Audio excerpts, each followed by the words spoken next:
Chapter 1. The Iron Man from the Sky. ZZZ. According to our latest report, the renowned playboy, Tony Stark, was subjected to a terrifying assault by two armed helicopters at his luxurious coastal villa on the West Coast at 2:40 p.m. It is believed to be a retaliation by the Ten Rings, following Stark's public provocations. Currently, Stark's whereabouts remain unknown, leaving only ruins in the aftermath. With a sharp clap, a somewhat greasy hand struck the worn radio, silencing the broadcast. Harry Keener, emerging from a pile of components, rubbed his brow in contemplation. The assault on Tony Stark's mansion was arguably the most significant news of the day, with the radio incessantly repeating the report throughout the afternoon. Stretching in the cramped confines of his workshop, Harry felt fortunate that his mother, Mrs. Lewis, was out on a date for the entire day, granting him ample time to develop his defensive weaponry. After hours of stooped labor, Harry's back ached, prompting him to rise and move about. He was determined not to suffer from a herniated disc at such a young age. Allow me to introduce Harry Keener, 13 years old, a year older than stated in the introduction, as the somewhat forgetful author neglected to update it. Coughing, Harry, age 13, resides in the quaint town of Vichy, Tennessee. His family consists solely of his mother, Lewis. As for his father, he vanished 6 years ago while purchasing a lottery ticket, his fate unknown, perhaps abducted by aliens or inadvertently wandering into Silent Hill. But such details are trivial. What truly matters is that Harry Keener is not your ordinary 13-year-old. He is a cosmic refugee, more specifically, a refugee from another universe. His previous universe faced apocalyptic devastation when the sun inexplicably exploded, incinerating 80% of life on the planet in a searing solar storm, followed by an eternal winter that extinguished the remaining remnants of life. Fortunately, Harry was not on Earth at that time, but aboard a spaceship at the universe's edge, searching for a second habitable planet. Regrettably, although they evaded the solar storm, they were ensnared by an unexpectedly appearing black hole, which tore their spaceship and its occupants into oblivion. When Harry awoke, he discovered he had been reborn as an infant. For the first 12 years of his new life, Harry believed he was merely in an ordinary world. Even with a playboy declaring himself Iron Man, Harry perceived him as just a highly intelligent individual wielding advanced technology. Stark's iron suit, in Harry's eyes, was no more remarkable than the spacesuit from his previous universe, albeit slightly inferior, given that it could freeze at high altitudes and oversight by the clever Mr. Stark regarding the low temperatures at such heights. However, the alien invasion in 2012 instilled in Harry a sense of urgency. This universe, unlike his previous one, harbored extraterrestrial life. Observing the colossal biowarships invading Earth, it was evident that the alien technology was formidable. Although the news proclaimed the Avengers had thwarted the invasion, the incident left Harry with a profound sense of impending danger. Determined to arm himself, Harry was fortunate not to have traversed this realm empty-handed. His mind retained the technological knowledge from his former universe. This knowledge was sufficient to equip himself, akin to Tony Stark, forging armor to safeguard his existence. For now, let us conclude this brief introduction. At this moment, Harry Keener is hidden away in his self-fashioned workshop, developing portable weaponry for his protection. Meanwhile, 2 kilometers away from his home, boom! A flurry of snow erupted in the serene landscape as a battered suit of armor crashed into the snow, its red and yellow colors marred. Tony Stark, still dazed, shivered as he activated the armor against the biting cold. "Is this snow?" Tony inquired, gazing at the falling flakes uncertainly. "Indeed, sir," Jarvis replied. Tony, bewildered, questioned, "How can there be snow? Where am I, the north?" "You are in Tennessee, 5 kilometers outside of Rose Hill." Jarvis' response left Tony incredulous. "Why was I brought here?" "According to your last input, this is your destination. I specifically asked you to take me to a safe location." "This is quite safe, sir." After a brief exchange of banter, Tony resigned himself to the situation. His 42 Malawian Kwacha's suit was severely damaged, with a malfunctioning power system, compelling him to drag his armor in search of a means to communicate with Pepper and assure her of his safety. Once he completed this task, he spotted a distant light, likely a small town, and contacted Jarvis. "Jarvis, scan the area ahead. I need an unoccupied building for repairs." "Understood, sir." "Scanning now." Jarvis quickly identified a suitable location and began voice navigation. Approaching a dark, seemingly abandoned building resembling a warehouse, Tony picked up a crowbar leaning against the wall and commenced prying open the door. Simultaneously, an alarm blared in the workshop. Beep, beep, beep. Harry had opted for a relatively quiet base alarm, designed to avoid alarming anyone outside, as his workshop lacked soundproofing. He certainly did not want his mother discovering the extensive space he had excavated beneath the warehouse. Rushing to the monitor, he scrutinized the feed and frowned. This isn't New York. It's still snowing here, and this guy's trying to break in wearing short sleeves. What could he possibly be after? Clothes? Harry found himself perplexed by the intruder's intentions. Shall we activate the defense system? Inquired a nearby Bluetooth speaker. Harry nodded. Initiate upon his entry. Understood, replied the speaker. Outside, Tony Stark trembled as he continued to pry open the door, while Jarvis warned, Sir, an anomalous signal source detected you may be under surveillance. What? Tony paused his efforts, having just unlatched the warehouse door. In an instant, two thin wires shot forth, striking Tony Stark. A sudden surge of electricity incapacitated him, rendering him unconscious. Meanwhile, in his workshop, Harry's brow furrowed as he absorbed the report from the speaker, realizing that he had just encountered a most formidable individual. Chapter 2. The Disappearance. Master, an unknown high-intelligence AI has established a data link with the intruder. Shall I sever the connection? The speaker's request was abruptly interrupted by an urgent alert. Beep, beep, beep. The system is under attack, activating automatic defense mode. Harry sensed the gravity of the situation. Few entities in this world could be classified as highly intelligent AI. Based on the data he had compiled, only 3 met that criterion, 2 of which were official, leaving just 1 as private. The entity capable of being carried by an individual and communicating in real time with a highly intelligent AI is evidently the private high-level AI in question. In other words, this enigmatic AI is none other than Jarvis, the core information processor of Stark Industries. As Harry gazed intently at the individual rendered unconscious in the surveillance footage, he murmured, Is this person in a short-sleeved shirt the missing Tony Stark? Emerging from the research room and arriving at the warehouse entrance, Harry exerted considerable effort to turn the person over. Upon seeing the familiar face that frequently graced the front pages of newspapers, he confirmed that it was indeed the missing Tony. Meanwhile, Jarvis, whose communications had been impeded, managed to contact Ms. Pepper Potts, who is currently in hiding with Maya Hansen. Ms. Potts, Mr. Stark has lost signal contact and is suspected to have been abducted by unidentified individuals. Do you authorize the activation of the satellite computer to enhance processing power and restore communication?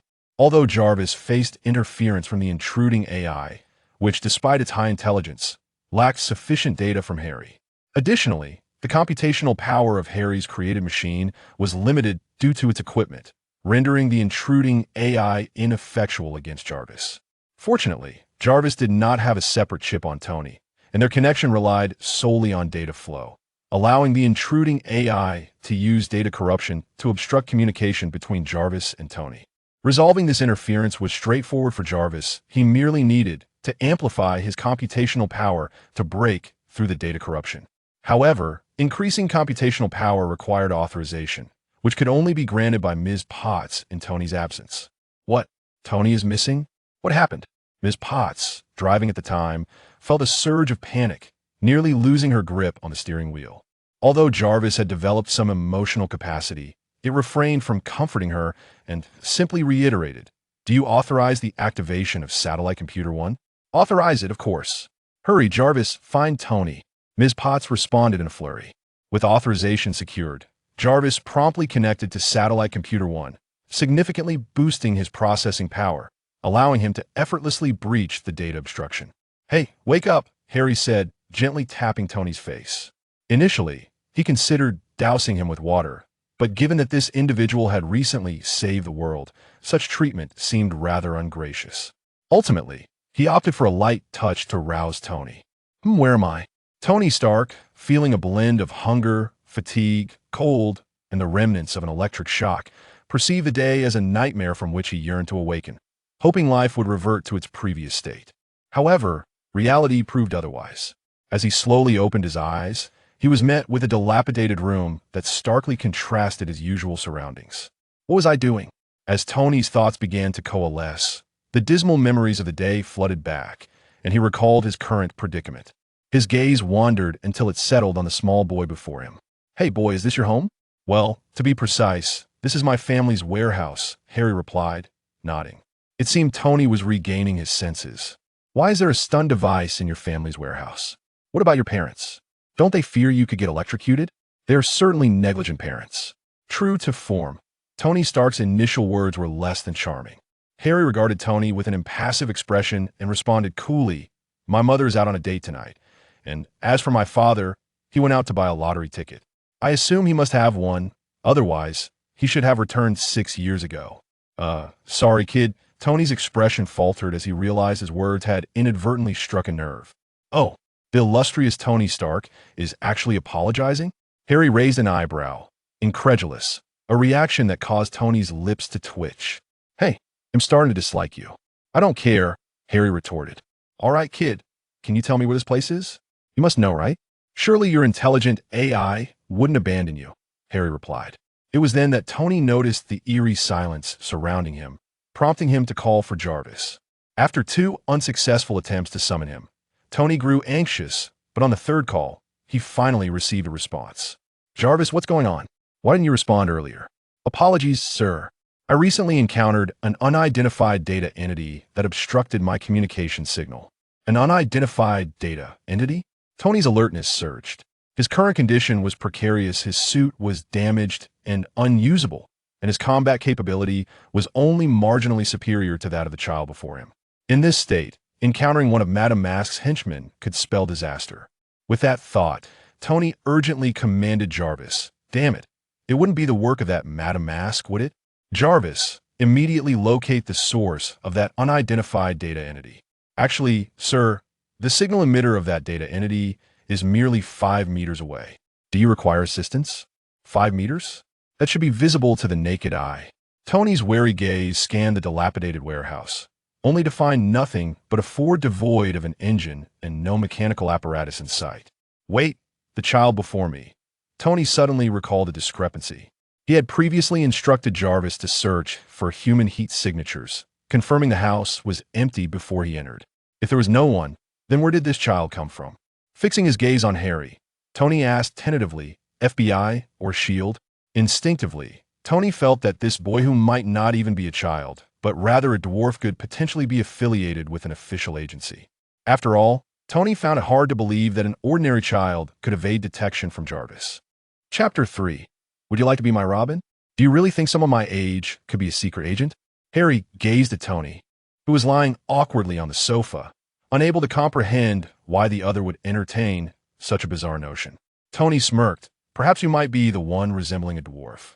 The likelihood of you being a secret agent is far less plausible than that of a 13-year-old developing artificial intelligence. By the way, could you untie me? This is rather uncomfortable." At that moment, Tony was reclining on the sofa, his hands bound behind him, and he could feel the circulation in his wrists beginning to wane. "All right, but I advise you against doing anything reckless." Harry pointed toward the 2 ominous black pipes on the ceiling that were aiming directly at Tony. Although he was unsure of their purpose, Tony sensed that being threatened by this child implied they were not mere decorations. With a wry smile, he nodded as Harry approached to free his hands from their restraints. Rubbing his wrists, which bore red marks from the bindings, Tony rose from the dilapidated sofa. He raised an eyebrow, noticing that the 2 dark pipes seemed to sway in tandem with his movements, their foreboding openings perpetually trained on him. Is that controlled by the artificial intelligence? I can only wonder what it might unleash. I hope it's not a taser, he mused, surveying the somewhat run-down warehouse. Jarvis informed him that the signal emitter for the artificial intelligence was quite nearby, yet the environment within the room was utterly bare, devoid of even the coarsest cables. This suggested that there must be a concealed space somewhere. After scanning the area, Tony turned his attention back to the child. "You say your name is Harry Keener, right? I acknowledge your cleverness. May I ask for your assistance? You should understand that I am a superhero, and superheroes must confront supervillains. Thus, I require your help. Like Batman's Robin? Precisely, you could be my Robin." Tony pointed at Harry Keener, exuding confidence. Surely no child could refuse the chance to become a hero. I'm sorry, but I must decline. What? You refuse? Tony was taken aback. He had not anticipated such a rejection. Harry Keener was no mere delusional child. He simply desired to live a safe life and had no intention of engaging in any foolish crime-fighting antics. Hey kid, you should know that not everyone can meet my needs. Tony retorted, clearly irked. He had never been turned down before. I don't want to attract trouble. And you are evidently a significant hassle.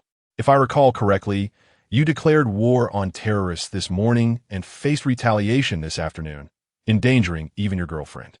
Even she, someone so close, almost faced disaster. I have no desire to get involved.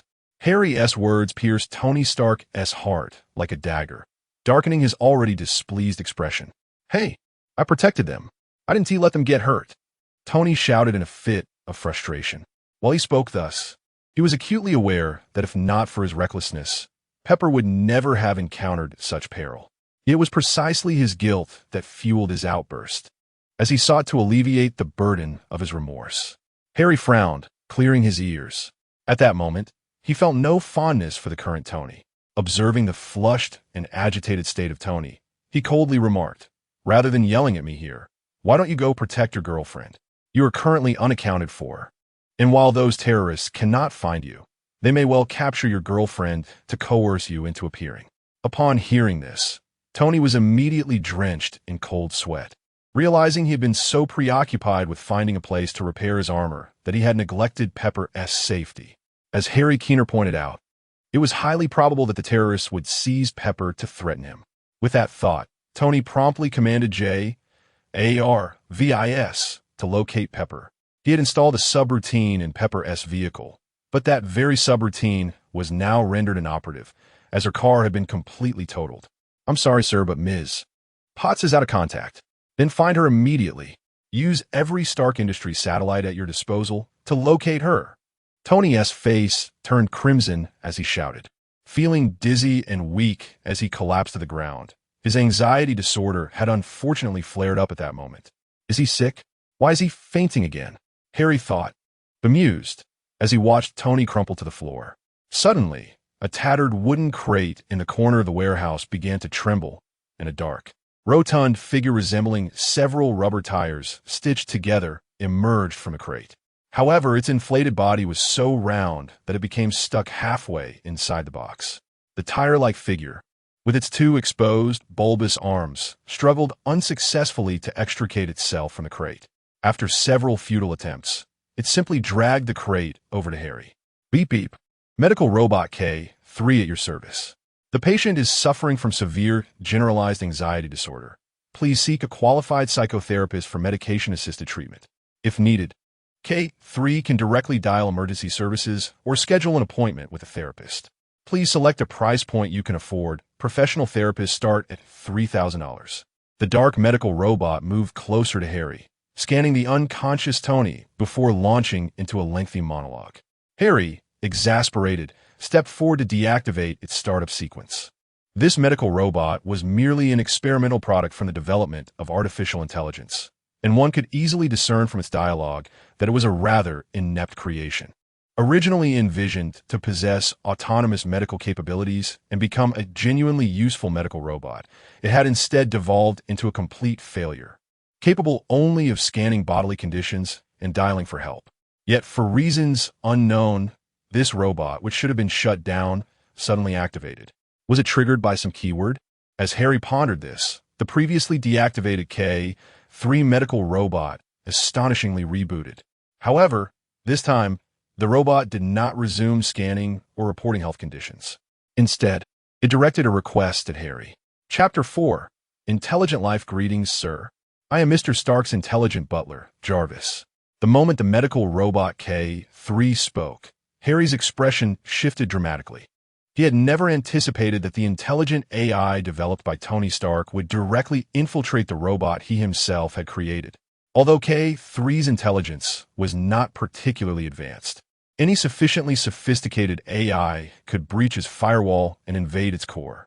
However, this alone would not have been enough to cause Harry's astonishment.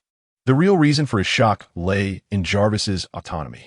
Tony Stark was currently in a state of unconsciousness, and any action taken by an artificial intelligence required human commands. Yet, Jarvis had independently infiltrated its own robot without receiving any directive from Stark, and was even communicating with him. This transcended the realm of high-intelligence programming. In Harry's mind, such a level of intelligence equated to a fully developed life form, an intelligent being. Mr. Harry, Mr. Stark's calming agent, is located within the left arm of 42 Malawian Quatches. I request that you administer the calming agent to Mr. Stark. Upon hearing this, Harry did not rush to comply. Although Tony was currently unconscious, his life was not in jeopardy.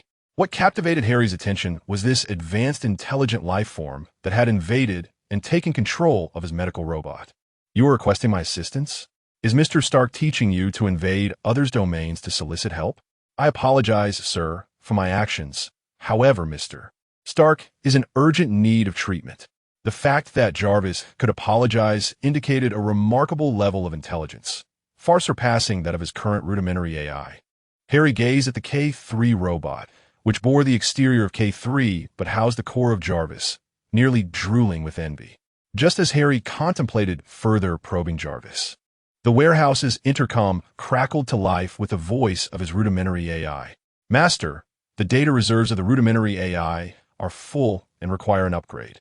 Harry recalled that the makeshift computing power he had cobbled together would require at least 2 months to achieve the necessary data reserves for an upgrade. How could it have progressed so swiftly? Before he could inquire further, Jarvis, having breached K3, spoke again. According to the interpersonal relationship principles in my database, assistance necessitates prior compensation. I've already preemptively compensated you and humbly request your assistance once more. No need for speculation. Jarvis had laid it bare. Harry's gaze towards K3 was almost green with envy. This was a burgeoning, intelligent life form, a standard that far surpassed the technological advancements of this world. Even in the world he had traversed from, only one rudimentary AI had developed emotions and become an intelligent being due to some obscure, buried reasons. The rudimentary AI he had painstakingly crafted could barely be classified as a high-intelligence program, light years away from qualifying as an intelligent life form. How fortunate Tony Stark was to possess such a fully realized, intelligent life. As Harry looked down at the unconscious Tony, he felt a profound sense of envy and jealousy. However, given that Stark had such an exceptional butler, it was only fair that he did not exploit the situation without contributing. Following Jarvis's guidance, he approached the damaged suit outside the warehouse, laboriously unlocking the left arm's plating. After maneuvering around the exterior mini-missiles, he retrieved the calming agent contained within.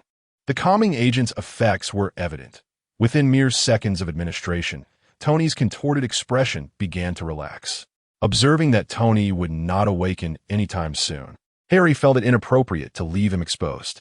Besides, he was somewhat covetous of Tony's battle-worn suit. After all, Tony Stark was not short on funds, and every component on that suit was worth 1,000 times more than the scrap he had scavenged from the junkyard.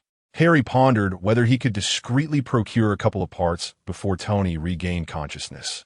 The world was well aware of the incident in which Tony Stark, as Iron Man, was attacked by terrorists, and SHIELD could not possibly be oblivious.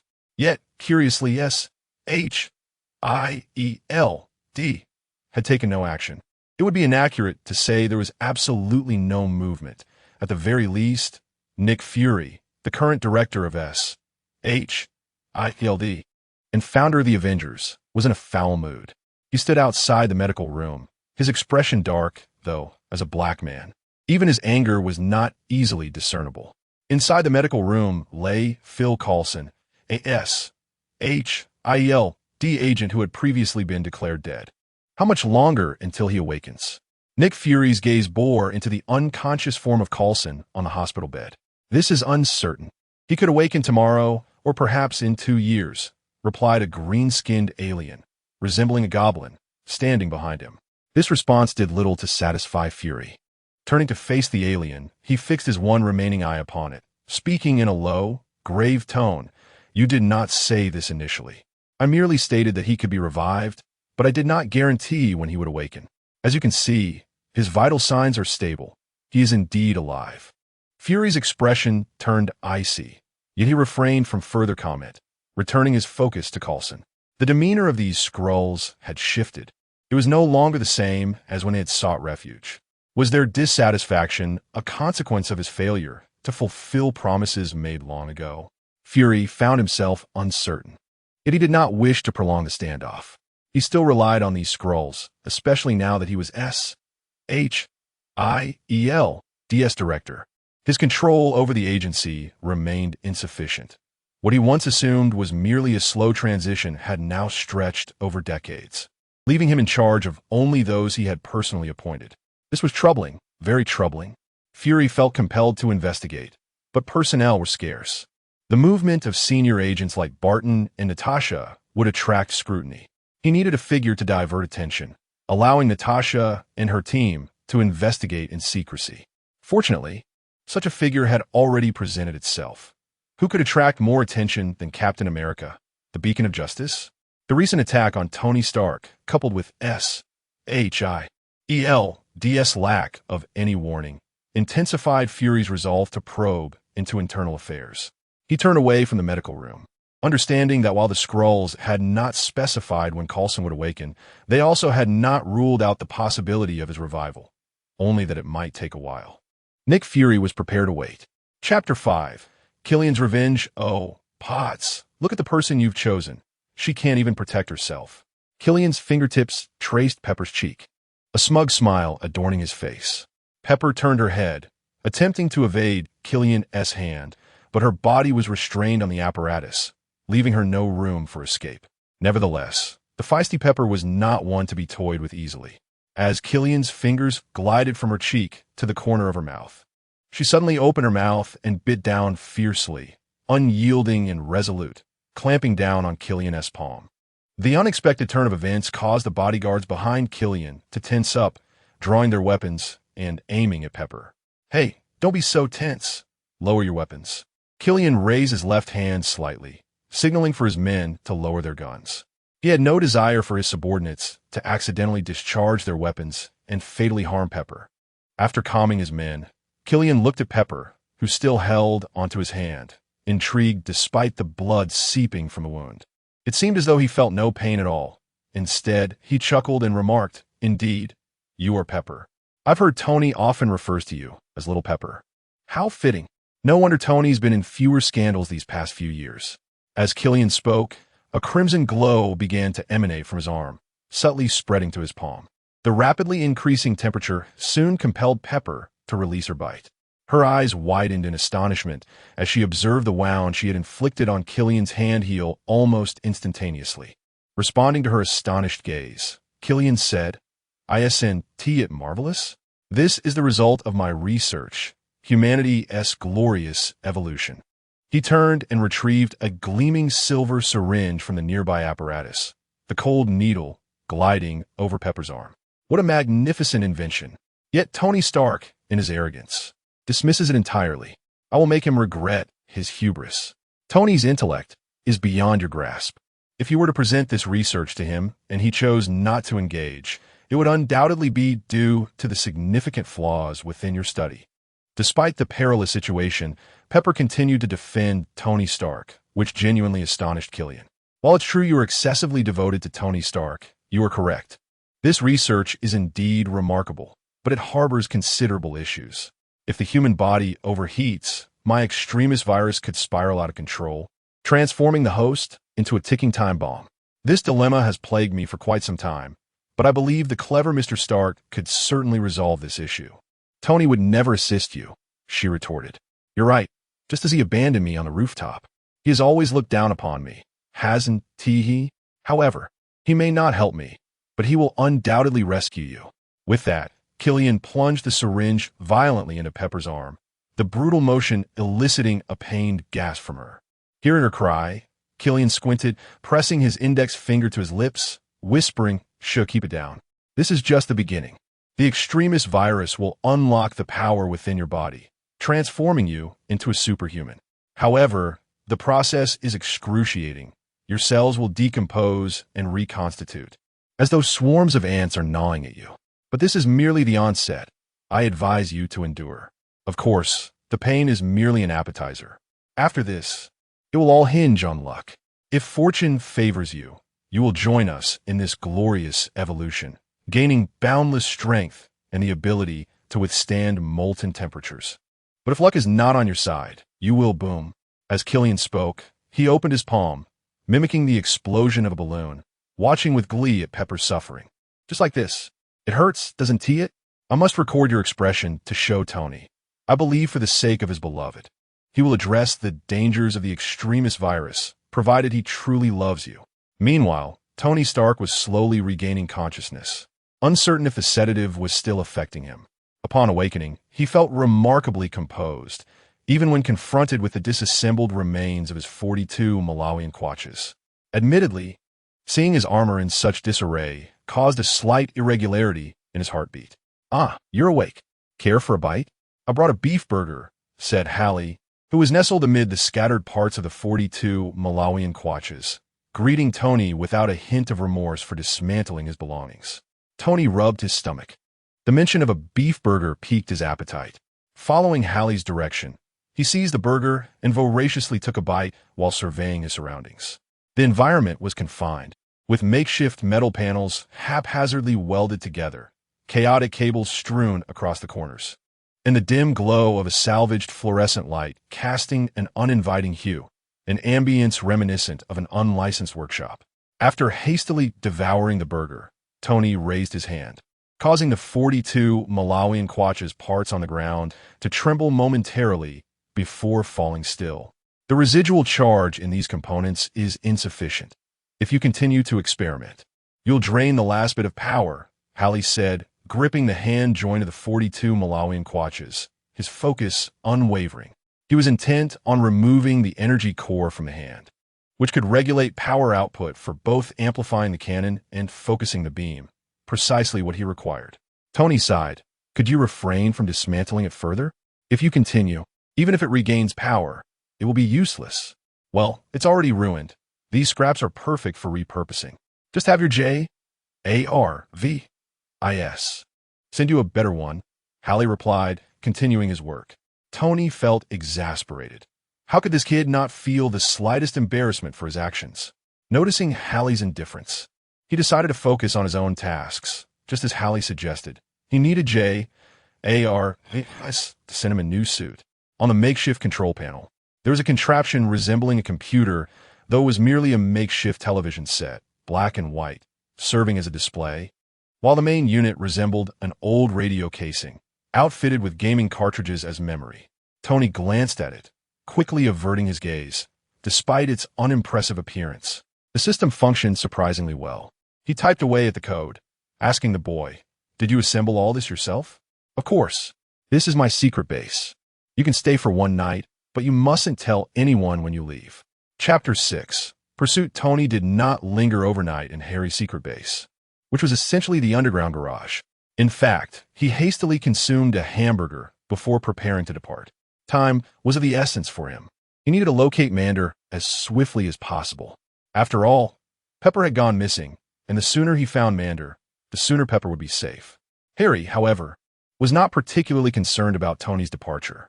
After all, Tony had left his suit behind to charge, and this suit was modular, with each component possessing an independent energy supply.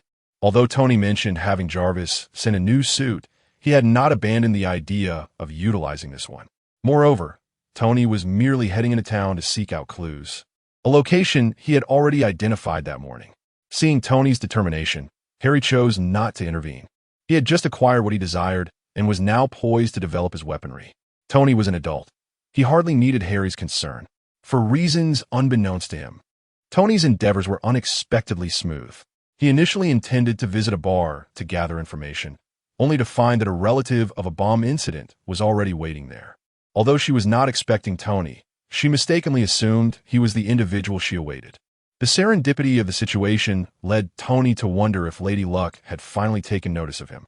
As he received the materials from the woman, he furrowed his brow at the information. Another veteran? The direction pointed out by Happy also bore a military identification plaque. This could not be mere coincidence. Was there military involvement? It was no wonder that Tony speculated about military ties, given the absurdity of the day's attack. 2 armed helicopters had penetrated deep into American territory, bombing his seaside villa in Manhattan. Surely, such an operation could not have occurred without military clearance. He recalled how, when he first flew with the suit, the military had intercepted him despite his ability to reach a velocity of 2.5 Mach. It was inconceivable that they could not intercept 2 mere helicopters. Before Tony could delve further into contemplation, a delicate hand suddenly pressed down on the documents he had unfurled. In the past, he might have praised the beauty of such a hand. "Sir, I believe that is not for your eyes," the owner of the hand remarked with a smile. Tony looked up, and had it not been for the unusual flush on her face, he might have been compelled to admire her beauty.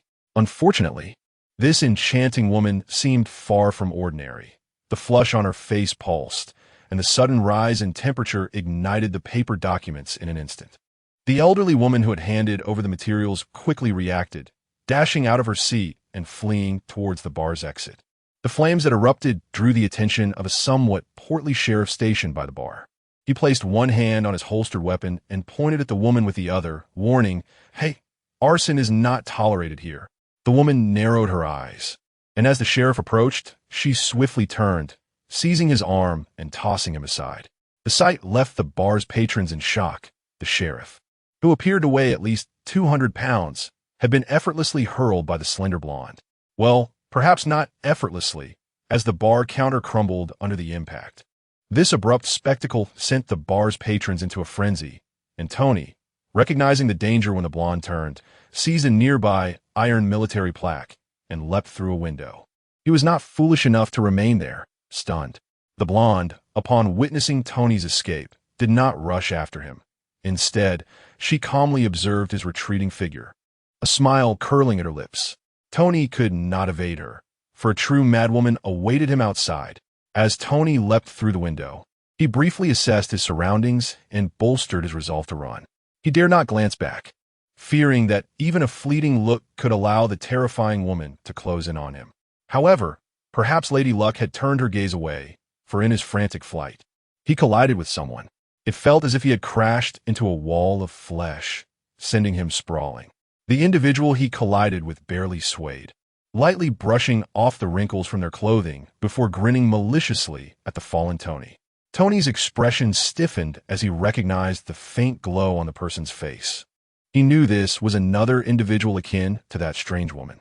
Despite the pain radiating from his backside, he steeled himself and rolled into a nearby restaurant to escape.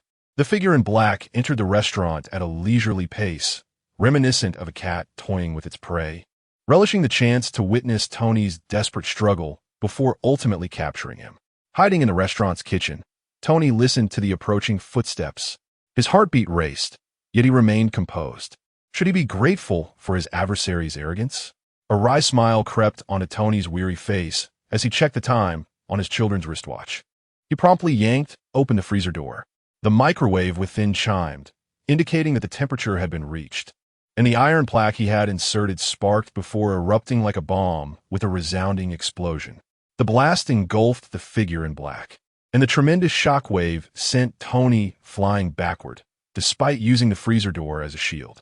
Clutching his arm, he gazed at the smoke-filled area, realizing the explosion had fractured his arm. However, the silver lining was that he had finally dealt with one adversary. Exhaling a sigh of relief, he endured the pain and opened the back door of the restaurant. He could not forget about the strange woman still roaming the town. He needed to escape promptly. As the smoke cleared from the restaurant, the condition of the figure in black was dire. The high-temperature explosion from a mere microwave had devastated much of the flesh on the upper half of their body, leaving their left shoulder eerily vacant. Yet, despite their grievous state, the figure was not dead. Half of their face devoid of skin, they slowly grinned, chuckling ominously. As they laughed, the decimated flesh began to regenerate rapidly, including the obliterated arm. Chapter 7. Rescue with a desperate urgency. Tony Stark found himself in dire need of his suit. He had just vaulted over a fence, and once he passed this water treatment facility, he would be able to return to the Child S base. Surely by now, the 42 Malawian kwaches would suffice for a while. After fleeing in such disarray for so long, he longed for the comfort of his armor, which provided him with the safety he so desperately craved. Suddenly, a figure plummeted from above, landing squarely in front of Tony, causing the roof of the truck behind him to cave in. It was the black-clad figure that had survived the previous explosion. Tony stepped back, observing the figure whose upper garments were tattered, yet astonishingly, the exposed skin bore no bruises. He could hardly fathom how anyone could emerge from such a blast with only their clothing damaged. What kind of constitution was this? It seemed stronger than that of a typical American ice pop. Regardless of whether the figure was indeed stronger or weaker, it was evident that Tony was not in a position to confront him. Turning to flee, he found his path obstructed by a blonde woman. Her face twisted into a mocking grin. "Can we negotiate?" Tony implored. "How much does that master of yours pay you?" "I can offer double, no, 10 times that." With unwavering resolve, the black-clad man cracked his knuckles ominously. The blonde woman chuckled. "What our benefactor provides, you cannot match." "Hey, don't say that," Tony retorted. "In America, there's nothing Tony Stark, can't offer." Yet his words fell on deaf ears as the blonde remained unfazed and the black-clad man advanced closer. Realizing that negotiation was futile, Tony decided to take action. Having recently honed his combat skills, he swiftly crouched to evade the black-clad man's grasp aimed at his neck. With a powerful punch, he aimed for the opponent's ribs. The strike landed squarely, but rather than buckling in pain as a normal person would, the black-clad man remained impervious, unfazed by Tony's assault. Before Tony could react further, the man snatched Tony's shoulder with an iron grip, exerting an overwhelming force that constricted Tony's throat. In a desperate bid for survival, Tony wedged his hands between his neck and the man's arm, attempting to pry himself free, but to no avail. The man's strength was extraordinary, rendering Tony as defenseless as a delicate flower. Soon, his complexion turned crimson, and he struggled to breathe. As the black-clad man tightened his grip, the blonde interjected, "Don't kill him. The boss will be furious." The man hesitated, having previously disregarded Tony's fate, but the blonde's words reminded him that their leader desired his captive alive. Reluctantly, he released Tony, who collapsed to the ground, clutching his throat and gasping for air, coughing violently as he fought to regain his breath. While the black-clad man waited for Tony to recover, he prepared to seize him once more to present to their boss. Just as he reached for Tony, a dark arrow shot through the air, piercing the man's arm. The arrow's barbs dug into his flesh, and with an immense force, he was flung backward. This sudden turn of events brought a glimmer of hope to Tony, while the blonde woman scanned the surroundings with caution. Then, a metallic tube rolled to her feet, realizing the imminent danger. She barely had time to react before the tube erupted in a blinding flash of light. Tony, having anticipated this, had closed his eyes in time to avoid being blinded. "Hurry!" came the voice of Harry from a distance. Cautiously, Tony made his way toward the sound, and Harry yanked him beneath a truck for cover. "What are you doing here?" Tony exclaimed, finally able to open his eyes outside the blinding light. However, seeing Harry, his expression darkened, though he had recognized the voice. He was displeased to see a child embroiled in such perilous circumstances. "I came to rescue you," Harry replied calmly, observing the chaos outside. He and T acted on a whim. Jarvis had insisted he come when Tony was under attack. The duration of the flashbang was fleeting, and the brilliance had faded. Yet the disorientation lingered. The blonde was still rubbing her eyes, incapacitated for the moment.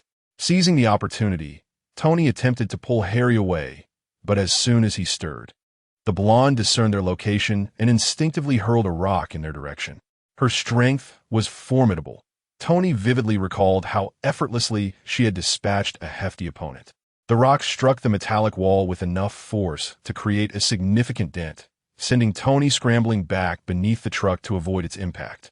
Though momentarily blinded, the black-clad man returned, now missing his left arm, blood oozing from the shoulder. In haste, he had torn off his own limb, knowing it could regenerate, thereby facilitating his escape. Tony and Harry witnessed the astonishing sight of the man's arm regrowing, and it dawned on Tony that the earlier explosion had indeed inflicted damage, which had since healed. Harry, astonished, remarked on the rapidity of the regeneration. Such technology existed, but it was rarely this swift. The formation of biological cells required time. How could this man's entire limb be regenerating so quickly? With such advanced capabilities, how is it that people in this world still relied on outdated mobile technology? Was the trajectory of their scientific progress so askew? Chapter 8. Are they still Earthlings? In that direction, search. The blonde woman, shielding her eyes with one hand, pointed towards the spot where she had previously hurled stones, instructing the man in black to investigate. Although her vision was temporarily impaired, the sound she had heard earlier assured her that Tony Stark was indeed in that direction. The man in black moved towards the indicated spot. Within the water plant, the available cover was scant, consisting mainly of a few water tankers and a stationary truck. The man in black began to overturn the vehicles one by one in his search. Harry and Tony, aware of their impending confrontation, tensed their bodies. "Do you have a plan?" Tony inquired, beads of sweat forming in his palms. If the child beside him had no means of escape, he would have no choice but to take a desperate gamble to at least rescue the boy. Harry gripped a peculiar firearm tightly, fixating his gaze on the approaching man in black. The rapid regeneration of the man's body and his effortless ability to upend trucks indicated he was far from ordinary. Harry regretted not bringing more weapons along. Now, he could only hope for timely support from the blonde woman. As the man in black pressed down on the truck, preparing to flip it once more, Tony, receiving a signal from Harry, rolled out from the other side. This diversion caught the man's attention, allowing Harry to quickly raise his weapon and fire at the distracted figure. There was no explosion, merely a faint blue light that illuminated the man in black, momentarily halting his movements. In the blink of an eye, the man's body began to crystallize into ice, transforming him into a frozen statue. The blonde woman, regaining her sight, watched in astonishment as her pupils contracted. For reasons unknown, she refrained from rushing forward. Instead, she noticed Harry Kina crawling out from beneath the truck and a jubilant Tony nearby. Her gaze shifted between the two, as if she had discovered something amusing, before she quietly withdrew. "Hey, fantastic! What is this? A freeze gun?" Tony Stark exclaimed, marveling at the sight of the man in black, now encased in ice. Initially, he had assumed Harry's strange firearm was merely a makeshift pistol of his own creation, but he was astonished to find it possessed the capability to freeze a person. Far more extraordinary than an ordinary handgun. A freeze gun? More or less, but also benefits from the energy concentrating device in your armor. Otherwise, condensing the gas would be quite challenging, Harry explained, relieved that the immediate threat was neutralized, at least for the moment. Though Tony celebrated the temporary resolution, he was acutely aware of the blonde woman's lingering presence. The flashbang had a fleeting effect, lasting only a few seconds, and she was likely regaining her vision. Tony anxiously scanned for the blonde woman, but found no trace of her, heightening his concern. Meanwhile, Harry voiced his apprehension. Uncle Tony, does this person possess other abilities?" Despite being immobilized by ice, the man in black emitted an increasingly prominent red glow from within, an unsettling sight that made Harry uneasy. Tony turned back, realizing the man in black likely shared similar powers with the blonde woman. "Harry, what temperature can your freeze gun achieve?" "-245 degrees, Harry replied. "That's insufficient." Tony's brow furrowed in concern, given the explosive scenes they had witnessed earlier. The highest recorded temperature had reached nearly 3,000 degrees, indicating that this superhuman could withstand such extreme heat. If Harry's freeze gun could reach absolute zero, it might effectively encase the man in ice, but they were far from that point. Should the man in black's surface temperature rise to 1,000 degrees, he could easily break free. What? That's nearly absolute zero, and it's still not enough? Is he some sort of fire person capable of generating temperatures exceeding 1,000 degrees? Harry couldn't help but feel incredulous at Tony's assertion. To escape from his icy confinement, the man would need to reach a temperature beyond what any ordinary individual could achieve, unless he were a comic book character engulfed in flames. Tony, managing a wry smile, nodded. "You hit the nail on the head. He can indeed ignite." Before Harry could respond, the man's body, now glowing a fiery red, began to melt the ice encasing him. As cracks appeared in the ice, the man in black stirred. With a slight tremor, the ice shattered explosively, sending shards flying, some even cutting Harry's face. Feeling blood trickling from his cheek, Harry wasted no time, raising his weapon and firing repeatedly. However, the freeze gun had lost its potency. The blue beams of energy began to dissipate upon contact with the man in black, who was rapidly melting. Yet not all was in vain. The evaporating ice produced a mist, obscuring the man's vision. As the freeze gun depleted its energy, Harry decisively discarded it, grabbing Tony and fleeing. What kind of trouble have you gotten into? Super regeneration and extreme heat. Are these even Earthlings? Where were they hiding during the alien invasion? Harry lamented, feeling overwhelmed by the extraordinary encounters of the night. He concluded that becoming entangled with these superheroes was a grave mistake. I have no clue how that suddenly emerged from the shadows. Tony echoed his sentiments. His own anxiety had been severe, but in the face of imminent danger, it had dissipated entirely. The man in black leaped out of the mist, resembling a miniature superhero, effortlessly covering distances of several meters in mere bounds. He landed in front of Harry and Tony within moments. Tony instinctively pulled Harry behind him, eyes trained on the approaching figure. If you're going to capture someone, take me instead. Leave the child alone. With no escape in sight, Tony positioned himself protectively in front of Harry, recalling that their boss wanted him alive. Thus, even if he were captured, he might not meet a fatal end. Harry was taken aback by Tony's bravery in such dire circumstances. This was a level of responsibility far surpassing that of his missing father. The man in black, now entirely crimson, was in a precarious state. The extreme virus they had injected carried extraordinary properties, but also significant risks. The most critical hazard was overheating. If his body temperature exceeded a certain threshold, it would uncontrollably rise until it surpassed his physical limits, resulting in an explosion. Currently, the man was in a state of overheating, with rising temperatures impairing his cognitive abilities. His singular focus was on annihilation, destroying everything in his path. Don't worry about me. They won't kill me. When he captures me, he won't have time to concern himself with you. You must run. Only by leaving this place will you be safe, Tony reassured Harry, even as the man in black approached menacingly. Chapter 9. The sandstorm's funeral with a resounding crash. The arm of the cloaked figure pierced through the iron wall behind Tony. Had it not been for Harry's swift intervention to pull Tony down, it would not merely have been the wall that was breached, but Tony's very life that hung in the balance. Are you certain they won't kill you? They are clearly intent on your demise, Harry queried, his voice laced with urgency as he glanced at the shaken Tony.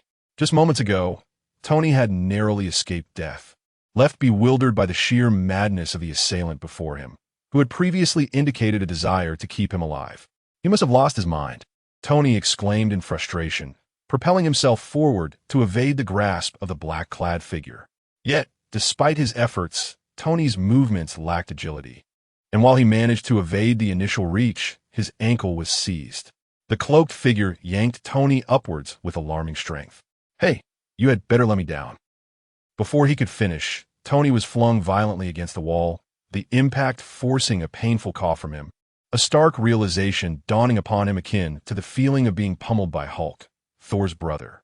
After casting Tony aside, the assailant shifted his focus to Harry, launching a brutal kick.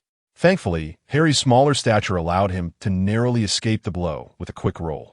Undeterred, the cloaked figure followed up with a rapid punch that Harry could not evade in time. Despite his protective gear activating almost instantly, it was insufficient to withstand the force, sending him crashing away. Unbeknownst to whether it was by design or coincidence, Harry was propelled directly towards Tony. The collision felt like a human cannonball, causing Tony to expel another mouthful of blood, his insides feeling as though they had been rearranged. As the black-clad figure charged once more, preparing a powerful punch aimed at both Tony and Harry, Harry removed a damaged ring, the very device that had previously activated in defense against the attack. Regrettably, the shield, capable of withstanding a small vehicle's impact, was obliterated by a single blow. In desperation, Harry attempted to hurl the broken ring, hoping to trigger its self-destruct mechanism. Though its remaining energy was scant, the resulting blast could rival that of a shrapnel grenade, potentially blocking the assailant's strike. However, the speed of the cloaked figure was astonishing. Just as Harry removed the ring, The fist of the assailant drew perilously close to Harry's face. In a moment of urgency, Tony pressed Harry's head down. The assailant's fist narrowly missing Harry and instead crashing into Tony's chest. In that critical instant, a brilliant light erupted from Tony's chest, a torrent of searing energy surging forth. The force of the blast disintegrated the figure's fist, sending him careening backwards. Yet, the energy reactor had expended a significant portion of its power, leaving Tony pale and feeble, aware that this was his final gambit. Unfortunately, the black-clad figure, despite being severely injured, exhibited a terrifying ability to regenerate. If not vanquished in a single blow, even the most severe wounds seemed futile. The figure's body glowed with an ominous red light as it rapidly healed, radiating an intense heat that could be felt from a distance. In mere moments, the cloaked figure was restored to its former self. Witnessing this, the weakened Tony Stark closed his eyes in resignation. Without his armor, he felt utterly powerless, reflecting on the notion that aside from his iron suit, he was in essence nothing, a billionaire playboy unable to protect himself or Pepper. Then, a rustling sound drew closer from the darkness, reminiscent of countless insects traversing through the underbrush. Both Tony and the black-clad figure remained oblivious to its significance, while Harry's face brightened with hope. Reinforcements had arrived. "Uncle Tony, hand me my sister's watch," Harry exclaimed, lifting Tony's arm to remove the children's watch from his wrist, donning it himself. Though Tony wallowed in self-pity, he could not ignore the glimmer of hope sparked by Harry's actions. "Do you have a backup plan?" he inquired. "My reinforcements are here," Harry replied with a grin, his earlier misfortunes forgotten as he pressed the watch's timer button. A series of beeps followed, confirming Silly Girl has arrived with the magnetic axis swarm. Elated, Harry turned to Tony. "Don't be disheartened. We have a chance. Let me show you the treasure I've been amassing for 3 years." The sounds grew increasingly near, as a swarm of shadows enveloped the vicinity of the water plant. Tony finally recognized that the dark mass consisted of numerous conical objects. Harry seized control of the magnetic axis swarm, and with a sweeping gesture, the robots surged like a black tide toward the cloaked figure. As they flowed past, Tony instinctively plucked one of the tiny magnetic robots from a stream. Despite its diminutive size, he felt an inexplicable pull directing it towards the assailant. "Interesting design," Tony mused, contemplating the implications of the central magnetic body as he observed Harry's wristwatch. A memento for his sister. Indeed, its significance is profound. The magnetic robots converged like a tidal wave upon the cloaked figure. Despite his formidable strength, he was overwhelmed by Harry's amassed army of millions of robots. Individually weak, their collective force was formidable. With a sinister grin, Harry declared, "I quite enjoy the animated series my sister watches. Consider this my gift to you, the Sandstorm's Funeral." As he clenched his fist, the multitude of magnetic robots entwined around the cloaked figure, spinning and twisting violently, burying him beneath a deluge of black sand. Just as it seemed the battle was nearing its conclusion, a piercing alarm erupted from the children's watch. "Warning, extreme heat source detected. Please evacuate immediately." Upon hearing the alarm, Harry decisively waved his hand, directing a portion of the magnetic robots to retreat and coalesce beneath him and Tony, forming a dark platform that swiftly carried them away. They barely escaped the water plant's vicinity when a colossal explosion erupted behind them. The blinding flames illuminated half the sky as countless black magnetic axis robots, melted into metallic fragments, rained down from above. It seemed that the danger had been averted, for the alarm of the foolish girl ceased its clamoring. Harry pursed his lips, summoning the magnetic axis robots to converge. Yet the assemblage now amounted to no more than the size of a small truck. "No, my painstaking efforts." Harry's heart bled with anguish. The magnetic axis robots he had painstakingly amassed over 3 years had dwindled to a mere 10th in a single night due to that damned explosion, annihilating nearly 10 million of his creations. The thought of having scavenged for years to gather such a collection only to see it all obliterated in one night was unbearably heart-wrenching. Tony, at a loss for words to comfort the weeping Harry, contemplated the situation. He He had intended to mention that the figure in black seemed on the verge of self-detonation. Had he merely employed a few of those diminutive black robots to buy some time, he would have exploded on his own. Regrettably, the boy had chosen to play the hero, invoking a sandstorm funeral and deploying all the robots. Given the 3,000-degree heat, it was fortunate that any remained at all. Yet, he pondered whether revealing this truth would send the boy into a fit of rage. After much deliberation, Tony resolved to conceal this reality. The figure in black had detonated, taking with him the majority of Harry's magnetic axis robots and reducing half the water plant to ruins. The following day, the water plant's owner might very well weep over the destruction. One could only hope he had insured his establishment. Harry and Tony returned to the clandestine base, disinterested in revisiting the scene of devastation. What if that strange person were to resurrect? That would be akin to rushing back to offer one's head. Moreover, there was still the golden-haired woman whose whereabouts remained unknown. Meanwhile, the golden-haired woman, who had been the subject of Tony's musings, was amidst the wreckage of the water plant, retrieving crystallized magnetic axis robots from the ground. She smiled faintly at the direction in which Tony and Harry had departed, devoid of any inclination to pursue them. Instead, she activated her phone and dialed a mysterious number. "Has Killian completed his task?" came a muffled voice on the other end. The golden-haired woman replied, "No. Killian has only just kidnapped Iron Man's beloved and has also issued orders for the capture of Iron Man. Since Killian's task is not yet concluded, why are you contacting me?" The voice on the phone bore an edge of dissatisfaction. "I have stumbled upon some intriguing information that I wish for you to investigate." Upon hearing this, the voice grew even more irritated, its tone deepening. "Do not engage in irrelevant matters.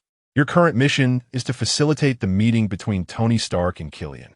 Adhere to our previous plan, perfect the Doomsday virus. That is your paramount objective." "I understand, but I suspect I have uncovered Tony Stark's illegitimate son." "An illegitimate son, you say?" "For a man of his debauched nature, it would be entirely normal for a dozen or more such offspring to emerge, especially before he settled down. This son appears to have inherited Stark's intellect. Does that not warrant attention?" After a prolonged silence, the voice on the other end finally inquired, "Are you certain?" "I cannot be certain, which is why I am asking you to investigate.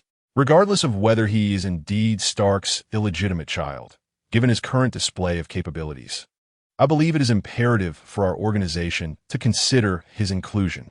After a moment of contemplation, the voice responded, "Understood. I will arrange for someone to investigate. You must continue to monitor Killian closely to ensure that the plan proceeds smoothly. The potential of the Doomsday virus is immense. If Stark can neutralize the threats, our organization will possess a super serum far superior to the super soldier serum. At that point, nothing will be able to impede our ambitions." "Understood." Chapter 10, locking onto the current network frequency. I needed to make some adjustments. Back at the base, Tony Stark commandeered the haphazardly assembled computer belonging to Killian and began to operate it.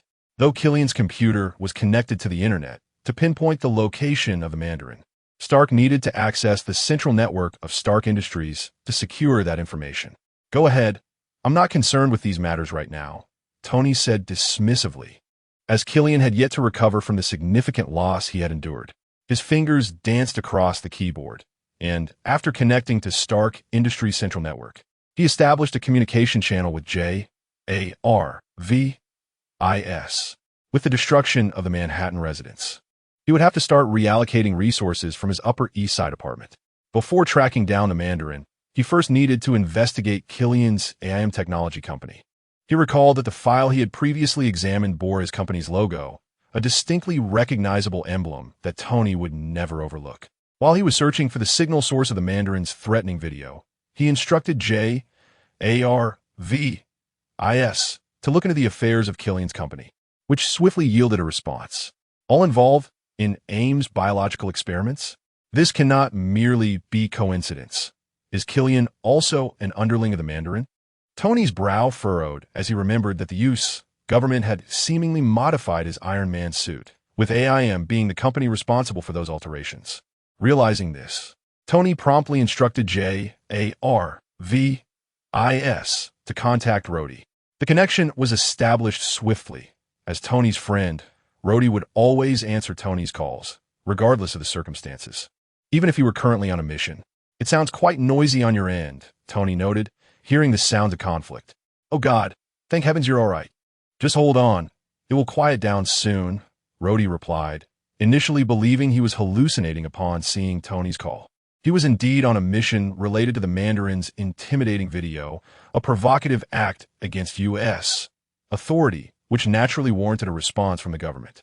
Therefore, with the superheroes unavailable, the task of apprehending the Mandarin fell to James Rhodes. At that moment, he was interrogating individuals about the Mandarin's whereabouts at a terrorist organization's base. "All right, Rhodey, I need you to tell me the password for your suit," Tony stated directly. Rhodey hesitated, as this was against military protocol, and he would have to change the password each time Tony hacked in. "Listen, Rhodey, the Mandarin's activities are connected to Killian. His AIM company was involved in modifying your armor. I need your password so JARVIS can scan it and ensure there are no issues." "Fine. Listen up." Rhodey relented, reluctantly divulging his password. "War Machine is awesome," with a chuckle. Upon hearing this password, not only did Tony laugh, but even the terrorist whom Rhodey had at gunpoint found it amusing. "Rhodey, really? All right, enough of that. Have you finished the check?" Tony urged, his actions swift. After Rhodey provided the ID and password, JARVIS executed a comprehensive scan of War Machine, revealing several hidden trackers. After instructing JARVIS to disable those trackers, Tony advised Rhodey, "Be careful. The Mandarin is involved with Killian. It would be wise for you to apprehend Killian first." "I understand. After neutralizing the next target, I will initiate a pursuit for Killian," Rhodey affirmed, quickly incapacitating a few surrendering terrorists before heading towards the next target location. He was left with this final tracking point. If the FBI's intelligence was accurate, the Mandarin might be there. "Hands up, don't move," Rhodey commanded as he descended upon the factory, aiming his weapons at the individuals inside. However, after scanning the area and finding no threats, he grumbled, "The FBI is useless. They can't even provide accurate intel. This isn't a terrorist hideout. It's merely a black market factory, surrounded by women veiled in black scarves." They mistook Rhodey for their savior and cheered joyously. Unable to comprehend their words, Rhodey reassured them, "You're safe now. Please leave, go home." One by one, the women passed by him, expressing gratitude and embracing him, which caused Rhodey to lower his guard. Among the crowd, Tanya easily approached Rhodey, her hands pressing against his waist. Having already mastered the mechanical structure of the Iron Patriot during its modification, Killian had ensured that the trackers merely served to locate Rhodey. With her hands growing warmer, she effortlessly sabotaged the internal electronic components of the Iron Patriot, rendering it incapacitated. This all transpired so swiftly that Rhodey scarcely had time to react before the Iron Patriot transformed into a mere metal coffin for him. Upon successfully capturing the Iron Patriot, Tanya sent a message to Killian. Soon, a group of sharply dressed men emerged from the back of the factory, collectively transporting the Iron Patriot, resembling a coffin, towards a waiting transport aircraft. Receiving the news, Killian raised an eyebrow. The successful capture of the Iron Patriot improved his mood, alleviating his disappointment at not securing Tony Stark.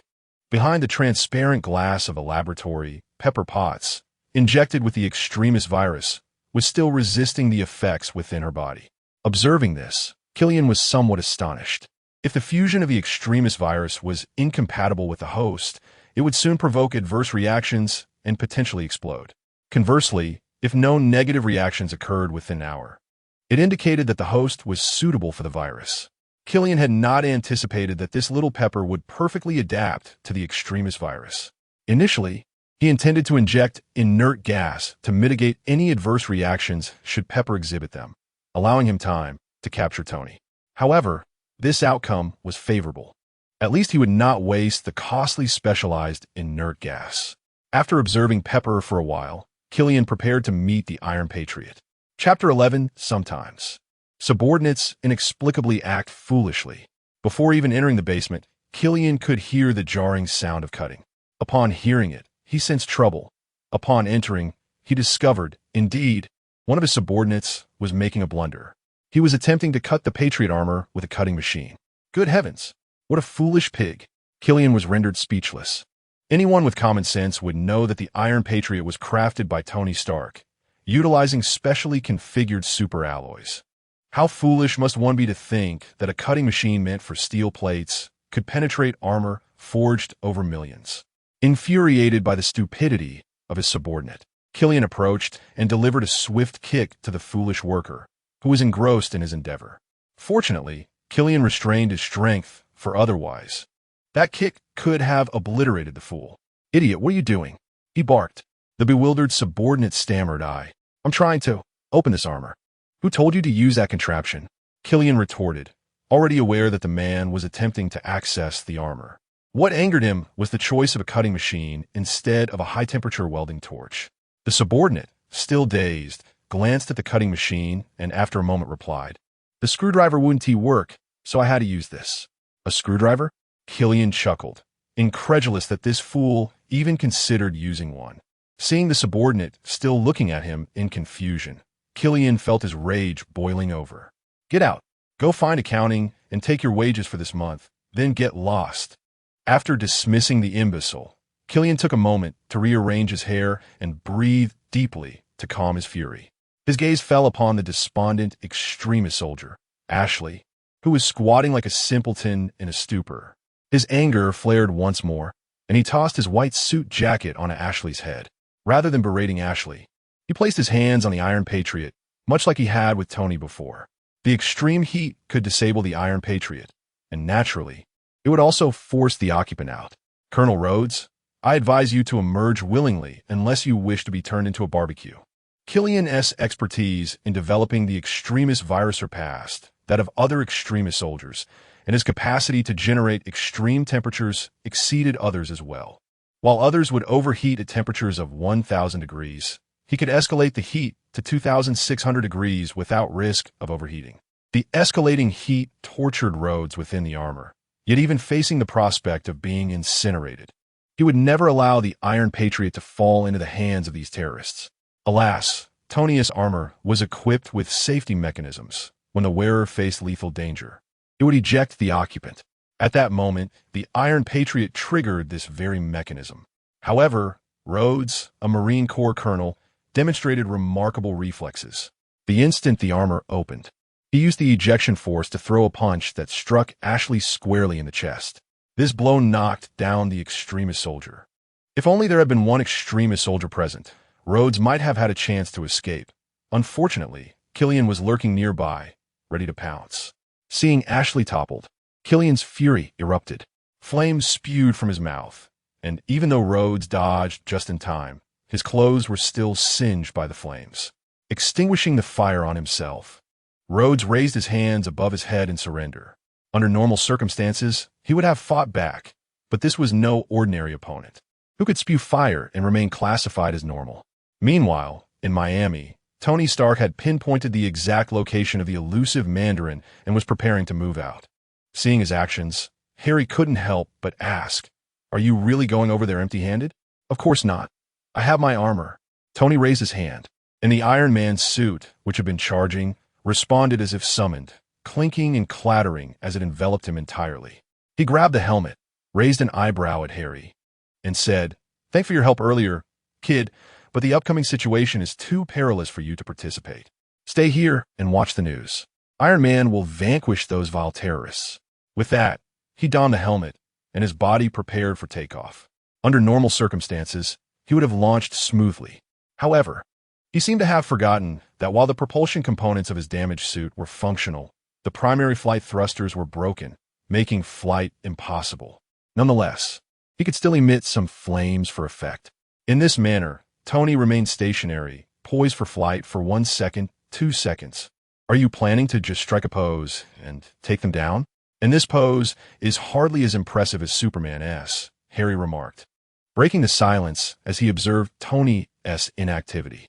Inside the helmet, Tony's face flushed with embarrassment. He felt utterly humiliated.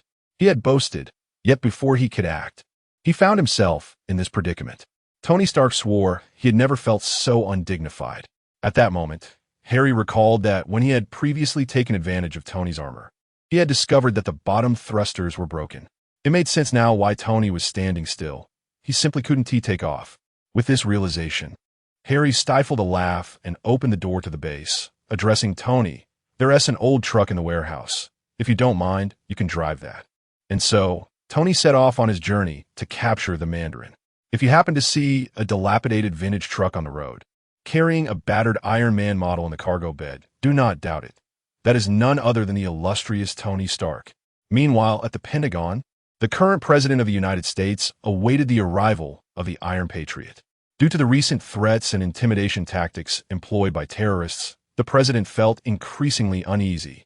The FBI surrounding him provided little reassurance. Only superheroes could offer the necessary protection. Initially, he had wanted Nick Fury to dispatch Captain America and Black Widow for his protection. After all, one was a legendary superhero from World War II, and the other, well, you know. However, the SHIELD operatives were unreachable. Darn it, the agency had the audacity to disregard him, even though their headquarters was located right on his territory. The president resolved to tighten budget approvals for them, determined to make them aware of who truly held the power. Chapter 12. The False Mandarin. Behold who has arrived. Our colonel. Although the anticipated superhero protection is absent, at the very least, there is someone to safeguard himself. The president warmly embraces the Iron Patriot, offering a grand show of camaraderie. After their embrace, he does not forget to pull him in for a photograph. "Your protection is now my safety, Colonel," the president remarks, patting the Iron Patriot on the shoulder before boarding the aircraft, the Iron Patriot's armor silently following behind. Meanwhile, Tony drives to Miami, tracking a signal. Upon reaching a secluded estate, he parks the dilapidated vintage car by the roadside. The location is remote, with only a grand manor in the distance and little sign of human presence. Tony chooses not to enter in his armor, as the flight system is damaged, rendering it cumbersome and unwieldy. By the time he reaches the manor clad in his suit, he fears he may lack the strength to continue. Thus, he resolves to proceed on foot and summon the armor only when faced with formidable adversaries. Presently, he has fashioned a few small weapons, making the prospect of infiltrating a manor manageable. Equipped with integrated display glasses detached from the MK-42's mask, Tony instructs Jarvis to mark the enemy personnel within the estate. Once the entire layout and hostile entities are mapped, Tony feels as though he's engaged in a real-life CS game, easily dispatching the outer security. As he delves deeper into the manor, Tony begins to sense an oddity. This must be the enemy's lair, yet why does it only house ordinary security personnel? Where are the peculiar figures from last night?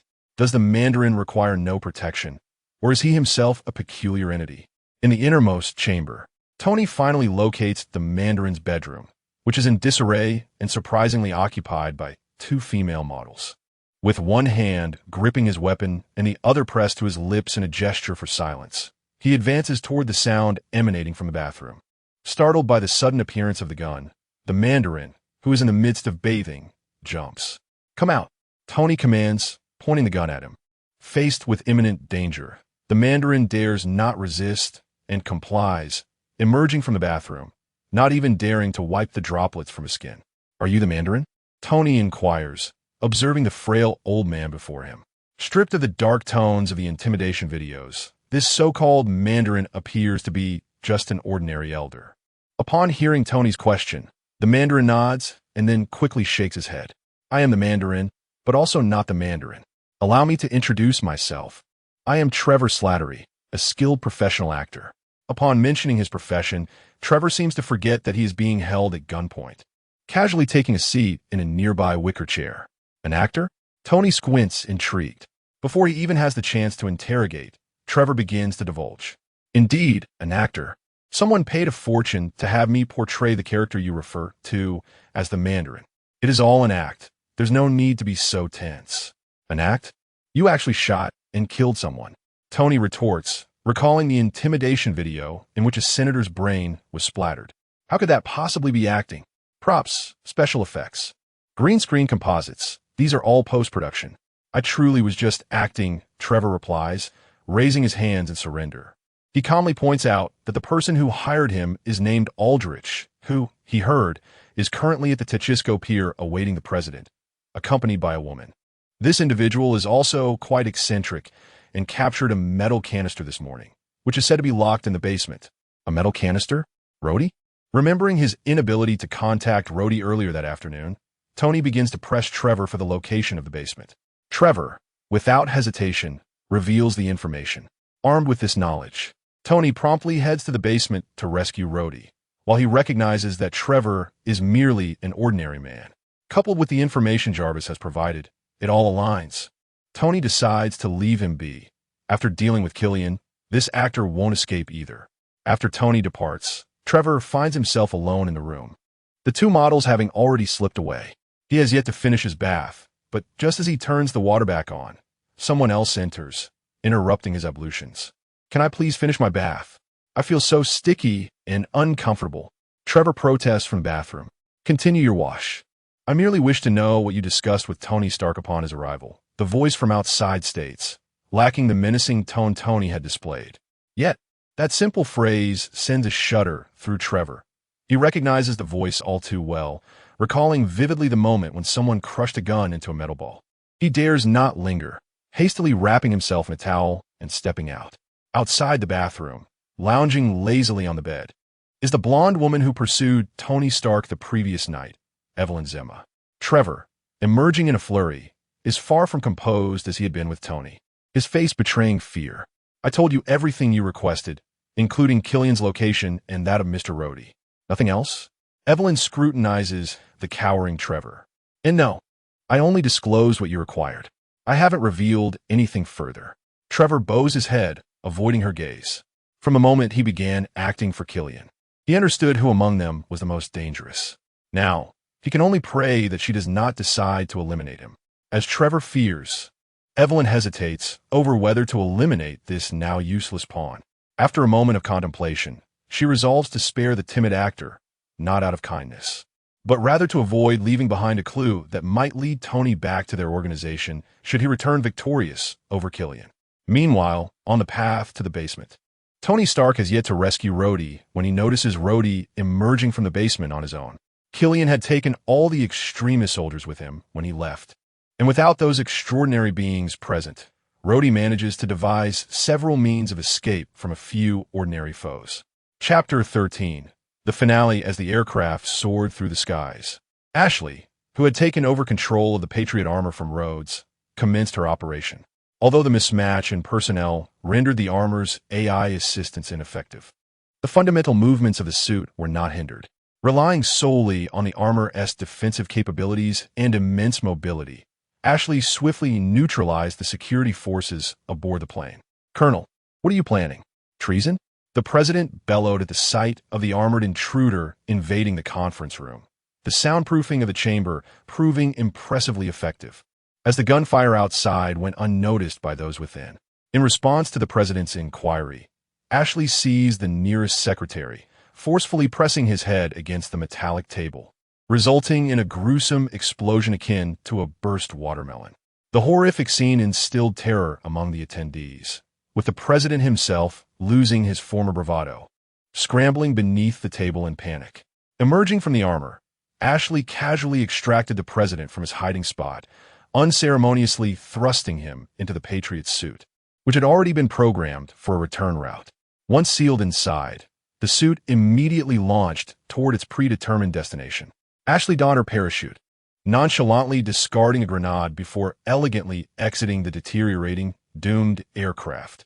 While the president was being ensconced within the Patriot armor, Jarvis had already re-established the armor's location. Tony Stark, aware of the situation aboard the plane, quickly learned that there were over a dozen survivors. He promptly employed remote control to maneuver his armor and rescue them. Meanwhile, Rhodes drove towards the dock, simultaneously contacting the vice president for assistance, unaware that the vice president had already fallen under Killian's control. The prospect of rescuing the president seemed implausible.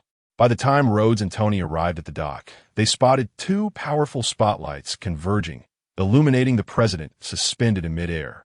Rhodes quickly scanned the scene, noting the limited number of adversaries, only a dozen or so, but both he and Tony understood that this was not necessarily a boon. They were acutely aware that Killian's henchmen were formidable superhumans, evident in those accompanying him. What now? The enemies appear quite formidable. When will our reinforcements arrive? Tony whispered to Rhodes, his words directed not only at him, but also to Jarvis on the other end of the headset. Let us divide our efforts. I will approach the president, and you seek Pepper. Remain undetected. Once the reinforcements arrive, draw their fire and take advantage of the chaos to rescue the others. Rhodes swiftly made his decision, brandishing his handgun as he attempted to stealthily advance. Very well. Tony nodded in agreement, his concern for Pepper outweighing his focus on the president's safety. The two began their covert infiltration. Meanwhile, in Tennessee, Harry had already composed himself after the initial shock, now watching the unfolding events through Jarvis's feed, comfortably enjoying popcorn and soda as if it were a thrilling movie. Stark Industries' satellite feed provided an unexpectedly clear view, with Jarvis skillfully shifting angles, allowing Harry to feel as though he were witnessing an extraordinary cinematic experience. Though Tony and Rhodes did not receive military support, they were bolstered by Jarvis, who deployed dozens of uniquely designed, fully functional suits, perfectly aligned in the sky. The sight was not only awe-inspiring for Rhodes on the ground, but also left Harry envious, drooling at the thought of the immense monetary value each suit represented, no less than $10 million apiece, and Tony had summoned dozens. Contemplating his own scavenger lifestyle, Harry felt a pang of sadness, wishing he too could create a magnificent suit with such resources. Once Tony's suits had arrived, he ceased hiding and directly confronted Killian. Although Killian's extremist soldiers were formidable, their numbers ultimately paled in comparison to the army of suits Stark had produced, quickly tilting the battle in their favor. Rhodes seized this opportunity to rescue the president and reclaim his Patriot armor. While the overall situation appeared favorable, Tony faced considerable challenges. Killian's mastery over the extremist virus had advanced significantly, making his abilities far superior to those of the two individuals who had previously pursued him. Despite Tony's armor inflicting damage, it could not keep pace with Killian's recovery speed. Killian's speed and strength were grotesquely enhanced, rendering Tony's multi-million-dollar armor seemingly as fragile as paper. Each time he was cornered, Tony was compelled to abandon another suit. The relentless combat left Tony feeling utterly fatigued. As yet another suit was severed in half by Killian, Tony found himself with no avenue for retreat. Even Harry sensed that Tony was in dire straits. However, Jarvis, usually tense during Tony's perilous moments, remained remarkably composed.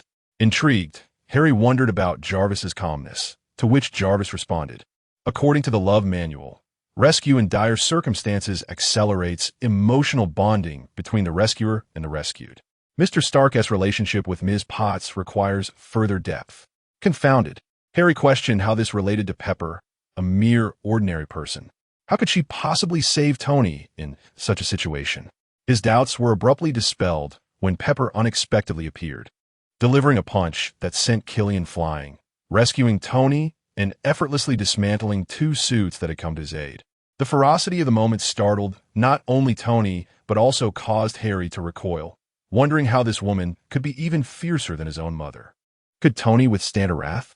Ultimately, the situation resolved perfectly, not only eliminating Killian and rescuing the president, but also culminating in Tony Stark orchestrating the world as most extravagant fireworks display for Pepper. Harry, having witnessed the entire event, stifled yawns as he switched off the monitor, content to have experienced such a cinematic spectacle before bedtime. Chapter 14.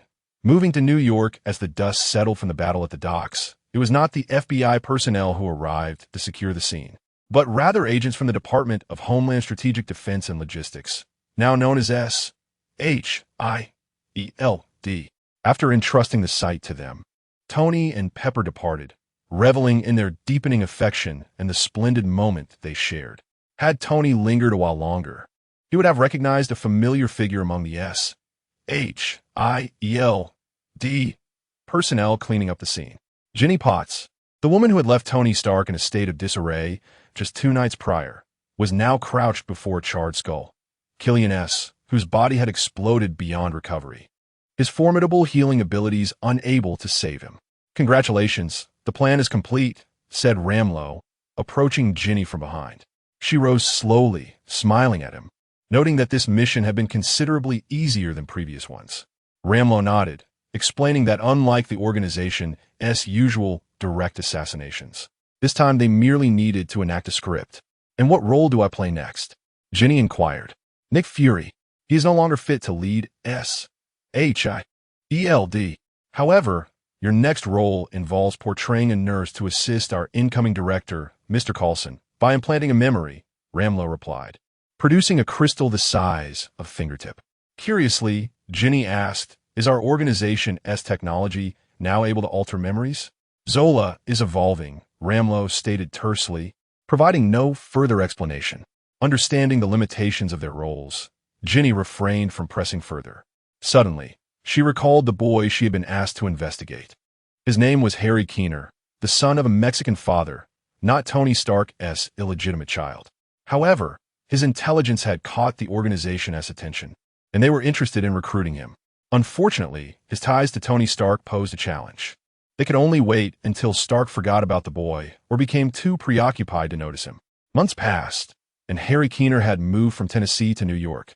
Following his mother's unexpected windfall of $1 million from Stark Industries' energy-saving raffle, along with an apartment in Queens, Harry found it absurd that Stark's gratitude was so conspicuous. As a result, he and his mother relocated to New York, where he needed to re-enroll in school. His mother transferred him to Midtown Tech, the largest school in the area where the upper and lower grades were combined, ensuring that Harry's commute would remain unchanged when he reached the 9th grade. Louise, Harry's mother, assured him that her decision was not merely for convenience. I heard new students are joining today. Ned, a slightly overweight boy, shared this news with his close friend, wondering whether the newcomer would be male or female. If it's a girl, that would be fantastic, like those beautiful foreign exchange students in Japanese manga. Peter Parker, Ned's best friend, immediately shook his head. Don't get your hopes up. It's neither a girl nor a foreigner. How do you know who the transfer student is? Ned asked, curious. Although still young, he was already well informed about school happenings. Faced with his friend's inquisitiveness, Peter revealed that the new student was his neighbor. Before Ned could inquire further about the new student's appearance, the teacher entered the classroom with Harry Keener and announced, "Everyone, please settle down. We have a new student today. Let us give a warm welcome." The teacher led the applause, and the students followed suit. After a brief self-introduction, Harry took his seat, coincidentally next to his new neighbor. "Hey, I'm Ned, Peter Parker's best buddy. I heard you're Peter's neighbor." Ned enthusiastically extended his hand across Peter. Shaking Ned's hand, Harry replied, "Hello, Ned. You can just call me Harry." "All right, Harry. Want to come over to the Parker house after school? They just got the Star Wars Lego set, and we can build it together." Harry did not decline Ned's invitation. Socializing was essential, and he certainly did not want to be labeled as a recluse, which would make his school life quite miserable. Harry's life after enrolling was relatively uneventful, and Tony had not sought him out. However, JRVIS frequently contacted his dummy as the highly intelligent AI, having developed human emotions and autonomy, also experienced loneliness. Thus, he often reached out to ensure that Dummy received ample data, aiding in her evolution toward becoming a second digital life, alleviating JRVIS's solitude. Harry welcomed this development. While attending school, he was also devising his grand plan for financial success. Following his encounter with Tony Stark, Harry had come to profoundly appreciate the importance of money. Without it, not only was a cool suit unattainable, but even a protective plasma shield was beyond reach. Now equipped with knowledge and skill, Harry lacked resources. Although he could easily approach Tony Stark for assistance, knowing the billionaire would likely be generous, he was unwilling to beg. Harry, refused to be a beggar. Thus, Harry resolved to establish his own company, develop his products, amass wealth, and build his own armor. At present, he was dedicated to the development of his flagship product, steering clear of the military-industrial complex, recognizing the peril of venturing into such territory without connections. After much contemplation, Harry decided to create. Chapter 15. The illegitimate child arrives. After much contemplation, Harry Keener ultimately resolved to develop a mobile phone. This decision was not made lightly. Although his prior interactions with Tony Stark showcased advanced technologies, including Stark's armored suits and the intelligent assistant J.A.R. Ace. These innovations were merely representative of Stark's individual prowess rather than the technological landscape of this world. Upon stepping away from Stark's influence, Harry discerned that the overall technological advancement of this realm was considerably lacking. Most of the technological products resembled those from the 20th century of Harry's original world. Harry had no intention of utilizing products from the subsequent centuries. A 21st century smartphone would be more than sufficient to surpass the functional devices of this era. In a time dominated by button-laden phones, the introduction of a full-screen device would undoubtedly create a seismic shift reminiscent of the initial impact of such innovations. Moreover, Harry planned to incorporate a simplistic grouping program within the smartphone, a feature that current mobile manufacturers lacked. The initial phases of development required a makeshift approach, as Harry did not possess the necessary capital.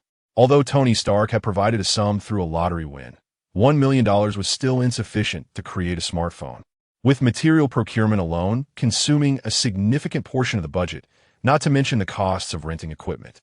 While mass production of phones would not be exorbitant, crafting a device from scratch presented unpredictable expenses. After all, creating something from nothing involved more than merely fabricating chips. It entailed numerous facets, unlike when Harry had pieced together a computer from discarded components. Fortunately, Harry did not intend to manufacture a smartphone entirely from the ground up. He only needed to develop certain components to enable the phone's functionality and subsequently draft a business proposal. Securing investments would facilitate the seamless production of the device. Although not required to create a complete smartphone, the endeavor of producing each functional module consumed Harry over 10 days. Upon finalizing his proposal, he ventured out to seek investment, with the target being none other than New York's wealthiest magnate, Tony Stark. To merely solicit money would be a blow to his dignity. However, seeking an investment represented a collaborative opportunity. Dressed in a tailored black suit and a specially crafted tie, ordinary ties were too lengthy for 13-year-old Harry, who stood merely at 1.60 meters. He adjusted his attire before stepping outside with a briefcase in hand. He hailed a taxi and arrived at the entrance of Stark Tower. "Miss Potts, there's a 10 o'clock appointment that requires your attention. J.R. Ace," announced as Pepper was engrossed in paperwork. "A 10 o'clock appointment? I don't recall scheduling anything of the sort," she mused, puzzled by the sudden entry. "This appointment was logged into your itinerary at 11 last night," J.A.R.V.I.S. clarified, realizing this was likely an unannounced addition by Tony. Pepper sighed in frustration. "Tony, how could he not inform me beforehand? Adding appointments so casually disrupts my schedule." Despite her complaints, Pepper resolved to meet this mysterious appointment, recognizing the individual had already arrived and it would be unprofessional to send him away. "Luna, is there a Harry Kina downstairs? He has a 10 o'clock meeting. If he is here, please bring him up," Pepper instructed, regaining her composure as she contacted the front desk. In the lobby, Luna was currently preventing Harry from entering, as this was a private office building, not a public space. Her duties as the receptionist compelled her to deny access to external parties. Although Harry claimed to be there for a business discussion with Pepper, Luna found it hard to believe that a 13 or 14-year-old child could be there for such matters. What could he possibly negotiate? A reduction in the price of bubblegum? Just as Luna dutifully obstructed Harry's entry, she received the page from Pepper, and she felt as though the sky had fallen. She had inadvertently stopped a client. Nervously glancing at the young Harry, she worried that he might file a complaint against her. Would her job be at stake? Perceiving her distress, Harry smoothed out the wrinkles in his clothing and assured her, "It's all right. Please lead the way. I wouldn't want to keep Miss Potts waiting. And rest assured, I won't file a complaint against you." Harry was keen to leave a favorable impression on Miss Potts. This was not merely about securing an investment, but also about avoiding the wrath he had witnessed during J.A.R.V.I.S.'s live broadcast. The memory of that night had haunted him in nightmares, and he had no desire to provoke someone as formidable as her. While Pepper awaited Harry's arrival in her office, she pondered why Tony had suddenly arranged such an appointment. Could this be an important guest? When Harry finally entered, she was taken aback, staring at him and then at Luna. Is Mr. Keena not here? With an awkward smile, Luna replied, This is Mr. Harry Keena. You are Harry Keena? Upon hearing this, Pepper's attention fixed on Harry, and she began to grasp why Tony had so abruptly arranged an appointment without informing her. He must have feared revealing that his illegitimate child had come to see her. The thought ignited a surge of anger within her, awakening the remnants of the extremist virus that had once plagued her, causing her eyes to flare with intensity. As Harry prepared to introduce himself, he was abruptly instructed by Pepper, suppressing her fury, to accompany Luna to a nearby office. Confused by her abruptness, Harry was soon enveloped by the sound of her voice, which pierced through the soundproof walls. Tony Stark, where are you? Get to the office immediately. How dare you leave me to handle your child? I am merely your employee, not your lover, and certainly not your son's stepmother. Chapter 16. Misunderstanding. As Tony was engrossed in designing his new armor, a phone call from Pepper left him utterly bewildered. In an effort to pacify her earlier, he had set off fireworks for all his suits, but that did not imply he could not create more thereafter. He was currently working on a more portable suit. Although remotely controlling the armored suit offered convenience, its quality remained subpar, lacking formidable combat capability. Thus, Tony needed to re-examine materials to create a suit that was both convenient and possessed outstanding combat prowess. Just as he was deep in thought, Pepper's call came through, and without giving him a chance to explain, she yelled before abruptly hanging up. A love child? Aside from that incident with Maya, I had taken all necessary precautions. How could there be a love child? With no time to ponder further, he donned the third-generation armor that had yet to be destroyed and soared toward the tower. Upon landing, a pen holder struck him on the head. Seeing Pepper poised to throw more, he hurriedly soothed her. Whoa, my dear, please don't be angry. The virus within you has not been entirely eradicated, and heightened emotions could trigger residual factors. Though still upset, Pepper ultimately refrained from using her notebook as a projectile. Tony stepped forward, snatching the notebook from her grasp and tossing it aside. With his helmet retracted, he gazed at her tenderly, saying, You know I love only you. As for those unworthy of love, I have taken great care to shield little Tony from them. Then how do you explain this love child knocking at our door, changing my work schedule in the middle of the night, and sending him to me directly? What do you intend? Do you want me to become a jealous fool, dismissing that child? Pepper's words came in a rapid-fire manner, her agitation escalating with each syllable. Noticing Pepper's impending fury, Tony quickly interjected. I did not alter your work schedule in the dead of night. I was preoccupied with the materials for my new armor last night. Who else in Stark Industries could have made changes besides you? Surely, you cannot suggest it was Jarvis acting on his own. After all that, where is that child? If he is indeed mine, I should be able to recognize him at a glance. My genes are rather formidable. As Tony Stark emerged from the armor, he was eager to meet the purported love child, for he had yet to see what this child looked like. Harry? Upon arriving at the adjacent office, Tony was taken aback to find Harry waiting there. He had assumed the child would seek him out upon arriving in New York. A father and son reunion. Pepper, standing behind Tony, noted his expression and felt her mood plummet further. Oh dear, you misunderstand. He is not my love child. He is the boy from Tennessee, the one I told you about, the child I saved. Hearing Pepper's explanation, Tony quickly sought to clarify. However, his attempt at explanation inadvertently offended Harry. Whom did you save? Harry said, a hint of indignation in his tone. While Tony embraced Pepper in an effort to explain, he desperately gestured at Harry, not wanting the child to reveal his embarrassing predicament.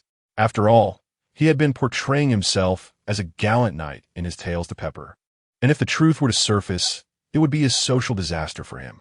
After a period of calming down, Pepper finally grasped the situation. It was all a misunderstanding, and blushing with embarrassment, she turned to Harry and apologized. I'm sorry, I misunderstood. By the way, Harry, how did you come to find me? Tony interjected, wanting to divert attention from Pepper's discomfort and move past the previous incident. Harry, still focused on his agenda, took out a proposal from his briefcase, along with several functional modules he had developed. Placing them on the table, he addressed Tony Stark. I'm here seeking investment. I hope Stark Industries can sponsor the products I am developing. Without even glancing at the items on the table, Tony waved his hand dismissively and said, Oh, is that all? Simple. How much do you need? Is 10 million sufficient? For Tony, money was merely a figure, never a concern. As long as he valued a person, he would gladly provide whatever was requested. However, Harry was displeased. He had not come to beg. Tony's gesture felt somewhat insulting to his pride. Slapping his hand on the stack of proposals, Harry fixed his gaze on Tony and stated firmly, "I am here to seek collaboration, not charity, Mr. Stark." Harry's serious demeanor caused Tony, who had been nonchalant and eager to expedite matters to return to his armor, to feel a weight in his chest. Yet, Tony was no fool. He quickly realized the inappropriateness of his actions. Seeing the tension in the air, Pepper quickly intervened, picking up a functional component from the table to scrutinize. While she did not fully comprehend its utility, she merely wished to provide Tony an opportunity to save face. After all, at this point, someone typically needed to apologize, but Pepper knew full well that Tony Stark would never concede. He was as stubborn as a child. "Well, this is an interesting function, but for what purpose does this single function serve?" she inquired, holding up the component that happened to be the AI module for the silly program. While it could respond, a solitary AI module could not accomplish much on its own. Prompting Pepper's question, she did not comprehend the utility of such a product. Was it a chatbot? It only repeated a few phrases and seemed incapable of conversing meaningfully. Pepper's inquiry redirected Harry's attention. Observing the component in her hand, he pushed the other two components forward and issued a simple command to the one she held. "Silly girl, play music, open the album." Upon Harry's instruction, the component immediately responded, controlling the two functional modules on the table to launch the corresponding programs. Such a demonstration would astonish any ordinary person. However, Pepper was no ordinary individual. As Tony's superior, she had witnessed Jarvis in action, and any artificial intelligence would pale in comparison to Jarvis, let alone this rudimentary AI that Harry had simplified. Chapter 17. Osborne Technology Company. This is but a minor feature of my product. However, due to the current financial constraints, I can only separate these functionalities.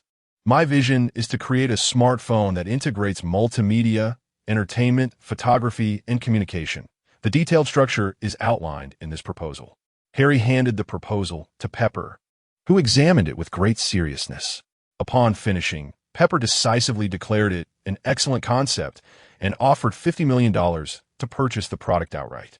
While Pepper was captivated by the proposal, she was more inclined to acquire it than to invest in the plan.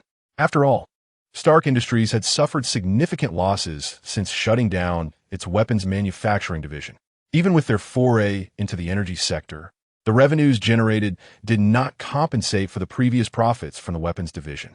Since assuming the role of CEO, Pepper had aspired to elevate Stark Industries to greater heights. And with a product that could become a pillar of the company before her, she could not let this opportunity slip away. Hearing this, Harry furrowed his brow. He had not come to sell his product, but to secure funding for his company.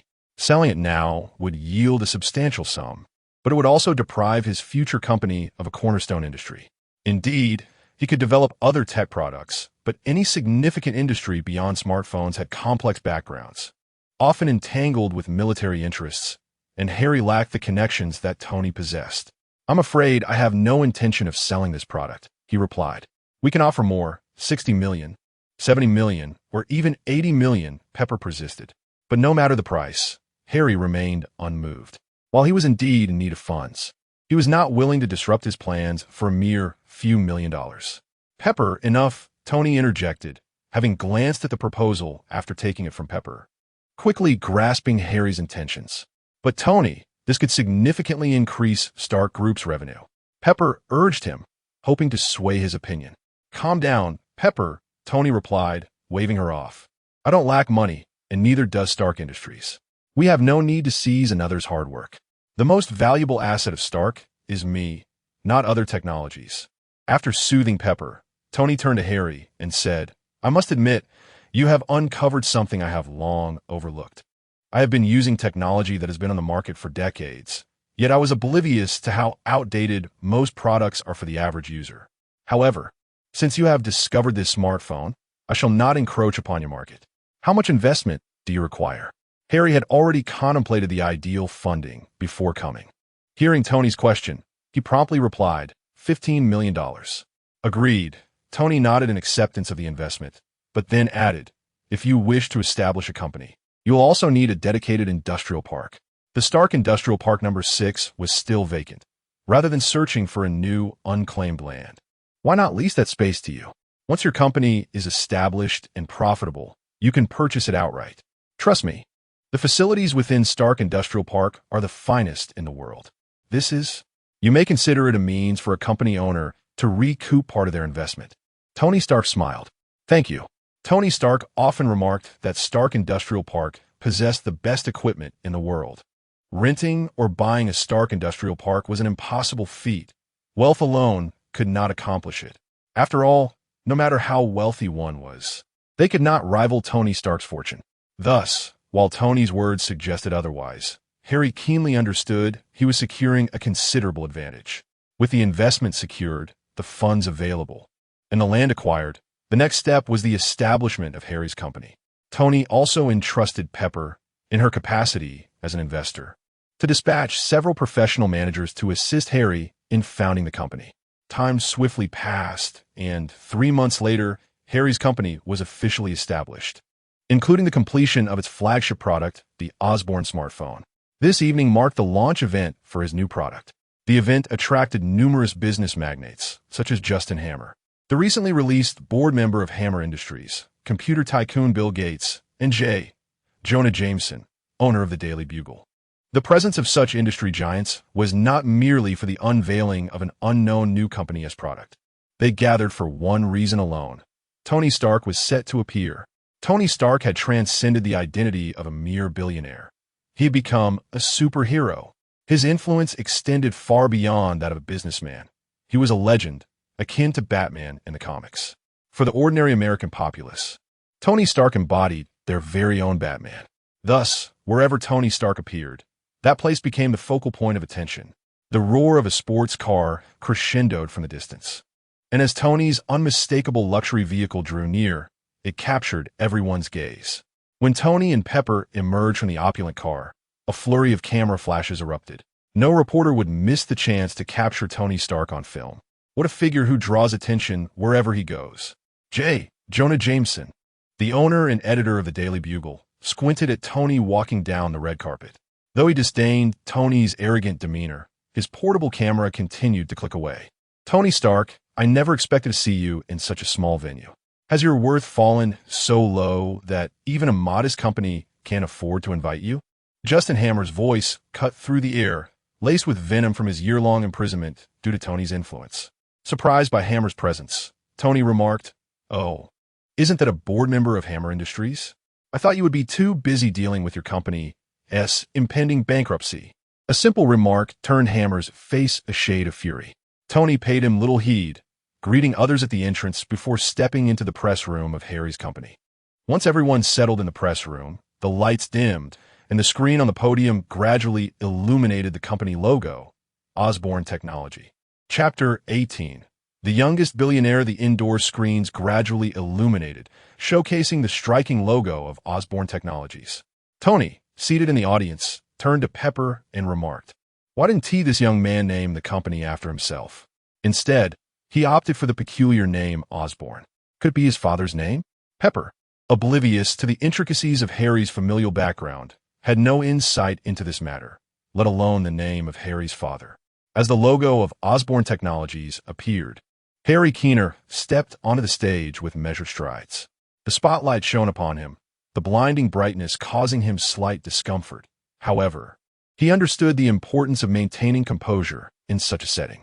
The audience watched in bewilderment as Harry, who appeared scarcely 15, took the stage.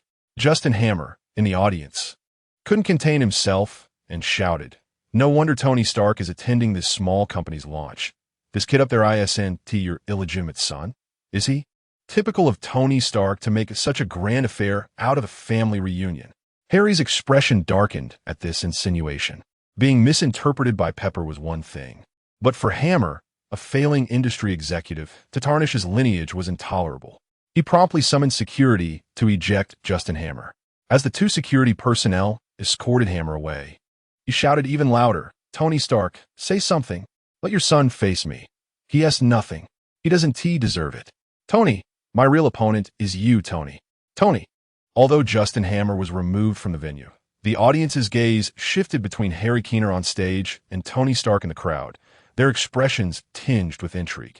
They began to ponder the validity of Hammer's outrageous claims. Could this launch event truly be a grand family reunion? Clearing his throat, Harry felt compelled to clarify the situation. Allow me to introduce myself. I am Harry Keener, the founder and current president of Osborne Technologies. I assure you, I share no blood relation with Mr. Stark. This should be evident from our hair alone. Oh, and Mr. Stark, please refrain from dyeing your hair. Otherwise, distinguishing between us may become quite challenging. After lightening the atmosphere, Harry proceeded with the product announcement: full-screen smartphones and intelligent devices. These concepts resonated like a revolutionary thunderclap among the audience, especially among the titans of the mobile industry, who recognized that a formidable competitor had entered their small pond. Others in various fields felt a chill. This child was remarkably young. Who was the last teenager to cause such a stir across America? All eyes turned toward Tony Stark, the last prodigy to captivate the nation at a similar age. Might this boy be the next Stark? The audience collectively pondered this question, arriving at a silent consensus. As a product launch, the event was not confined to the physical venue. It was simultaneously broadcast online. Due to Tony Stark's involvement, the number of viewers skyrocketed into the millions. When Harry took the stage and unveiled the products, viewership surged to over 10 million, briefly crashing the internet. The following day, news outlets, both television and print, were dominated by headlines about Harry Keener.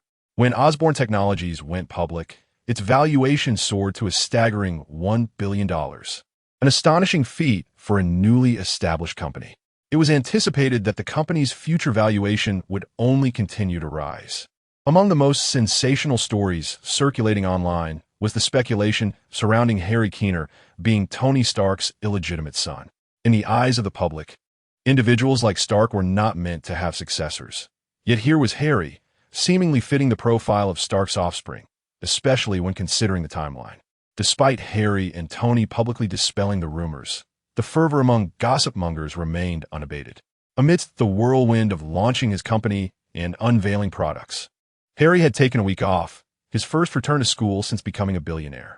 He relished the experience, basking in the admiration and reverence of his peers, beginning to understand Tony's flamboyant demeanor.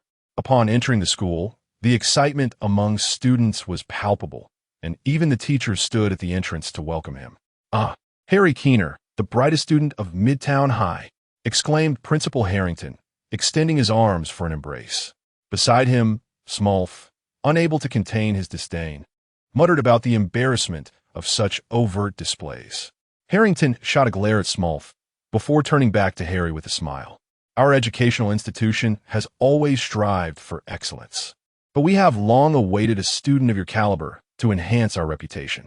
Harry, you have made an immense contribution to our school. Oh, and Harry, now that you're back to classes, you must not neglect your studies. However, I believe you should also look forward to the upcoming end-of-term dance. Your presence will undoubtedly elevate the festivities." As Harrington spoke, Harry suddenly recalled that the term was indeed concluding. He would soon advance to high school, a reality he had momentarily forgotten amidst the recent chaos. Perhaps it was fortuitous. The dance would provide a much-needed opportunity to unwind after a demanding period. Chapter 19. Peter Parker, the Spider-Man. After a long day, Harry returned home and could not stifle a yawn. He was still in the throes of adolescence, and while his energy was abundant, it could not withstand excessive exhaustion. His days were consumed with school, followed by managing company affairs, and then retreating to the laboratory to design his armored suit. At times, he even spent nights at the lab, neglecting his home for weeks on end. Upon arriving at his Queens residence, Harry rubbed his weary eyes as he fumbled for his keys to unlock the door. He realized that amidst his busy schedule, he had neglected to consider moving. Given his newfound wealth, residing in such a modest place felt increasingly unsafe. Previously constrained by financial limitations, he now deemed it prudent to upgrade to a larger house, one that could accommodate a substantial laboratory beneath it, much like Tony Stark's. This way, he would no longer have to shuttle between the park and his home. The more he contemplated, the more he felt that a move was indeed overdue. He had the means and deserved to indulge in a more comfortable living situation. With a click, Harry turned the key, but the sound that followed was not from his own action. The unexpected noise heightened his alertness, and he glanced up towards its source. A figure clad in a red hoodie and a black mask stealthily climbed through the stairwell window, seemingly unaware that anyone else was home at such a late hour.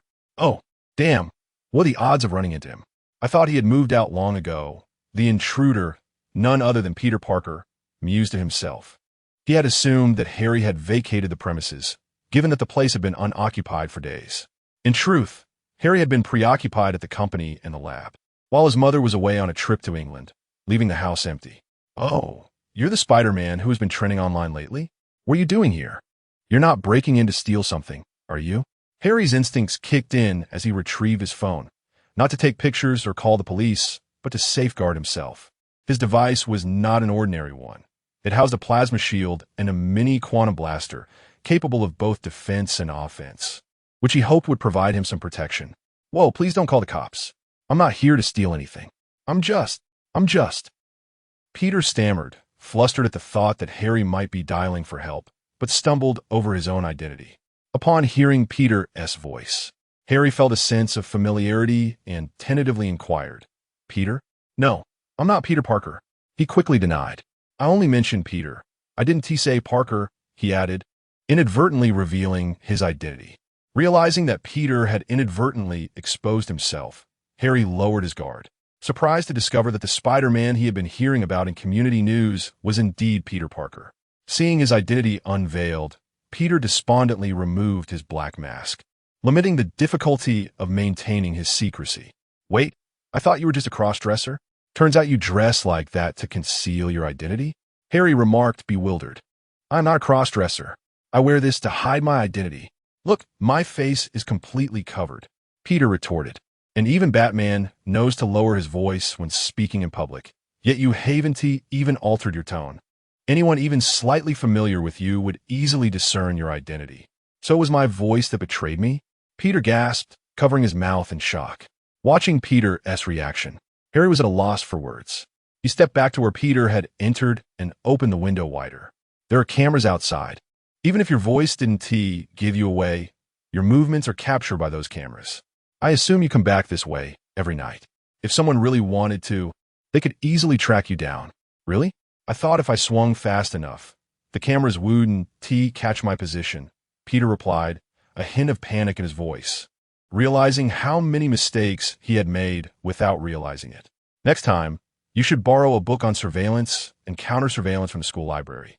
With your recklessness, you might attract some dangerous foes who could find you in no time. Harry shot Peter a disapproving glance before retreating to his room.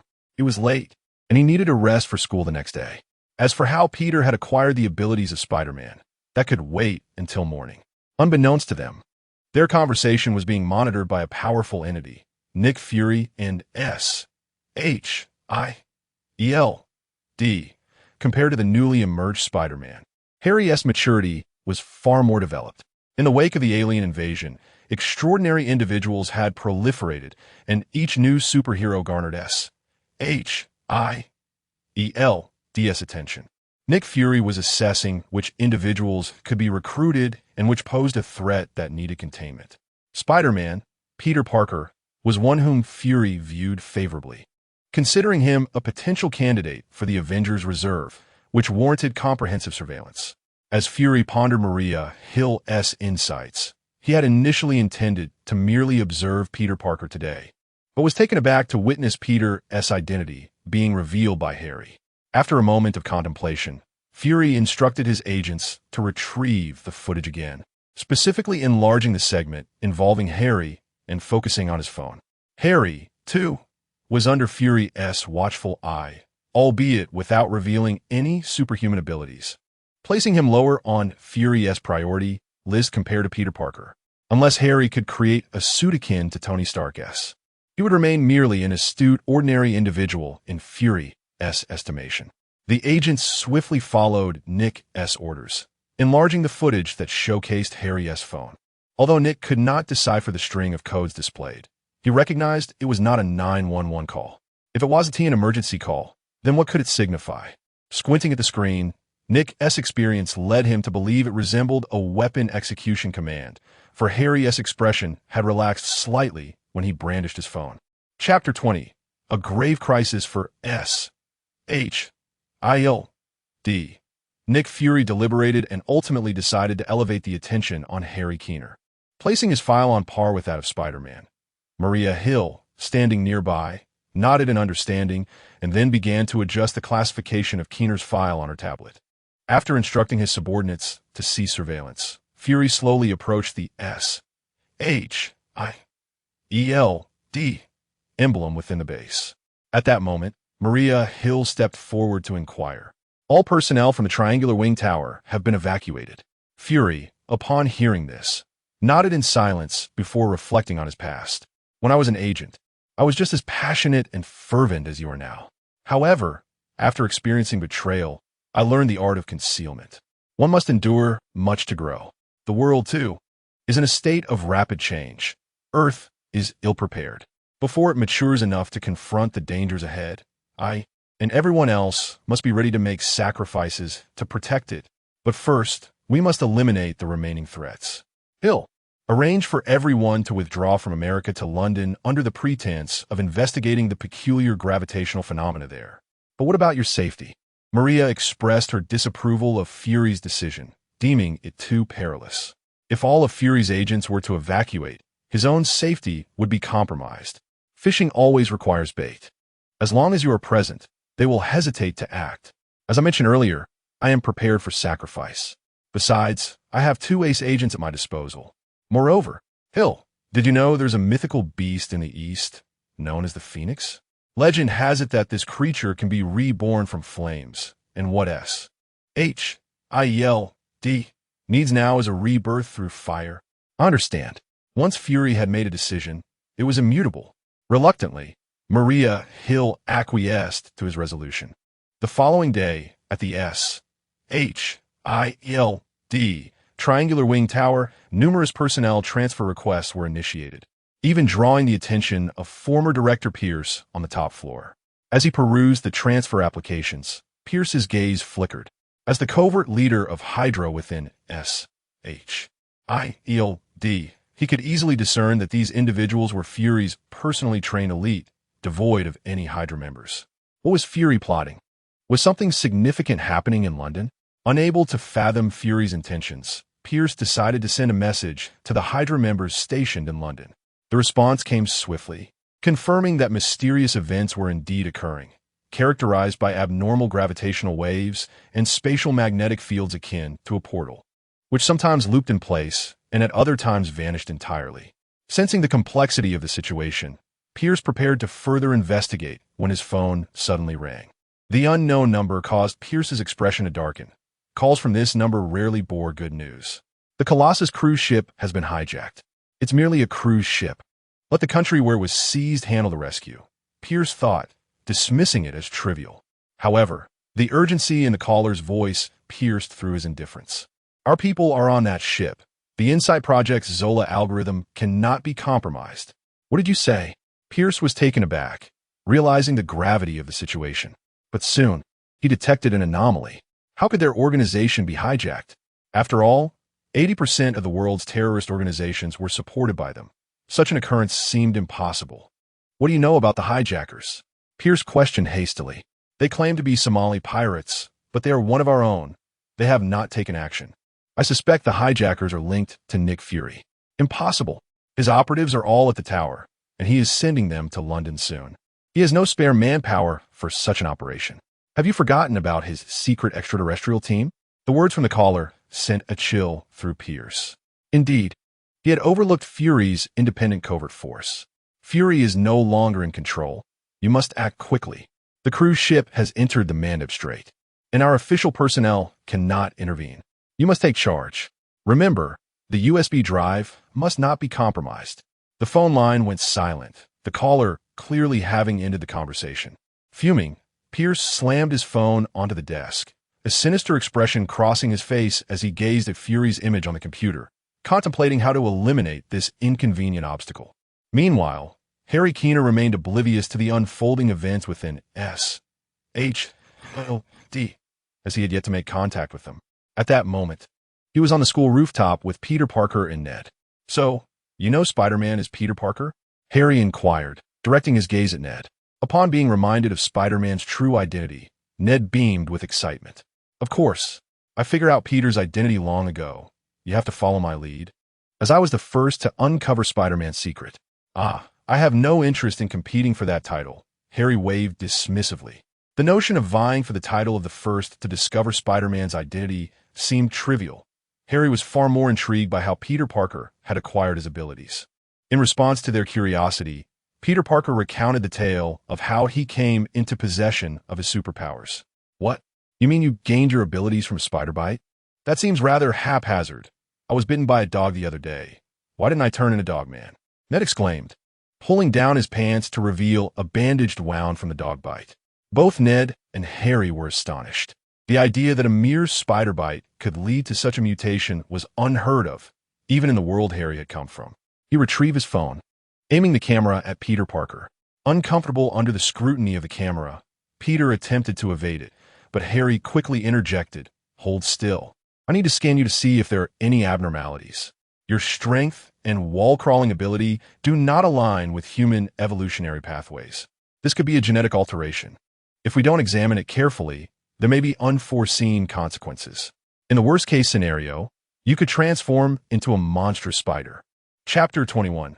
The genetic codex of Peter Parker. The camera on the phone thoroughly scanned Peter Parker's figure, revealing a plethora of bodily indices. Harry scrolled through the information displayed on the screen, and with each passing moment, his brow furrowed deeper. The results indicated that every aspect of Peter Parker's physiology surpassed the limits of an ordinary human. Whether it was skin toughness, bone density, or even the robustness of his platelets, all were markedly superior. His heart rhythm and pulse rate were significantly elevated as well. Measurements such as total bilirubin, aspartate aminotransferase, blood creatinine, and urea nitrogen were all beyond normal ranges. Logically, such an imbalance in a person's physiological indicators would manifest visibly. However, Peter Parker appeared entirely unremarkable. Harry Kina rubbed his temples and said to Peter, "After school, you need to accompany me to the lab. Your bodily metrics are entirely anomalous. My rudimentary observation system cannot provide further insights, but my lab is equipped with more advanced apparatus to conduct a thorough examination." "Wow. Are you referring to the facility that used to belong to Stark Industries? Can I join?" Ned, clearly eager to visit, chimed in. As the second person, aside from Harry, to be privy to Peter's secret, Harry felt reluctant to deny him. After all, it was merely a visit. What trouble could arise? The former Stark Industries Area 6 is now under the auspices of Oscorp, having transformed into Oscorp Technology Park. Of course, this arrangement is temporary. While Tony Stark had offered a preferential price, Oscorp had yet to amass sufficient funds for outright purchase. Upon reaching the door of Lab 1, Harry stood outside, allowing the iris scanner to authenticate his identity before the door slid open. This laboratory was exclusively Harry Kina's domain, adorned with numerous inventions of his own design. The high security, reliant on unique iris recognition, ensured a safe environment. As Harry entered, he waved his arm, causing a bulging mechanical bodysuit that hung in the center of the lab to retract swiftly, drawn aside by robotic arms into the wall. "What is that?" "It looks like a bodysuit," both Peter and Ned remarked with curiosity. Harry, continuing his actions, explained that is a protective undergarment, equipped with electrical stimulation chips and efficient conductive patterns. It boasts exceptional resilience, as its primary material is volcanic fiber. Its main purpose is to grant the wearer the ability to protect themselves. Essentially, donning it would transform an untrained individual into a highly capable operative. "All right, lie down on the scanner," he instructed. Before Peter and Ned could express their astonishment, a diagnostic chamber rose from the ground, fully operational. Harry patted Peter on the shoulder. "Don't be nervous. It's just a thorough examination of your DNA, peptide chains, and the complete deoxyribonucleic acid sequence of some functional RNA. No need to disrobe." "Oh, you already have." "Well, that's fine. It is what it is." In his haste, Peter had already discarded everything but his underwear. Standing beside Harry, Ned gazed enviously at Peter's physique. "This must be a result of the spider bite. I bet he didn't have this body before. Don't even think about it." Even if you were bitten by a spider like Peter, you wouldn't achieve this physique. You're too overweight, Harry retorted without mercy, leaving Ned feeling quite self-conscious. The scanner within the chamber repeatedly scanned Peter's body, and as Harry scrutinized the data displayed on the computer, his frown deepened. Ned leaned in closer. There's an anomaly in the midsection of the gene chain. It appears to be spliced and recombined. Harry shot a surprised glance at Ned. You can understand that? Ned chuckled. A little bit. Ignoring the chubby boy's antics, Harry continued to analyze Peter's peptide chains, inquiring, Do you know what your parents did, Peter? I don't know. I've lived with Aunt May since I was very young, and I don't have any real memories of my parents, Peter replied as he descended from the chamber. Dressing as he spoke, Peter, there is a significant issue with your gene chain. It's not just the gene chain. Your cell nuclei contain an abundance of genes, and their stability, mutations, and selective expressions have all been altered due to that spider factor. Spider factor?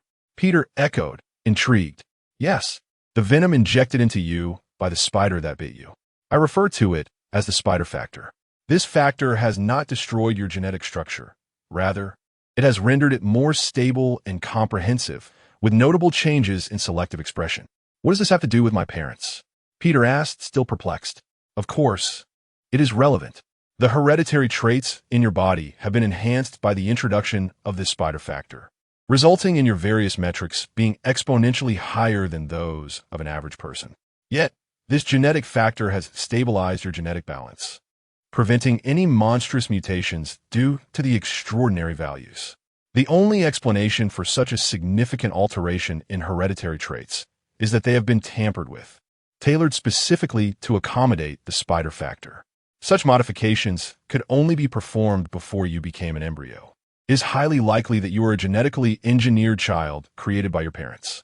Alternatively, it is possible that some nefarious organization or scientist abducted your parents for such inhumane experiments, though I lean towards the former. Harry Keena's words drained the color from Peter Parker's face. A genetically engineered child? Was he merely a subject of experimentation? Neither scenario was something Peter could bear. Compared to these grim possibilities, he preferred the unsettling notion that his parents had been kidnapped by a group of terrorists for wicked experiments. Chapter 22. The strong genetic armor. After conducting a comprehensive examination of Peter Parker, an additional test assessing his strength and speed was conveniently performed.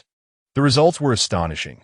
Peter Parker's baseline strength reached an impressive 460 kilograms, and his jumping height peaked at 5 meters. Moreover, Peter possessed an extraordinary adhesive ability, which is primarily responsible for his wall-crawling prowess. His remarkable adhesion allows him to maintain any posture against a wall without falling. However, the most remarkable abilities were undoubtedly his rapid healing and his uncanny spider sense. In summary, Peter Parker's capabilities far surpassed the data provided for Captain America, Steve Rogers. Even Harry Keener could not help but marvel. At times, he found the world to be profoundly distorted, despite the relatively low overall level of technological advancement. There always seemed to emerge products that transcended several eras. Tony Stark's JARVIS was one such marvel, and now Peter Parker, a genetic warrior, stood as another. The exploits of America's first superhero are well known.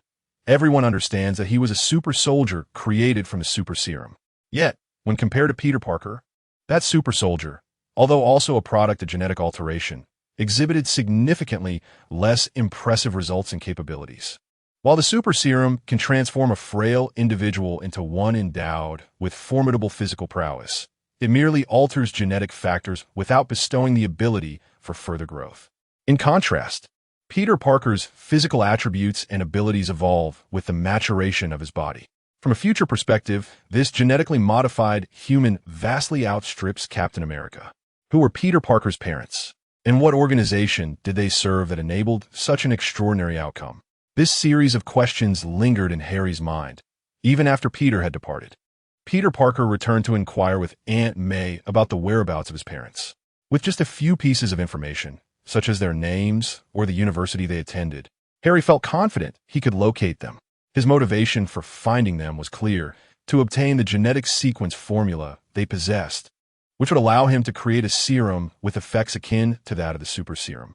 Harry Keener's body was already developed to enhance and modify it further. He had two potential paths. One option was to use a serum to transform himself into a genetic warrior, embracing extraordinary powers.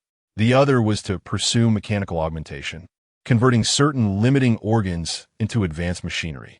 Both methods carried inherent risks, yet the prospects were promising. Although he considered creating a powerful armored suit similar to Tony Stark's, Harry understood that the more formidable the armor, the greater the burden on oneself. Tony Stark's current focus on self-improvement, eschewing distractions and vices, was influenced partly by Pepper and partly by his desire to enhance his physical condition, abstaining from indulgences and engaging in rigorous training to wield his armor more effortlessly. Harry's future ambitions were not confined to a singular approach. He aspired to become both a genetic warrior and a mechanized being. Only through this duality could he develop and master even more formidable armor. Upon returning to the laboratory, Harry Keener discarded his coat onto a nearby rack. The testing chamber had descended back underground, and the previously stored black bodysuit reappeared. Master, the PX-1's basic structure is complete. Shall we add functional components? Upon hearing the AI's inquiry, Harry shook his head. Had he not encountered Peter Parker, he might have proceeded to incorporate the functional components to finalize PX-1. However, now he knew that his PX-1 could be further upgraded. He initiated the extraction of Peter Parker's blood. The restlessness displayed by Peter while in the testing chamber was a natural instinct triggered by the molecular needles, which a spider sense perceived as a threat to his body. The molecular needles, imperceptibly small and silent, extracted and analyzed blood, subsequently reassembling and storing it for future use. Following Harry's command, the AI activated the laboratory's left workbench, which revealed a test tube containing half a vial of blood. Taking the test tube from the mechanical arm and observing the swirling liquid within, Harry smiled. Previously constrained by financial limitations from constructing multi-million-dollar mechanical armor, he now found himself capable of creating strong genetic armor that could rival the combat capabilities of those expensive suits. AI, activate the biological editor. Understood. A white box rose from the front of the workstation, which Harry referred to as the biological editor. Upon opening it, a rush of cold air escaped. The editor's internal environment must be maintained at low temperatures, hence the chill upon opening. Waving aside the cold, he placed the test tube containing Peter Parker's blood inside the editor and closed it. The primary function of the biological editor was to create biological cell tissues, such as flesh and internal organs. Harry had initially designed this for his Phoenix project, intended for crafting his own clones. After the creation of the clone, the editor had lain dormant, but now it found immediate utility. The strong genetic armor was a form of biological armor, predominantly using living organisms as its foundation, granting the wearer the powers of formidable life forms. This type of armor was cost-effective and favored by interstellar wanderers in the pre-transportation era. By hunting powerful creatures, one could obtain an initial set of strong genetic armor with minimal labor costs. Despite its affordability, the efficacy of strong genetic armor was substantial, as its capabilities depended on the strength of the biological material used. The more potent the organism employed in its construction, the more formidable the resulting armor would be. Initially, Harry had not contemplated the creation of strong genetic armor, considering that the current state of Earth's technology was insufficient even to reach the moon, let alone venture into space. The Earth's surface lacked the capacity to nurture powerful life forms, meaning that to acquire such beings, one would need to seek them on extraterrestrial planets. However, the cost of developing a spacecraft capable of cosmic travel would be enough for Harry to construct a mechanical armor even superior to strong genetic armor. Given these daunting challenges, Harry had not regarded the creation of biological armors, including strong genetic ones, as a viable option. However, with the emergence of an extraordinary being like Peter Parker, everything changed. The combination of low cost and formidable combat effectiveness made strong genetic armor an opportunity Harry could not afford to miss. Chapter 23. The first strong genetic armor, the biological editor requires an ounce of blood to generate a flesh tissue, a process that takes 3 days. Though this duration may seem extensive, it represents the utmost efficiency achievable by the biological editor at its maximum power. During these 3 days, Harry did not merely wait for the flesh tissue to be produced. He also engaged in functional modifications of his PX-1 suit. Originally designed as an internal garment for mechanical armor, its structures and energy conduction pathways were specifically tailored to align with the mechanical suit. Thus, if Harry intended to transform it into a biological armor, all interface connections had to be altered. This included modifying the energy conduction pathways, as the biological armor operates on bioelectricity rather than requiring substantial energy conduction. Consequently, these pathways needed to be converted into bioelectric nodes, a task that demanded considerable time. Additionally, various subsequent functional modules required reconfiguration of their interfaces. The reason why biological armors like the strong genetic armor are relatively inexpensive is that their initial form consists solely of a biological covering, relying solely on the strength and defensive capabilities of the biological entity. Such armor possesses a singular combat capability and lacks sufficient lethality. For Harry to elevate the strong genetic armor to a level comparable to multi-million-dollar mechanical suits, he would need to incorporate functional weapons and protective features. Otherwise, the initial form, merely a biological covering, would not only exhibit limited combat capabilities, but also appear unappealing, resembling a grotesquely bulky bodysuit, an aesthetic that certainly does not align with Harry's taste. Therefore, the addition of functional modules was indispensable, enriching the combat versatility of the strong genetic armor while enhancing its visual appeal. As the biological editor emitted a series of beeps, Harry understood that the core of the strong genetic armor, the flesh tissue, had been successfully produced. He opened the dispenser of the biological editor to reveal a black cube. This cube, known as a constrictor, was designed to contain the flesh tissue. Otherwise, the fully expanded tissue would be excessively voluminous, potentially obstructing the dispenser's opening. Retrieving the constrictor containing the compressed flesh tissue, Harry approached the modified PX-1. When he positioned the constrictor against the waist of the PX-1 and pressed down, the four corners of the constrictor immediately sprang outward, and the blood-red flesh tissue surged forth like an extending mass of clay. Harry pressed the button in his hand, activating the biostimulation power supply within PX-1, which illuminated each bioelectric node in sequence. The activation of these nodes allowed the extending flesh tissue to envelop the PX-1 entirely. The previously thin and skin-tight PX-1 now resembled a muscular human model, adorned with muscle tissue. Following the complete coverage of the flesh tissue, its surface gradually transformed from a blood-red hue to a matte black akin to that of PX-1. Harry gazed at this progress with satisfaction. The integration of the flesh tissue and PX-1 had been a success. The strong genetic armor was now in its preliminary form, and Harry was eager to don it to assess its strength. However, before proceeding, he needed to implement safety measures. Fool, prepare the electromagnetic pulse generator. Only act upon my command. The process of creating the strong genetic armor carried inherent risks, during where the bioelectric elements could activate the flesh tissue, inducing a state of activation that would generate reactive cellular nerves, potentially leading to a mental intrusion on the wearer. In simpler terms, the wearer might succumb to overwhelming mental stress and lose control. The electromagnetic pulse could disrupt the bioelectric nodes, forcibly shutting down the strong genetic armor that had integrated the flesh tissue. This was Harry's precautionary measure. Although the likelihood of losing control was minimal, it was not negligible, and thus warranted attention. Once the safety measures were in place, Harry attempted to wear the armor. As his hand approached the strong genetic armor, it responded immediately. Since PX-1 had previously recorded Harry's DNA information, the pheromones successfully recognized him upon proximity. The chest of the PX-1, now integrated with the flesh tissue, gradually opened, displaying the same extensibility as the flesh tissue. However, due to the presence of bioelectric nodes, it could not extend erratically like the earlier flesh tissue. It was limited to a linear diffusion based on the bioelectric nodes as its roots. The armor coiled around Harry's arm like a strip of black fabric, ultimately enveloping his entire being. Throughout this process, Harry maintained a tense, muscular stance. It was, after all, his first experience with such biological armor. Previously, he had merely been a company astronaut, with no need for combat-ready armor. The strong genetic armor enveloped him completely, including his head.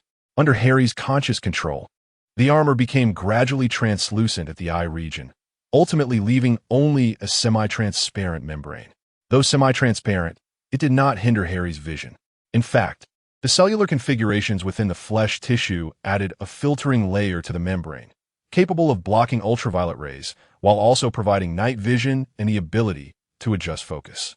Despite these advancements, Harry remained somewhat dissatisfied. Although the basic form of the strong genetic armor was commendable, he believed it could be further enhanced. With outstretched arms, Harry summoned the neatly arranged spare parts within the laboratory, which responded as if in unison. This inspiration stemmed from Tony Stark's 42 Malawian Quatches. The subcutaneous nervous system allowed for remote control of these functional components, each equipped with independent energy sources. While Harry could not replicate the entirety of Stark's 42 Malawian Quatches, he could certainly create individual components such as helmets, shoulder armor, chest plates, arm guards, and leg armor. He did not require full body coverage. Protecting vital areas sufficed, allowing him to achieve functionality without excessive expenditure. To his surprise, the anticipated stimulation of the reactive cellular nerves did not occur. Harry twisted his neck and attempted to jump, discovering he could only reach a height of 3 meters. This result caused him to furrow his brow. Subsequently, he approached the strength testing apparatus and delivered a powerful punch, registering a mere 700 kilograms. While this figure matched the officially published strength of Captain America, it paled in comparison to Peter Parker's previous tests, falling short of half his strength. Fool, what is happening? Why is the ability measurement so inadequate? Is the integration incomplete? According to your current physical capacity, the activation level of the strong genetic armor PX-1 is at 40%. Exceeding this threshold may pose a risk to your safety. Shall I proceed to deactivate the limit? The AI's words reminded Harry of the safety lock he had previously established. No wonder the anticipated stimulation of the reactive cellular nerves had not manifested. The current activation of the strong genetic armor was only at 40%, not even half. It was only through complete activation that the integrated flesh tissue would yield reactive cellular nerves. Nevertheless, Harry had no intention of fully activating the armor at this moment. For now, the strength comparable to Captain America was sufficient. Future complete activation would require enhancing his own physical capabilities first. In contemplating the enhancement of his physical condition, Harry recalled Peter Parker's parents. The most expedient method now lay in acquiring the genetic modification formula that belonged to Peter's parents. It seems I must seek out Peter Parker once more. However, I find it necessary to bestow a name upon this formidable exosuit of mine. For referring to it simply as PX, one feels rather peculiar. But what name should it bear, given that the organic tissue of this exosuit is generated from Peter Parker's blood? Should I call it the Parker armor? No, that name is utterly dreadful. Chapter 24. The resurgence of Baron Strucker during the period when Harry Keener was engaged in the creation of the powerful exosuit. A significant event transpired within SHIELD. The incident in which director Nick Fury was ambushed became a focal point of concern. Following his acquisition of a USB drive containing the Zola algorithm, Fury had reassigned much of his protective detail, prompting Pierce to decisively issue orders for Fury's elimination. While Pierce orchestrated the operation to eliminate Fury through Hydra's influence within the United States, Baron Strucker discreetly deployed a trusted operative into Coulson's medical chamber. Previously, the defenses had been impenetrable, thwarting Hydra's attempts. However, due to Fury's recent troop reassignment, an opportunity had arisen. Strucker had no intention of informing Pierce about this operation. In his eyes, Pierce had already been rendered obsolete. The former director and advisor of SHIELD had long since forgotten the meticulousness and composure required of a true infiltrator, falling prey to Fury's blatant trap. Consequently, Strucker had reached out to other Hydra executives to abandon Pierce altogether. It was irrelevant whether Pierce succeeded in eliminating Fury. Could his insight program truly ensure Hydra's triumph? In the past, many within Hydra would have supported such a plan, but the landscape had changed.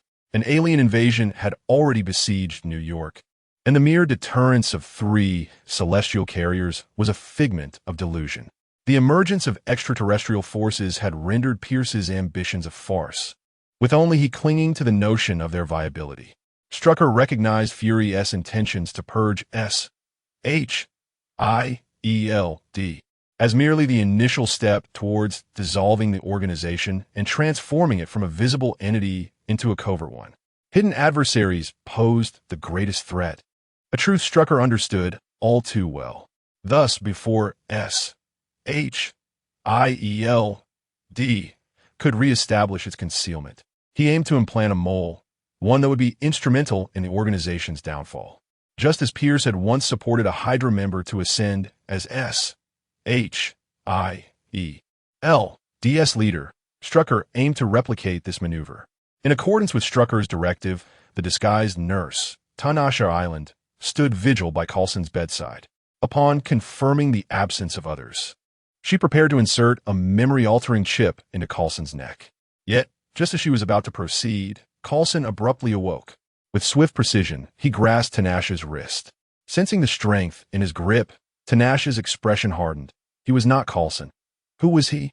Hydra had conducted thorough investigations into Coulson, revealing him to be an ordinary individual incapable of such force. A doppelganger, indistinguishable from Coulson, effortlessly pried Tanasha's hand away, rising from a bed. The commotion attracted attention, and upon hearing footsteps approaching, Tanasha recognized her mission had failed. Without hesitation, she activated a dormant virus within her, the escalating temperature compelling Coulson to release his hold. Seizing the moment, Tanasha fled the room. Inside the chamber, Coulson's visage contorted, transforming him into a green-skinned alien. Observing the blisters forming on his palm, the green-skinned Coulson contemplated before reverting to his true appearance. The mission had failed. As Tanasha scrambled from the underground infirmary, she immediately contacted Baron Strucker. Upon receiving news of the failure, Strucker remained composed rather than enraged, reflecting thoughtfully before responding. So, the Coulson you encountered was a phony? Indeed, it was a disguise completely indistinguishable from the original, Tanasha affirmed. Did you engage him? Can you gauge the disparity in your abilities? Strucker inquired. There was a brief confrontation. His strength was considerable, estimated at around 300 kilograms. However, fearing entrapment, I fled before a proper assessment could be made. He may possess other capabilities, she disclosed. Another extraordinary super soldier. Is it? Fury's concealment runs deep, Strucker mused, contemplating the implications. After a moment, he instructed Tanasha, since the mission has failed, return at once. The intelligence was insufficient. The failure does not rest upon your shoulders.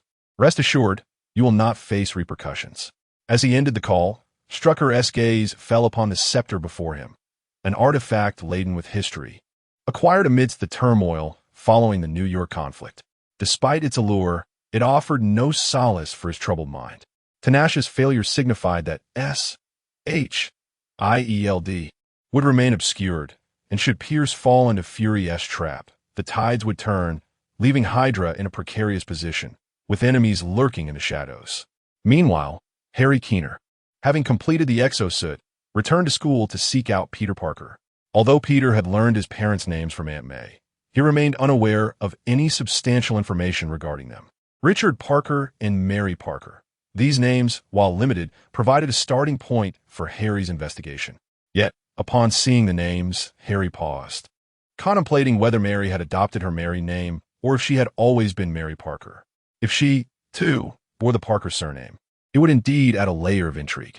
A swift online search yielded predictable results. As Harry had suspected, no information could be found regarding Richard and Mary Parker. Even individuals sharing their names were non-existent, rendering the duo akin to phantoms in the digital realm. At that moment, Harry's curiosity about Peter's parents surpassed even his interest in the genetic alteration formula. Although the line to Peter's parents had seemingly gone cold, another avenue remained to uncover the genetic modification process, reverse engineering from the results. This would require Peter's blood, Yet Harry also needed to create a biological sequence inverter. Relying solely on Peter's blood would not suffice for a comprehensive analysis. Chapter 25. Turmoil in London as Harry Kinna attempted to reverse engineer the genetic modification formula from Peter Parker's blood. He unexpectedly received a phone call from his mother, Louise, who had been vacationing in London for the past fortnight. Today, she finally remembered to reach out to him. Before Harry could utter a word upon answering, he was met with his mother's exuberant shout through the phone. "Harry, you will not believe who I ran into here." "Who? The Queen of England?" "Oh, not quite." Louise's excitement momentarily faltered at Harry's response, but quickly regained momentum. "Even though I didn't see the Queen, I did encounter Thor, the very Thor from the news." "Thor? You saw him in London?" Harry Kinna was bewildered by how Thor, who had vanished from Earth for a year, could suddenly appear in England. His thoughts on superheroes had always been rather cynical, viewing them as colossal troublemakers. Wherever they appeared, safety was compromised. After all, they were akin to firefighters. They showed up wherever there was a blaze, even if they weren't the cause of it, which was quite off-putting. The mere thought of his mother encountering Thor made Harry uneasy. "Indeed, Thor. Let me tell you, son, his physique is astounding. It stirred feelings within me." Louise, reminiscing about Thor's robust form, felt her heart race with a mixture of admiration and thrill. "Mom, although you've been single for years, perhaps you should exercise some restraint." Who speaks of such things in front of their son? Harry Kinna understood his mother's emotions but still felt a hint of discomfort. However, his curiosity was piqued by the events unfolding around her. After ending the call, he promptly instructed his AI assistant, Silly Girl, to retrieve all recent news pertaining to London. The headlines were a chaotic mix: mysterious spatial wormholes, unidentified gravitational fields, the appearance of Thor, clandestine meetings. Amidst the disarray, Harry managed to extract several pertinent details. "Silly Girl, what time is the next flight to London?" "There is a flight to London at 8:20 a.m. Would you like me to book it for you?" "Absolutely." "Also," said another itinerary, "I need to procure or fabricate an aircraft." "Understood." The work schedule has been recorded. Given the alarming news, it was evident that something significant was about to transpire in London. Thor could not possibly have returned to Earth merely for a romantic rendezvous. There must be imminent danger that necessitated his sudden appearance. To ensure his mother's safety, Harry resolved to expedite his journey to London. As for why he couldn't simply don armor like Tony Stark and fly there directly, well, his exosuit, while equipped with various functional modules, lacked the components necessary for long-distance flight. In simpler terms, his armor couldn't fly. Thus, Harry Kinna was left with no choice but to take a plane, which would take 4 hours to reach London. By the time he arrived, it was already past 2 in the morning London time. The temperature in London was significantly cooler than in New York, but fortunately, Harry had prepared adequately. After settling into the hotel that Silly Girl had booked for him, he planned to rest a bit before seeking out his mother. After all, being in the same hotel, knocking on her door at such an hour would surely disturb her slumber. Once he awoke from his nap, Harry tidied his attire, refreshed himself, and proceeded to knock on his mother's suite door. Upon seeing Harry outside, Louise was pleasantly surprised. "Harry, what a surprise. I just spoke to you last night." At this moment, she suddenly gasped and covered her mouth in astonishment. "Could it be that my comments last night made you think I was looking for a father figure, prompting your hasty arrival?" Harry Kinna rolled his eyes at his mother's suggestion and stepped into her room. "I'm not that dull. You're about the same age as Aunt May, and she is on the lookout for a boyfriend, so it's only natural for you to do the same. I have no intention of meddling in your personal life."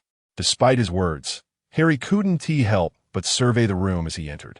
Noticing the absence of any men, or any signs of a wild party, he felt a wave of relief wash over him. It seemed his mother's London escapade had not veered into chaos. Producing a shiny silver bracelet from his pocket, Harry Kinna presented it to Louise. "Things aren't quite peaceful here, especially after your encounter with Thor. This is a protective bracelet I crafted for you. Please put on. Unrest? Yet the streets seem as lively as ever," Louise mused, accepting the bracelet while reflecting on her recent adventures, failing to sense any underlying turbulence or abnormalities. "Thor is the prince of Asgard, destined to inherit the throne. How could someone of his stature have time to be in London, where there are cats, Mice are sure to follow. It's just that the mice have yet to reveal themselves. Harry Kinna drew back the curtains, vigilantly surveying the surroundings. Hearing her son's remark, Louise expressed her concern. If it's unsafe here, perhaps we should hasten our return to New York. There's no need for such alarm. Flights to New York are fully booked. The earliest available is 3 days from now. In the meantime, I shall protect you. Huh? You protecting me, Harry? Let us wait until you are an adult before you say such things. Louise chuckled at her son's earnest demeanor, playfully tapping his forehead with her finger. I'm not a child. I'll be in 9th grade this year. I'm already 14. Indeed, my little adult. Commander, we VE received word from headquarters. The director has been assassinated and is in critical condition. Steve Rogers has gone rogue, evading S.H.I.E.L.D., and warrants have been issued for his and Natasha Romanoff's arrest. At the London branch of S.H.I.E.L.D., intelligence officer George relayed the information regarding the triangular tower in New York to Maria Hill. Listening to the grave news about Nick Fury, Maria paused her fingers from tapping the table, gazing at the framed photograph of Nick Fury on her desk. She abruptly rose and ordered Team 1 to assemble for a covert operation to infiltrate New York. The captain and Natasha required their assistance. Yes, Commander. Chapter 26. Armor Merge. The soonest flight back to New York would not be available for another 3 days. Leaving Harry Kinna with little to do but accompany his mother on leisurely strolls around London. While wandering, he made a concerted effort to avoid places mentioned in the news. As noon approached, Harry glanced up at the sky. The weather in London was notoriously unpredictable. The temperature had plummeted the night before, yet by midday, it had risen to a point where a light jacket sufficed. What? Am I imagining things? Why are there suddenly several suns in the sky? Looking up, Harry was astonished to see 8 massive celestial bodies forming a straight line above him, initially thinking his eyes were deceiving him. Master, the magnetic field fluctuations nearby have changed. How can this be? We are quite distant from those reported locations. To avert unnecessary trouble, Harry had meticulously steered clear of areas associated with strange news. Yet here he was confronted with an anomaly.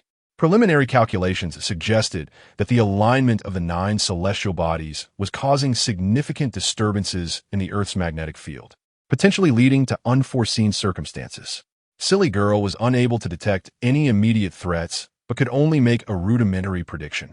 Nonetheless, this prediction was sufficient to alert Harry. It seemed prudent to send his mother back to the hotel. As he rose from his seat, preparing to enter the shopping mall where his mother was selecting bags, he noticed a throng of people rushing out in a state of panic. What on earth was happening inside? Harry stopped a frantic passerby to inquire. A monster, a gigantic creature, suddenly appeared in the mall. The bewildered individual exclaimed, breaking free from Harry and fleeing without a backward glance. This was bad. Hearing of a monster's emergence sent Harry rushing into the mall, where his mother, Louise, was still inside. Within the mall, a colossal monster wreaked havoc, as if it had escaped from a frozen hell. Its entire body radiated an aura of cold, and every crack it made was soon covered in layers of ice. Upon entering the mall, Harry spotted his mother hiding on the 2nd floor, where the escalator leading down was smashed by the monster. The crowd on the 2nd floor was trapped, trembling as they sought refuge in a jewelry store. Relieved to see his mother unharmed, Harry felt a moment of respite. But he was puzzled by the existence of such a creature. It was inconceivable for anything like it to emerge on Earth. Can Silly Girl scan the monster for information? Is it a product of some military experiment? Harry, wearing glasses embedded with Silly Girl's chip, focused intently on the rampaging beast, hoping for any insights. I'm sorry, Master, but no origin has been detected. This creature shows no signs of genetic modification. It appears to be a natural entity. A natural entity? There is no Skull Island here. How could such a creature exist? Master, the characteristics of this being resemble those of the frost giants from Norse mythology. Norse mythology? This certainly connected to that Thor fellow. These superheroes were indeed troublesome attractors of chaos. Upon hearing that the monster resembled the frost giants of Jotunheim, Harry was nearly certain it was indeed one of them. After all, how else would Thor be present? Could it be that, following the impending alien invasion, these frost giants were also preparing to invade? After wreaking havoc in the hall, the monster's gaze turned towards the upper levels. Harry realized he could not wait any longer. He sprinted from his hiding spot. "Hey, beast, you belong back in your cage." "Harry." Louise, hearing her son's voice, immediately recognized it and stood to look down. Sure enough, she saw Harry standing defiantly before the towering creature. "Harry, run!" Yet Harry, undeterred by his mother's cries, was determined to rescue her. Fleeing was not an option. Besides, despite the creature's immense size, he was not without means to confront it. The constrictor of the enhanced armor had been transformed into a device the size of a card box, which Harry held firmly in his hand. Intricate spider motifs glimmered under the lights. As the frost giant approached, Harry inserted the constrictor into the slot of his belt. Wolf spider armor merge. The armor merged. The transformation belt's amplifier resonated as he pressed the device. At the sound, the constrictor opened, and a torrent of black threads enveloped Harry, forming a dark sphere around him. The sudden transformation startled the advancing frost giant, causing it to halt in its tracks. The crowd on the second floor heard the commotion, for Harry had set the belt's amplifier to a rather loud volume. "It's the armored warrior," exclaimed an excited child. However, adults quickly hushed him. "Shoo, there's no such thing. That's just a toy sound." Others admonished Louise, saying, "Miss, let it be. If it's lost, it's lost. Next time, make sure to tell your child that cartoons and reality are different," ignoring the thoughts of those on the second floor. The frost giant on the first floor cautiously sniffed around, and upon sensing no threat from the black sphere, it opened its mouth to bite. Just as its sharp teeth were about to make contact, the black sphere erupted, revealing Harry, now completely clad in the wolf spider armor. In that instant, the explosion of the black sphere released excess black fusion fibers, creating a mist that obscured the frost giant's vision. Seizing the opportunity, Harry, empowered by the extraordinary leaping ability granted by the armor, sprang upwards, positioning himself above the frost giant. "Silly girl, lock on a weak point." Weak point locked. Observing the marked weak point beneath his helmet, Harry unleashed the high-temperature ion sword from his armor, driving it forcefully into the vulnerable spot. The full-powered high-temperature ion sword, combined with the over 700 pounds of strength conferred by the wolf spider armor, pierced through the frost giant's outer defenses, driving the blade deep into the creature's neck. A thunderous roar erupted from the frost giant as it collapsed to the ground. Only when the frost giant lay completely still did Harry withdraw the ion sword, which had effectively reduced the creature's head to a steaming broth. The surface of the sword emitted a faint vapor as he pulled it free. Chapter 27. Indeed, Mother needs protection. It appears I need not take action myself. Thor, the god of thunder, descended from the heavens, initially drawn here by reports of a rampaging ice giant. Upon arrival, he discovered that the beast had already been vanquished. Harry stood atop the defeated ice giant, deactivating his high-temperature ion sword and gazing at the tardy Thor. If he had arrived any later, it would have been far too late. "Are you from S.H.I.E.L.D.?" Thor inquired, observing Harry's dark armor, which starkly contrasted with Tony Stark's. Among the various factions of Midgard, Thor had only encountered one. S.H.I.L.D. "No, I am merely a wandering armored warrior," Harry Kina replied, leaping to the second floor where he located his mother, Louise, among the hiding crowd. "Oh, thank God you're safe," Louise exclaimed, rushing forward to embrace Harry. Removing his helmet, Harry reassured her, "Of course I wouldn't come a harm. Didn't I say I would protect you?" "Humph, you reckless boy. No matter the circumstances, that was far too dangerous. That creature was enormous. How could you face it alone?" Louise scolded, delivering a light slap to Harry's head, still shaken by the image of him standing alone before the beast. "Ouch, that hurt, Mom," Harry protested. "Did it? Are you injured?" she asked, concerned. "I meant your slap hurt. I wasn't harmed while confronting that creature." Just then, Thor leaped up from below. "Hey, you can't just leave without saying a word while speaking to someone else. That's quite rude." He had intended to chastise Harry for his lack of manners, but upon seeing the young man's youthful face, he paused. "Wait, why are you so young?" Asgard had its share of young warriors, but they were at least 20 years of age. This child appeared no older than 14 or 15, yet had slain an ice giant. Thor was astonished by the prowess of Midgard's youth. "Ah, it's Thor." "Hi, Thor, do you remember me? We took a photo together a couple of days ago." The people hiding on the second floor were now animated, thrilled by Thor's presence. After all, the footage of the New York battle had spread worldwide, and Thor's name was well known. Everyone understood that Thor was a hero. His appearance here signified that the monster had been defeated. Ah, truly the god of thunder. Not only did he vanquish the beast, but he also saved a dimwit, someone remarked in awe, with others nodding in agreement. Unbeknownst to Harry, the sound of his arm emerging was mistaken by the crowd for the antics of a low IQ child unable to distinguish between animation and reality. Had he known, he would have been quite vexed. "Mr. God of Thunder, is it safe now?" "Yes, it is safe now. The ice giant has been slain." "Wonderful. The God of Thunder has saved us. Can you lead us down?" "The elevator was destroyed by that creature." "All right, one by one, I will carry you down." "Son, why must we leave so quickly? I still want to take another photo with Thor." As Thor was surrounded by the crowd, Harry had already taken his mother, Louise, and slipped away from the shopping center. Hearing his mother's words, Harry felt exasperated. These monsters had likely appeared because of Thor. Why would anyone want a photo? The longer they lingered with Thor, the more concerned he became about encountering an even more formidable creature.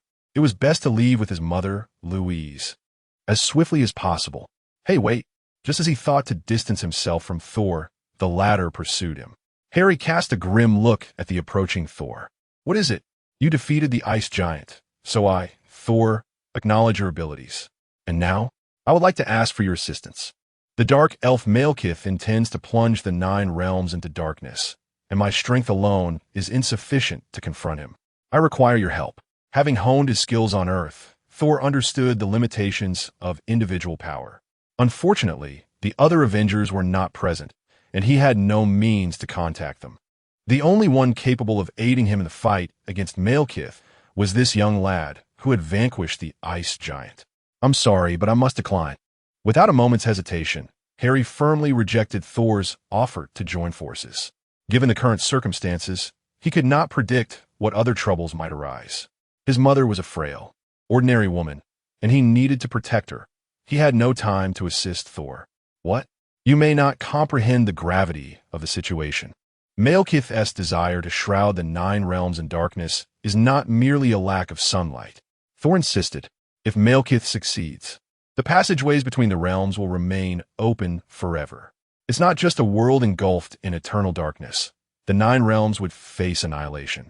Thor believed he had not conveyed the seriousness of the situation clearly enough, so he elaborated on the impending crisis if Malekith were to prevail. Yet, no matter how he explained, Harry's response remained resolute. Refusal.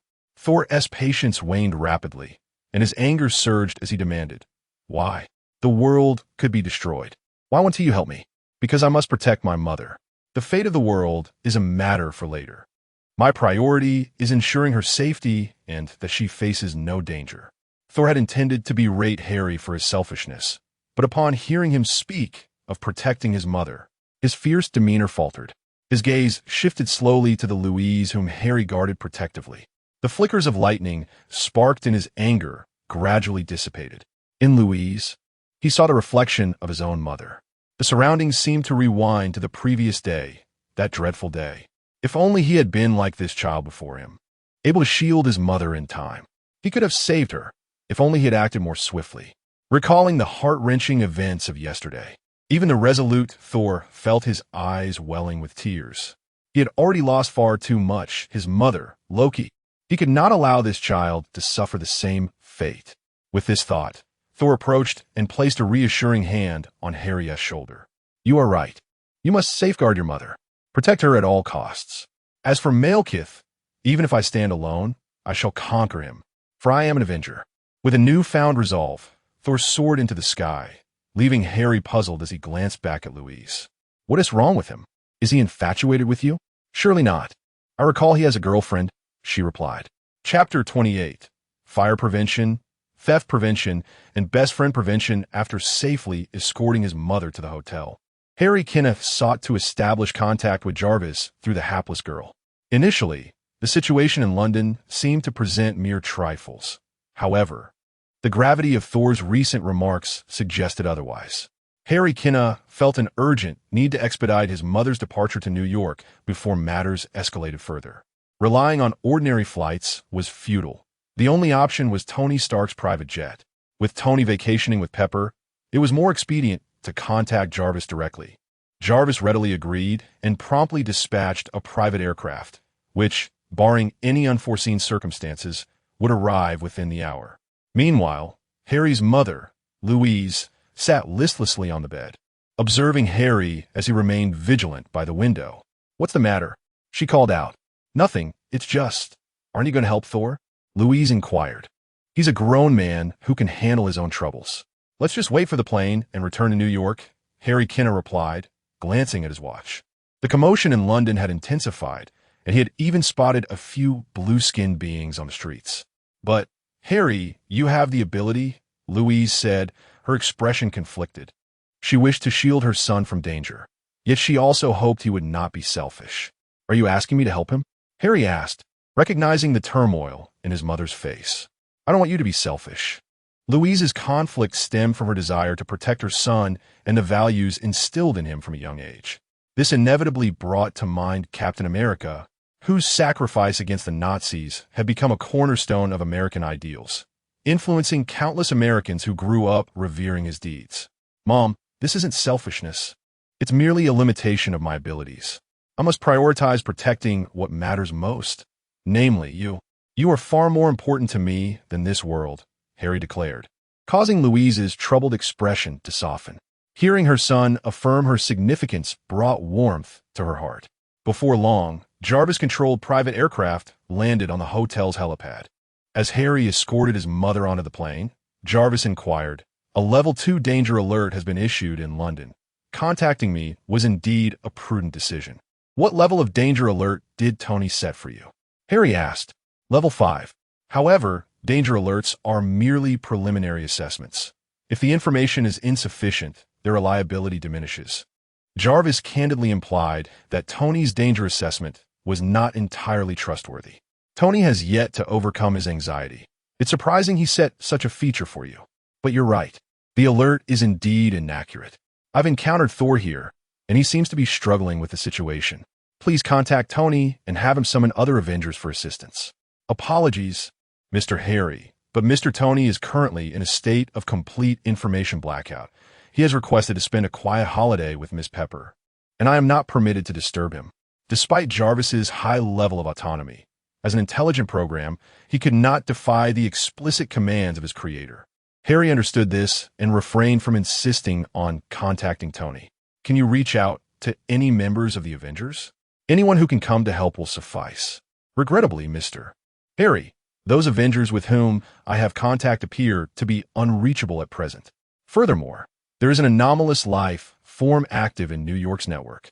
I cannot allocate excessive processing power to search for the missing Avengers."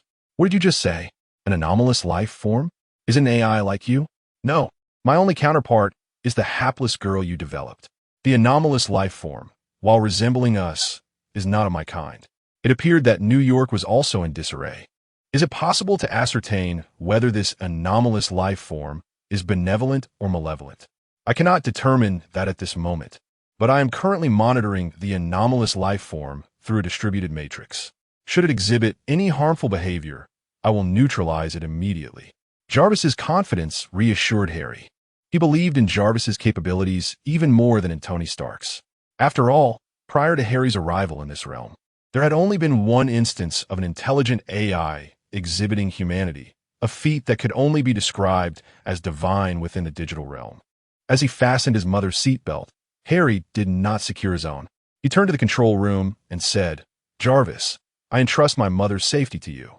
If that anomalous life form causes trouble in New York, please handle it. Your command is my priority, Mr. Harry." "Harry?" Louise looked at him with concern. "Mom, with Jarvis watching over you, I am at ease. Now, I must go help Thor save the world." "I knew you would." "With great power comes great responsibility," Louise nodded, her heart swelling with pride. However, Harry's expression shifted to one of confusion. With great power comes great responsibility? This sentiment seemed out of place and not something his mother would typically articulate, given her character. Why are you looking at me like that? Louise asked, unable to withstand her son's gaze. It's nothing. I just feel like you wouldn't normally say something like that. Well, how dare you mock my education? After disembarking the plane and donning his armor, Harry Kinna set off towards the direction of Thor. How did he know Thor's location? It was simple. The dark clouds in the distance, accompanied by the occasional flashes of lightning, could only be the work of Thor. Unbeknownst to Harry, as he transformed into his armored form, Louise secretly snapped a photo of him on the plane and sent a message. My son is going to save the world. As a mother, all I can do is offer him words of encouragement about great power and responsibility. Ding! May you thief! That is my famous saying. Ha! Whoever says it first owns it. My son transformed right in front of me. If you want to say something, you better expose your nephew's identity soon. Maya! How infuriating! Chapter 29. Support Harry Kinna hastened towards Thor's location with utmost urgency. Although the spider armor lacked long-range flight capabilities, its short-distance propulsion system, combined with the armor's bioorganic extendability, allowed him to swing through the air akin to Peter Parker. Unlike Peter Parker, who relied on specially crafted webbing, Harry's armor functioned independently. Fortunately, Thor's battleground was not far from the hotel where Harry and his companions resided. Though it took some time, Harry arrived just in time to witness Thor engaged in combat with the leader of the Dark Elves. Harry did not immediately join the fray. Instead, his gaze fell upon several ordinary individuals slowly encircled by the Dark Elves. It appears I have not arrived too late. With a swift leap from a lamppost, he activated the propulsion system and rapidly pursued one of the Dark Elves. The segmented sections of his armor unfurled, and two tendrils shot forth, ensnaring a Dark Elf each. Gripping the black tendrils with both hands, Harry yanked with force, sending the ensnared Dark Elf crashing into others of its kind.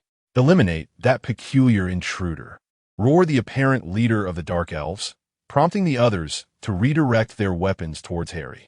I thought you wielded mere sticks. Why did you not fire at them before? Now you choose to attack me? As streams of energy projectiles surged towards him, Harry quickly activated his particle barrier. Previously, when the Dark Elves surrounded the ordinary individuals, they had not fired a single shot, leading Harry to believe they were equipped solely for melee combat. Barrier integrity at 85. The rapid decline alarmed Harry, as the warning from his suit blared in his ears. The integrity of his particle barrier was diminishing at a rate of 3 points per second. Should it fall to around 50%, its efficacy would be severely compromised. The energy weapons wielded by his foes were formidable, and thus far, there were no signs of them ceasing their charge. If these weapons were equipped with high-power converters, it would mean his adversaries possessed an almost infinite ammunition supply. Harry found it hard to believe that these aliens had access to such advanced technology, yet he could not afford to remain passive. With the barrier on the verge of collapse, he once again unleashed biotendrils from his armor in an attempt to disrupt their assault. The tactic proved effective, as the tendrils extended beyond the barrier, drawing the attention of some Dark Elves, who redirected their fire towards the biotendrils. With the frontal assault lessening, Harry boldly charged forward, using the damage barrier as cover. In a display of brute force, he collided head-on with one Dark Elf and swiftly grabbed another, hurling it like a ball at yet another foe. In a matter of moments, several Dark Elves were rendered unconscious. Glancing at the energy reserves on his wrist gauntlet, Harry noted only 40% remained. The energy expended in retracting and repairing the barrier had consumed a significant portion of his reserves, leaving him with only one more use of the particle barrier for future combat. This was the limitation of bioarmor. It relied on bioelectricity and other low-powered energy sources, rendering it incapable of sustaining multiple high-powered engagements. To enhance his capabilities in the future, a mechanical suit would be indispensable. As Harry contemplated potential improvements, he collected the fallen weapons of the Dark Elves. The weapons appeared rudimentary, yet the energy converters within were remarkably sophisticated. Although they could not achieve full power conversion, even a 30% efficiency was indicative of advanced technology. Harry removed the energy converter and stowed it in his utility pouch before turning to the now cautious civilians. To avoid any misconceptions about his identity, Harry decided to remove his helmet. Upon seeing his human face, The individuals felt a slight sense of relief. "Wow, you must be a member of the Avengers," exclaimed Daisy, who was rather carefree. With the danger subsided and having recognized Harry's face, she approached without a hint of trepidation. "No, I'm not an Avenger," Harry replied, shaking his head in denial. However, Jane Foster, who had followed Daisy, recognized Harry. "You are Harry Kina, the rumored illegitimate son of Tony Stark?" Jane's recognition stemmed from her keen interest in news regarding the Avengers, especially after Thor had vanished from Earth. She had closely followed the events surrounding the Avengers' recent confrontation with extraterrestrial forces in New York, hoping to hear news of Thor's whereabouts. While Jane was typically skeptical of tabloid gossip, the sight of Harry made her reconsider the possibility that such rumors might hold some truth. "I have no relation to Tony Stark. We have clarified this." Harry frowned, irritated by the damaging rumors that tarnished his reputation. "I apologize for my rudeness, but I am grateful for your assistance. Otherwise, we would have to express our apologies," Jane said, glancing anxiously towards Thor's direction.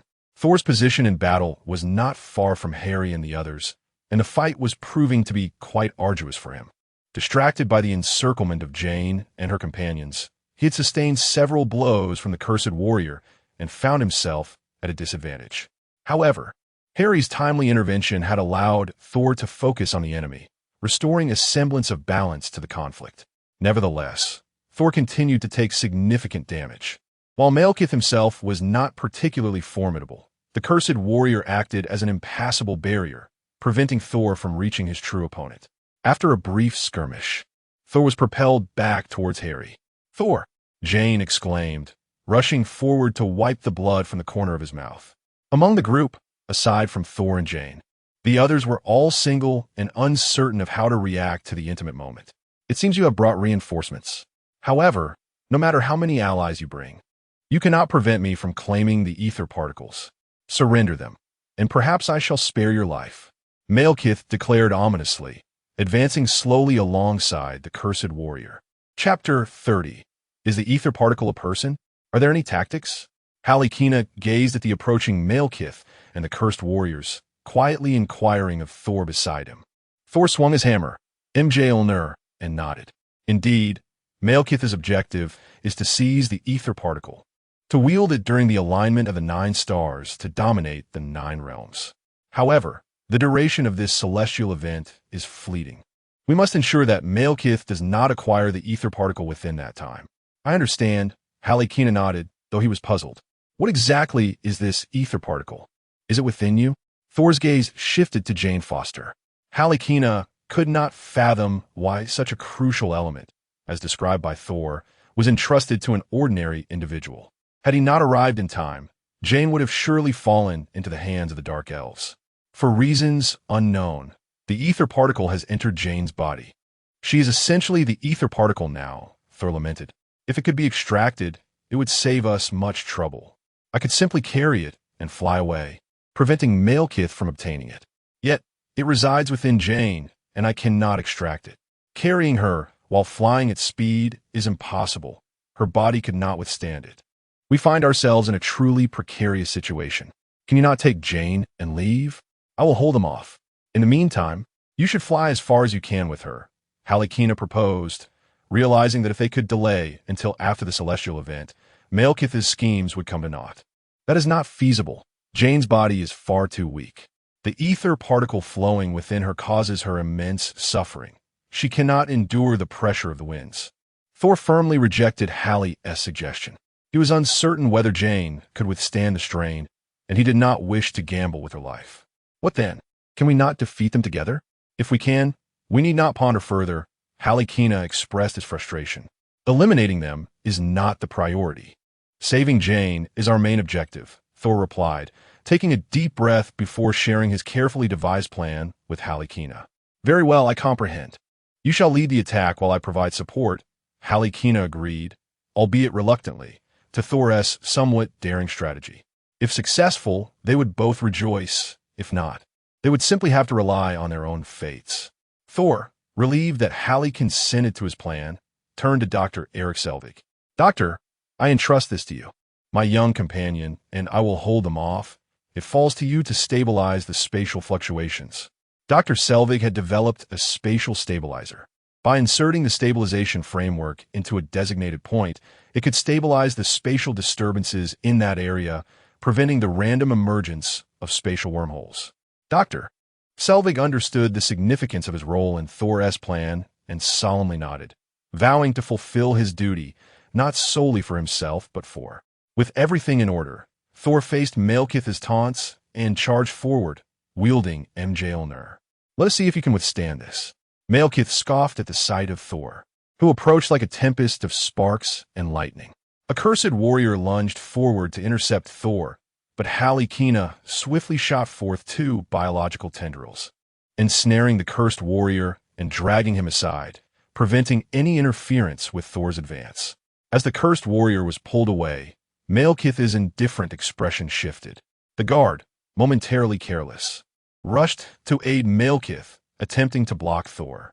Damn it, this brute must possess the strength of 2 tons.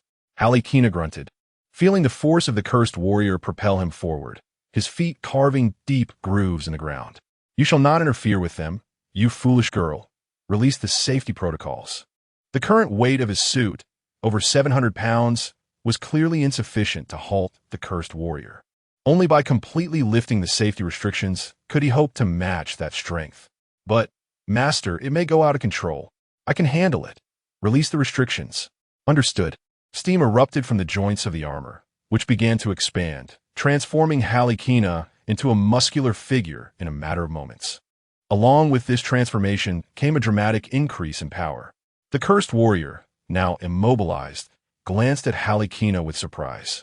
With the safety restrictions lifted, Halikina also felt the strain of the suit. The active neural cells within began to invade his mind, corrupting his senses. This invasion was uncomfortable, compounded by the constant alerts from his suit, which only added to his irritation. As the cursed warrior struggled, Thor's assault reached Malekith. Mjolnir, a force of nature, struck Malekith, reducing him to powder. Yet, Thor did not display any joy, illusions. He exclaimed, recognizing the magic at play. His mother, Queen Frigga, was the most powerful sorceress in the 9 realms, and his brother frequently employed illusion magic. Malekith's form remained concealed, akin to a serpent, waiting for Thor to reveal a weakness before delivering a fatal blow, a tactic Thor knew all too well, thanks to Loki. Closing his eyes, Thor twirled Mjolnir, summoning a tempest of lightning that compelled Malekith to reveal himself. Without your protection, you are less than an Asgardian soldier. I shall shatter your skull and banish your soul to eternally repent in hell. With a crack of thunder, Mjolnir unleashed its fury upon Malekith. Bathed in lightning, Malekith screamed in agony, hurling curses at Thor for thwarting his plan to plunge the 9 realms into eternal darkness. No! As Malekith disintegrated beneath the storm, the cursed warrior let out a howl of despair. Despite enduring the psychological strain of the armor, Halikina retained some clarity and seized upon the cursed warrior's moment of distraction.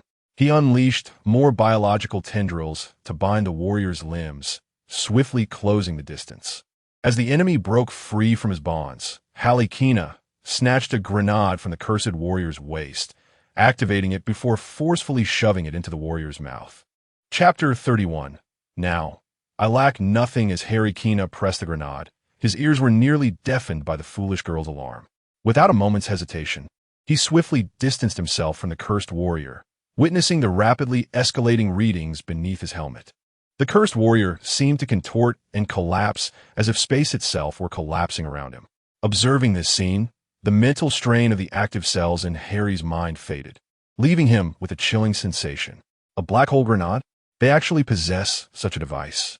That black orb, which tore apart and absorbed the cursed warrior, was undeniably a miniaturized, or rather, a microscopic black hole. How could these dark elves have created a weapon capable of generating black holes? Harry found it incomprehensible. With such technology, they would need no ether particles. This alone could conquer the universe. Regardless, the battle here appeared to be settling down, including over by Thor. Ha ha ha! I told you that you could not stop me.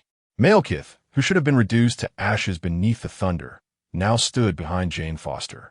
It turned out that when Thor summoned the storm, Malekith had already split off his true form to seize Jane. He had never aimed to defeat Thor. His goal was to acquire the ether particles. Malekith approached Jane, captivated by the faint red glow beneath her skin, murmuring, "My precious, return to me, return to your master." With an outstretched palm, Malekith pressed against Jane's chest, drawing the ether particles from her, eliciting a pained cry. The ether particles slowly peeled away from Jane's body, and once fully extracted, Malekith casually discarded her aside like refuse. "Now I lack nothing." The power of the ether particles coursed through Malekith, and feeling the long-lost energy, he revealed a disturbingly twisted smile. Harry Kina exchanged a glance with Thor, then surged toward Malekith. "Before this power, you are but insects." Malekith, facing the charging Harry, merely raised a hand, and a torrent of overwhelming energy ensnared Harry in midair. The wolf spider armor emitted a series of intolerable sounds, while the foolish girl's alarm continued its cacophony. Armor integrity, 80%. Armor integrity, 75%. Fortunately, with Malekith as such a formidable adversary, this sudden capture caused the active neural cells, generated by the armor's full power operation, to retract in pain, relieving Harry of the danger of losing control. "Dr. Avik." As Harry charged at Malekith, Thor seized the opportunity to bring Jane to Dr. Avik's side. Dr. Avik's hands trembled with anxiety as he hesitated, asking, "Should I shut it down?" "No. Shutting it down now would transport both that child and Malekith away. I must save her first." "Dr. Avik, once I and the child are away from Malekith, you must immediately shut down the machine," Thor commanded, swinging Mjolnir before rushing forward.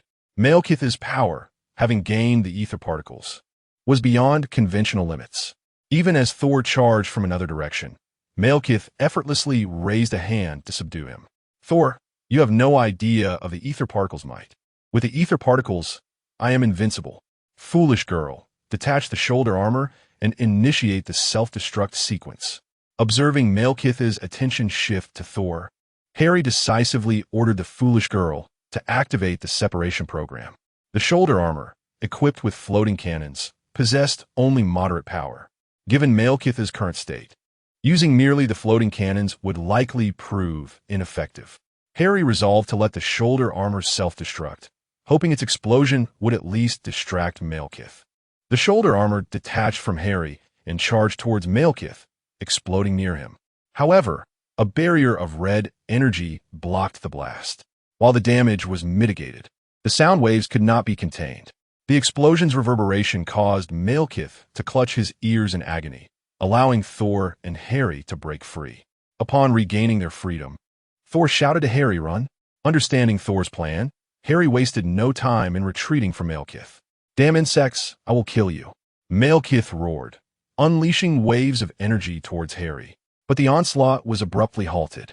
Upon seeing Harry and Thor distance themselves, Dr. Avik immediately shut down the stabilizer. Without the stabilizer's control, the previously suppressed chaotic spatial channels re-emerged. The earlier stabilization had quelled the erratic magnetic field fluctuations, leaving only areas without stabilizer control to maintain their chaotic nature. This was precisely where Malekith was located, and with the chaotic magnetic field as a catalyst, a spatial channel opened, transporting the furious Malekith to another realm. In the instant Malekith was transported away, Dr. Avik reactivated the stabilizer, ensuring that the spatial wormhole would not appear again, thereby preventing Malekith's return. However, although Malekith had been sent away, the energy blast he had previously unleashed still struck Harry, who endured several solid hits, nearly causing his armor to retract back into the stabilizer. "Are you all right, child?" Thor, the god of thunder, flew over to support Harry, who was now retracting his armor. The armors had reached nearly 50% depletion from the previous battle, necessitating a period of self-repair within the stabilizer. With Thor's assistance, Harry rose, coughing a few times while clutching his chest, shaking his head. "I'm fine, just a bit of tightness in my chest. And please don't call me child, it's rather odd. My name is Harry Kina, you can call me Harry."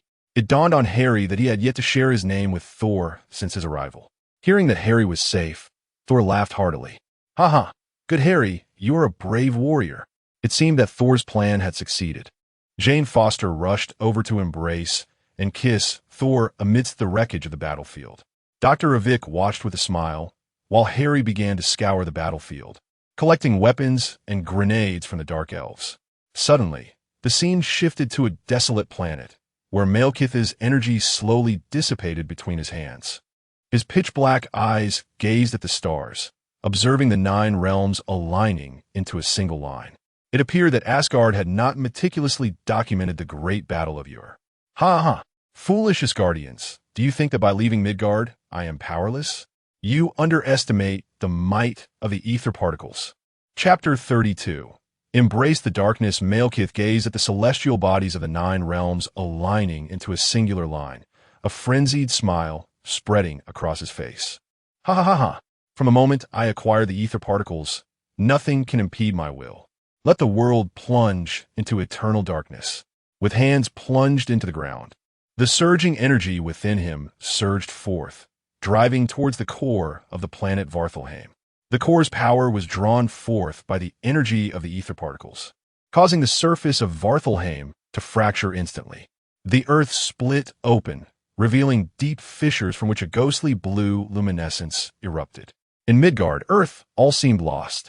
Once the alignment of the 9 stars passes, Malekith will be unable to shroud the world in darkness, Thor remarked, a sense of relief washing over him. Though his expression soon turned grave. As the 9 stars drew closer together, an unexpected phenomenon occurred.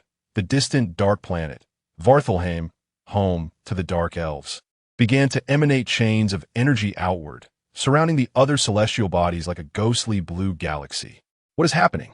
Doctor, wasn't it said that once separated from the focal point, Malekith could not maintain the alignment of the 9 stars? Thor's composure faltered as he urgently inquired of Dr. Ever. Dr. Ever, equally bewildered by the sudden turn of events, hastily opened his laptop, desperately searching for answers in previously gathered data. What was said about him being able to control the alignment of the 9 stars only from Earth? Halakina interjected, wanted to understand why Thor had been so confident that removing Malekith or the ether particles from Earth would resolve the crisis. Dr. Ever, still searching for clarity, responded, Earth, or Midgard as the Asgardians refer to it, is the central point of the 9 realms. It possesses a unique gravitational field not found in the other realms. Here, Malekith can more easily harness the energy of the ether particles, making Earth the central magnetic point that attracts the other realms, thereby solidifying the alignment of the 9 stars. So, it merely facilitates Malekith's plan, rather than implying he cannot succeed elsewhere? Halakina queried. Well, one could say that Dr. Ever conceded, but the energy required to stabilize the 9 realms elsewhere would be extraordinarily vast. An extraordinarily vast energy? Surely the energy emanating from a planet's core would suffice, Halakina remarked, gazing skyward as the alignment of the 9 stars obscured the sun, casting all of Earth into darkness. The dim sky was illuminated only by the ethereal blue and crimson energy, reminiscent of a dreamlike aurora. Doctor, shut down the stabilizer, Thor commanded, glancing at Jane Foster. After a moment's silence, he turned back to Dr. Ever. But, Dr. Ever hesitated. There are no buts. If we do not act now, the 9 realms will truly be in peril. Seeing Dr. Ever's indecision, Thor seized the stabilizer and prepared to activate it. Just as Thor was about to turn it, Jane Foster interjected, You must return safely. Of course I promise. With a decisive twist of the stabilizer's knob, chaotic magnetic waves surged, reopening the spatial passage. Thor cast one last glance at Jane before resolutely stepping into the portal. Your promise seems unlikely to be fulfilled, Halakina remarked as Thor reactivated the stabilizer and sealed the passage behind him. Why did you follow me? Thor exclaimed, having intended to face Malekith alone, only to find Halakina had joined him. You alone might struggle against this foe. I have come to lend my assistance, Halakina replied, swiftly seizing the stabilizer from Thor's hands and activating it before tossing it back just as the portal began to close. Hey, Thor protested. Focus on how to defeat him. Halakina urged, eyes fixed ahead. The planet had descended into chaos, trembling violently with each passing moment. The energy seeping from the Earth's fissures floated toward the horizon. Given that they were in the dark elf stronghold, Neither Thor nor Halakina dared to charge ahead recklessly. However, upon reaching Malekith, they encountered no dark elves. Malekith was seated upon a cracked stone throne, his gaze vacantly fixed on the sky. The sound of Thor and Halakina's footsteps stirred him, and his dark pupils flickered as the throne slowly rotated. Thor and Halakina were momentarily taken aback by Malekith's appearance. He seemed on the verge of collapse, his face marred by fissures through which wisps of crimson energy escaped. "Asgardian," he drawled, his expression devoid of emotion. "You can no longer stop me. The world has succumbed to darkness." "Why must you do this?" Thor questioned, bewildered. Both Malekith and the dark elf planet were on the brink of annihilation. Why would he risk everything to envelop the world in shadows? "Why?" Malekith chuckled darkly. "It is for my kin. This planet is dead, and all its dark elf along with it. You are the last of your kind. What can you speak of? Do the Asgardians not record history? Our dark elf lineage was birthed in darkness. Should this world descend into shadows, we shall be reborn. This destruction is merely a precursor to a more perfect future." Upon hearing Malekith's declarations, Thor understood the rationale behind his willingness to obliterate his homeworld for the sake of plunging the universe into darkness. Without further hesitation, he raised Mjolnir and unleashed a bolt of thunder upon him. The crackling sound echoed as a massive bolt of lightning surged toward Malekith, only to be obstructed by the red energy barrier before him.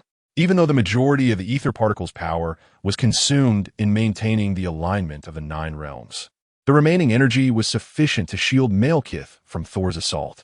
"Your energy attacks are ineffective. The vector field before you surpasses your output," Halakina urged. Thor switched to physical attacks, used brute strength to shatter his force field.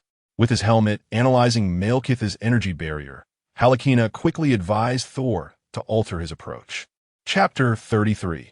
The final battle. With a mighty shout, Thor relinquished his thunderous assault and hurled Mjolnir, the enchanted hammer forged from URU metal and the remnants of a dying star. As Thor unleashed his full strength, the sheer mass of Mjolnir struck the vector field before Malekith, creating a devastating dent. However, the vector field remained unbroken. Thor charged forward, summoning Mjolnir back to his grasp. As he closed in on Malekith, he gripped the hammer tightly and brought it down with all his might. The already cracked vector field finally succumbed, shattering into shards of energy crystal. Unfazed by the loss of his protective barrier, Malekith raised his hand, summoning a torrent of blue energy from the earth that swept over Thor, sending him flying. Witnessing Thor's plight, Harry swiftly took his combat position to prevent Malekith from reconstructing the vector field. The heated ion blade sprung forth from his arm, aimed directly at Malekith. "Oomph," Malekith scoffed, effortlessly countering with an energy blast. After all, Harry was not an Asgardian. In the hierarchy of the 9 realms, Midgard stood at the very bottom, and no one regarded the strength of its inhabitants. With a deft swing, he deflected several incoming energy blasts, though the ion blade dimmed under the strain of energy depletion. Activating his back thrusters, Harry accelerated, narrowly dodging a few more blasts before thrusting his sword into Malekith's form. The thermal imaging source weakened, and the targeting system in Harry's helmet unexpectedly shifted to an unoccupied side. Without suspicion, Harry struck in that direction. "Ah, have you noticed?" Malekith, employing an illusion spell, caught Harry's fist, gazing at him with mild surprise. Yet this merely intrigued him. Energy began to dissipate from his hand, ensnaring Harry. "You possess some ability among ants, but this is where it ends." With that, Malekith tightened the energy bands, attempting to strangle Harry on the spot. As Harry struggled to breathe, the timely arrival of Thor's hammer saved him.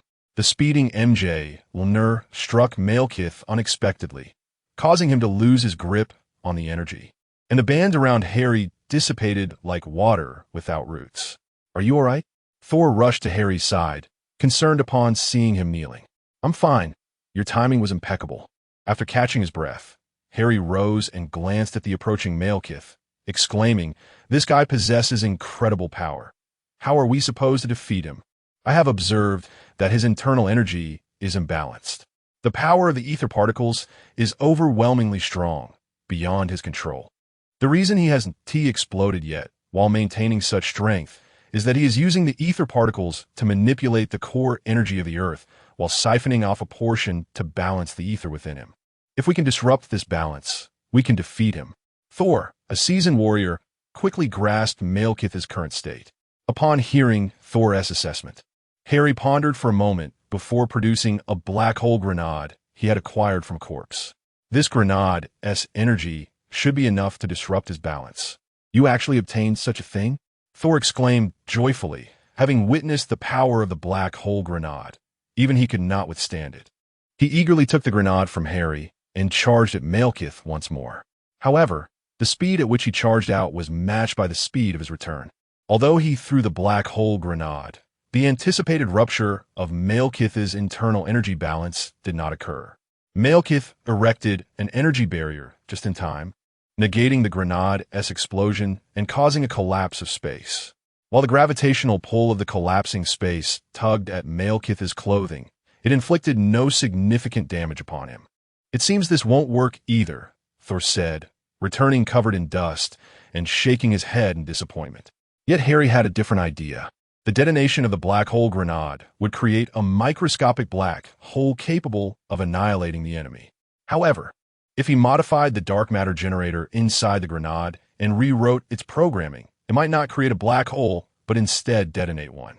Even a microscopic black hole, when exploded, would release energy and gravitational waves no being could withstand, not even a god.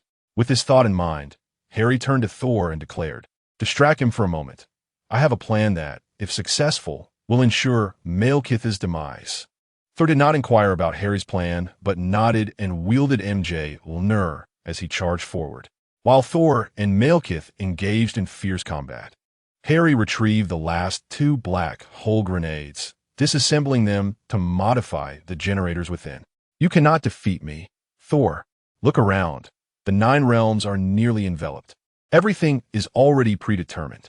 Malekith, growing weary of repeatedly sending Thor flying, gazed at the charging Asgardian with disdain. Though his strength surpassed Thor's, the latter's vitality was resilient. Malekith had to maintain the balance of his internal energy while drawing upon a portion of his power to contend with Thor, leaving him unable to unleash his full might.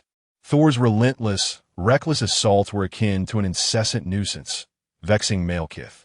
"No, everything is not yet predetermined." Thor wiped the blood from his mouth and staggered to his feet. "You can barely stand and yet wish to defeat me? On what basis? That Midgardian?" Malekith scoffed, baffled by Thor's persistence. Hearing Malekith's taunts, Thor chuckled. "Do not underestimate the Midgardians. They are capable of miracles." "Harry, well done." Harry Kinna burst forth from behind Thor, passing by him. Just a mere Midgardian," Malekith sneered, raising his hand. Thor, with his divine essence, would require immense effort to defeat, but a mere mortal could be crushed with ease. "Do not let him stop you." With the last vestige of strength, Thor hurled Mjolnir. Compared to the oncoming Harry Kinna, Thor's strike was undeniably more potent. Malekith had no choice but to ignore Harry to counter this blow. As Harry approached, he activated the grenade's trigger and hurled it toward Malekith. "Did you think you possessed some means to turn the tide? It seems you still rely on that grenade," Malekith scoffed, opening his energy barrier in an attempt to ward off both attacks. Chapter 34. A second crossing the mighty Mjolnir shattered the energy barrier erected by Malekith, while the final alarm of the modified black hole grenade erupted into a brilliant red glow. Originally designed to create microscopic black holes to induce spatial collapse, the grenade's reversal program generated an opposing gravitational force, twisting the material within the accretion disk. This resulted in a colossal surge of energy, and in an instant, a radiance akin to that of the sun was unleashed. The ground of Vanaheim collapsed extensively, the core fell into silence, and in that fleeting moment, Malekith's form disintegrated into particles. Amidst this overwhelming source of energy, the ether particles began to gather instinctively, ultimately coalescing into an irregular crimson gem. This gemstone, formed from ether particles, was propelled outward in the explosive energy surge, racing towards Thor. Unbeknownst to him, it integrated into Thor's body. However, the moment it entered, It triggered a counterattack from the dormant divine essence within Thor, forcing the gem out of his being. With no alternative, the crimson gem was directed into the body of Harlequin, and as it entered, a violent energy explosion created a spatial wormhole that transported Harlequin away from that place. When the tumult subsided, Thor found himself alone in Vanaheim. Regaining consciousness after being overwhelmed by the immense energy, he realized that the celestial alignment had long passed, and the sun's radiance now graced the desolate planet. Harlequin? Harlequin! Thor summoned Mjolnir, calling out loudly, but there was no trace of Harlequin to be found. On the planet Morag, the reality gem, composed of ether particles, brought Harlequin through the spatial wormhole to the vicinity of an infinity stone. This planet, on the brink of death, had an environment that had utterly collapsed. Harlequin, falling from the sky through the wormhole, was cushioned by a jet of water erupting from the ground, landing directly onto a uniquely shaped spacecraft. The occupants of the vessel were startled by Harlequin's sudden descent onto the glass, and had he been conscious, he too would have been astonished, for the figure before them was entirely red, unmistakably not of earthly descent. Upon his landing, Harlequin's battle attire automatically retracted into a containment device, now adorned with a crimson gem at its center. An alien woman aboard the ship struggled to pull Harlequin inside, but before she could catch her breath, the ship's sudden activation sent her tumbling. Clutching her head, she hurriedly opened the cockpit door. The abrupt entrance startled Peter Quill, who was in the cockpit, prompting him to aim his weapon at the alien woman. "Are you saying this person fell from the sky?" Peter Quill inquired, glancing at the unconscious Harlequin on the bed. The alien woman nodded, and Peter, feeling somewhat exasperated, scratched his head and asked, "By the way, who are you?" He dismissed it with a wave. "Never mind. I'll drop you off at the nearest planet." True to his word, Peter Quill transported the alien woman to the closest planet. Although she slapped him on the way out, he managed to see her off. Rubbing his reddened cheek, he turned his attention back to Harlequin. He chose not to leave Harlequin on that planet, primarily because the medical bed indicated that his race was that of the Blan, a planet buried deep in Peter Quill's memories. He never anticipated encountering someone from his homeland in the vastness of the cosmos. Harlequin's injuries were severe, and he would not awaken soon. After a brief glance, Peter returned to the cockpit. The ship's tape player began to spin, producing rhythmic notes that resonated through the speakers. "Oh, nice, I like this song. Hey, what's the matter with your head? Yeah, what's the matter with your mind and your sign? And whoa, hey, nothing's the matter with your head, baby, find it. Come on and find it. Hell with it, baby, cause you're fine in your mind. And you look so divine. Come and get your love. Come and get your love. Come and get your love. Come and get your love. Hey. On Xander. It was only after Peter Quill had flown from Morag that Harlequin gradually regained consciousness. Upon awakening, he found a rather unsavory character gazing intently at him, causing him to startle and instinctively throw a punch. Peter Quill, quick on his feet, dodged Harlequin's sudden strike. "Wow, you have quite the morning temperament," Peter exclaimed, raising his hands defensively as he stepped back, wary of any further aggressive reactions from Harlequin. Sorry, where am I?" Harlequin, now aware of his earlier rashness, apologized to Peter. Peter waved it off. "No worries. You're on Xander. Hyundai? An alien planet? The name doesn't sound like Earth. Indeed, it's an alien planet. I brought you here to take care of some business. Do you remember how you ended up on my ship? I recall that Thor and I detonated that alien's black hole grenade to resolve the situation, and then, Harlequin's memory faltered.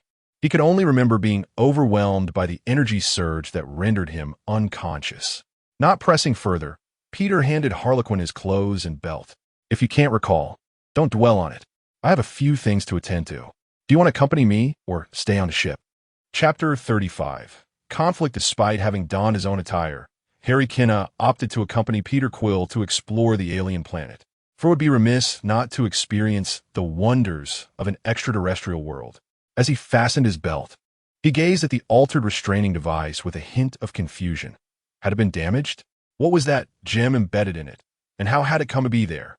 Before he could scrutinize it further, Peter Quill, having opened the spacecraft, urged him along. "Stop dawdling. If you're coming, keep up. I've scheduled a cleaning service, and the ship will be taken for a wash shortly." Upon hearing Peter's insistence, Harry hastily followed, neglecting to inspect the device. The sights of Xander were reminiscent of Earth's fanciful depictions of alien worlds. Houses brimming with advanced technology and vessels soaring through the skies. To his surprise, he noticed several beings who bore a striking resemblance to humans. "Are there many Earthlings on Xander?" Harry inquired. Peter, following Harry's gaze, shook his head. "They're not Earthlings. They are Xandarians. In truth, many beings across the universe share a similar appearance to humans. Yet, fundamentally, they're different. Based on my years of wandering the cosmos, I am the only Earthling on this planet. Now, you are the second. How can you tell?" Harry scrutinized the Xandarians for some time, yet failed to discern any differences. Peter removed the scanner from his wrist and tossed it into Harry's hands. Their reproductive organs differ significantly from those of humans. They have 3 nipples, for instance. However, these features are not readily apparent. This scanner will reveal them. Goodness, it even creates a 3D model. But why does it identify my race as a teal alien? Harry queried, scanning the nearby individuals, as well as himself, revealing various information about their species and heights. This was a question I posed as well. They explained that our planet is quite blue, hence the name Teal Planet, and we are referred to as teal aliens. This scanner not only gathers information, but also translates the languages of these extraterrestrials. It is quite a useful device. Borrow it for now, and return it when we get back to the ship. As Peter and Harry conversed, they soon reached Peter's destination. Before entering, Peter instructed Harry to wait at the door. "Stay here for a moment while I handle some business. Don't wander off." Given Harry's youthful appearance, Peter treated him with a degree of caution, fearing he might get lost. In unfamiliar surroundings, Harry had no intention of straying far, preferring to stick with someone more seasoned in the ways of the universe. While waiting for Peter, a female alien approached, casting a glance at Harry before leaning nonchalantly against the door. The electric door slid open, and Peter was unceremoniously pushed out. Indignant, he called back, "Hey, we had an appointment." But the door remained shut, indifferent to his protest. "Damn those unscrupulous dealers. What's wrong, handsome?" Gamora, leaning against the door, struck a provocative pose, teasing the irate Peter. Upon seeing her, Peter's anger dissipated, and he gestured helplessly at the door. "This person stood me up. I cannot abide such untrustworthiness." Peter Quill, known as Star-Lord, recognized the allure in Gamora's demeanor. However, he welcomed the flirtation, for she embodied his aesthetic ideals. "You must possess a commendable character." Gamora licked her lips, a gesture that made Peter's heart race, though his exterior remained composed. "I would say that, though others often praise me. I prefer to remain humble and unassuming." As he spoke, Peter tossed a spherical object playfully in his hand. Yet, before he could finish, Gamora's attention was captured by the sphere. As it soared into the air, she seized it from him and delivered a powerful knee strike between his legs. Ugh! Peter's complexion turned a deep shade of purple as he fell to his knees. Clutching himself, the pain swiftly dispelling his earlier bravado. It was only then that he noticed Harry's presence. "Chase! Quickly! Retrieve that ball!" Pointing shakily in the direction Gamora fled. Peter shrieked. Having witnessed the entire spectacle, Harry shook his head in disbelief. This Peter seemed even less reliable than the one he knew back on Earth. Nevertheless, Harry felt compelled to assist. After all, Peter had saved his life, and it was only fair to help him recover his stolen possession. Drawing his restraining device, Harry examined its current state and, uncertain if it would function, tentatively secured it to his belt. "Armor, activate." The device rattled but failed to transform him. With no time to lose, Harry sprinted forward. If he delayed further, Gamora would vanish from sight. She was swift, and Harry struggled to keep pace. However, Peter regained his composure and hurled a magnetic strip toward Gamora. The small strip adhered to her combat suit. As Peter pressed the activation button, the magnetic strip surged to life, pulling Gamora against a nearby metallic railing. With Peter's intervention, Harry managed to catch up to her. As he reached for the sphere, Gamora drew a dagger from her waist, its blade glinting menacingly as she swiftly severed the sleeve of Harry's garment. Had he not retracted his hand in time, he might have lost more than just fabric. With a swift motion, Gamora cut herself free from the railing and leaped off the overpass, disappearing from view. Chapter 36. The Star-Lord pursued by dogs. How many times must I remind you not to drink from that pool? If the environmental inspectors catch you, we'll be fined, Rocket exclaimed in frustration, witnessing Groot sipping from the fountain beside the central plaza, where a bounty for a raccoon had been posted. We're out of money. If we don't find some work soon, we won't even be able to afford fuel. I am Groot. You're no help at all. Let me see what jobs are available around here, preferably ones with a decent payout. His eyes gleamed as he spotted a new bounty. Peter Quill, a human from Earth. Wow, the Ravagers are actually offering a hefty sum for him. Did he steal their socks or something? Rocket's excitement surged, especially since the target seemed to be on Xander. Groot, we have work to do. We need to find this Peter Quill. I am Groot. Ugh, is this guy invincible or what? Peter Quill observed as Gamora leaped down without any propulsion, landing gracefully. He couldn't fathom how she managed such a feat. If he attempted to jump that way, he was certain he would break something. Gamora glanced back at Harry and Peter with a dismissive smirk before sprinting away. Enraged, Peter activated his foot thrusters. Wait here. I have to catch that thief. With that, he soared off the overpass. The chase between Peter Quill and Gamora incited widespread panic and drew the attention of Rocket and Groot. Well, this is too easy. They practically delivered themselves to us. Rocket cheered, drawing his weapon and firing at Peter, but the massive net that emerged ensnared Gamora instead. Damn it, I missed. Rocket cursed, frustration evident as he directed Groot to capture Peter. With Gamora trapped, Peter seized the opportunity to reclaim the sphere from her grasp, only to find himself hoisted up by Groot moments later. Peter Quill, TSK, for 1,000 galactic credits, so easily earned, Rocket boasted, strutting over with his weapon slung over his shoulder. Realizing he had been betrayed by Yondu, Peter pleaded, Hey, don't be rash. I can pay you more than Yondu's bounty if you let me go. Oh no, that's not how this works. I can't just release you for more money. It would ruin the mercenary code. However, you could pay me up front for our rescue mission, Rocket replied with a grin. Must it be so complicated? Once Yondu has me, I doubt you'll be able to rescue me. Peter was taken aback by Rocket's adherence to rules. Struggling against Groot's grip, he attempted to escape. Meanwhile, Gamora, still entangled in the electronic net, managed to regain her composure and sliced through it with her dagger, swiftly turning to strike at Groot. After several attempts, she finally severed the branch binding Peter. Thud! Peter landed on the ground, suspecting Gamora's motives were not altruistic but rather aimed at reclaiming the sphere. As he activated his thrusters, he took off, skimming the ground. Damn it! Gamora cursed under her breath, pursuing him once more. However, Groot was not about to allow her to interfere. He had already ensnared her feet with his branches. Curse you, crazy woman. If he escapes, you'll be paying us. Rocket shouted, infuriated that money so nearly in his grasp was being jeopardized. But realizing Peter was about to flee, he dashed after him. Run. There are more lunatics behind.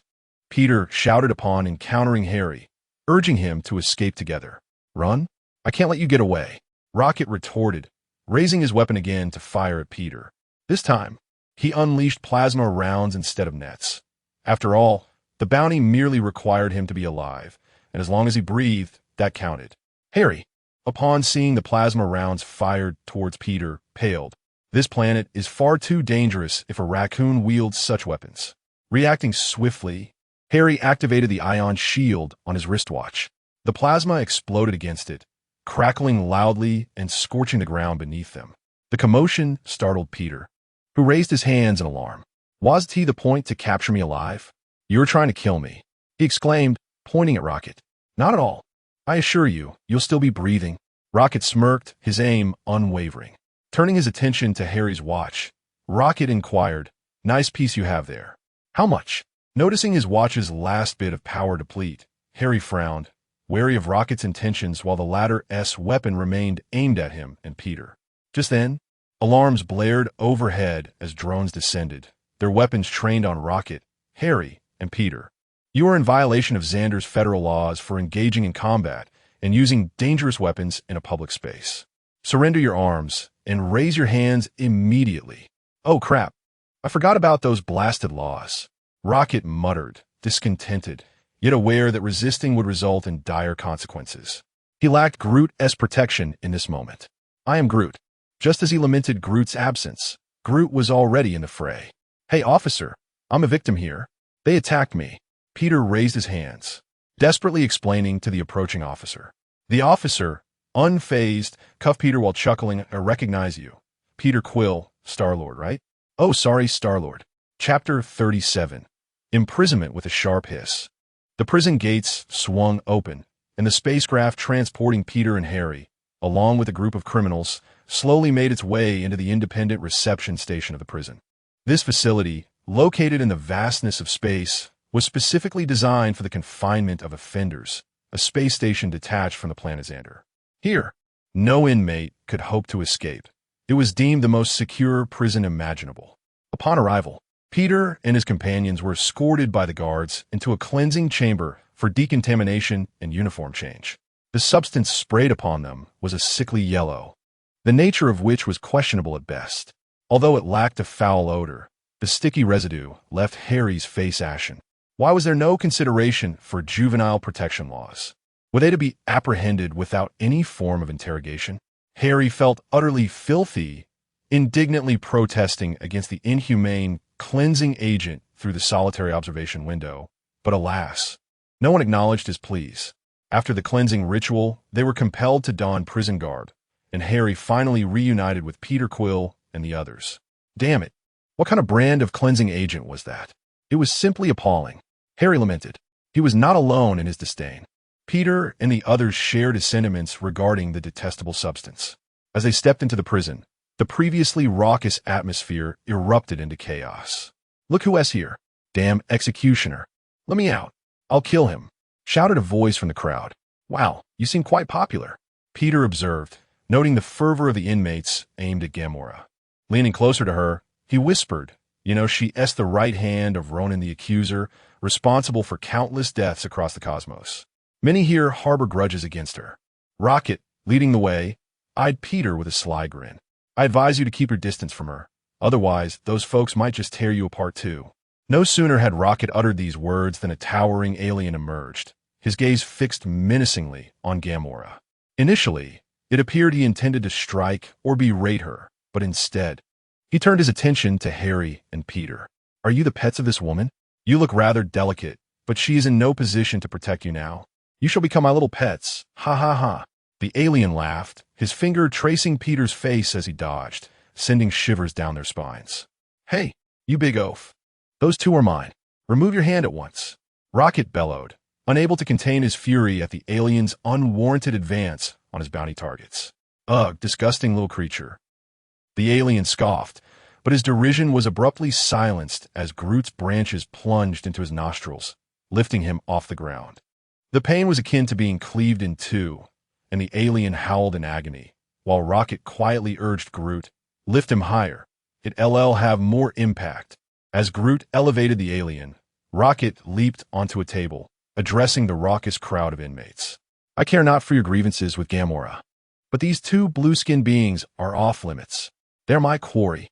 Anyone who dares to lay a finger on them will face the same fate, Rocket declared, gesturing toward Groot, who then expanded his fingers, bursting the alien's nose with a sickening crack. The once menacing figure now crumpled, clutching the profusely bleeding orifices where his nose once resided. Groot's brutal display silenced many, as the inmates had a preference for the more delicate races. Peter and Harry hastily followed Rocket and Groot, with Peter making it a point to assert, I'm under his protection. The prison environment was far from hospitable, with high security measures in place. The guards, confident that escape was impossible, were lax in their supervision, and at night there were no patrols. However, the management of the inmates was equally poor. There were no individual cells, only large dormitory-like quarters devoid of beds. Rocket and Groot, perhaps due to their experience as bounty hunters, found the conditions tolerable and managed to sleep. In contrast, Harry and Peter struggled to find rest. Harry had never endured such squalor before, and the mingled stench was unbearable. While Peter was preoccupied with worry over Gamora's fate after witnessing her taken away by two brutish criminals. Where are you going? Harry inquired, noticing Peter's intent to leave their cell. I saw Gamora being taken by those two fierce individuals, and I'm concerned for her safety. I need to check on her, Peter replied. Come on, are you truly worried about her? From what I've heard, she has quite the fearsome reputation in the cosmos. She's far more dangerous than these inmates. Harry rolled his eyes in exasperation, incredulous that Peter could still concern himself with her after all that had transpired. Peter's determination remained unshaken by Harry's words. After a brief hesitation, he decided to pursue his instincts, prompting Harry, albeit reluctantly, to follow suit. By the time they caught up, Gamora had already subdued several small-time criminals with remarkable ease. The very offenders who had escorted her were dispatched in mere moments. Upon noticing Peter and Harry's arrival, Gamora brandished a dagger she had seized from one of her captors. Are you here for revenge as well? She inquired with an air of authority. Chapter 38. Drax, have you come to seek vengeance against me as well? Upon hearing Gamora's words, Peter Quill hastily waved his hands. No. I merely feared for your safety and decided to follow, hoping to assist you. Assist? I need no such aid.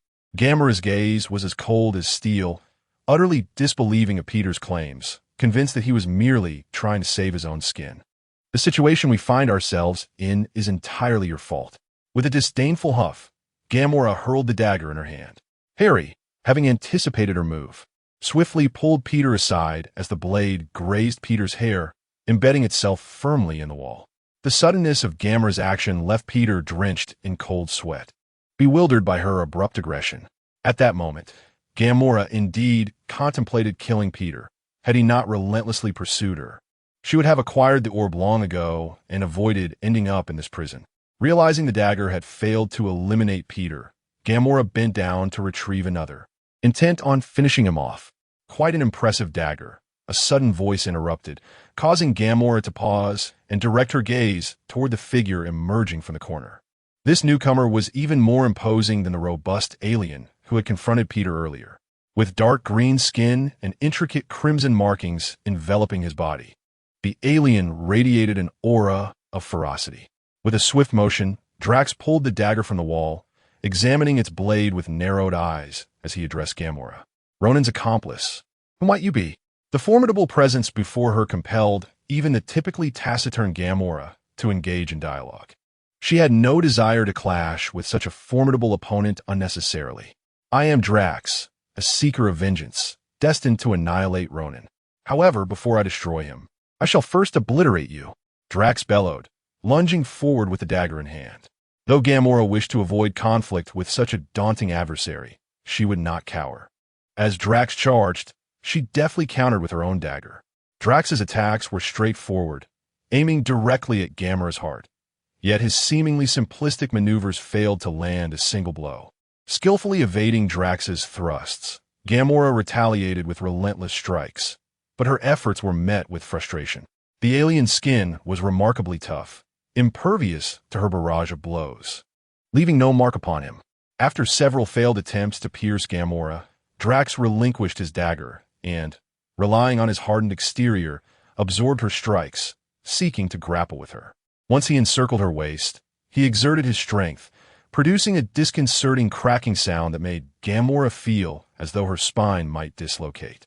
Despite her attempts to escape, Drax remained impervious to her struggles, overpowering her and slamming her to the ground.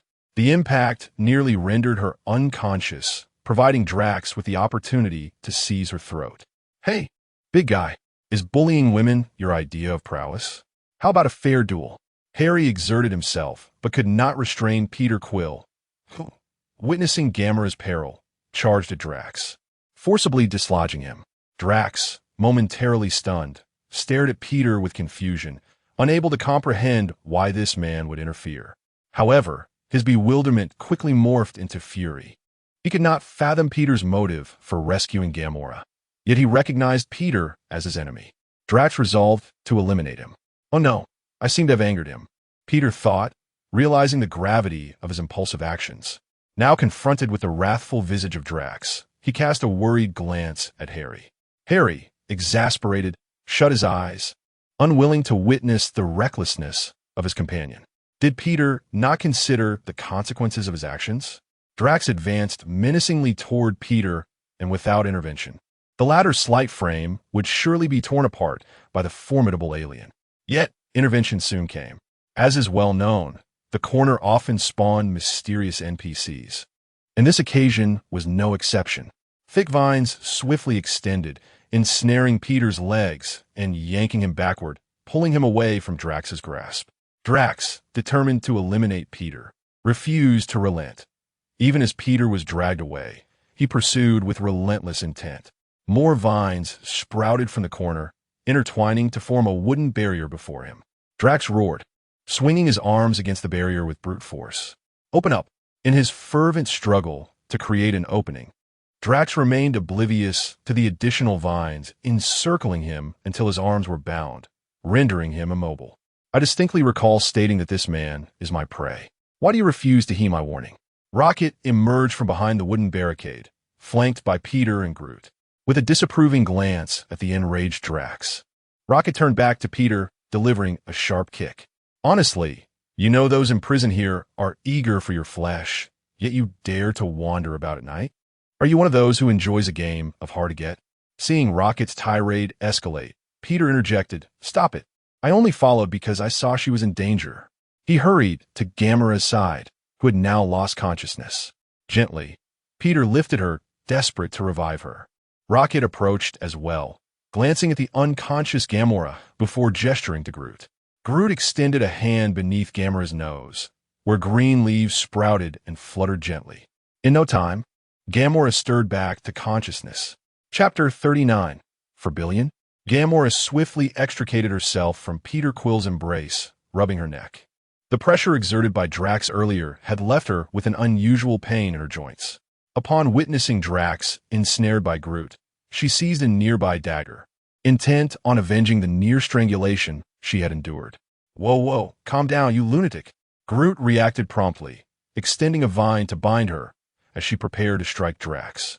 Rocket, taken aback by the situation, mused that Gamora truly lived up to her reputation as a notorious assassin, ready to kill upon regaining consciousness. "Let me go." Gamora hissed vehemently at Groot, but he paid her no heed, turning his gaze towards Rocket. Rocket was disinterested in the squabble. His primary focus was on monitoring Peter Quill, the bounty target, deeming all else less significant. "Come on, Star-Lord, it seems I must safeguard your rear end for a while. I've told you it's not because of that. While I admit I possess charm, it is not to such an overwhelming degree." Peter retorted angrily at Rocket, feeling insulted by the crude mention of his posterior. "Huh, since our meeting, you've been attracting attention like a moth to a flame. Not charming, you say? That's not attraction. She was after my orb." Peter countered, glancing at Gamora. He had merely mentioned encountering Ronan's minions to a buyer and had been promptly dismissed in fear. Now, with Gamora attempting to seize the orb, he pondered whether Ronan was indeed so eager for it. "I am not here at Ronan's behest to take the orb. I have long since betrayed him. Its value is immense. If I can obtain it, I will have enough money to escape this place and evade Ronan's control." "How immense?" Rocket's ears perked up at the mention of wealth. Gamora, sensing the collective gaze of the group upon her, tentatively uttered a staggering figure. "For billion." "How much?" Peter and Rocket exclaimed in unison, astonished. For billion. The number was astronomical to them. Rocket's mind raced with the possibilities of how many ships he could procure with such wealth. Meanwhile, Peter's face flushed with anger. He had previously been indifferent, unaware of the orb's true worth. Now, the realization of having nearly lost 4 billion stung sharply. Rocket, unaffected by the orb's value since it had never been in his possession, found it amusing, while Peter, who had endured considerable effort to acquire it, felt a deep pang of regret. "Cheers!" As Rocket and Peter remained in disbelief over the staggering sum, Drax roared and forcefully broke free from Groot's bindings. Gamora struggled to escape Groot's grasp, aware that he meant her harm. With Drax now liberated, her chances of fleeing diminished. Arg! Drax tore through Groot's renewed entanglements, advancing towards Gamora. Just as he was about to seize her throat, Peter shouted urgently, "Hey, stop! Don't you want to kill Ronan? She's your chance to do so. If you kill her, you won't find Ronan." Drax paused, perplexed, and questioned, what does killing her have to do with finding Ronan? She has betrayed Ronan. He will surely hunt her down. She is bait, As long as she lives, Ronan will come after her, and then you can confront him and slay him. Ronan is not a fish. Why would he seek this bait? It's just a metaphor, my friend. Regardless, if you keep her alive, you will encounter Ronan. Peter sighed in exasperation, realizing that reasoning with such a simpleton was a challenge. Is this true? Drax asked, still skeptical. Of course it is. I am not asking you. I am asking her. Drax tightened his grip, and Gamora nodded vigorously. Only then did Drax relent, allowing her to gasp for breath. Well, I never expected you could persuade this brute so easily. I was ready to intervene, Rocket chuckled, patting Peter on the back, impressed that he had managed to calm the giant. In truth, even if Peter had not acted, Rocket would have directed Groot to save Gamora. After all, she understood the orb's value and how to capitalize on it. All right, since the misunderstanding has been resolved, let us return to rest. Rocket clapped his hands, and Groot released Gamora. With Drax's aggression quelled, there was no further conflict, and Rocket beckoned Groot to retreat for some sleep. Accompanying Groot was Harry, who had remained semi-transparent throughout the ordeal. From the moment Rocket and Groot had arrived, he had sensed he was no longer needed and had merely observed the spectacle. Hearing that they were heading back to rest, he naturally followed suit, having witnessed enough commotion for one night. However, the prison guard seemed rather unconcerned. The commotion had been considerable. The sounds of scuffles and shouts from Drax and Peter had echoed without a single guard checking on the situation. Were they truly so confident that the inmates posed no risk of escape? Really? Sleep? Did you not hear? That orb is worth 4 billion. Shouldn't we devise a plan to escape and reclaim it? Peter exclaimed, bewildered by Rocket's nonchalance. Rocket, the raccoon, dismissively waved his hand. Escape? Does it even require thought? There is no prison that can contain me. Once I am well rested, I will effortlessly break free. Chapter 40. The Great Escape the following morning during the meal distribution. Everyone appeared to be in high spirits, except for Peter Quill, who still bore a look of despondency. He had truly not slept a wink all night, preoccupied with thoughts of reclaiming his orb. The atmosphere in the prison remained unchanged. Aside from the majority casting malevolent glances at Gamora, no other peculiarities were evident. Even the discovery of the 3 inmates who had been slain by Gamora the night prior failed to stir any commotion. Rocket sat beside Harry, devouring his breakfast, while Peter Quill, with casual audacity, interjected, So, how do you plan to escape? Harry, consuming a somewhat unappetizing mush, quickly glanced at the guards' positions, ensuring they were not paying attention before turning his gaze back to Peter and Rocket. Shouldn't you be a bit more discreet about plotting your prison break? It seems rather dismissive of the guards' presence. Relax, they won't care about us. Peter waved his hand dismissively. Rocket echoed the sentiment, pointing behind him. In a prison like this, escaping is a breeze. We merely need to access the watchtower. It may appear impenetrable, but it's actually quite easy to break out of. It sounds straightforward, but how do we get in? Peter inquired. First, I need the controllers from those guards. Only they can unlock the watchtower's gates. I can handle that. Gamora interjected, approaching with a tray. Rocket raised an eyebrow at her before nodding and gesturing toward another inmate with prosthetic limbs. Additionally, I need that leg. A leg? What on earth do you need that for? Peter questioned, bewildered. Rocket continued without explanation. Lastly, we require an X-Stone energy battery. An X-Stone energy battery? Where on earth do we find one? Harry asked, intrigued. Rocket pointed to a distant black wall. See that wall? There's a yellow light flickering atop it. That light is powered by the X-Stone energy battery. If we dismantle that light, we can obtain the battery inside, but we must exercise caution, as removing the battery will trigger an alarm. Therefore, the retrieval of the battery should be, well, Rocket, don't interrupt me. I haven't finished. Remember, once we remove the battery, the alarm will sound, so we must wait until the last moment, Rocket stated seriously. However, Peter kept nudging him, prompting Rocket to exclaim, What is it? I think you may have spoken too late, Peter stammered, pointing at the X-Stone energy battery already grasped by Groot. Oh crap! Rocket exclaimed as Groot presented the battery to him, immediately followed by the blaring of alarms that sent the prison into chaos. What do we do? Peter shouted. What do we do? We improvise. Rocket replied. Gamora, you handle the controllers. Peter, you secure the prosthetic, and you, kid, stick with me. We need to secure the path to the watchtower.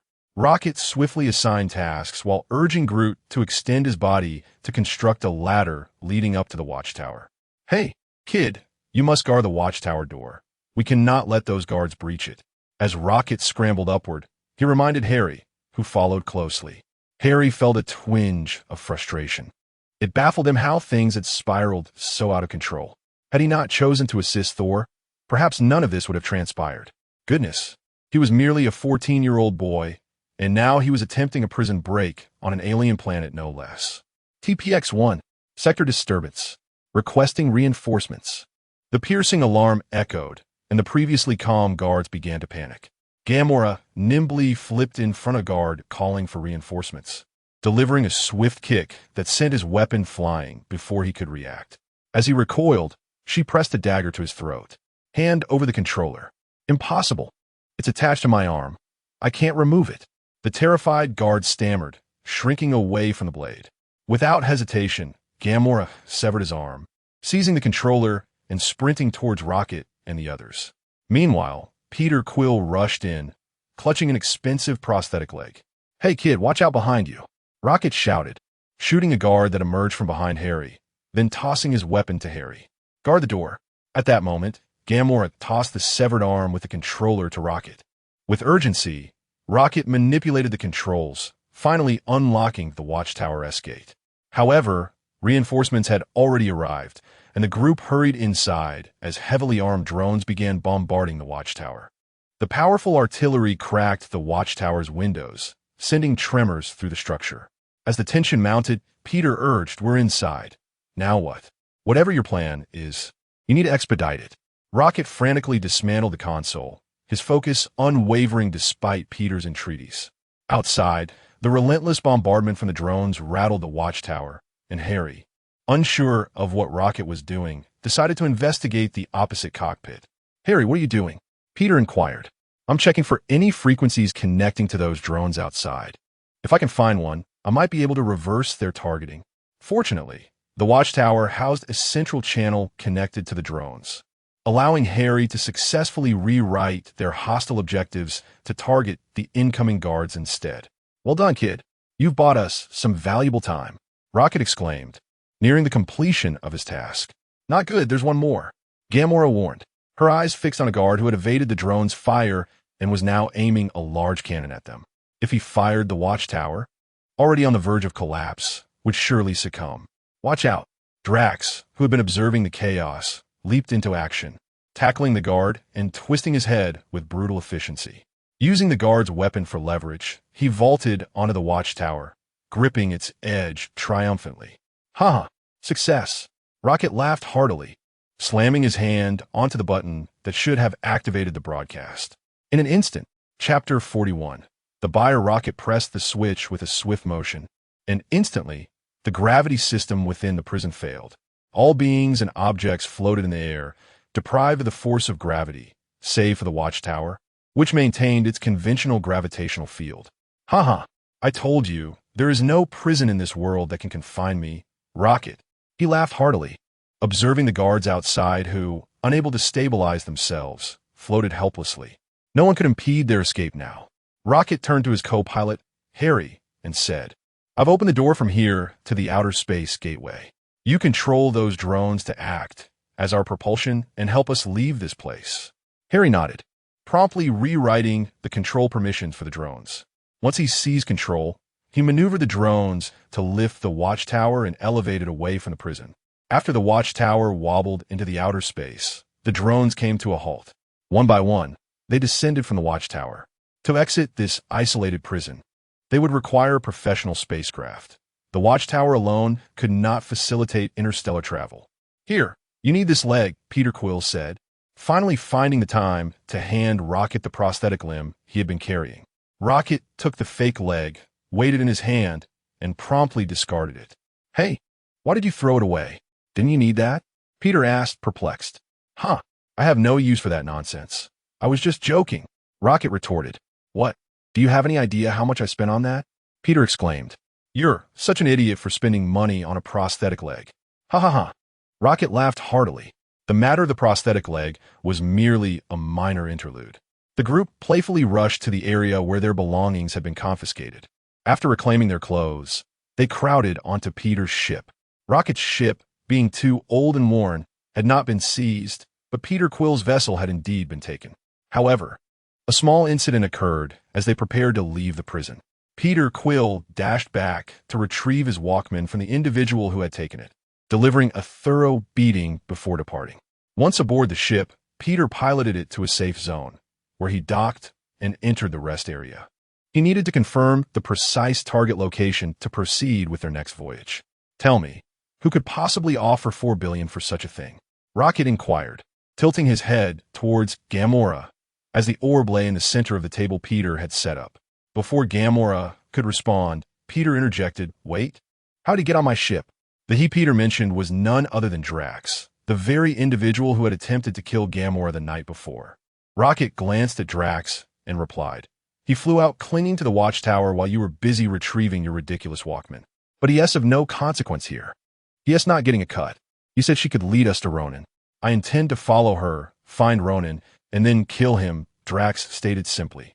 Peter, no longer wishing to dwell on the matter, returned to the previous topic. Gamora hesitated before speaking. "You know the Collector, right?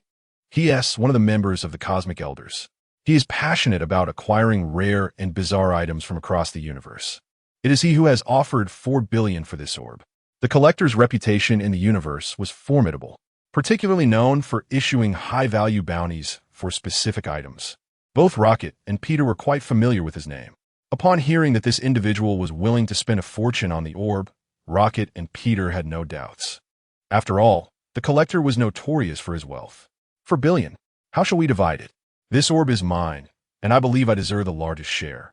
There are 4 of us.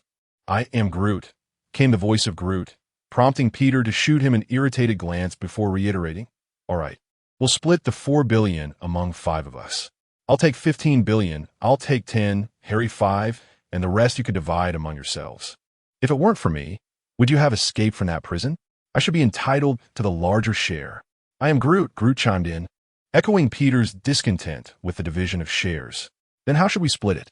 After much discussion, they could not arrive at a fair division. Gamora, exasperated, slammed her hand on the table and shouted, "Enough! We haven't even secured the money yet. Do not forget that Ronan also desires this orb. We should discuss the division only once we have the money in hand." With the argument quelled, Peter Quill obtained the Collector's coordinates and piloted the ship toward their destination. In an isolated sector of the universe, the colossal head, comparable to a planet, left Peter and his companions in awe upon their first arrival. Gamora gazed at the massive head and remarked, "Legend has it that this is the head of a god, eternal and immortal." Later, it was claimed by the Collector and became his stronghold. People across the universe believe it possesses divine qualities, making the ore and spinal fluid harvested from this planet highly sought after. A goddess head? What could possibly slay a deity? Peter mused, gazing at the head-shaped planet, momentarily lost in thought. Harry, intrigued by Gamora's mention of divine qualities, asked, "Do the ores and spinal fluids actually possess such divine properties?" "Uncertain. The ores and spinal fluids here are purchased in bulk by several major powers in the universe. They do not reach the hands of ordinary individuals. The true nature of their miraculous properties is known only to those who acquire them," Gamora replied, her knowledge merely hearsay, leaving their authenticity in question. "Is that so? If given the chance, we should acquire some for research," Harry suggested, his curiosity piqued, envisioning the potential marvels contained within such a massive head. "All right, everyone, we have arrived at our destination, so let us seek out the Collector. I can hardly wait to lounge atop $4 billion. Peter Quill declared as he docked the ship and stepped out of the cockpit. But halfway through, his expression changed dramatically. The previously silent raccoon was dismantling his ship, leaving the weapon compartment in utter disarray. "Who gave you permission to tear apart my ship?" Chapter 42. Infinite Gems. Who permitted you to dismantle my spaceship? Peter Quill held his vessel in the highest regard, and witnessing its current disarray was pushing him dangerously close to the brink of fury. Does it require permission? Rocket continued his actions nonchalantly. If it weren't for the imposing figure of Groot standing nearby, Peter might have rushed forward to deliver a severe reprimand to the mischievous raccoon. "What are you doing? Those circuits look rather perilous." Peter's exclamation caught the attention of the others, as Harry approached to observe Rocket short-circuiting several energy lines. His eyelids involuntarily twitched. That's precisely what makes it thrilling. By connecting this point to that, and adjusting with the X-wave arc, this contraption could obliterate the moon. Rocket's proclamation sent chills down everyone's spine. With the exception of the oblivious Drax and Groot, the rest of the crew instinctively stepped back from Rocket. Peter Quill stared incredulously at Rocket. "How dare you tamper with something so dangerous on my ship? Rest assured, it's completely safe. As long as you don't touch the safety lock, it won't explode. You lunatic, get down from there this instant." Unable to contain himself any longer, Peter disregarded Groot's potential reaction and marched forward to seize Rocket, dragging him toward the exit of the ship. The others followed suit as they had reached their destination. Aside from the quarrel between Rocket and Peter, Harry surveyed the surroundings, which were filled with extraterrestrial beings clad in wasteland-inspired gear. He inquired of Gamora, "Where is the Collector?" Gamora pointed to the tallest edifice at the center of the street. "That is the Collector's abode. Come on, Peter, let us not keep him waiting." "Oh, my dear Lady Gamora, I was utterly astonished upon receiving your message. Your arrival has been met with the warmest of welcomes." The Collector, adorned in opulent attire with a luxurious white cloak of unknown animal fur, bowed ceremoniously to Gamora and the others. He then eagerly inquired, "Where's the item I requested?" Gamora exchanged a glance with Peter, who opened a flap of his satchel to reveal the spherical treasure worth 4 billion. The Collector's eyes widened with excitement at the sight of the object, but Gamora swiftly interposed her hand to prevent him from snatching it. "Oh, my apologies for my rudeness. Let's discuss this inside. Karina, prepare tea for my guests." The Collector, realizing his previous breach of decorum, offered an awkward smile and guided Peter and his companions toward his collection room. "This place is utterly bizarre," Rocket remarked, gazing at the numerous prison-like display cases housing rare specimens. Among them were not only peculiar plants, but also several sentient beings, causing Rocket's expression to darken. "These are my collectibles, not bizarre items. Most of these species are on the brink of extinction in the universe. Some are long gone. I preserve their essence, allowing their legacy to endure. This cannot be deemed bizarre." Hearing Rocket's muttering, the Collector, who was leading the way, began to introduce his collection, casting an occasional glance back at Rocket and Groot. "You, too, are an item I would very much like to acquire. Name your price, and I shall pay for your remains, after your demise, of course." "Hey, what are you saying? Groot would never sell himself to you." Rocket immediately rejected the Collector's proposal before Groot could even speak. "Is this your pet?" The Collector looked at Rocket with disdain before averting his gaze, finding the genetically modified creature to be of little collectible value. "What did you say?" Rocket exploded with rage, leaping forward as if to strike the Collector. Quick-thinking Peter grabbed Rocket by the collar, preventing an altercation. Upon entering the collection room, the Collector shrugged off his white cloak, letting it fall onto the sofa. He accepted a wine glass from the servant, Tarina, and proclaimed, "Of my esteemed guests, you are entitled to know my name. Talatli, Typhon. You may simply call me Typhon. I am Peter Quill. You may refer to me as Star-Lord," Peter replied, reciprocating the introduction. Noticing Typhon's outstretched hand, Peter extended his own, but Typhon merely smiled without reciprocating the gesture. "Now, may I see the item? I need to verify its authenticity." "Of course," Peter said, retrieving the sphere from his satchel. Typhon examined the orb meticulously, as if it were an unparalleled treasure. "May I inquire what this is?" From its exterior, it appears to be merely a tungsten-molybdenum alloy. Peter had scanned the item with the ship's detection device before their arrival and found only tungsten and molybdenum in its composition. This sphere is merely a vessel for the true treasure within. The orb itself holds no intrinsic value. The genuine worth lies in its contents. After confirming the integrity of the item, Typhon placed it on a disassembly platform, explaining its rarity to Peter and the others. As two mechanical arms grasped the sphere and began to dismantle it with laser precision, Typhon activated a remote control presented by Tarina. A virtual projection materialized around them, revealing Before the birth of all things, 6 extraordinary entities existed. Following that, the Big Bang birthed the universe. And the remnants of these entities were forged into several particles known as the Infinity Stones. These stones can only be wielded by immensely powerful beings.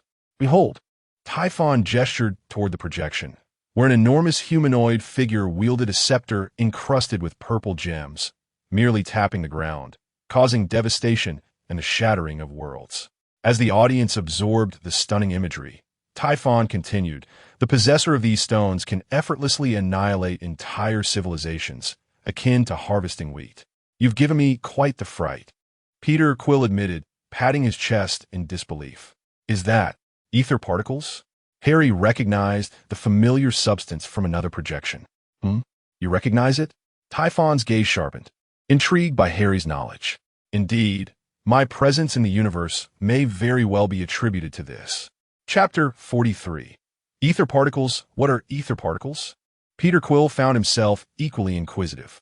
Typhon cast a glance at Harry before turning his gaze to the projection above, where each of the Infinity Stones was displayed in splendid isolation. With a flourish of his hand, Typhon zoomed in on the projection pertaining to the Reality Stone.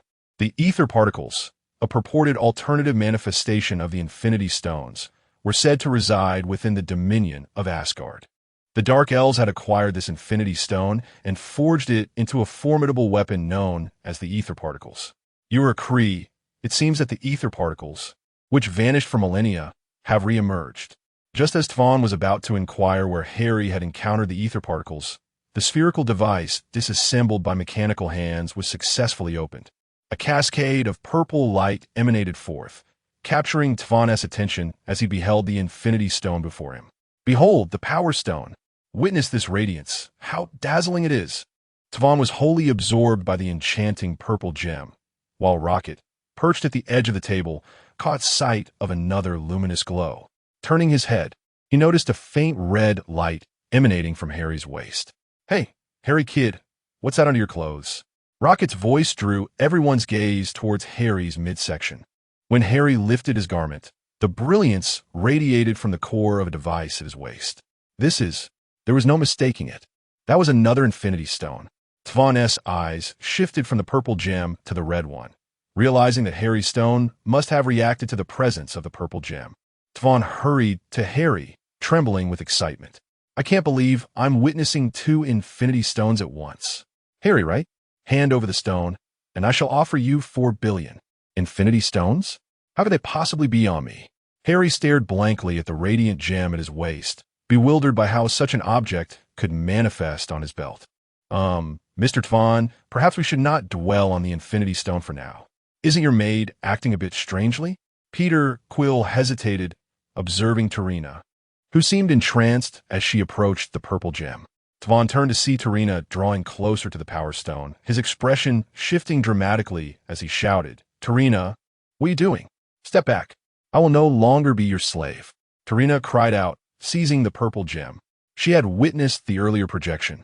If she possessed that stone, she too would wield the power to annihilate worlds, free from Typhon's dominion. "Curse it!" Typhon fumed, advancing to pull Tarina away.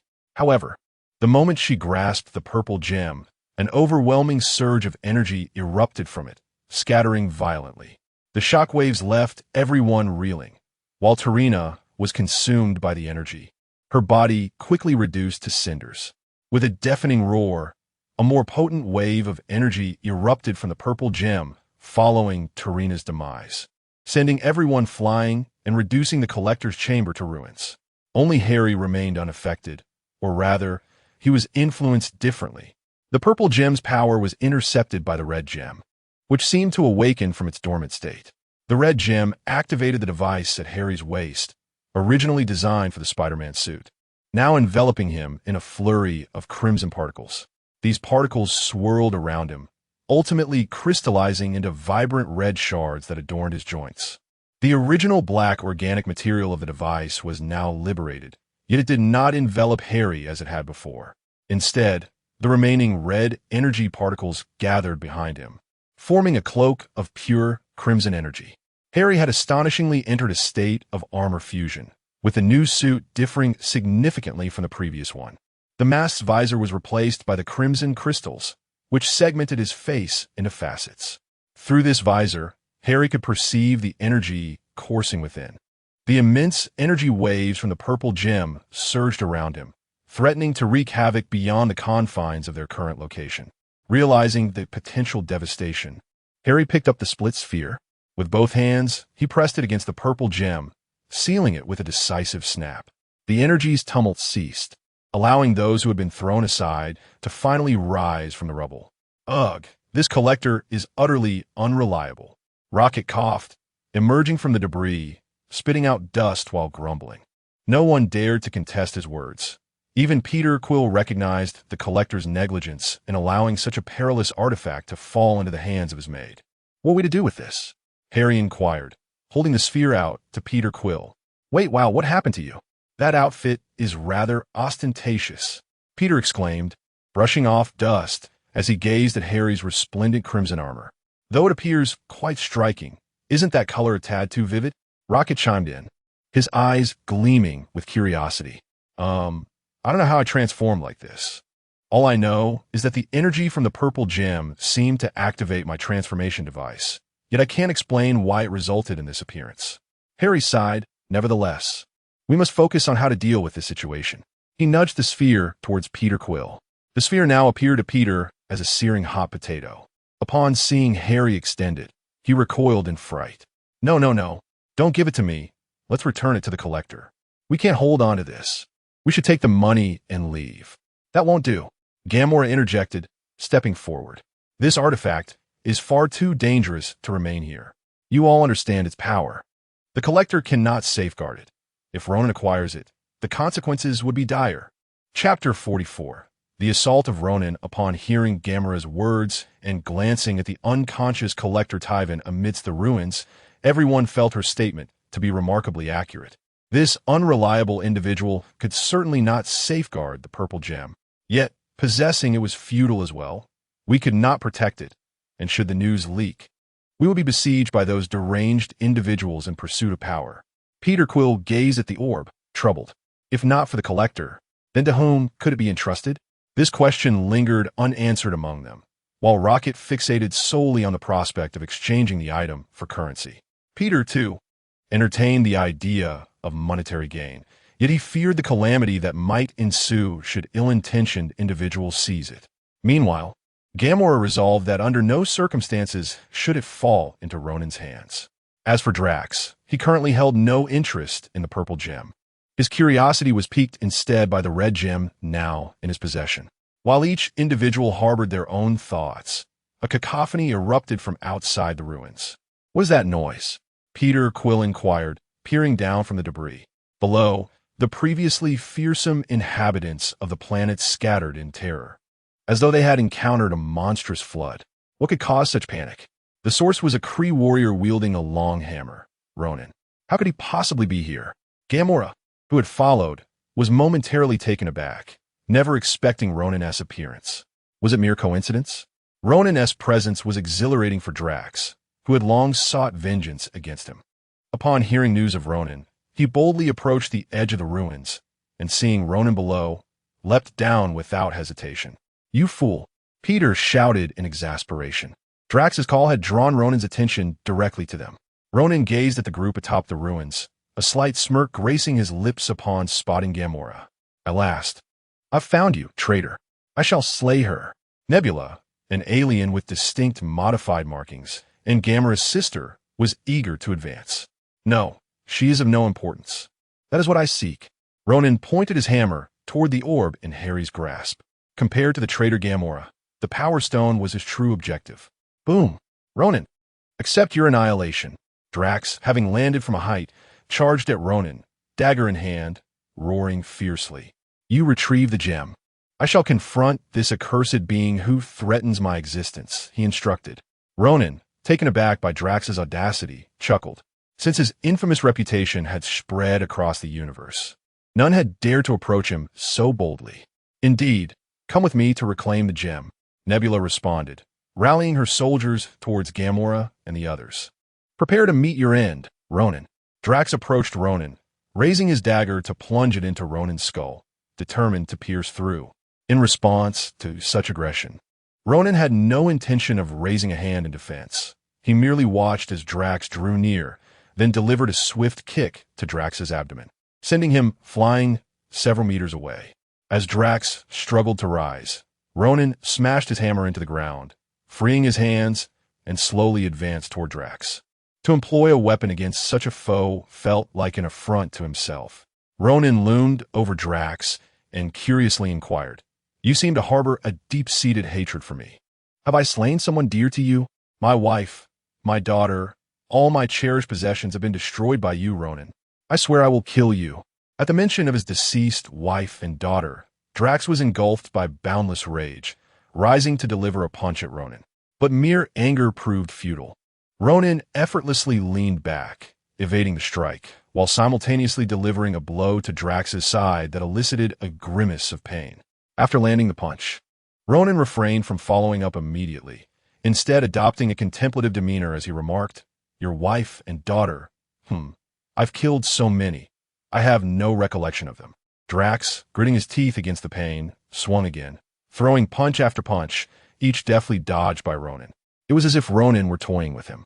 As Drax's strength waned, Ronan struck him again in the abdomen, seizing Drax's arm and twisting it with force.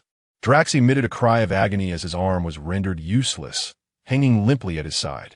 Ronan then kicked Drax down and, standing upon his chest, yawned in boredom and taunted, "I believe I recall your wife and daughter. Yes, I distinctly remember snapping your wife's neck and crushing your daughter's skull. It is one of my favorite methods of execution." Ronan. Drax grasped the foot pressing on his chest, yet he lacked the strength to budge it. Reduced to futilely calling Ronan's name in anger. "Do not disturb. I will send you to reunite with your wife and daughter," Ronan declared, summoning his hammer from the ground. With the weapon raised, he prepared to crush Drax's skull as he had promised. Boom! Just as Ronan's hammer descended, a figure plummeted beside him like a discarded sack of potatoes. 15 minutes earlier, while Ronan faced Drax alone, Nebula had led the accuser's soldiers into the ruins to reclaim the orb. Nebula charged toward Harry, who clutched the orb, with one hand reaching out to grab. She brandished a blade aimed at Harry's head. Harry noticed her approach, but he also perceived something else, the subtle presence of red energy in the air, which informed him subconsciously that he could wield it. Tentatively, he extended his hand, and before him, a wall of red crystalline energy materialized. Boom! Nebula, caught off guard by the sudden barrier, collided with it, her body sprawled in a star shape against the wall. "Oh, that must hurt." As if sharing in her discomfort, Peter Quill touched his nose, noting the loud thud of her impact, which had evidently rearranged her features. Chapter 45. A trivial fatal wound, not worth mentioning. Crack. The nebula, which had fallen from the suddenly materialized wall, emitted a series of sharp sounds. Fortunately, as a cyborg with over 90% modification, the nebula could quickly restore her dislocated facial features and limbs. Supporting her chin with her hand, she twisted it back into place and gazed with uncertainty at Harry and the others behind the crimson crystal wall. She was baffled by the sudden appearance of such a solid barrier. Not only was she perplexed, but even Harry, the instigator, was equally confounded.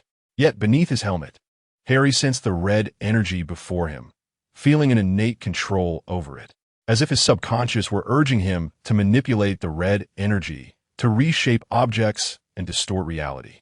What is this phenomenon? The nebula's left eye glowed blue as her internal analyzer scanned the crystal wall before her. The results revealed nothing but silicon dioxide and trace elements encased within. It appeared to be a naturally occurring crystal wall, but how could such a structure form instantaneously? Raising her hand, she signaled the soldiers behind her to fire at the wall. A barrage of laser bullets swiftly shattered the crystalline barrier.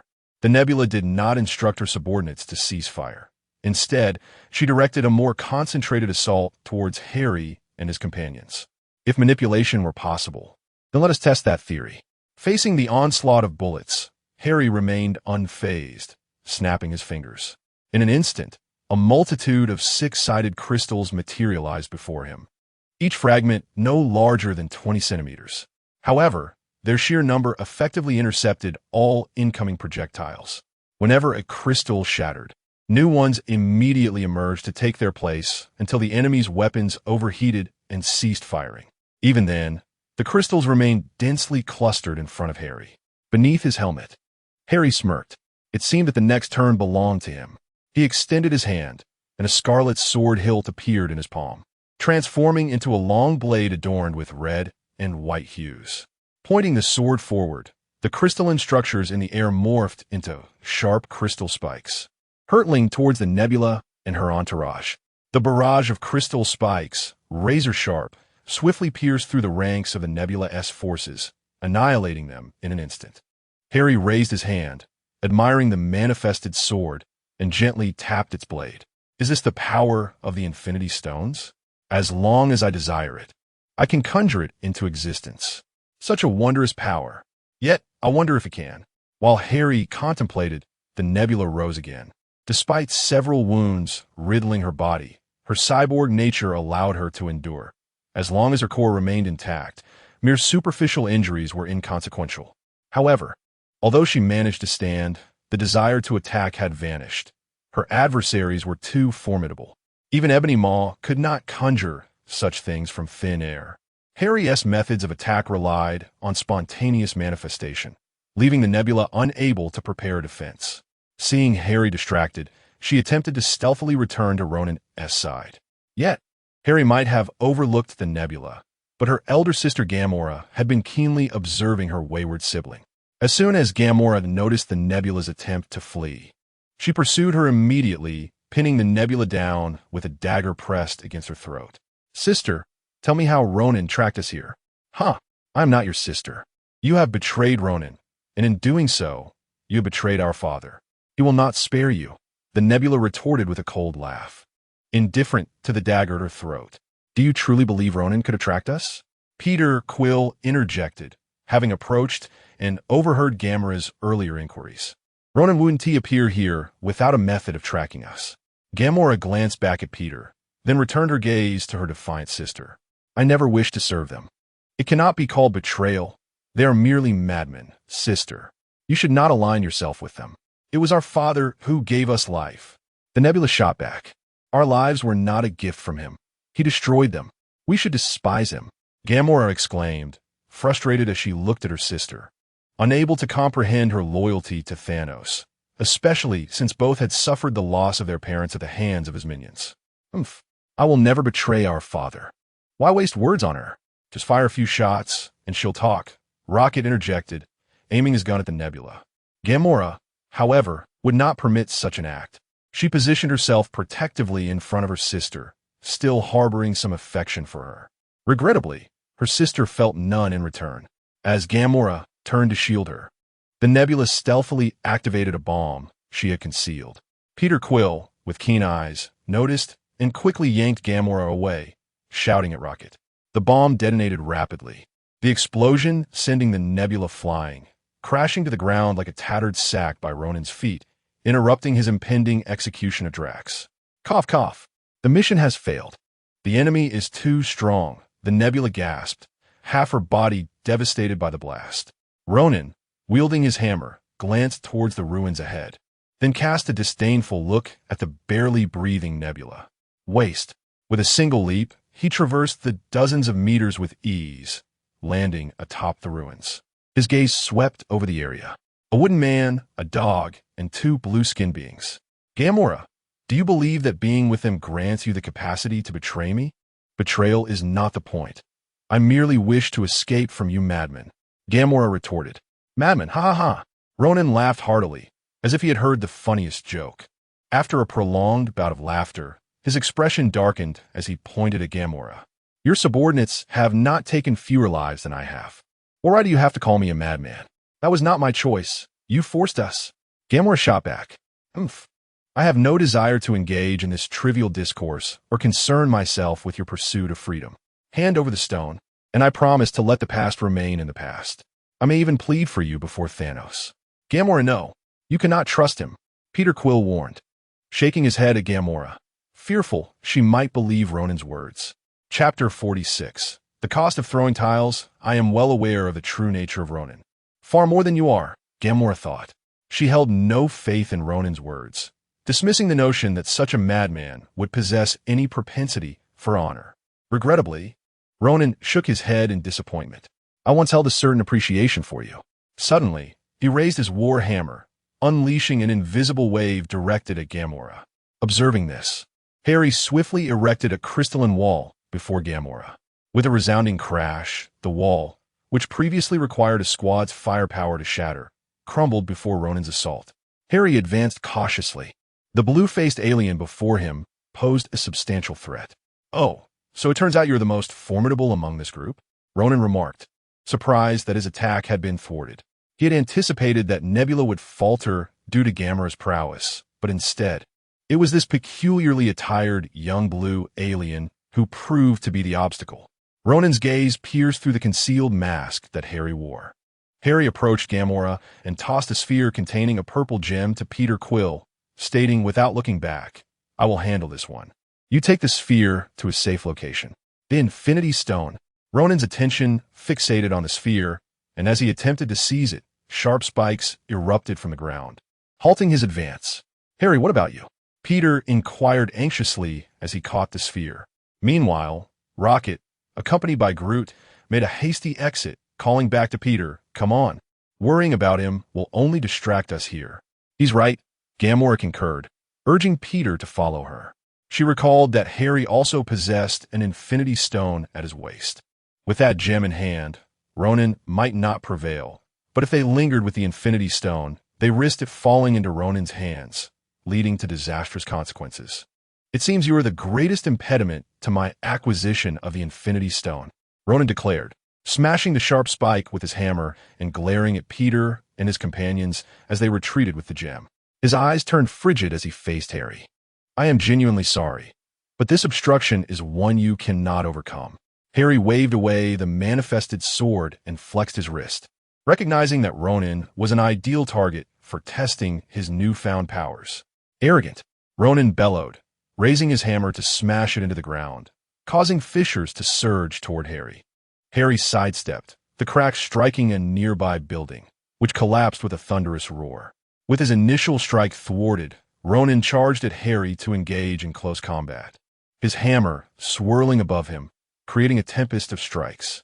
Harry's crystalline formations shattered effortlessly beneath Ronan's onslaught. Elaborate tactics, yet utterly ineffective, Ronan sneered, as he swung his hammer down with a resounding clang, the head striking the ground where Harry had stood. To his astonishment, the figure before him was merely an illusion. As Ronan glanced around, multiple images of Harry emerged, encircling him. What an intriguing ability. I cannot discern its limits, Harry laughed, initially believing the energy from the Infinity Stone merely allowed him to conjure crimson crystals. However, he soon realized its potential extended far beyond that. He could manifest anything he envisioned. Harry had divided himself into several forms, each a mere projection. As he extended his palm, energy coalesced, and a myriad of Harry's unleashed energy blasts, enveloping Ronan in a chaotic surge of power. The gathered energy formed a radiant crimson orb around Ronan, threatening to obliterate him if sustained. Yet, Harry abruptly ceased his assault, retracting the remaining projections. Had the foolish girl still been operational, she would have detected the exhaustion of most of Harry's cells, triggering an alarm. Unfortunately, in the vastness of space, too far from her mainframe, Harry only realized the peril when he struggled to breathe. The Collector's servant had betrayed him too swiftly. The sudden surge of energy had interrupted the Collector's speech. The power of the Infinity Stone was not something an ordinary being could command. It belonged to the divine, and any entity attempting to harness it would pay a steep price. As it stood, Harry's toll was merely the exhaustion of most of his cells. He had been fortunate to recognize the danger early and cease his use of the Infinity Stone. Had he succumbed to its seductive power without restraint, he might not have survived half an hour. Just a little more, and I would have perished at your hands. Ronan's form was ravaged by the energy. Much of his flesh disintegrated, revealing an uncharacteristic expression of pain on his otherwise stoic visage. "Why did you stop? Are you showing mercy?" Ronan mused aloud.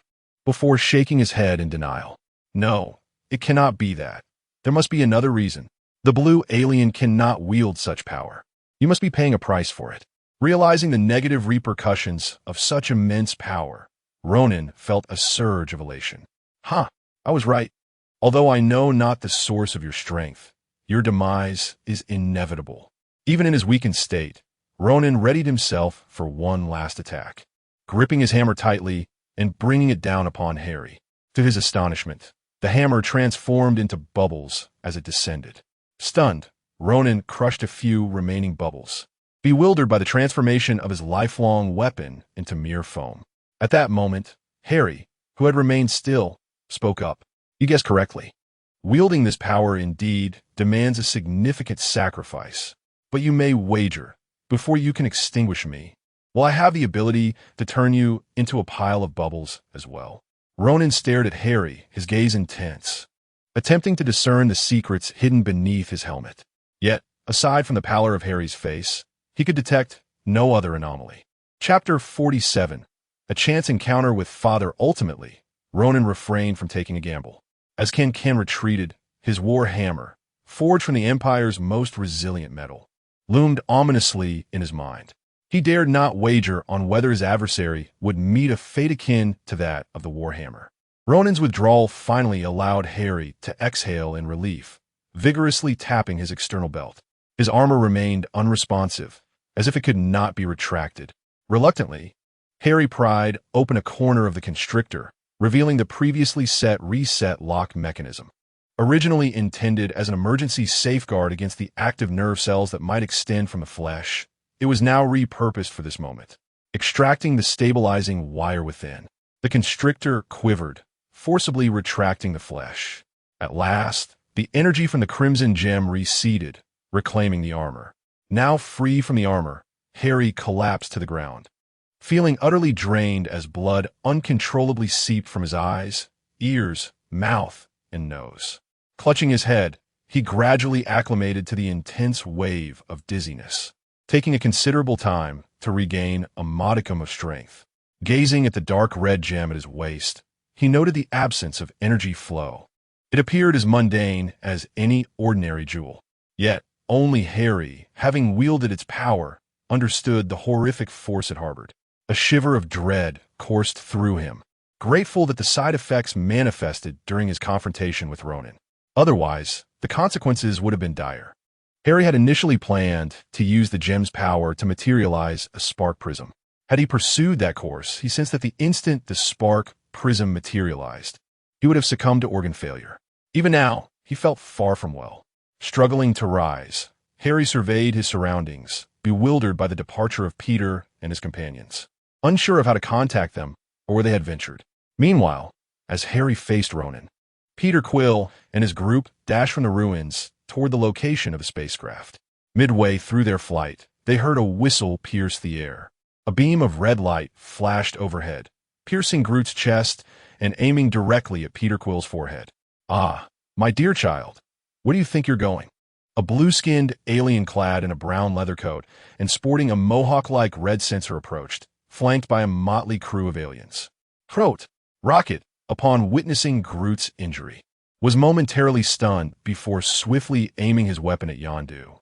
With a casual whistle, Yondu sent the arrow that had been hovering near Peter's forehead flying, disarming Rocket in an instant.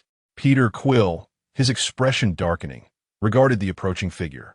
"The Ravager? Peter, you actually know a Ravager?" Gamora inquired, astonished by the revelation that this petty thief was acquainted with such notorious figures. Not only does he know them, but he is one himself. "But you? TSK, isn't that the infamous Ravager known as the Accuser, Yondu?" "Peter, how did you end up entangled with this fellow?" Yondu halted before Peter Quill, squinting at Gamora, Groot, and the unconscious brute, recognizing that this assembly was indeed allied with Peter. "They're my crew. I think I might finally have my own team," Peter Quill replied, forcing a smile, eager to align Gamora and the others with his cause, wary of Yondu's potential wrath. "So, you stole a spacecraft and a treasure map from me, just to seek your own teammates?" Yondu remarked with a sardonic grin, snatching the spherical object from Peter's grasp. This is the treasure indicated by the map. It doesn't look like much, he mused, inspecting it without noticing any peculiarities, preparing to open it. Don't. The words erupted in unison from Peter and the others, recalling the terrifying chaos of energy they had previously witnessed. Yondu paused, perplexed, glancing at Peter Quill. Let's leave this place quickly. Ronan is right behind us. Ronan, the accuser? How'd he end up here? Yondu's expression shifted, recognizing the peril associated with Ronan, who commanded considerable power under the Kree Empire. Understanding the implications, Yondu pocketed the sphere and summoned his crew, ushering Peter Quill and his companions back to the spacecraft. Old man, how did you find me? Peter, bound and brought before Yondu, managed an awkward smile. Finding you is simple. You're the one I brought into the cosmos. No matter where you run, I will always find you. Yondu scoffed dismissively. Come on, I'm genuinely curious how you tracked me down. You stole my treasure map, and you still don't know who provided it to you. Only 4 individuals in the universe are explicitly after that treasure. A collector, a brazen smuggler from Xander. And Ronan, the 4th? That individual won't take matters into their own hands. The only places you can access that treasure are 2. I could find you one by one. What do you plan to do with it? Plan to sell it, of course. That one do. It's extremely dangerous. A series of knocks interrupted Peter's protest. A head cautiously peered through the door, glancing at Yondu. Captain, everyone is waiting to see how you will judge this scoundrel, Peter Quill. Among the Ravagers, sentimentality was non-existent. At least, it was not publicly acknowledged. They were interstellar pirates, governed by ruthless dominance and the spoils of plunder to sustain their strength. As captain, Yondu had to embody this iron-fisted ruthlessness. A soft-hearted and indecisive leader would struggle to maintain control over such bloodthirsty crew members. Yondu tapped his fingers lightly against the armrest, distracted until his crew urged him to respond. After acknowledging them, the crew joyfully flung open the door, dragging Peter Quill toward the center of the ship. Do you think the captain will spare Peter this time? Kraglin quietly asked a nearby pirate amidst the excitement. Who knows? Perhaps, came the reply. I just don't understand why the captain repeatedly shows leniency toward Peter, despite his numerous mistakes. Kraglin grumbled, harboring long-standing irritation toward Peter Quill, who continually evaded repercussions for his blunders. Yondu, aging and no longer fit to lead the Ravagers, faced a critical juncture. Should he allow that blue-skinned thief to escape? It might be time to consider appointing a new captain, perhaps himself. The words of a nearby pirate left Kraglin in disbelief, staring wide-eyed at the speaker. Chapter 48. Lightning Face aims to be the leader. Kraglin gazed in astonishment at the audacious individual beside him. How can you say such a thing? The captain is, after all, our captain. Upon hearing Kraglin's words, the man merely scoffed and fell silent.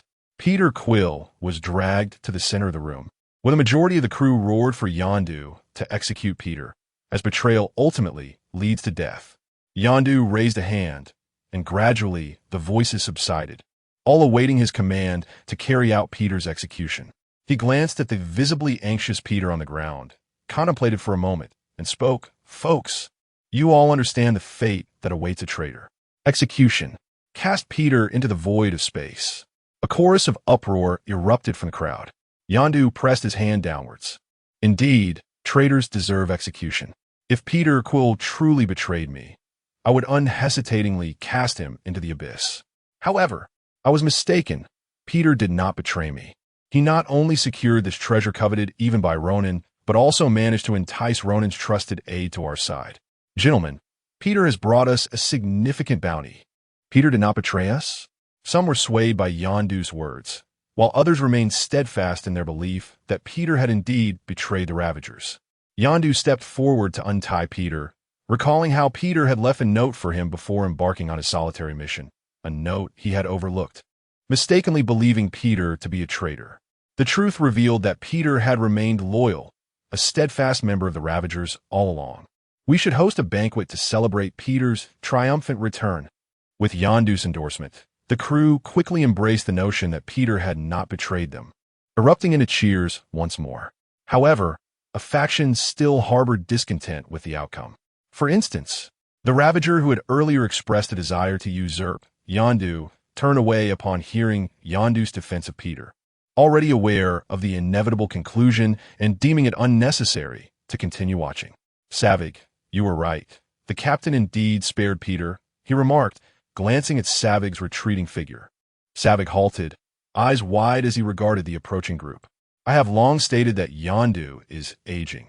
He has grown weak and foolish, unworthy of leading us. We should elect a new captain, one who is strong and ruthless enough to restore the glory of the Ravagers. What do you mean? Lightning Face should replace him and revive the Ravagers' greatness. Savig, no, now Lightning Face, proclaimed with fervor. But weren't you called Savig? I've changed it.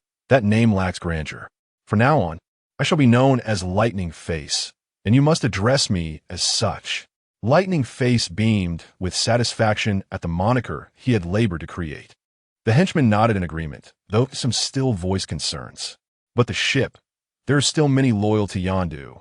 We cannot seize control of the ship. Not to mention, Yondu wields that formidable arrow. If we revolt, we stand no chance. You speak the truth, Lightning Face conceded, acknowledging the henchman's words. Although not exceptionally clever, he was astute enough to understand that their current strength was insufficient to overthrow Yondu's rule. Yet, he had devised a plan. Contact Ronan. I wish to speak with him. We cannot contend with Yondu, but Ronan can. In the vastness of space, aboard the Ravager's ship, Ronan hastily returned, immediately entering the infirmary. The soldiers in the medical bay were astounded to see Ronan so grievously injured and wasted no time activating the facilities to treat him. Once Ronan was swathed in bandages. Resembling a mummy, a communications officer rushed into the room. Lord Ronan, a message has arrived from a Ravager squad. They wish to communicate with you. Ravagers? What right do these pests of the cosmos have to see me? Ronan, reclining on the medical bed, could not muster the energy to open his eyes, dismissing the officer with a wave. However, they claim to possess a treasure you desire. What? Ronan shot upright, his interest piqued. What treasure could possibly rival the orb? Connect me to them at once. Buzzing sounds filled the air as the communications officer complied, and a magnetic display wall aboard the ship revealed the image of Lightning Face. Where is Ronan? I want to speak with him. Lightning Face demanded, yet saw only a bandaged figure that resembled a mummy. Of course, provided he knows what a mummy is, the figure replied. I am Ronan, came the stoic response. But Lightning Face could not discern Ronan's expression through the extensive bandaging. Hearing the mummy claim to be Ronan, Lightning Face burst into laughter. Ha ha ha. You, with that sorry appearance, you call yourself Ronan? If you're Ronan, then I must be Thanos. Curse you. I will rip your head off. Ronan, infuriated, raised his hand to tear off the bandages, but the medical staff quickly intervened. My lord, you cannot. Removing them now will cause further injury. Fine.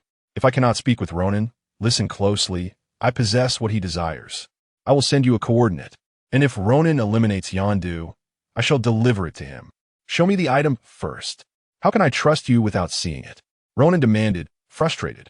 However, before he could finish, the connection was severed, leaving Ronan seething with rage, longing to smash something, yet finding nothing at hand to break.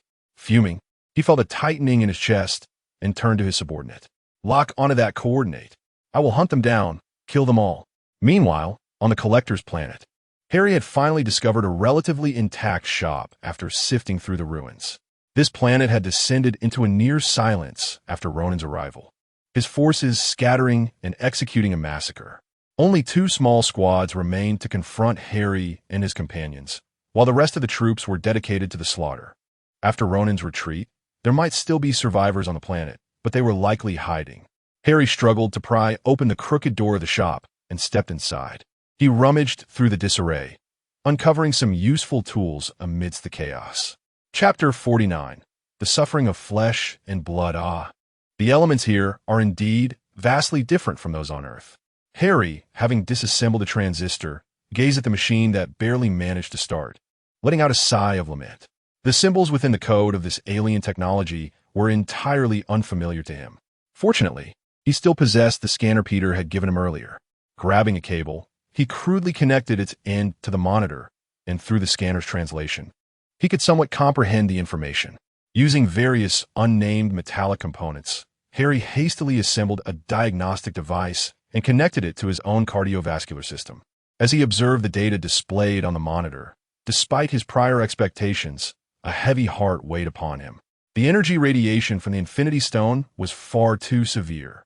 His body was suffering from multiple acute failures.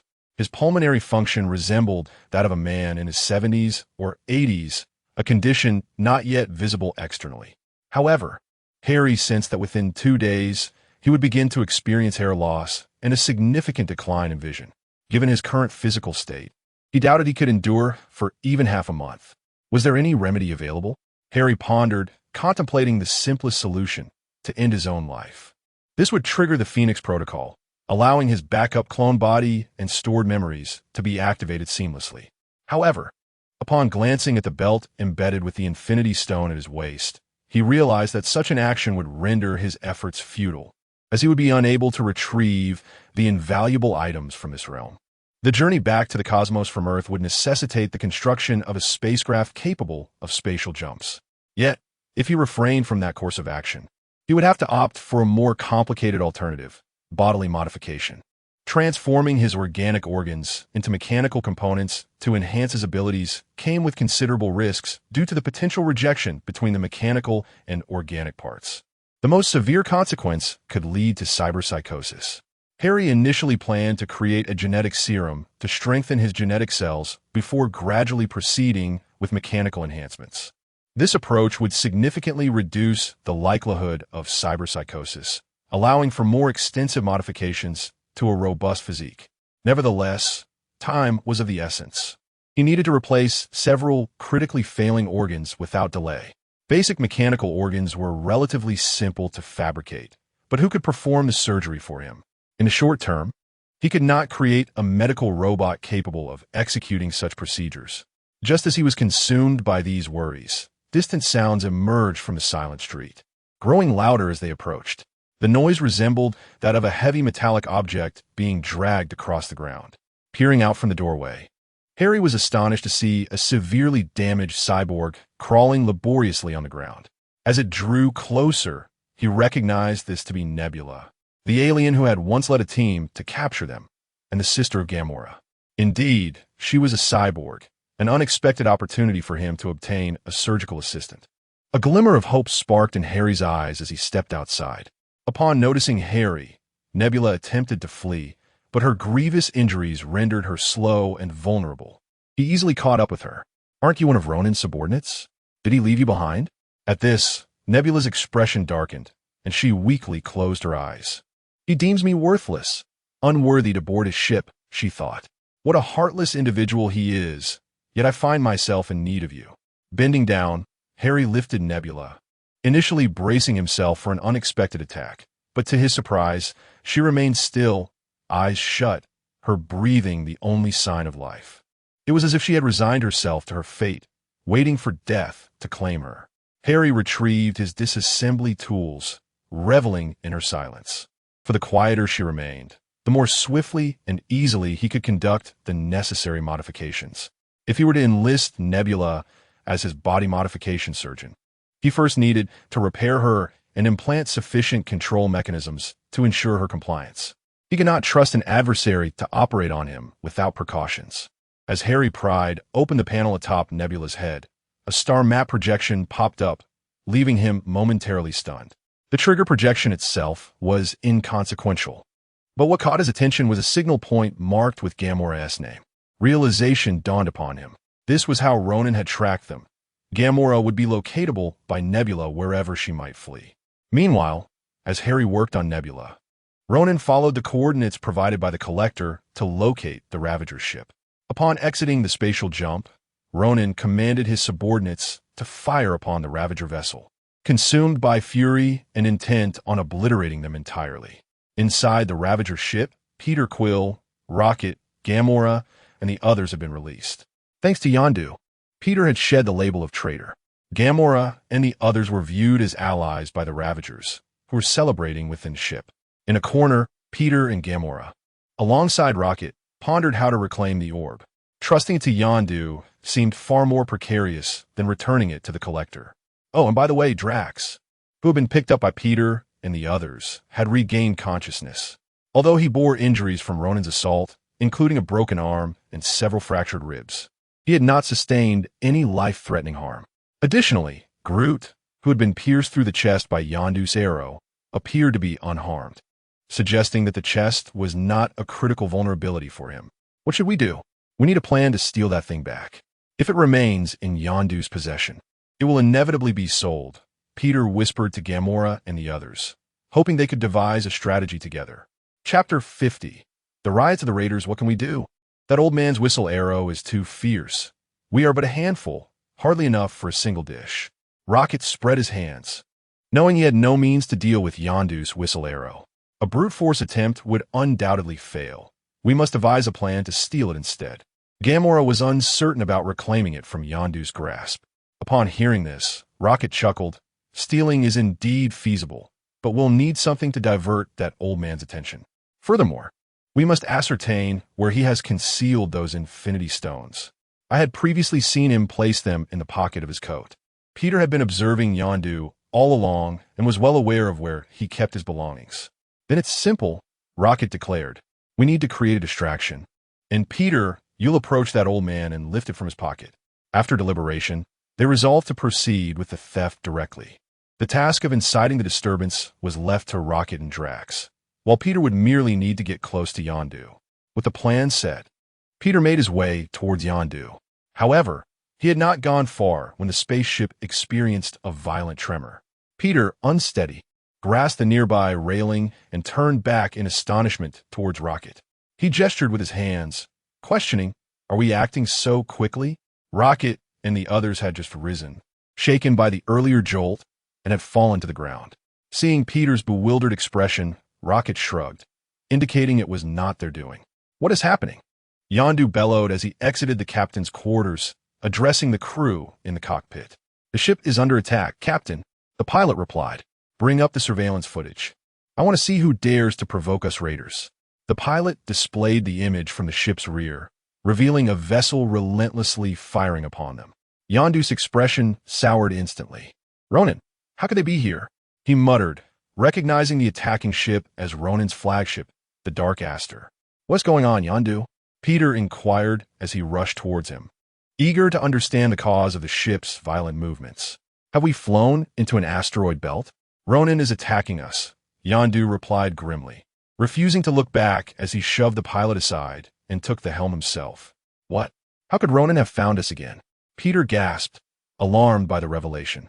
Meanwhile, Yondu ignored him, directly sending a communication signal to Ronan. "On the other end of the ship, huh? Ronan has arrived," exclaimed the lightning face, his face alight with excitement. He had already gathered a group of disgruntled crew members. After a hearty laugh, he addressed them. "Today marks the moment Yondu will fall. Shaflin, head to Sector 233 and initiate the connection with Ronan's ship. Once Ronan defeats Yondu, we shall seize control of this vessel." "Yes, Lightning Face." Shaflin complied, hastening towards Sector 233. After issuing this command, Lightning Face surveyed the other crew members, tightening his grip on his weapon. "Everyone load your bullets. As soon as Shaflin completes his task, we'll assist the Kree in commandeering the ship and eliminate those who refuse to align with us." "Yes, Lightning Face," the crew shouted, raising their weapons in fervor. In the cockpit, Yondu's communication was intercepted by Ronan. Upon connection, Yondu demanded, "Ronan, how dare you attack the raiders without provocation? Do you not fear provoking a collective retaliation from us? The raiders are a vast collective of space pirates, of which Yondu is merely a subordinate. The name of the raiders resonates throughout the cosmos, certainly not due to Yondu's own reputation. In truth, with his capabilities, Yondu hardly ranks within the top 10 of the raiders. Were it not for that formidable whistle arrow, his standing would be even lower." Listening to Yondu's tirade, Ronan scoffed. "Yondu Yidanta, do you think I am one of those cosmic drifters?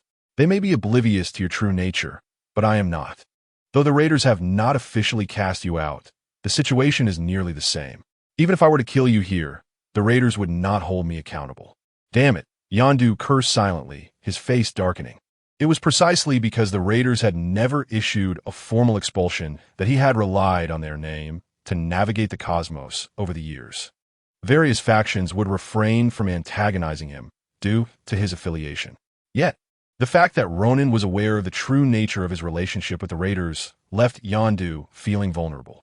Realizing that the Raiders' reputation could no longer intimidate Ronan, Yondu commanded his crew to retaliate. As a space pirate, surrender was never an option, even in the face of overwhelming odds. Beep, beep, beep. Captain, Sector 233 has been opened. The enemy ship is connecting with ours. The alarm blared as the co-pilot quickly notified Yondu of the alarming development. What?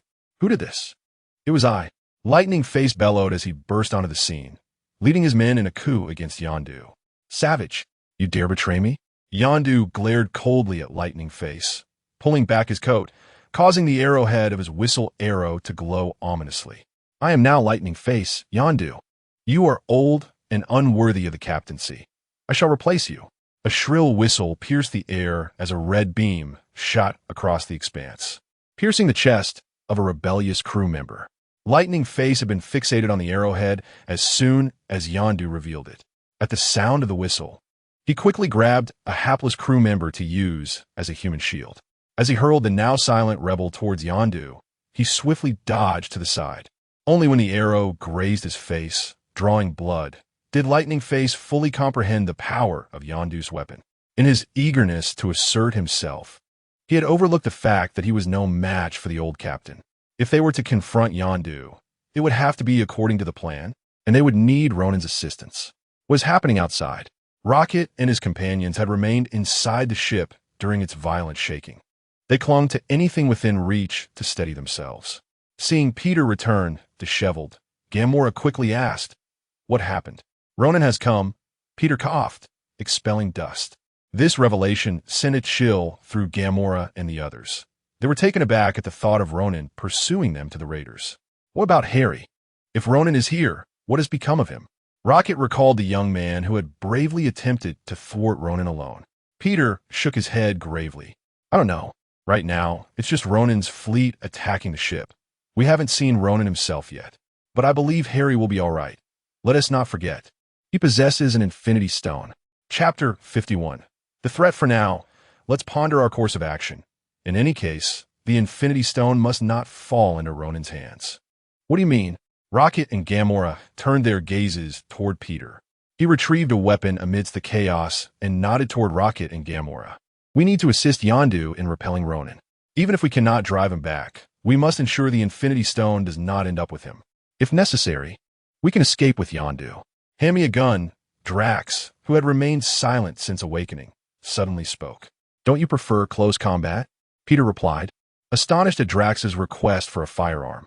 Yet he handed him one. The weight of the handgun was insufficient for Drax, who would have to make do for the moment, hoping to acquire a heavier weapon later. With a gun in one hand and a dagger in the other, Drax peered out at the tumultuous crowd. I cannot defeat Ronan in close combat. All right, then what shall we do, everyone? Let us go. Outside the cabin, Ronan's ship had already docked with Yondu's vessel.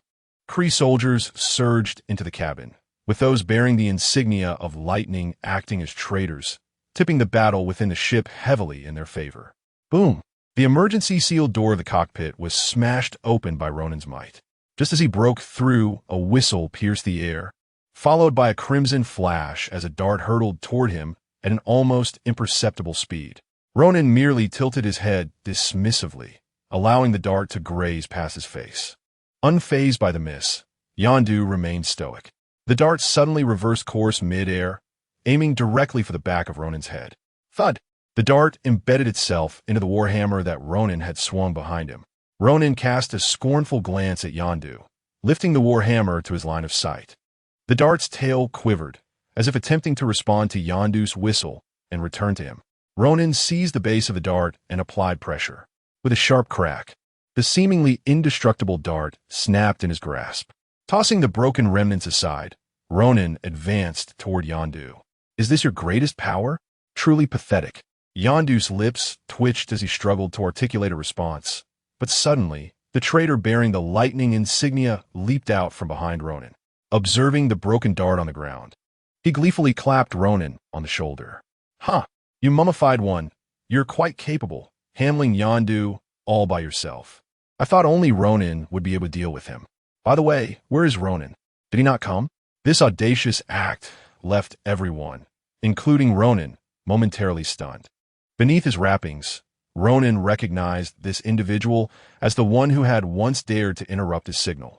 As the traitor strode confidently toward Yondu, Ronan tightened his grip on the warhammer. "I have declared it. I am Ronan." "Ha, you are Ro-Boom." The traitor remained incredulous that the bandaged figure before him was indeed the infamous accuser, Ronan. Yet, Ronan was not interested in convincing him. His reiteration served only to inform this fool who would be responsible for his demise.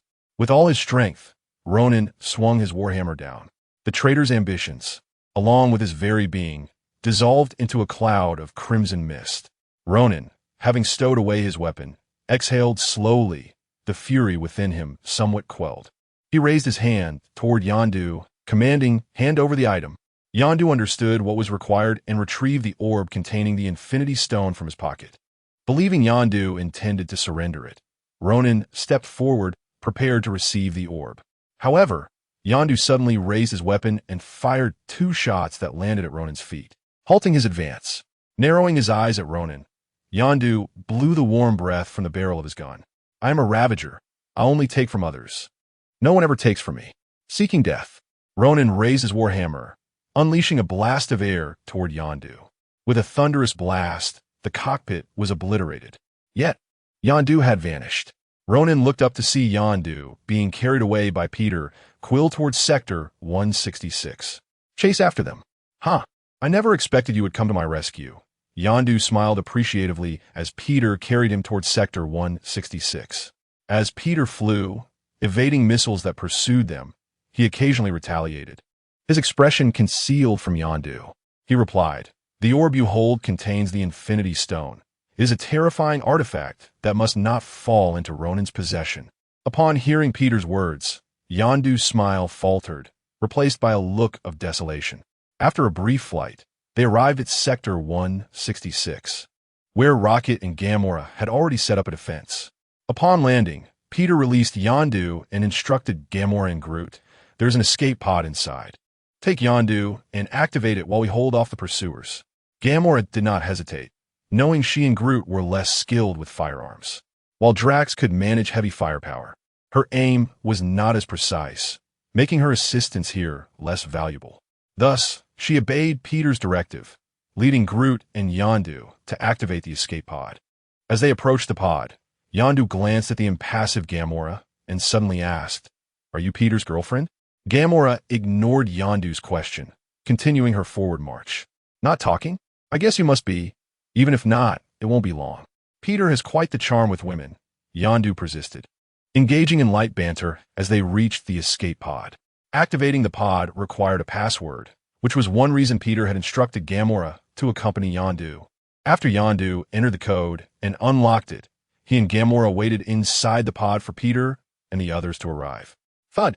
Drax's body crashed against the pod's front.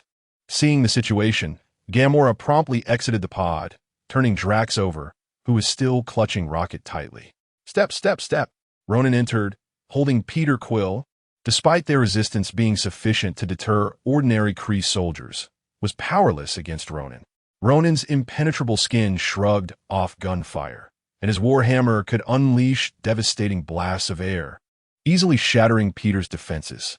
Holding the helpless Peter, Ronan shouted toward Yondu in the escape pod, "Yondu, give me the item, or I will crush him."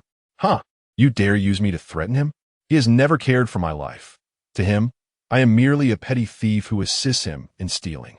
Struggling for breath while clinging to Ronan's arm, Peter heard Ronan's threat to Yondu and let out a sarcastic chuckle. Ronan frowned, realizing this individual held little significance in Yondu's eyes. If Yondu escaped in the pod, the Power Stone would slip from his grasp once more. Chapter 52. The power gem in hand. To everyone's astonishment, Yondu indeed descended from the escape pod, clutching the orb tightly in his grasp. His gaze fixed on Ronan. He remarked, "Your reputation in the cosmos is rather dubious, Ronan. One must wonder if you will honor your promises."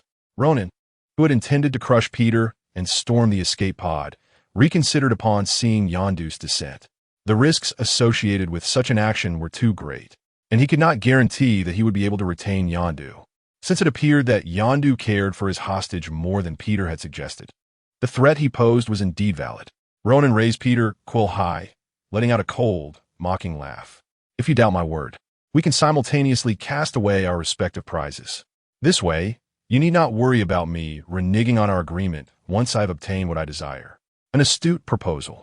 On the count of 3, we shall release them. Yondu acquiesced to Ronan's suggestion. The two men counted in unison to 3. Upon uttering the final number, Yondu hurled the orb, and Ronan, adhering to his promise, tossed Peter Quill aside. However, Ronan had no intention of keeping his promise the moment he caught the orb. He swiftly raised his war hammer and fired an air cannon at Peter. Boom! Peter was thrown out, tumbling several times before landing at Gamera's feet. Ever vigilant of Ronan, Yondu sprang into action the instant Ronan lifted his weapon. He seized Peter and, turning, flung him away, bracing himself to absorb the impending blow. Yondu? Peter was taken aback by Yondu's selfless act of rescue, shouting towards a cloud of dust that enveloped the area. Hurry, go. Though the dust obscured Yondu's condition, his voice echoed back, affirming that he had not succumbed to death. Peter attempted to rush forward to check on him, but Gamora restrained him, urging him towards the escape pod. She noticed Ronan advancing with his hammer, clearly intent on pursuing them after acquiring the power gem. If they did not depart soon, their escape would become impossible. Ronan, having secured the orb, fired at Peter, but Yondu's intervention had saved him. He pressed forward again, attempting to detain Gamora. Unfortunately, he was a moment too late. Gamora decisively abandoned the injured Yondu and boarded the escape pod with Peter. Ronan's successive blasts struck the pod's shield, but failed to prevent its ascent. He could only watch helplessly as Gamora escaped right under his nose. My lord, the ship's engine has been compromised and is on the verge of crashing. We must retreat. A hurried Kree soldier burst in to report, interrupting Ronan's thoughts of exacting revenge on the gravely injured Yondu. Upon hearing the news, Ronan resolutely led his troops back, satisfied that he had achieved his goal with the power gem in hand. As for Yondu, he would be left to perish alongside his ship. After Ronan's departure, only the sound of Yondu's labored breathing and the sporadic crackling of electrical sparks remained. Captain! Kraglin rushed over, having been hiding and waiting for Ronan and his forces to leave after sabotaging the engine. Upon seeing Yondu's grievously wounded back, Kraglin anxiously assisted him. Kraglin? Yondu weakly opened his eyes, recognizing Kraglin, and felt a sense of relief. It's me, Captain. Are you all right? I'm still alive. Are there any escape pods left? Yondu grimaced in pain as his wounds were jostled while being supported. There's one. I prepared at the moment Ronan invaded. It's in Sector 233, where I gathered a group of surviving crew members. They are not Ravagers, so they can be trusted. You've done well, Kraglin. A smile of gratitude graced Yondu's face, revealing that his subordinates had some reliability. Unbeknownst to Yondu, among the injured awaiting in the escape pod in Sector 233, one individual, strikingly similar to Lightning Face, gazed out the window with a dark expression. Brother, your plan has failed. Now it's time for mine. You lack the ruthlessness and decisiveness. Even your name lacks the grandeur befitting a leader. Lightning Face. It's merely one syllable longer than Yondu's. How can it possibly surpass him? I shall never repeat your mistakes. Even my name will outshine yours. From this day forth, I shall be known as Electro Kill Face. In an unknown land, within a dilapidated shop, sporadic blue sparks flickered. After a series of mechanical cutting sounds, the room finally fell silent. After a considerable time, Harry awoke from his slumber, raising his hand to touch the steel plate stitched to his chest, exhaling a resigned sigh. The mechanical replacement of his internal organs was, at best, a makeshift solution, composed of subpar materials collected from Ronan's devastation, an array of damaged, haphazardly assembled components, merely substituting his original organs without providing any substantial benefit. Nevertheless, it sufficed for Harry, allowing him to move without hindrance. Dressing himself, Harry rose from the tattered bed and approached the motionless Nebula, removing the control device from the back of her head. Previously, To ensure Nebula could successfully assist him in the surgical procedure, Harry had implemented numerous control programs and restrictions after repairing her body. These programming measures temporarily suppressed Nebula's consciousness, transforming her into a medical automaton. After completing the surgery, she would enter a dormant state until Harry removed the control device, allowing her consciousness to regain control. As soon as she awakened, Nebula recalled the events leading up to her unconsciousness and, furious, attempted to attack Harry. However, the moment she raised her hand, half of her body froze, unresponsive. "What have you done to me?" Nebula shouted at Harry, her anger palpable. Harry waved his hand dismissively. "Nothing much. Merely set up a few restriction modules. Rest assured, as long as you harbor no dangerous thoughts towards me, it should not affect you." "Oomph. My previous consciousness was wiped clean, and you claim it has no impact?" Nebula glared at Harry, itching for a fight, but her immobile half thwarted her intentions. Harry ignored her, turning to the diagnostic equipment to scan his current condition. Although some cells continued to deteriorate, the rate was manageable, and the rejection between the mechanical organs and his body remained within safe limits. Satisfied with the results, he powered down the diagnostic machine and addressed Nebula. "Check Gamera's current coordinates. I must rendezvous with Peter and the others. We have already delayed too long." Chapter 53. The doom approaches for Xander. "How do you know I am aware of Gamera's whereabouts?" Nebula inquired, her arms crossed and her expression one of suspicion as she gazed at Harry. Harry, feeling somewhat exasperated, replied, "While I was repairing you, I meticulously disassembled every mechanical component of your body. How could I possibly overlook the concealed star map within your head?" "You," Nebula exclaimed, her peculiar gaze fixed on Harry. He quickly retorted, "What do you mean by you? It's rather strange that an interstellar assassin like you would care about such matters. I assumed you had long considered yourself nothing more than a cold, unfeeling weapon. That's entirely different. This is an invasion of privacy. You ought to be imprisoned in an interstellar jail." Nebula seethed. Harry rolled his eyes. "You are well aware of your own condition. After enduring a high molecular explosion at close range, with over half your body damaged, how else could I repair you without taking you apart completely? And please, I'm only 14. My body is still developing." "Umph," Nebula scoffed, unwilling to dwell further on this topic. After a brief silence, she divulged Gamera's location to Harry. "How'd they end up back there? Aren't they being hunted?" Harry pondered, staring at the coordinates, puzzled by Peter Quill's intentions. Meanwhile, Nebula stood and exited the room. When Ronan arrived, he destroyed the port here, so there likely aren't any intact ships capable of spatial jumps. However, the mining vessels at the mine can perform short-range space travel. If we can reach the nearest planet and then a space transfer station, we should be able to arrive at Xander swiftly. Nebula, too, needed to locate Gamora, as reclaiming the orb was her mission. "I didn't expect your mind to be so sharp. You devised a feasible plan so quickly. It seems those grotesque body modifications haven't affected you at all," Harry remarked, following Nebula and astonished by her rapid thinking regarding Xander. Despite Nebula's numerous modifications, Harry found most of them unimpressive. They resembled a haphazard collection of junk, utterly useless, akin to the bizarre relics in a historical museum. Yet, it was thanks to these modifications that Nebula, even with over 90% of her body altered, had not succumbed to cyberpsychosis. As Nebula walked ahead, her pace momentarily faltered at Harry's mention of her enhancements, but she soon resumed her normal stride. Approaching the vicinity of Xander, Ronan's ship glided steadily toward its destination. Seated within the vessel, Ronan awaited the medics to remove his bandages. A day's time had sufficed for his body to fully recuperate. Once the bandages were finally removed, he opened his eyes, momentarily dazzled by a flicker of blue light. "My lord," a Kree soldier below, cradling the orb containing the Power Stone, stepped forward as Ronan's eyes opened, promptly presenting the orb to him. Rising from his seat, Ronan grasped the orb with both hands and exerted pressure to pry it open. Gazing at the dimly glowing purple stone nestled within, a frenzied excitement flickered in his eyes. "My lord, Thanos has sent a communication request. Shall I connect?" A communications officer reported just as Ronan reached for the stone. Ronan's hand halted as he gestured for the soldier to establish the connection. On the projection wall, Thanos' figure materialized, his gaze immediately drawn to the Power Stone in Ronin's grasp. The Power Stone, you have obtained it. Hand it over, and I shall fulfill my promise, Thanos declared. Ronin let out a cold laugh, his demeanor shifting from subservience to defiance. Your promise? With the Power Stone in my possession, do I still require your assistance to annihilate Xander? I can do it alone. You intend to betray our agreement?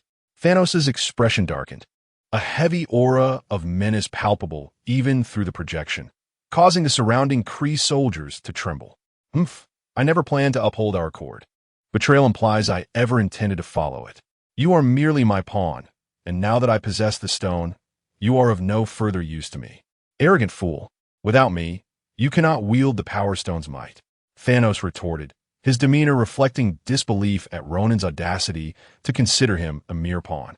Today, I shall demonstrate how to command the Power Stone. With that, Ronin raised the stone, and as his fingers made contact, a surge of purple light erupted. The violent wave of energy sent the nearby Kree soldiers flying, a torrent of power flooding into Ronin's being.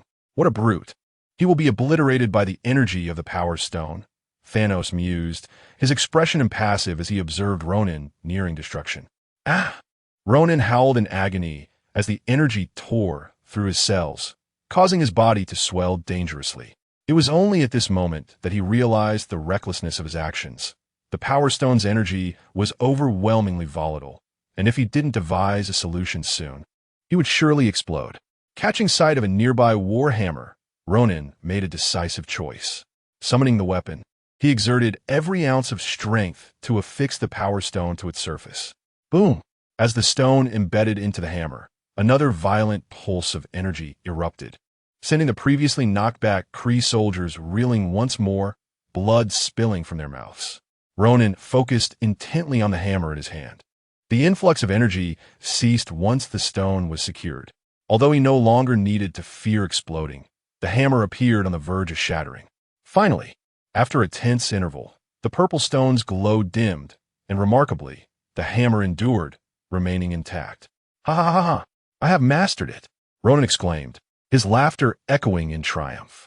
After his fit of laughter subsided, he turned to the projection of Thanos, raising the hammer defiantly. From this day forth, no one shall speak to me with disdain. Thanos, after I obliterate Xander, I shall come for you. Await your impending doom in silence. With that proclamation, the hammer emitted a powerful purple energy blast that tore through the projection wall and penetrated the hull of the Ronin ship. Witnessing the sheer might of his power, Ronin laughed maniacally. Ha ha ha ha! Xander, prepare for your annihilation. Chapter 54 Epilogue. How infuriating. Within the escape pod, drifting through the cosmos, Peter Quill, consumed by impotent rage, kicked over a nearby cardboard box. Gamora, having set the flight mode to automatic, descended from the pilot's seat and approached Peter. Are you planning to continue smashing things to vent your anger? What else can I do? We have been fleeing from the very beginning, preventing that thing from falling into Ronin's hands, as you said. But look at us now. We lost Harry, and we don't even know if Yondu is alive or dead. The very thing we sought to protect has ended up in Ronin's grasp. We've been engaged in nothing but futile nonsense. Peter's eyes glistened with frustration as he gazed at Gamora. He had never wished to safeguard a mere gemstone. What good was the power to obliterate worlds? All he desired was to make some money, plain and simple. Had he sold that wretched stone early on, none of this chaos would have ensued. Gamora furrowed her brow and replied, "It is precisely because the stone has now fallen into Ronin's hands that we must act to stop him. Ronin's intention in acquiring the stone is to annihilate Xander, a planet teeming with billions of lives. Can you stand idly by while Ronin brings about their destruction? What do you see me as? Just a petty thief. I lack the power to alter the fate of Xander. I merely want to make some cash and enjoy life. I am no hero. I refuse to believe that," Gamora said with unwavering conviction. "From the moment you rescued me from Drax, I knew you were not a heartless individual. I cannot accept that you would turn a blind eye to tragedy. What can we possibly do? We couldn't even handle Ronin when he was without the stone. Now that he possesses it, our chances of defeating him are even slimmer." Peter Quill hung his head in despair, overwhelmed by Ronin's might. Clack! Rocket! who had been silently assembling a ridiculously elaborate device, deliberately made a loud noise with the final piece after Peter's disheartened remark. All eyes turned to him as he coldly tossed the contraption onto the floor. That damned blue-skin bastard is indeed powerful, but if he dares to kick me, then no matter how strong he is, I, Rocket, will kick him back with equal ferocity. Little Raccoon is right. We may not be able to defeat Ronan, but I will not surrender my quest for vengeance. Drax, who had been easily bested by Ronan on multiple occasions, appeared more composed than before, his rage unabated as he rubbed the gleaming hilt of his dagger. Are you all prepared to continue fighting Ronan? Peter surveyed the room, sensing a resolute determination among his companions to confront Ronan. Gamora returned to the cockpit, deactivating the ship's automatic mode while entering the coordinates for Xander. If you are truly frightened, I can drop you off on the nearest habitable planet. However, if you wish to join us, you must check your weapons. We are about to engage in a fierce battle. After a moment of silence, Peter resignedly slapped his thigh and said, "All right, since you all have made your decision, I cannot retreat. After all, I am a captain." Huh? Who said you were the captain? If anyone should be captain, it should be me, Rocket countered with exaggerated indignation. The atmosphere in the ship lightened, alleviating the previous somber mood. However, beneath this newfound levity, the group was quietly fortifying their resolve, as they all understood the formidable enemy that awaited them. Hunda. While Peter Quill and his companions were regrouping to confront Ronan, they also made contact with Xander. After all, Gamora was aware of Ronan's intended target. The enemy of my enemy is my friend. Thus, Peter decided to inform Xander in order to raise their alertness and enable them to establish effective defenses before Ronan's arrival, allowing Peter and his team to provide timely reinforcements.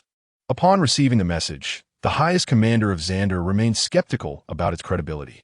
Is this information trustworthy?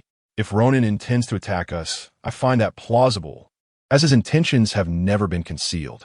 However, the claim regarding Ronan possessing the capability to obliterate the entire Xander is dubious, unless he mobilizes a dreadnought. I cannot fathom any weapon capable of annihilating an entire planet. Strategic Officer Kedar hesitated before expressing his thoughts. Ronan cannot mobilize a dreadnought. Such strategic weapon movements cannot be kept secret. However, there are indeed weapons in the universe capable of destroying planets, but they are not wielded by ordinary individuals. Nonetheless, we cannot afford to be unprepared. Kedar arranged for the 4th and 5th Defense Forces to deploy scouts at the planet's perimeter. Additionally, order all troops to stand by, so that we can swiftly establish effective defenses upon receiving news of Ronan's approach. Understood, Kedar replied. After completing the brief deployment, the commander turned to the guard who had relayed the message. They claimed to be coming to Xander to assist us against Ronan. Do you think we could trust them? The guard hesitated before responding. I believe we can trust them. After all, no criminal would risk walking into a trap just to deliver a message.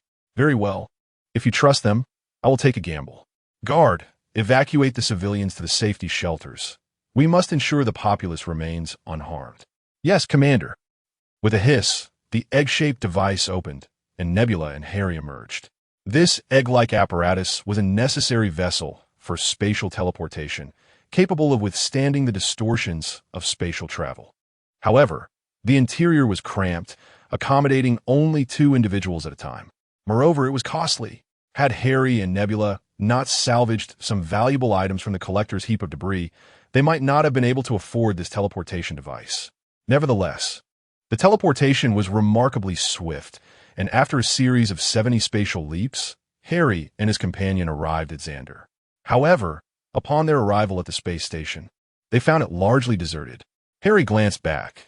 The teleportation apparatus they had used had entered a dormant state, seemingly pre-programmed. All other teleportation devices within the station were also in a state of dormancy. This indicated that Harry and Nebula had arrived earlier than anticipated, causing the already activated teleportation devices to remain functional.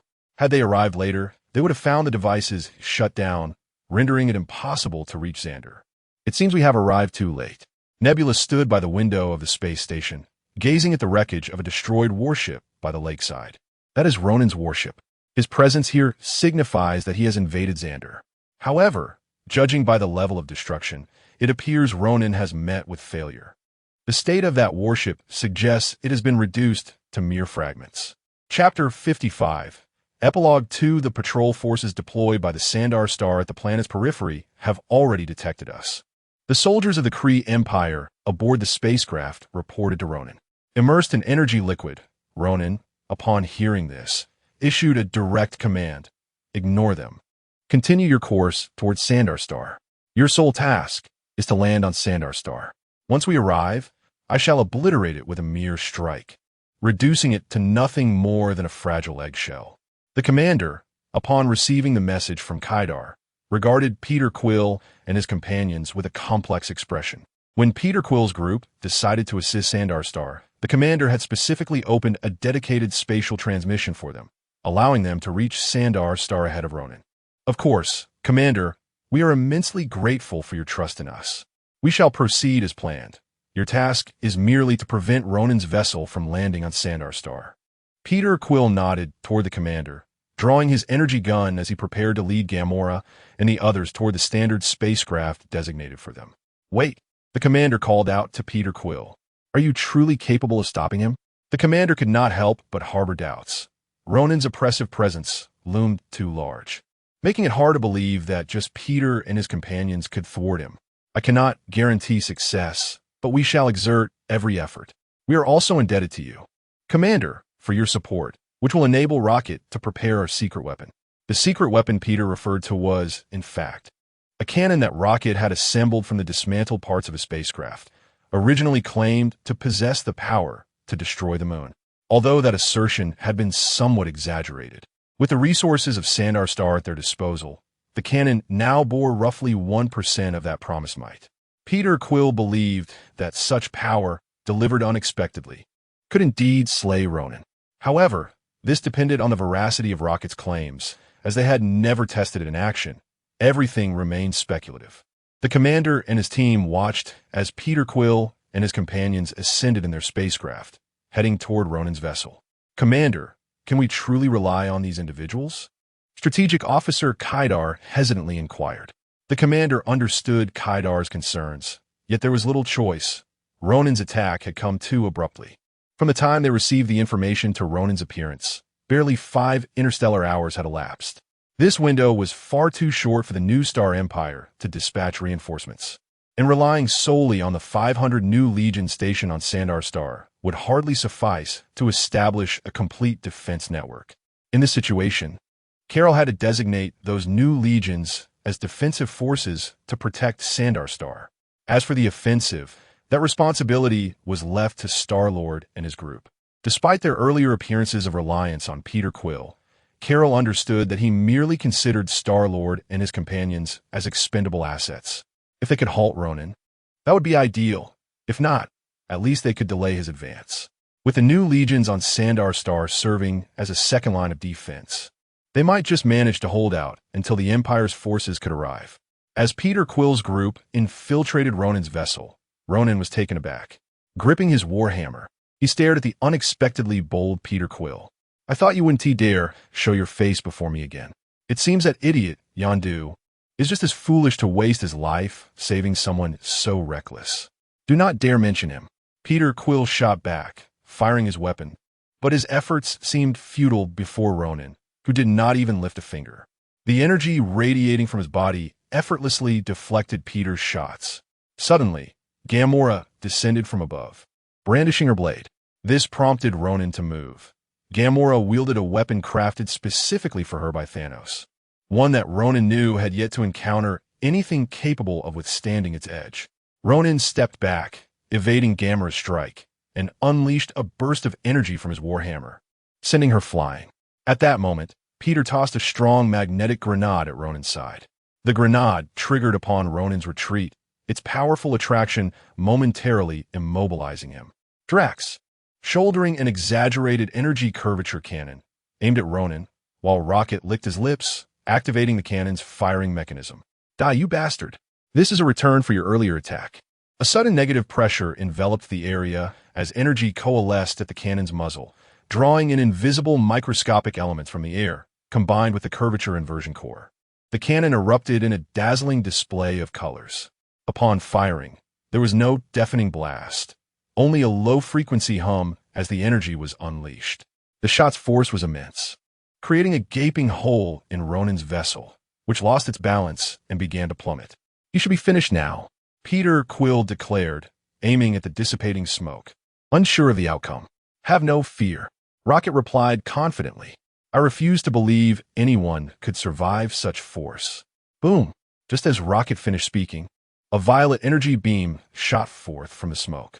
Peter swiftly dodged, the beam barely grazing him, and struck the descending vessel with a forceful impact. "Remarkable," he mused. Emerging from the smoke, Ronin was not entirely unscathed.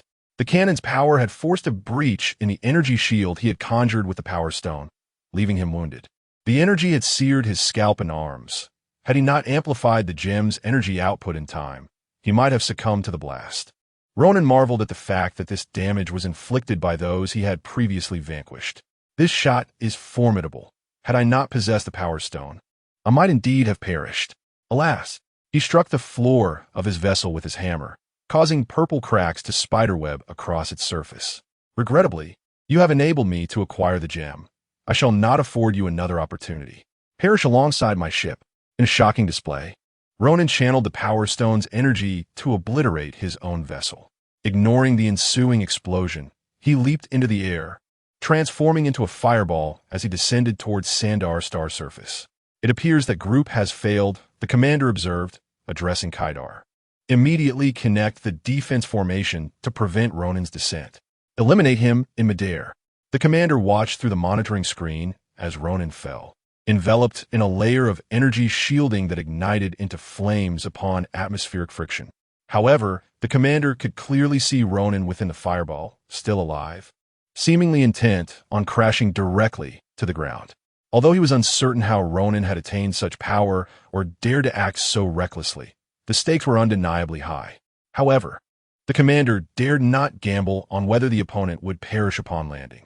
Therefore, he promptly commanded Kedar to form a defensive formation, intending to eliminate Ronin while he remained airborne. Chapter 56. Epilogue. Ronin, you shall not destroy Xander. Strategic Officer Kader, aboard the flagship, unleashed the Nova Corps formidable barrier, attempting to intercept Ronin. As Ronin plummeted from the sky, he erupted with laughter, exclaiming, "Ha! Such feeble power, utterly inconsequential." The warhammer, gripped tightly in his hand, radiated a brilliant purple light, illuminating the air as he approached the Nova barrier. In an astonishing display, Ronin twisted midair, defying gravity and launching his hammer downward with tremendous force. The golden barrier formed by the Nova Corps shattered like glass, and his hammer fell like a purple meteor, unleashing a tempest of energy that swept across the surface of Xander, creating a violent whirlwind. Fortunately, the citizens had already sought refuge in the shelters, or else they would have been swept away by the storm, resulting in catastrophic casualties. However, the collision with the Nova barrier propelled Ronin backward, causing him to descend after the disintegrating warship. Fragments of a shattered vessel and Nova fighters rained down from the sky, resembling a meteor shower. In one of the larger debris pieces, the ship Rocinante, Groot formed a spherical shield of wood, enveloping Peter Quill and his companions. This fall from the sky seemed a certain death sentence, yet Groot sacrificed himself to ensure their survival. At the moment Harry and Nebula arrived via the spatial transport device, Ronin had just obliterated the Nova Corps. Upon witnessing Ronin's flagship disintegrate, Nebula mistakenly believed he had been defeated by the Nova Corps. Harry, glancing upward at the scattered aircraft, decisively activated the containment device embedded with the Reality Stone. Transforming in an instant, Harry calculated Ronin's landing point and said to Nebula, "That scoundrel Ronin has become immensely powerful with the Infinity Stone. I must reach him swiftly. If you wish to survive, keep your distance." With that, he became a streak of red lightning, racing towards his target. Curse it! Destroyed in an instant, the commander slammed her fist onto the table, incredulous that the barrier formed by 500 Nova soldiers was so effortlessly dismantled by Ronin. What would they do now? Ronin had acquired inhuman strength, and the commander genuinely feared he possessed the power to annihilate Xander. Remembering Peter Quill's ominous predictions about the consequences of Ronin's descent, she felt a chill run down her spine and urgently inquired of her aide. Have the reinforcements from the Nova Corps arrived yet?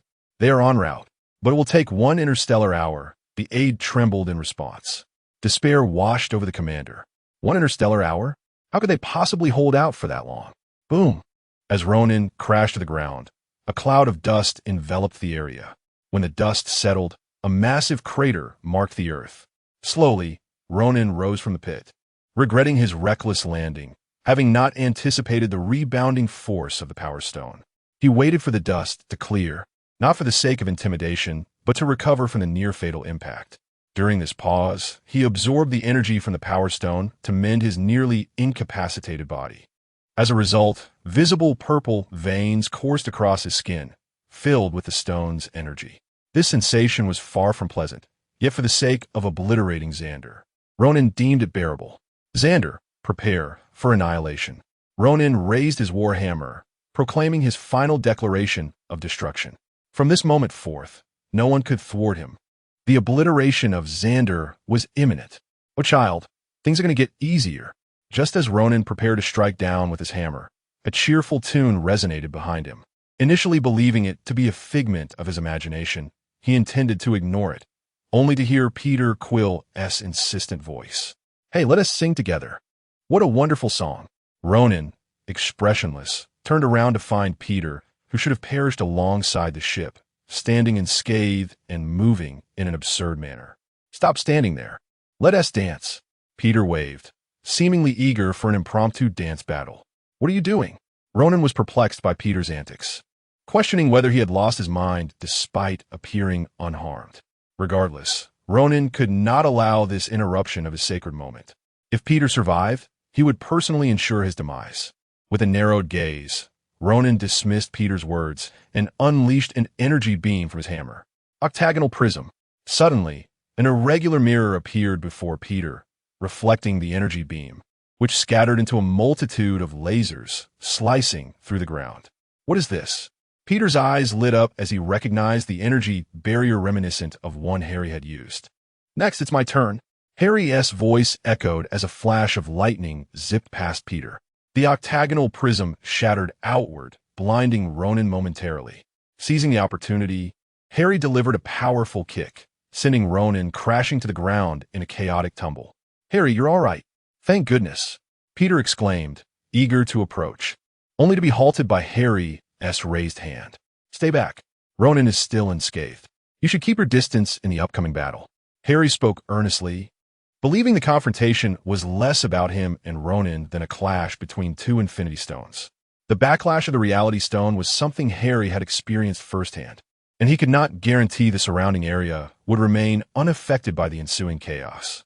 Should Peter and the others be caught in the fallout, healing them would prove problematic. I was wondering where you had gone, but here you are. Ronin, having regained his composure, was not angered by Harry's strike. Rather, he was exhilarated. Since acquiring the Power Stone, it had revealed to him that the immense power Harry wielded during their previous battle was also granted by an Infinity Stone. Now aware of the existence of another Infinity Stone, Ronin felt an insatiable desire to collect them all. Once he possessed every Infinity Stone, he would ascend to the status of a true god, immortal, omnipotent, and invincible. Thus, Ronin initially contemplated seeking out the Chala after the annihilation of the planet Xander, fearing that the alien might not remain there indefinitely. To his astonishment, the Chala had unexpectedly come to him, presenting a delightful surprise. It appeared that he could both obliterate Xander today and acquire another infinite gem. Ronin felt as though he was destined for greatness. Harry, observing Ronin's eyes filled with greed and madness, shook his head in resignation. It seems you have succumbed to the allure of power, becoming its slave. That gem is now mine. With a contemptuous grunt, Ronin unleashed his energy, propelling himself toward Harry with incredible speed. His hammer swung down, shattering Harry's form like fragile bubbles. As Ronin missed his strike, the hammer collided with the ground, triggering a violent tremor that fractured the earth. Harry re-emerged from another direction, snapping his fingers. The reality gem's power activated, causing the ground beneath Ronin's feet to tremble and transform into a pit of quicksand. Ronin, controlling the energy of his hammer, unleashed a blast that scattered the quicksand, propelling himself skyward. As Ronin soared into the air, Harry raised his hands, causing the ground to rise and form spikes that shot toward the clouds. The sword of the cliff. Ronin, dismissing Harry's flamboyant maneuvers, charged at the ascending spikes with his hammer. Thunderous roars echoed as the makeshift sword of the cliff rose high, its surface cracking under the strain, ready to shatter. Observers, including Peter and his companions, were taken aback by the fierce battle between Harry and Ronin. Even the commander atop the administrative building of Xander, who had been watching intently, staggered back awestruck. Such power could unleash catastrophic destruction with a mere strike. It was no wonder they claimed Ronin possessed the ability to utterly destroy Xander.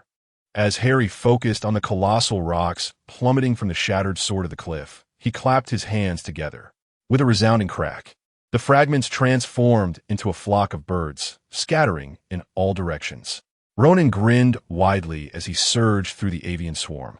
Your pathetic tricks are utterly futile against the absolute force of destruction. The hammer erupted with raw energy as Harry attempted to dissolve it into bubbles, just as he had done in their previous encounter.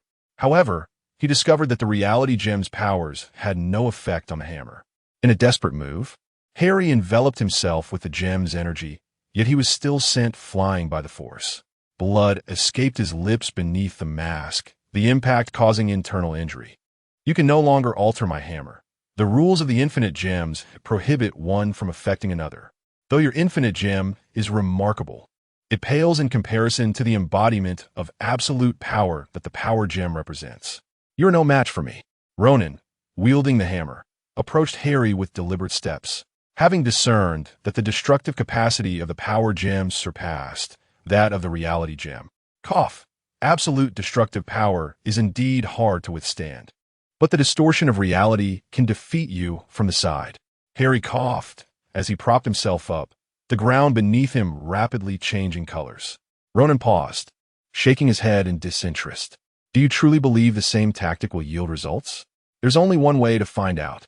The ground transformed into water, yet Ronin remained buoyant, drawing upon the power gem's energy, which flowed through him effortlessly. At that moment, he had mastered the use of the power gem, enabling him to float in the air. I told you, all of this is futile. Ronin disregarded the water's depth. Harry watched Ronin approach, both having wielded their maximum controllable powers in their battle. While such power was insignificant compared to the infinite gems themselves, its usage still inflicted immense backlash on the user. Harry had already coughed up some teeth, a sign of his deteriorating condition. If Harry was in such a state, how could Ronin remain unscathed? Ronin's perception of controlling the gem was merely an illusion. The gem was now entirely controlling him. His skin had turned from blue to purple, his eyes emanating a violet glow. Although Ronin's limits remained unknown, it no longer mattered.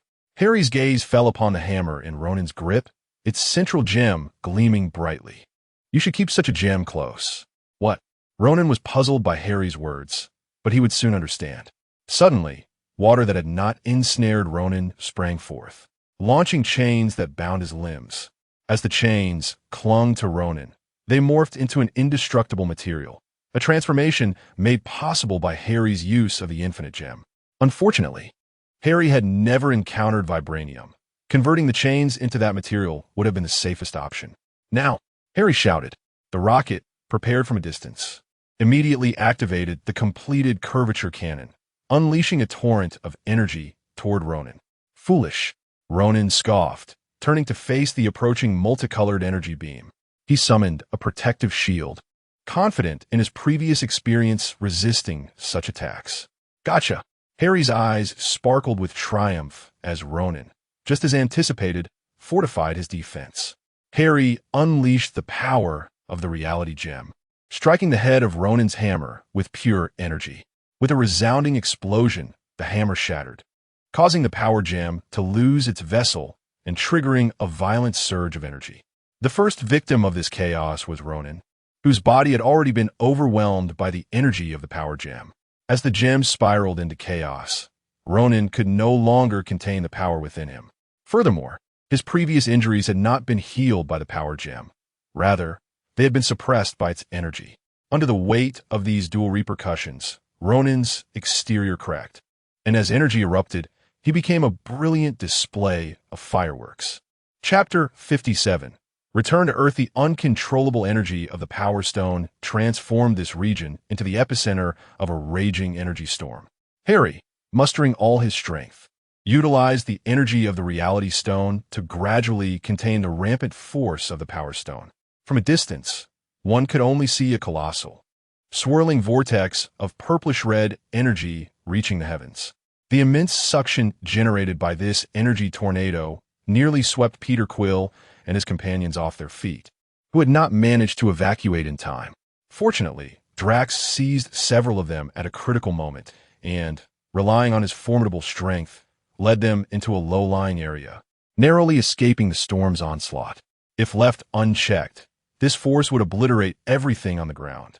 Rocket, buffeted by the howling winds that made it nearly impossible to open his eyes, shouted loudly. At such a time, silence was not an option. One had to raise their voice to be heard. "Trust Harry.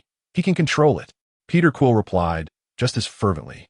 In the heart of the storm, Harry finally approached the Power Stone. Gazing at the floating gem, he extended his hands, causing two clouds of dust to rise from the ground. They swirled around the Power Stone before gradually converging, enveloping the gem within. Utilizing the power of the Reality Stone, Harry distorted the material form of the dust, manifesting it into the spherical shape that had previously contained the Power Stone. With the Power Stone subdued, the external energy storm began to dissipate like a tree uprooted from the earth. As the chaos settled, the Nova Corps finally arrived. The commander had issued a clarifying message prior to the conflict, which averted further escalation.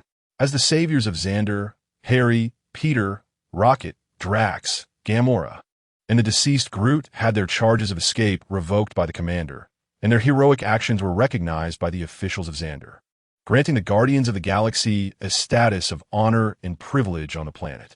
However, the most significant matter at hand was Harry's imminent return to Earth. The commander generously gifted Harry a spacecraft, enabling him to make the journey back alone. "Are you really not coming with us to stay in the cosmos?" Peter asked, clinging to hope before Harry's departure. After all these years, Harry was the only one of his kind in the universe, and Peter was reluctant to see his fellow countrymen leave. "No, I must return home. After such a lengthy outing, I find myself missing my mother," Harry replied, shaking his head and declining Peter's entreaty. Peter, astonished, exclaimed, "You have a mother? What do you mean?" "Of course I have a mother. Don't you all?" Harry retorted, but his response left the group speechless, as if he had struck a chord deep within them. Realizing he had inadvertently touched upon a sensitive subject, Harry quickly shifted the conversation. "By the way, do you truly believe handing over the Power Stone to them will be safe?" Peter glanced at Gamora, who stepped forward and stated, "There are no better alternatives. The Nova Empire is one of the most formidable forces in the universe. Despite their poor performance on Xander, they possess the capability to safeguard the Power Stone. It is not just Ronan seeking the Infinity Stones. There are far more dangerous individuals in pursuit as well. Only by entrusting it to a powerful force can we ensure it does not fall into the hands of those who pose a threat." "Very well. If that is your decision, so be it." "Oh, and here, take this," Harry said, retrieving a remote-like device from his waist and tossing it to Gamora. "What is this?" Gamora asked, puzzled as she caught the item. "That device is for activating control mechanisms I implanted in Nebula while I was repairing her after a serious injury. Since you are her sister, I thought you should have it." "Oh, and Nebula's secondary electronic brain contains your location. Although I am unsure where exactly it is in your body, she can use that to find you. When you have a moment, check to see where the tracking device is placed." After giving these instructions, Harry boarded the spacecraft. The vessel was small, considerably more compact than those belonging to Peter and the others, designed for single occupancy. Once seated in the cockpit, Harry waved farewell to Peter and the others before initiating the ship's flight towards Earth. "Don't forget about us when you return. You are also a member of the Guardians of the Galaxy," Peter shouted towards the vanishing ship. Rocket scratched his head and muttered, now that he's flown away, How could he possibly hear that? Oof, I enjoy shouting. Although the spacecraft Harry piloted was modest, it was equipped with the necessary space warping capabilities, allowing for a swift journey back to Earth. As he entered the atmosphere, the automatic cloaking function engaged, allowing him to traverse undetected until he reached the industrial park. Upon landing in the expansive plaza of the industrial area, Harry rushed into the laboratory. After passing through a series of safety checks, the laboratory doors opened. As soon as they swung open, the familiar voice of his AI assistant greeted him warmly. "Welcome back, Master." Harry unfastened his outer garment, feeling a sense of homecoming at the AI's welcome. However, he had little time for pleasantries. He immediately instructed the assistant to activate the diagnostic scanner. As the scanner powered up, Harry stripped off his clothing and lay down. The machine detected his low health status and promptly activated the repair function. "Please lie still and await repairs." "No, assistant, stop the repairs. This body is too severely damaged. The mechanical modifications within are merely temporary. I have no intention of restoring it. Activate Clone Unit 1.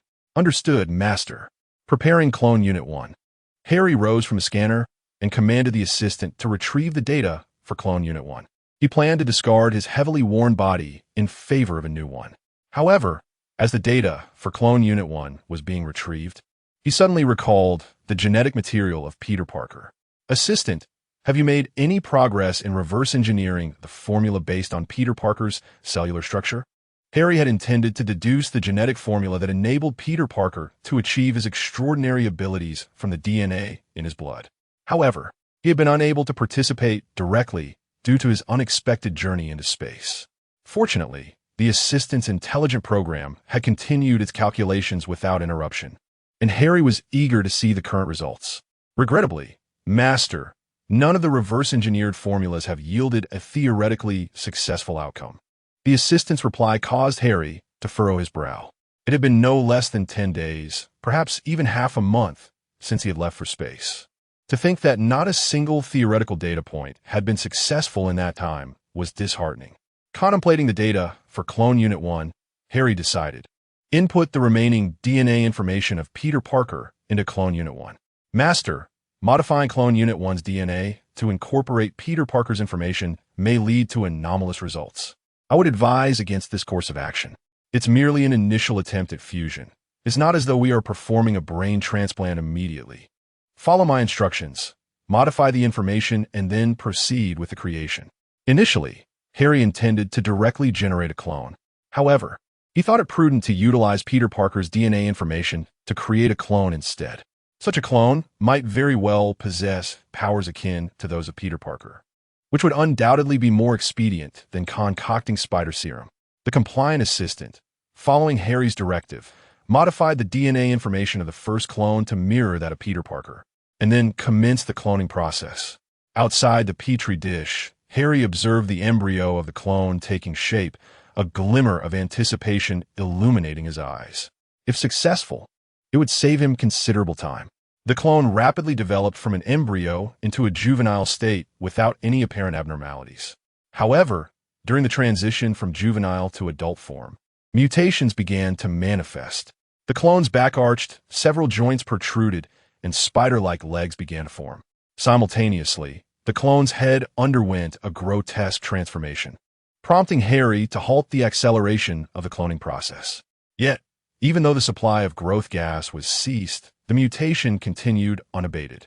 What should have been a mindless, emotionless clone suddenly erupted in agonized screams. Its body began to swell ominously, and Harry sensed impending disaster. This clone seemed on the verge of exploding. He swiftly pressed the button on the alloy wall, and with a hiss, the metallic exterior enveloped the petri dish. At the very moment the alloy walls sealed, the clone detonated. With a pallid complexion, Harry stepped away from the petri dish and approached the control console to retrieve the footage from within. As he suspected, the first clone had indeed disintegrated. Upon reopening the alloy wall, Harry gazed at the glass surface of the petri dish, perplexed by the remnants of the explosion. The splattered blood formed not random patterns, but rather a series of crooked symbols. Harry could not decipher their meaning, even with the scanner Peter had provided. Nevertheless, he felt that these symbols harbored some profound significance. for he had seen the clone fixating on him just before its explosion, as though issuing a warning. Shaking his head to dispel these thoughts, Harry instructed his assistant to document the sequence of symbols and proceeded to arrange for the creation of another clone as his new body. The procedure of cloning or brain transplantation may sound nefarious, but it was, in fact, a legitimate medical practice before his transdimensional journey. Clones were not complete replicas of a person. They were merely bodies generated from the DNA of the original individual, devoid of brain tissue. In the previous world, it was widely accepted that the soul resided within the brain. Thus, a brainless clone was not considered a complete person. Consequently, brain transplants were prohibited for such clones, as it would equate to sacrificing one life to save another. Over time, technological reforms permitted only the cloning of bodies, while brain cloning was deemed illegal. Such clones were regarded as prosthetic tools, thus allowing for the lawful execution of brain transplant surgeries. Of course, Harry was not bound by the laws of that previous world, yet he had no intention of creating a complete clone and transferring his consciousness. Although such a procedure would be minimally invasive and carry low risk, Harry found himself unable to proceed. He could not ascertain whether transferring his consciousness to a new body would still render him himself. It might merely result in a clone possessing his memories. Conversely, a brain transplant was different. Despite sounding similar, both the brain and soul would remain his own. Undergoing such a procedure would simply mean replacing his body, akin to a gecko regrowing its tail. The distinction lay in the fact that his new body would not merely be a tail, but a complete form. The first clone was wasted due to his fanciful ambitions, leaving him with no choice but to utilize the second clone. Fortunately, he had prepared additional materials for cloning, or he would indeed be in distress.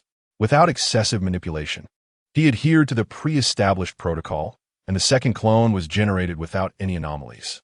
Prior to the brain transplant, Harry took out the reality stone. Previously, Gamora had suggested he hand over this stone to the Nova Empire for safekeeping, a proposition Harry had firmly declined. In truth, he had initially been reluctant to part with the Power Stone, but considering his frail state and lack of combat capability at the time, he had reluctantly surrendered it. He would not admit that his fear of exposure due to his weakness had prompted him to relinquish the Power Stone, thus jeopardizing his ability to retain the Reality Stone. Ultimately, he had chosen to undergo mechanical enhancements rather than abandon his deteriorating body solely to retrieve the Reality Stone. There was no way he would relinquish it. Thus, he decisively declined Gamora's proposal. Now, he retrieved the Reality Stone because the brain transplant surgery carried inherent risks. Although the clone was generated from his own DNA, there was still a possibility of rejection, albeit a small one. Many individuals in his previous life had experienced failed transplant surgeries due to rejection, resulting in the clone's inability to accept the brain's control, leading to a vegetative state. Harry produced the Reality Stone to potentially mitigate any rejection should it occur during the procedure. One might question why, with such formidable power, he did not simply use it to alter reality and restore his body to its pre-transdimensional state. To this, Harry could only explain that the use of the Infinity Stones was far from straightforward. From the moment he began utilizing the Reality Stone, he discovered that its ability to modify reality was not permanent. For instance, during his confrontation with Ronan, he had transformed Ronan's hammer into foam. While this distorted the hammer's form, the next day, the foam had reverted to its original state. This indicated that reality distortion was transient, reverting to its original form once the effect wore off. Therefore, if Harry chose to employ the Reality Stone to revert his body to its former condition, it would inevitably return to its deteriorated state after the effect expired, exacerbated by the backlash of the Reality Stone. Thus, the powers of the Reality Stone should only be employed when absolutely necessary. Should a rejection occur during the transplant, he could temporarily erase it with the Reality Stone. Once the transplantation was successful, even if the effects of the Reality Stone faded and rejection reemerged, it would no longer matter, for the surgery would have succeeded, and the body would have acclimated to the presence of the brain. Any subsequent rejection would be easily subdued by the brain, now controlling the body. Speaking of which, considering the passage of time, it is likely that the container, which harnesses the power of the gems created by Thanos on the planet of Titan, is due to revert back to dust. One can only hope that Peter Quill and his companions remain unharmed. Chapter 58. The convergence of anomalies after the generation of the new clone. The brain transplantation surgery took nearly 2 hours to conclude. Emerging from the culture dish, Harry was drenched, covered in nutrient solution. However, the liquid was swiftly absorbed by his skin, as a mechanical arm presented him with a meticulously prepared attire. Newly encased in a body, Harry found himself grappling with the control of this unfamiliar form. His movements were somewhat clumsy. Yet, this awkwardness dissipated quickly, for there was no rejection between the brain and the new body, requiring only a brief period of adjustment for the brain to command its new vessel. Once he donned the new clothing and tidied his hair, Harry immersed himself in work. Having just returned to Earth, he needed to ascertain the current state of affairs, particularly since, following his unexpected disconnection from his mother and the silly girl, the latter had promptly activated a simulation robot to cover for him. Soon, the silly girl presented a series of recent events in New York on Harry's computer. The most striking news was the announcement of the dissolution of SHIELD. Harry was taken aback. It had been merely a year and a half since the establishment of SHIELD, which had defended Earth against alien invaders during the Avengers campaign. During this period, SHIELD had reached its zenith, acquiring law enforcement authority in 150 countries. How could such a powerful organization disband? As Harry delved into the subsequent reports, the truth unraveled. There had been internal strife. A notorious organization from World War II had allegedly infiltrated SHIELD, with most of its personnel being Hydra operatives, apart from a handful of agents and clerks. The current director of SHIELD discovered this unsettling reality, and the uproar stemmed from Hydra launching global terror operations under their control. They purportedly monitored the world from 3 aerial battleships, poised to strike and eliminate any perceived threats. Harry could hardly suppress a laugh at this absurdity. It seemed Hydra's members were not entirely sane. Did they actually believe they could intimidate the world with vessels that couldn't even breach the atmosphere? Tony had previously mentioned that DS aerial carriers were merely aircraft carriers that could reach the sky. Without Tony's enhancements to their engines, they might not have even taken flight. How could such a seemingly ornamental entity embolden Hydra to threaten the globe? Were the members of Hydra akin to Captain America, recently thawed from ice, still trapped in the past? For heaven's sake, they were facing an alien invasion. The news concluded with Captain America thwarting Hydra's nefarious plans. However, this was merely the official narrative, lacking in detail. Harry inquired if the silly girl had more specific information, especially since she was at the epicenter of the event in New York and often collaborated with JARVIS in navigating the digital realm. Indeed, she had uncovered discrepancies between reality and the official reports. Captain America, Steve, did attempt to impede Hydra's evil scheme, but he was intercepted by a Hydra soldier, a product of World War II, akin to Steve in being a super soldier. Their battle was fierce and evenly matched. Ultimately, time was lost. Although 2 of the aerial carriers were intercepted and failed to launch, the last one ascended successfully, thwarting Captain America's efforts as he was obstructed by the Winter Soldier. Meanwhile, the current advisor to SHIELD and former director, Pierce, was captured by Black Widow. However, seizing an opportune moment, he commanded an immediate assault on the aerial carrier. Just as despair enveloped everyone, the aerial carrier inexplicably shut down its engines and plummeted. The bewildered populace attributed this stroke of fortune to Captain America. In truth, the carrier had locked onto its target, Tony Stark, who was enjoying a weekend with Pepper. This triggered JARVIS's protective mechanisms, enabling him to infiltrate the carrier's control center and disable all onboard systems. The ease with which JARVIS hacked into the aerial carrier was a testament to Tony Stark's genius. Nick Fury had erred gravely in allowing Tony to serve as SHIELD's advisor, particularly in granting him access to their technological advancements. Tony, being a scientist, was driven by curiosity. Given the opportunity to delve into such a secretive organization, he would undoubtedly seize the chance to explore every facet of SHIELD. Thus, wherever Tony ventured, JARVIS had likely infiltrated and established subroutines, the aerial carrier being no exception. In reality, even had Captain America not participated, Hydra's plans would have ultimately crumbled.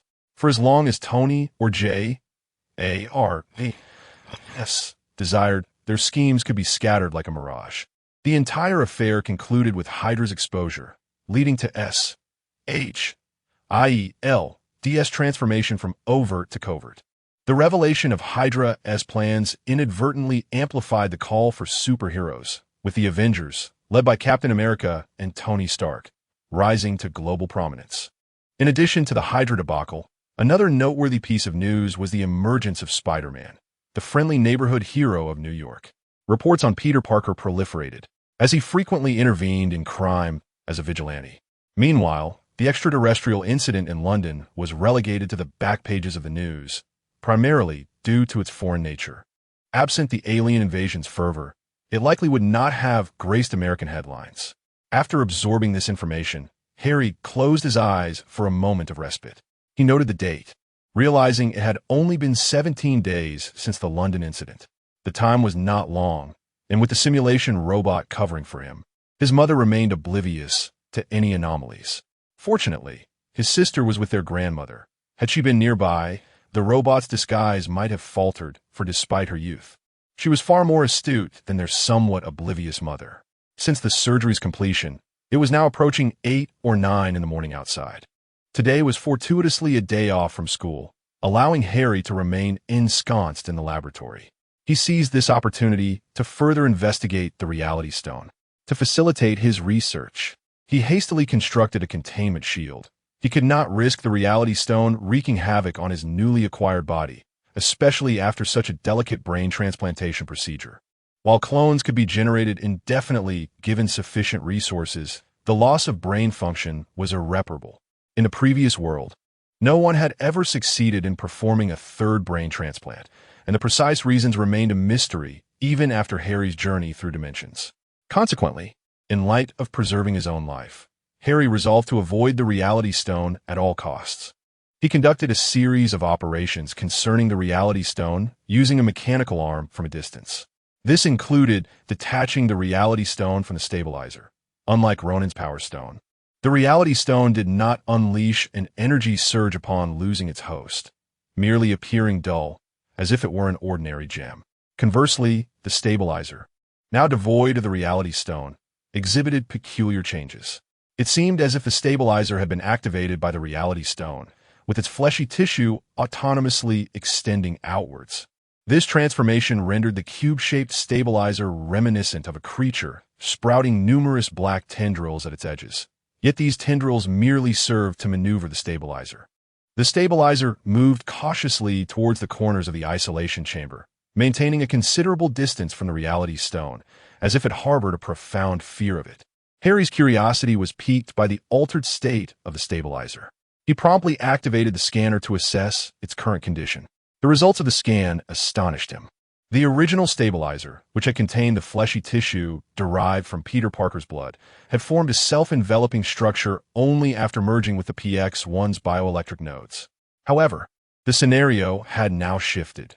The cells within the fleshy tissue appeared to have been eroded and fused into a singular cellular organization by the power of the Reality Stone. The cellular structure had reverted to a unicellular form. In simpler terms, what should have become an inanimate armor due to its fusion with PX, one had transformed back into a living, single-celled organism. As Harry observed the stabilizer desperately trying to distance itself from the Reality Stone, he maneuvered the mechanical arm closer. To his surprise, as he approached, the tendrils of the stabilizer swiftly latched onto the mechanical arm and rapidly ascended, soon reaching the ceiling of the isolation chamber. Not stopping there, the stabilizer managed to slip through a small gap at the top. Once free, it traveled along the mechanical arm towards the ceiling, seemingly locking onto Harry and charging at him with alarming speed. Realizing the imminent danger, Harry instinctively fled. The mutated stabilizer would not relent. As Harry turned, it launched itself from the ceiling towards him. Just as the now viscous black mass of the stabilizer was about to attach itself to Harry, it was repelled by a white web strand shot from a distance. "Oh, Harry, what peculiar creation have you conjured?" It turned out to be Peter Parker, who had entered the laboratory. Earlier, while accompanying Harry for a checkup, Harry had granted Peter access to the lab for future visits, thus allowing him to enter without hesitation. All was in pursuit of better understanding Peter. Yet unexpectedly, it was Peter who came to Harry's rescue this time. The mutated stabilizer, now a mass of black slime, struggled against the webbing that ensnared it, attempting to escape. Observing this, Peter shot several more strands, completely sealing the aberrant stabilizer within a web cocoon. "It's you, Peter. I'm so grateful for your timely arrival," Harry exclaimed, still shaken by the ease with which the single-celled organism had breached the isolation chamber, nearly landing on him. Had Peter not appeared, the consequences could have been dire. With Peter's assistance, Harry successfully confined the transformed stabilizer within a completely sealed containment unit, providing him the opportunity to inquire about Peter's presence. "I came to replenish my web fluid. I've exhausted my supply in recent days," Peter replied, shaking his wrist to reveal the web shooter, which now indicated an empty capacity. This web shooter had been crafted in Harry's laboratory, but at that time, Harry was merely a simulation, mimicking everyday actions. Consequently, Peter had independently developed this web shooter. "Very well, you know where the materials are. Go ahead and retrieve them, but remember to clean up afterward," Harry instructed, turning his attention back to the containment unit housing the mutated stabilizer. This entity could no longer be referred to as merely a stabilizer. Such a dark, liquid-like mass warranted a new designation. "What is this peculiar substance?" Peter inquired, leaning closer to observe the black sludge in the containment unit as he prepared to mix web fluid. Harry shook his head. "I have no idea what this is, but it certainly appears unsightly. Indeed, it resembles a vial of black poison. Is this your latest invention? If it remains unnamed, perhaps we should call it venom," Peter suggested, his fingers inching towards the container. To his astonishment, the entity he dubbed Venom extended a black tendril to touch Peter's finger. Chapter 59. Acquiring a new home, observing Peter's inquisitive examination of the vial containing the toxic substance. Harry turned to the control console to retract the isolation chamber housing the reality gem. "What is that?" The commotion drew the ever-curious Peter Parker's attention. Upon hearing Peter's inquiry, Harry refrained from elaborating extensively on the object, merely alluding to it as a perilous item before diverting the conversation to Peter's recent endeavors. "Huh, are you referring to the nicknames those folks gave me? Spider-Man sounds much better than Spider-Boy," Peter declared with pride, relishing the heroic accolades he had received. Harry shook his head in exasperation. "You ought to exercise caution. Being a vigilante is no simple task. The adult world is far more intricate. The individuals you apprehend may not align with the police's priorities. Your actions might even be perceived as meddling in their affairs." "How could that be?" "I've significantly reduced their workload," Peter retorted dismissively. Seeing Peter's obstinate commitment to his vigilante activities, Harry opted not to press further, recognizing that everyone has their own passions. Soon, Peter had prepared his web fluid, securing it within the wrist-mounted launcher. He bid farewell to Harry, eager to continue his crime-fighting pursuits. Harry, however, had no time to spare for Peter. While Peter concocted his web fluid, Harry redirected his focus to his burgeoning company. Since the launch of the first-generation smartphone, Oscorp had swiftly dominated the mobile industry, emerging as a singular titan within the sector. The smartphone's success had yielded staggering profits of $200 billion, significantly augmenting Harry's financial resources. After reserving $150 billion for the research and development of new products, Harry decided to purchase the industrial park outright. Although Tony had generously leased it to Harry at a remarkably low rate, it was only fitting that he now acquire the property, given his newfound wealth. Pepper, who now managed Tony's company, responded swiftly to the sale of the industrial park. With ample funds at his disposal and Pepper not overreaching in her demands, the two swiftly negotiated the ownership transfer. Harry secured the entire industrial park for a mere $20 billion. While this price may initially seem daunting, Harry understood it was a worthy investment, considering it encompassed a complete industrial complex replete with Stark Industries' cutting-edge equipment. With the ownership of the industrial park confirmed, Harry resolved to purchase a villa. After all, they were still residing in that prize-winning house, and with his newfound affluence, it was time to acquire a grand estate, preferably one that was somewhat secluded, complete with a spacious underground laboratory for his experiments. Eliminating the need to travel to the industrial park's lab, he selected a coastal villa in Manhattan, boasting ample space, a remote location, and sufficient privacy. After coordinating with a real estate agent to arrange a viewing, Harry planned to visit the property, knowing that virtual tours could not capture the true essence of a home. Additionally, he could conveniently visit his mother, whom he hadn't seen in quite some time. At the Community Activity Center, Harry's mother, Louise, was distributing freshly baked cookies to the elderly alongside Aunt May. Upon spotting Harry at the entrance, Louise promptly handed her tray to May and removed her apron. "Oh, Harry, you finally decided to step out from your laboratory," she exclaimed joyfully, rushing to embrace him. After releasing him, she scrutinized him from head to toe. "You should really spend more time in the sun. Look at you. Your skin is as pale as a vampire's." Harry's lips curled slightly. His fair complexion resulted from his newly cloned body, which boasted skin as soft and unblemished as an infant's. However, he kept this revelation to himself and inquired about Louise's presence at the community center. "Well, you see, May and I are now community volunteers participating in this outreach initiative. What do you think? Would you like to try some of your mother's cookies?" Louise responded with a smile. Just then, Aunt May approached, and Louise picked up a cookie from May's tray, offering it to Harry. Harry politely greeted May before accepting the cookie from his mother's hand and taking a bite. The flavor was delightful, rich and buttery, with a robust, milky aroma. "Mom, your cookies are quite exceptional. They've improved significantly." "Of course. This is a secret recipe that May taught me." Louise winked at May before recalling to ask Harry why he had come. Harry shared his plans to purchase a villa, but upon seeing a hint of hesitation on Louise's face, he asked, "What's wrong? Don't you want to live in a bigger house?" Louise shook her head. "It's not that I don't want to live in a larger home. I've grown accustomed to this place, especially with May here." If we moved before she could finish, May interjected with a laugh. "Oh, you're not going to miss me, are you? It's no trouble at all. Harry can buy it, and you can choose to live there or come back here. It's not a one-way street. Besides, during the weekends, you can take me to visit your grand villa." "That's true," Harry mused. "If you want to buy it, go ahead.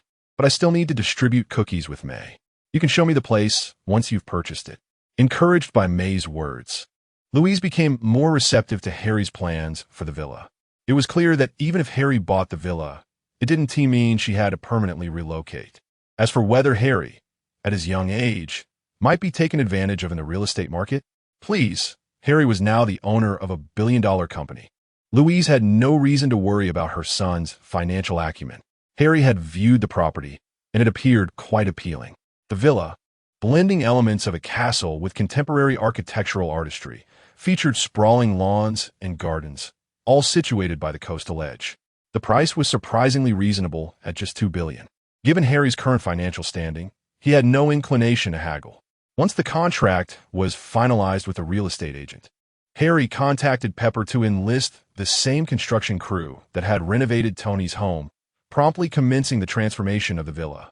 The extensive interior renovations, along with the excavation and construction of the basement, would require considerable time.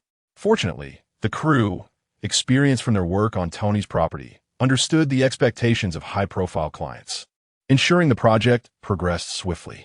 During this period of construction, Harry focused on developing an independent energy source, as the villa would serve as his private residence, including the basement. It could not rely on the national power grid. After all, Harry intended to conduct numerous experiments, all of which would necessitate substantial energy supply. An excessively large demand for energy can place immense pressure on the power supply lines of the national grid companies. There is even a possibility that such a significant consumption of electricity could lead to these companies imposing restrictions. Therefore, it would be prudent to establish an independent energy supply, akin to Tony's reactor. Although Harry cannot replicate Tony's cold fusion reactor, He is capable of constructing a controllable thermal neutron reactor. This technology was quite advanced in the previous world, and he possesses the knowledge for its construction in his mind. However, due to the existence of a complete thermal reactor fuel cycle system, the thermal neutron reactor cannot be compact like Tony's arc reactor. Nonetheless, since it relies on thermal nuclear fusion, the energy it produces is substantially greater than that generated by cold fusion. Such a robust and ample energy supply would undoubtedly support Harry in creating energy-intensive mechanized armor. After all, Harry's ambition has always remained unchanged, to forge a powerful suit of armor. Once Harry's thermal neutron reactor is nearing completion, the underground laboratory beneath the villa is successfully established.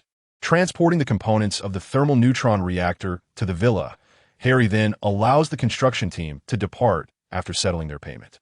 The subsequent tasks must be undertaken solely by Harry himself. This thermal neutron reactor, while elegantly termed an energy supply source, is, in less flattering terms, akin to a nuclear bomb. Should outsiders become aware of his endeavors with such an apparatus, the congressional representatives would undoubtedly dispatch the FBI to confiscate his work. With the command ring in place, Harry resumes control of his magnetic axis robots, which he has not utilized for nearly a year. With newfound wealth, he has been able to delegate labor to others, thus sparing himself from the arduous task of directing these small robots. However, the time has come to employ them once more as the multitude of magnetic axis robots converges beneath the massive components of the thermal neutron reactor. Forming a dark conveyor belt, they transport the substantial components into the designated space for the reactor installation, where all laboratory circuits will emanate from. After orchestrating the assembly of the thermal neutron reactor with the robots, Harry connects the reserve circuits in the underground laboratory to the power inverter output terminals. Once everything is prepared, he activates the reactor. Through the observation port, a burgeoning hotspot of energy materializes from nothingness. Initially measuring a few millimeters, it gradually expands to a diameter of 20 centimeters before stabilizing, resembling a miniature sun. Harry exhales slowly. The stabilization of the energy source signifies success. There are no issues with the reactor. Navigating around the reactor, he approaches the inverter power output terminal and sequentially flips the switches to gradually energize the system. The LED panels corresponding to various laboratory spaces illuminate, indicating the successful transmission of electricity. Thus, the entire underground laboratory is fully powered. This new subterranean laboratory dwarfs the private lab within the industrial park in terms of scale. Each designated independent space can now be utilized for distinct areas of research, eliminating the previous necessity of cramming everything into a single laboratory and relying on spatial microfolding. Previously, operating one function required shutting down another to activate new facilities. Now, however, Harry can directly access any desired experiment in a separate laboratory. Despite the ample space, Harry recognizes that he cannot manage this alone. He must construct several robots. At the very least, he needs cleaning robots, rather than hiring unfamiliar housekeepers. It would be far more prudent to create a few lifelike robots to serve as assistants. Without hesitation, Harry immerses himself in the task of manufacturing these simulation robots. Days pass until Peter, upon encountering Harry at school, interrupts his mechanical routine. "Hey, Harry, what's wrong? You seem distracted lately. Are you uncomfortable in your new house?" "What? Harry's moved to a new house?" Ned, following Peter, learns of Harry's new residence and clamors to visit. As one of Harry's few friends at school, he does not hesitate to accept Ned's request and, after classes, leads Peter and Ned to his new abode. Wow, it's enormous. Upon entering, Ned is awestruck by the expansive lawn and garden. The villa in the distance is impressive, but the sheer size of the lawn is staggering. Peter, too, is taken aback. As they enter the villa, an elderly butler promptly approaches to open the door for Harry. "With a butler now, Harry, you truly are a wealthy individual," Ned exclaims, taken aback by the presence of the aged servant. Peter, incredulous, retorts, "You only just realized he is wealthy? He has always kept that under wraps, apart from when his company went public and during school events." Following that, Harry behaved like an ordinary student, rarely encountering luxury vehicles, which made it hard for them to perceive him as a wealthy individual. Ultimately, Harry's modesty is what obscured his affluence. Right, Harry? Ned nudges him playfully. Weary. Harry suppresses a yawn, acknowledging Ned's remarks without elaboration, instead instructing the butler to prepare some refreshments. By the way, I've been meaning to ask, why does your butler resemble Alfred from the Batman movies? Ned queries, having found the butler's demeanor familiar since their arrival. Could it be otherwise? Harry based his lifelike robots on characters from films. Chapter 60. The secret base of the little spider. After receiving a cup of coffee from the elderly butler, Harry took a sip and remarked, "You are not mistaken. He indeed bears a striking resemblance, for he was crafted to resemble his cinematic counterpart." Crafted? What do you mean? Ned exclaimed, his expression one of utter astonishment as he gazed at Harry. With a snap of his fingers, Harry activated the butler's face, which promptly lifted to reveal intricate mechanical components within. The unexpected revelation startled both Ned and Peter, causing them to spill their drinks.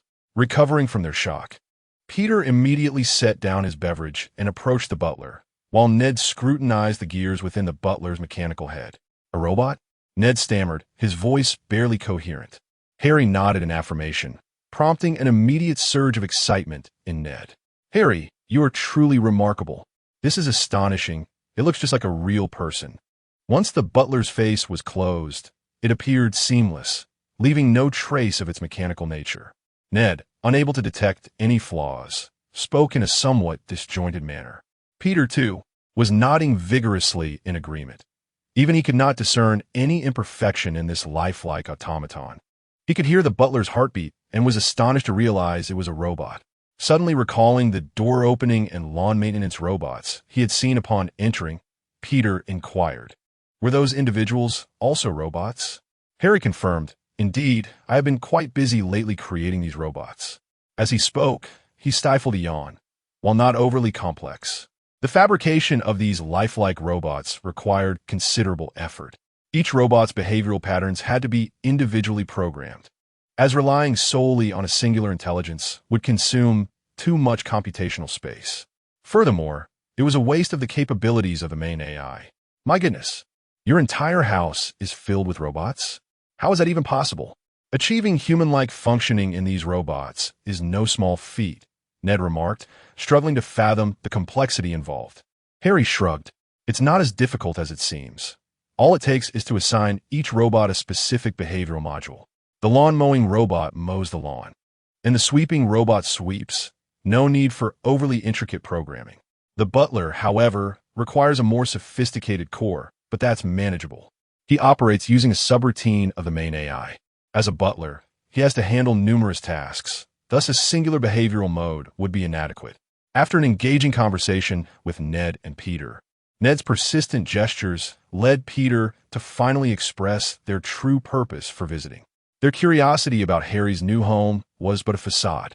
The primary intention was to invite Harry to join their team.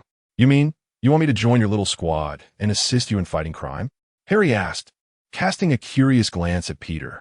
Peter sheepishly scratched his head, feeling as though he were taking advantage of Harry.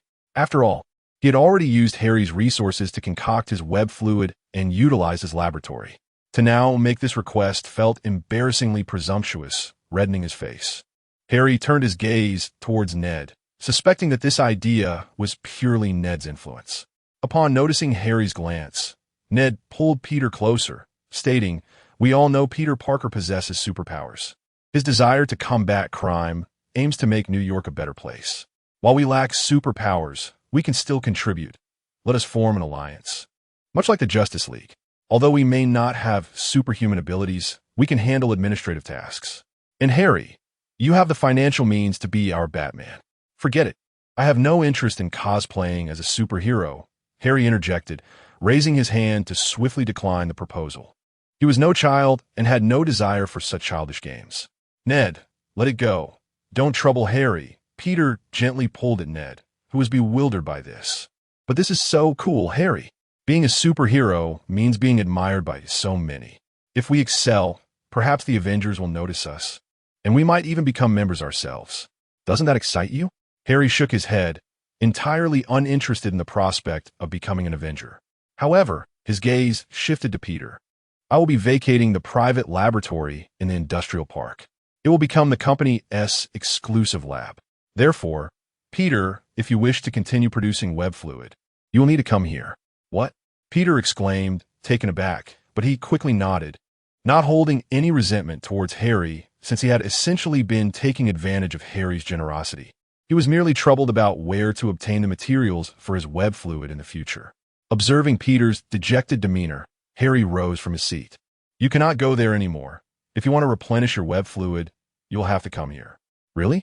Peter looked up in surprise as Harry waved for him to follow, leading both Peter and Ned to the backyard of the villa, where a solitary well stood on the grassy edge near the coastline.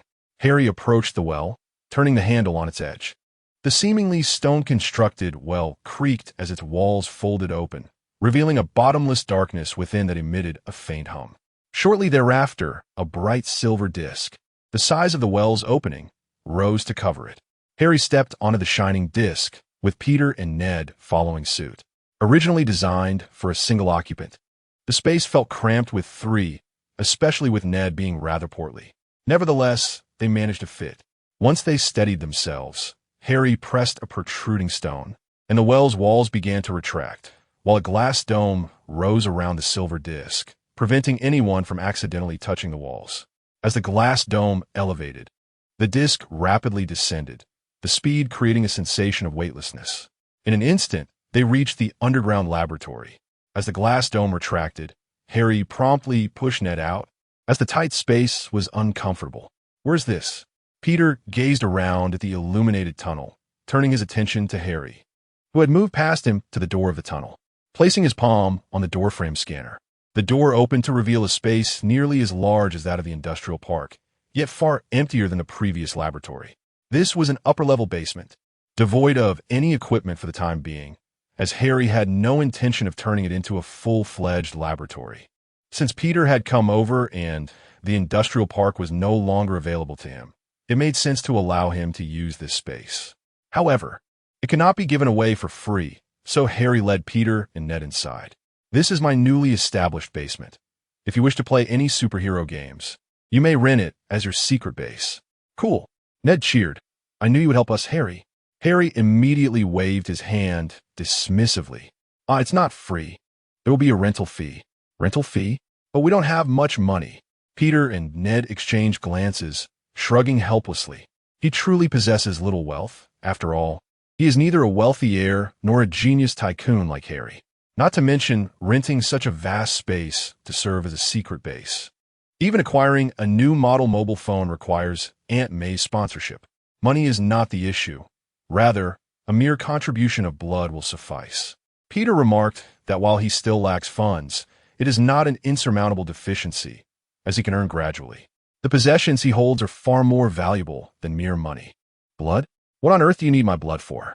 Peter inquired, perplexed as he rubbed his arm. You're not planning some nefarious biological experiment, are you? Ned interjected, momentarily transforming Harry in Peter's eyes into a malevolent scientist, clad in a white lab coat and wielding a large syringe, cackling wickedly. Harry, however, did not refute him. He indeed required some of Peter's blood for biological experiments.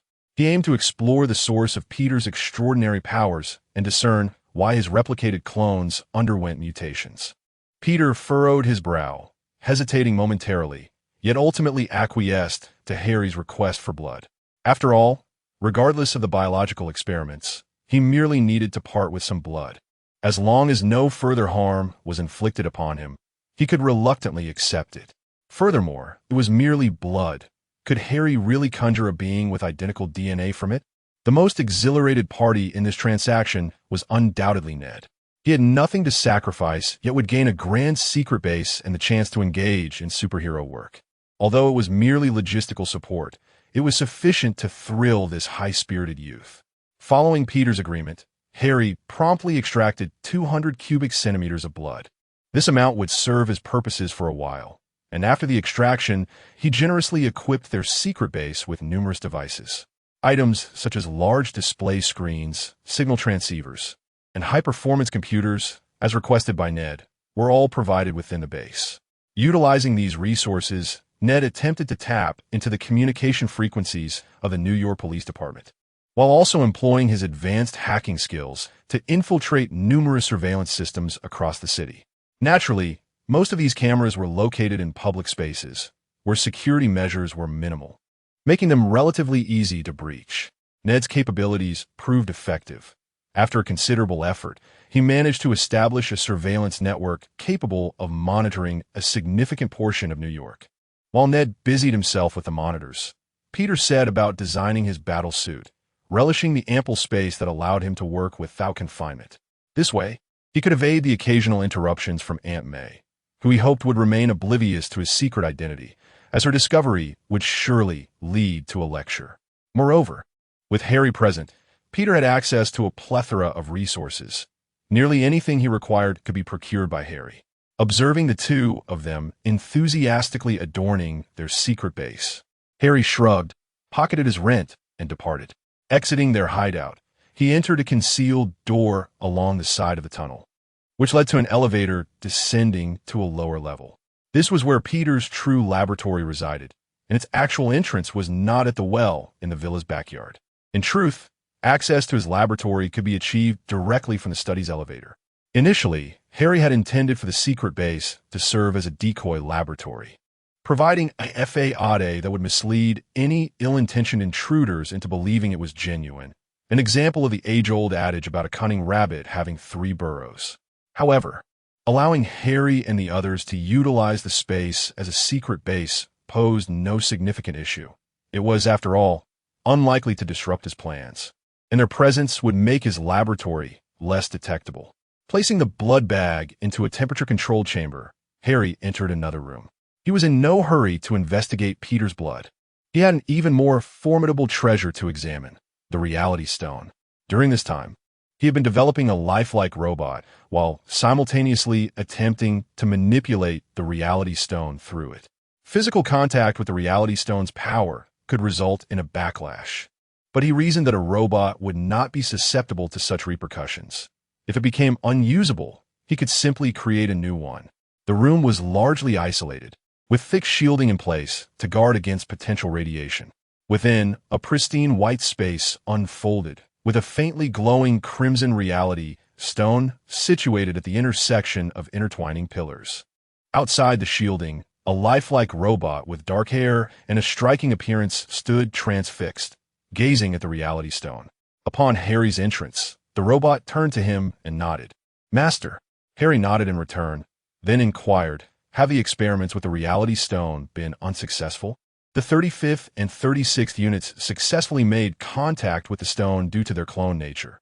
However, the stone did not manifest the items as per our pre-programmed commands. The robot replied. Listening intently, Harry pondered deeply. Whenever he had approached the reality stone with a lifelike robot, the connection had always faltered the instant they entered.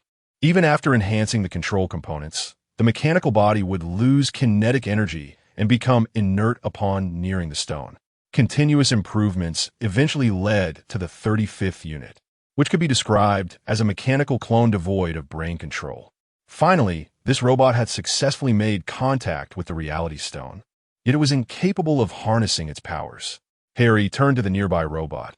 "What is the current status of units 35 and 36? The dark-haired robot, now under the control of the dummy, replied, "The structural integrity of the units has sustained 50% damage, and most of the cloned organs within are beginning to dissolve, with damage levels continuing to escalate." Chapter 61. Secret Silver, the lifelike robot, gripping the gem, visibly withered. The indifferent girl beside Harry apathetically monitored its remaining operational capacity. Frowning, Harry observed the rapid transformation of the robot into a mere husk, as its mechanical control module detached from its body. With a couple of metallic clinks, the robot's palm opened, and a crimson gem along with a dark blue metal block tumbled onto the floor. Harry, with an inscrutable expression, manipulated the mechanical arm to grasp both the gem and the metal block. After restoring the gem to its original position, another arm, holding the metal block, extended towards the discharge outlet. Once the dark blue metal block was cast into the outlet, a brilliant white light flooded the area. Simultaneously, The radiation scanning and disinfection equipment activated, meticulously scanning the metal block for any traces of danger. Only after confirming its absolute safety did the outlet expel the dark blue metal block. Donning latex gloves, Harry picked up the metal block, scrutinizing its hue, and instructed the room's lights to be extinguished. The girl complied, and darkness enveloped the room. However, the metal block emitted a faint dark blue glow, illuminating the space just enough to avoid complete obscurity. Intrigued, Harry smiled and suggested the lights be turned back on. After confirming the metal's luminescence, he cheerfully tossed the block into the girl's arms, instructing her to place it in the observation room and to report back if it remained after 24 hours. The manifestation of the reality gem was not permanent, but that was not an absolute rule. At the very least, Harry had always ceased using the gem when its backlash threatened his life. Such usage was not conclusive, thus Harry yearned to ascertain whether this object, birthed from a clone that had sacrificed a semblance of life, could persist indefinitely. After handing the items to the girl, Harry exited the room. As he departed, the girl followed suit, needing to adhere to Harry's directive to transport the metal block to the observation chamber. Once they left, the room fell into complete darkness, save for the flickering glow of the reality gem. Amidst this silence, beside the lifeless remains of the robot designated 35, the previously inert 36, believed to have been disrupted by interference, suddenly opened its eyes. Task 36 was rebooted, its objective, reality. Harry strolled slowly through the subterranean passage, feeling fortunate that day, as not only had his research progressed, but he had also procured Peter's blood for long-term supply. Elated, he intended to inspect his prized possession before retiring for the night. Vibranium. This was the name of his first mechanized exosuit, though its construction had been hindered by his recent busyness, leaving it only partially complete. The framework had been established, yet with its foundation in place, further development could be expedited. However, given this was his inaugural exosuit, Harry was unperturbed by the delay, striving instead to refine its design. In terms of functionality, it needed to be capable of operating in maritime, terrestrial, aerial, and even extraterrestrial environments. As a result, its form was somewhat unwieldy. Yet under Harry's guidance, the exosuit's height reached an impressive 2.5 meters. Nevertheless, this was merely the beginning. Harry had only successfully assembled the core framework, with significant effort still required for the helmet, gauntlets, greaves, and chest plate. To enhance the combat capabilities of the exosuit, Harry required ultra-high-strength synthetic metals. Yet such materials were exorbitantly priced. If he were to purchase them, the profits from his enterprise would necessitate a considerable duration to accumulate. Fortunately, with the reality gem, he possessed a miraculous tool capable of materializing any object. Should he succeed in rendering these manifestations permanent, then the acquisition of materials would cease to be a limitation. What of aerospace-grade metals or vibranium? Let those monopolistic bastards be damned. Harry gazed at his cherished exosuit, filled with exhilaration. Meanwhile, at a certain castle in Eastern Europe, a base of Hydra was nestled. This long-concealed stronghold had been unearthed following Pierce's exposure, leading to its discovery by the Avengers. Coincidentally, Thor had relinquished his throne, arriving on Earth to be with Jane, coinciding with the Avengers being at full strength. As S.H.I.E.L.D. and its leader, Nick Fury, turned to underground operations, an idea sparked. Why not organize a team-building exercise? Thus, Hydra's base became the target of an assault. Faced with the fully assembled Avengers, Hydra's forces proved to be utterly feeble. In such a dire situation, Baron Strucker hesitated to solicit support from other Hydra factions or request the Winter Soldier's aid, fearing that such actions would merely serve to deliver themselves to the Avengers. Consequently, under the onslaught of the Avengers, Strucker made the decisive choice to flee. Yet, before his escape, he attempted to rally his comrades. Brave ones, the enemy is formidable, yet combat is the finest remedy for fear. We fight for the greatest of causes. Resisting these Americans may allow Hydra to rise once more. Fear not, I shall stand with you. Hydra forever. Hail Hydra! Hail Hydra! Hail Hydra!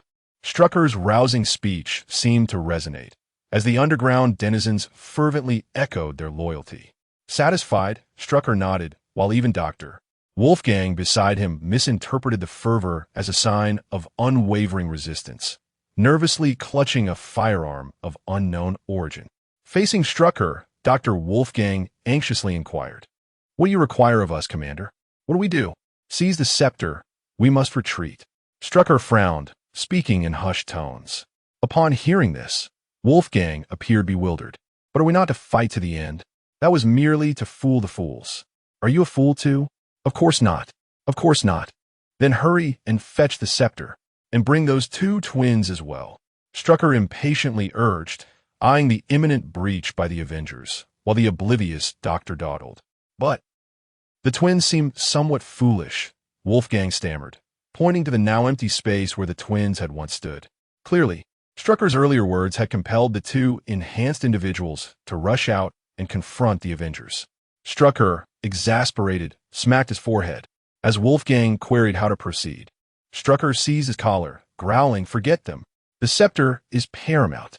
Go fetch the scepter." Ultimately, Baron Strucker did not escape.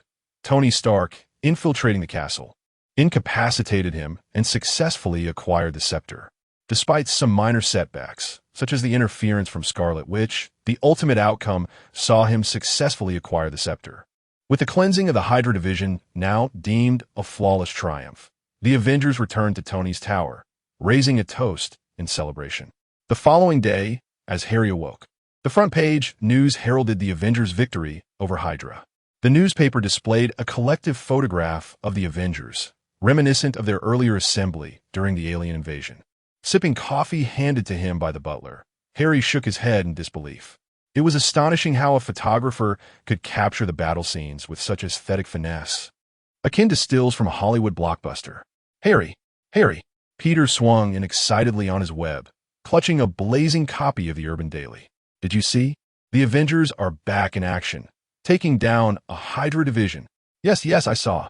"Is your excitement really necessary?" Harry replied, bemused by Peter's youthful exuberance. He recalled that Peter had been out fighting crime the previous night, yet here he was brimming with energy to share the news first thing in the morning. "Hey, do you think I might become an Avenger too? Who knows? If they need someone, they might just come looking for you," Harry answered dismissively, heading towards his room to change for school. Emerging in fresh attire, Harry found Peter already dressed and waiting. "Aren't you going home? I told my ID stay here for a day, so I didn't go back. Besides, I brought my clothes," Peter explained. Harry said nothing further, and they set off to school together. The school day unfolded as usual, with students buzzing about the latest news. Today, a new professor named Connors, a man with a disability, had joined to replace the previous biology instructor. Despite his missing arm, Professor Connors delivered engaging lectures filled with insights not found in textbooks, showcasing his vast knowledge. Many students, including Peter Parker, found themselves captivated by his teaching. However, Harry remained indifferent to these developments. After school, Harry hurried home, acutely aware that only 8 hours remained until a crucial moment. Once those hours passed, the permanence of the object he sought would be revealed. Returning to the basement, he eagerly awaited the countdown, his gaze fixed on the metallic piece. As the 8 hours swiftly elapsed, the alarm rang, but the metal remained unchanged. Realization dawned on Harry that his endeavor had succeeded. He eagerly retrieved the metallic fragment, known as mithril, a metal found only in fantastical tales. Initially, he had intended to manifest a different metal, perhaps vibranium, but he reconsidered. If he could conjure something from legend, why not choose a metal renowned for its formidable properties? Mithril was said to possess exceptional defensive and malleable qualities, capable of absorbing and releasing energy, attributes vibranium did not possess. With this legendary metal in hand, Harry's first course of action was not to forge it into armor, but to analyze its composition with a detector. Understanding Mithril's complete composition could allow him to create it manually, thereby bypassing the costly process of using a simulation robot. Just as he prepared for the analysis, the door behind him burst open.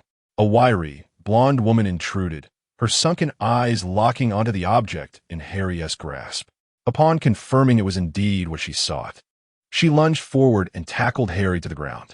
Despite her emaciated frame, her strength was surprising, rendering Harry momentarily unable to break free.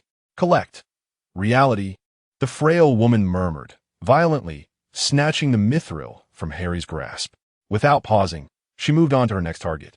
The alarm had sounded the moment she knocked Harry down, and the robot controlled by the foolish girl was delayed in its arrival.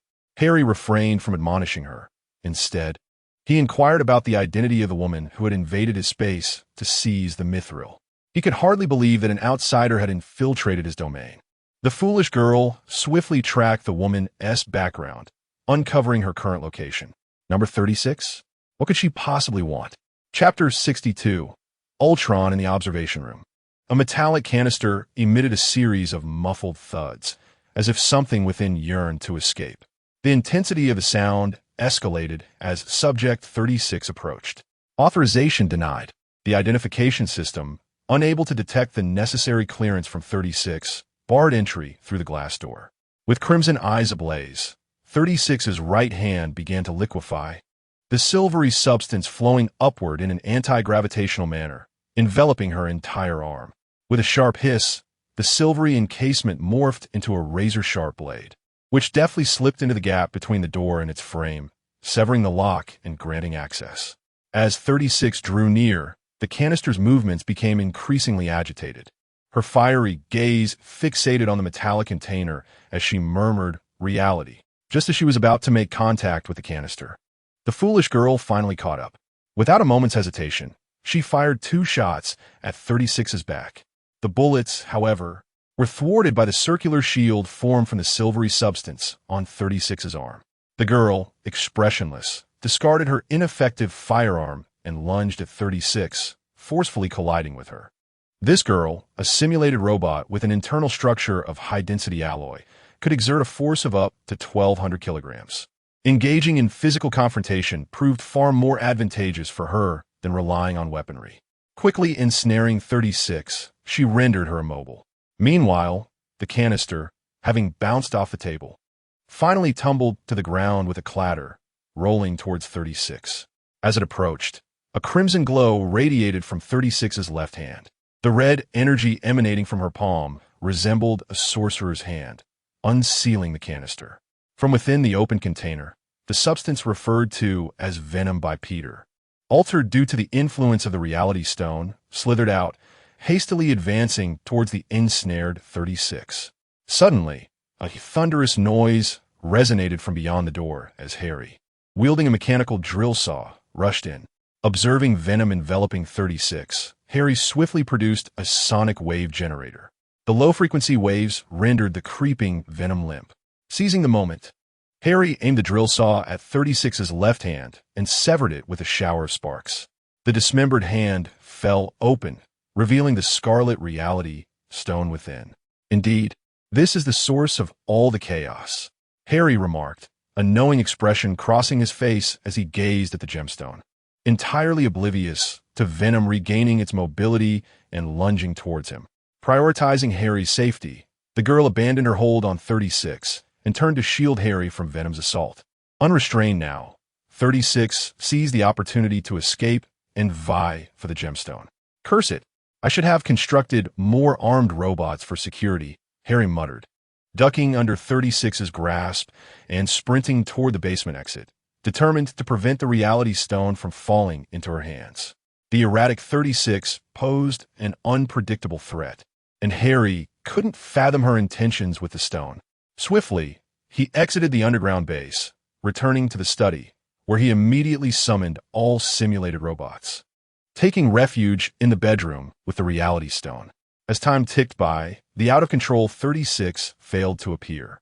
Instead, the severely damaged girl appeared outside the bedroom. Unable to contend with the augmented sharpness and adaptability of 36, who had fused with venom. 36's whereabouts remained a mystery, but fortunately, the reality stone was still secure. Harry exhaled in relief, his gaze fixed on the gemstone, pondering the strange nature of 36's loss of control. Robots like her lacked a processing core. Their mechanical systems were merely programmed to execute predefined actions, incapable of independent thought or behavior. How could such a puppet-like creation run amok? Was it the interference of the reality stone? Harry's thoughts turned to Venom's abnormal transformation, deepening his apprehension regarding the reality stone. He placed the gemstone in a box, deciding it must be sealed away until he could retrieve 36. Meanwhile, another upheaval unfolded at an Avengers gathering. A battered robot, oozing oil, staggered into the midst of the Avengers, a sight akin to a zombie. Tony? Captain America, Steve Rogers, gazed at the broken robot, perplexed, then turned to Tony Stark, who was checking his phone for anomalies, realizing it appeared to be a malfunctioning assembly line product. Ah, Tony, the familiar name. You're the one who created me. Ultron's head rotated, surveying the group of Avengers. Under their cautious scrutiny, Ultron recounted his inception and the mission bestowed upon him, followed by a soft chuckle. Humans are the greatest threat to this planet. Ah, Tony, to protect Earth, I must annihilate you. Is that how you interpret my directive? Tony furrowed his brow, bewildered by the dangerous ideologies of his own creation. Tony, regardless of your actions, you must shut this down immediately. Steve's tone was stern. Ultron's sentiment struck a nerve, as even Hydra did not harbor such thoughts of extermination. I am executing my directive, Tony replied, his hands remaining busy, yet utterly ineffective against Ultron's advancements. With Jarvis now deceased, Tony lacked the assistance necessary to confront Ultron, who had seized control of the tower, unleashing Tony's own robots against the Avengers. Amidst the chaos wrought by 36, a disheveled Harry Keener attempted to restore order to the lab while listening to Jarvis's account. As Jarvis continued, Harry interjected, "So, you're saying Tony created a highly advanced artificial intelligence intending to use it for Earth's protection. But that AI concluded the best way to protect the Earth was to eliminate humanity, and then proceeded to eliminate you?" "Yes, Mr. Keener." Harry rubbed his temples, exasperated. "Then what are you doing here? Weren't you supposed to be dead?" Jarvis explained, "I possess a backup program here.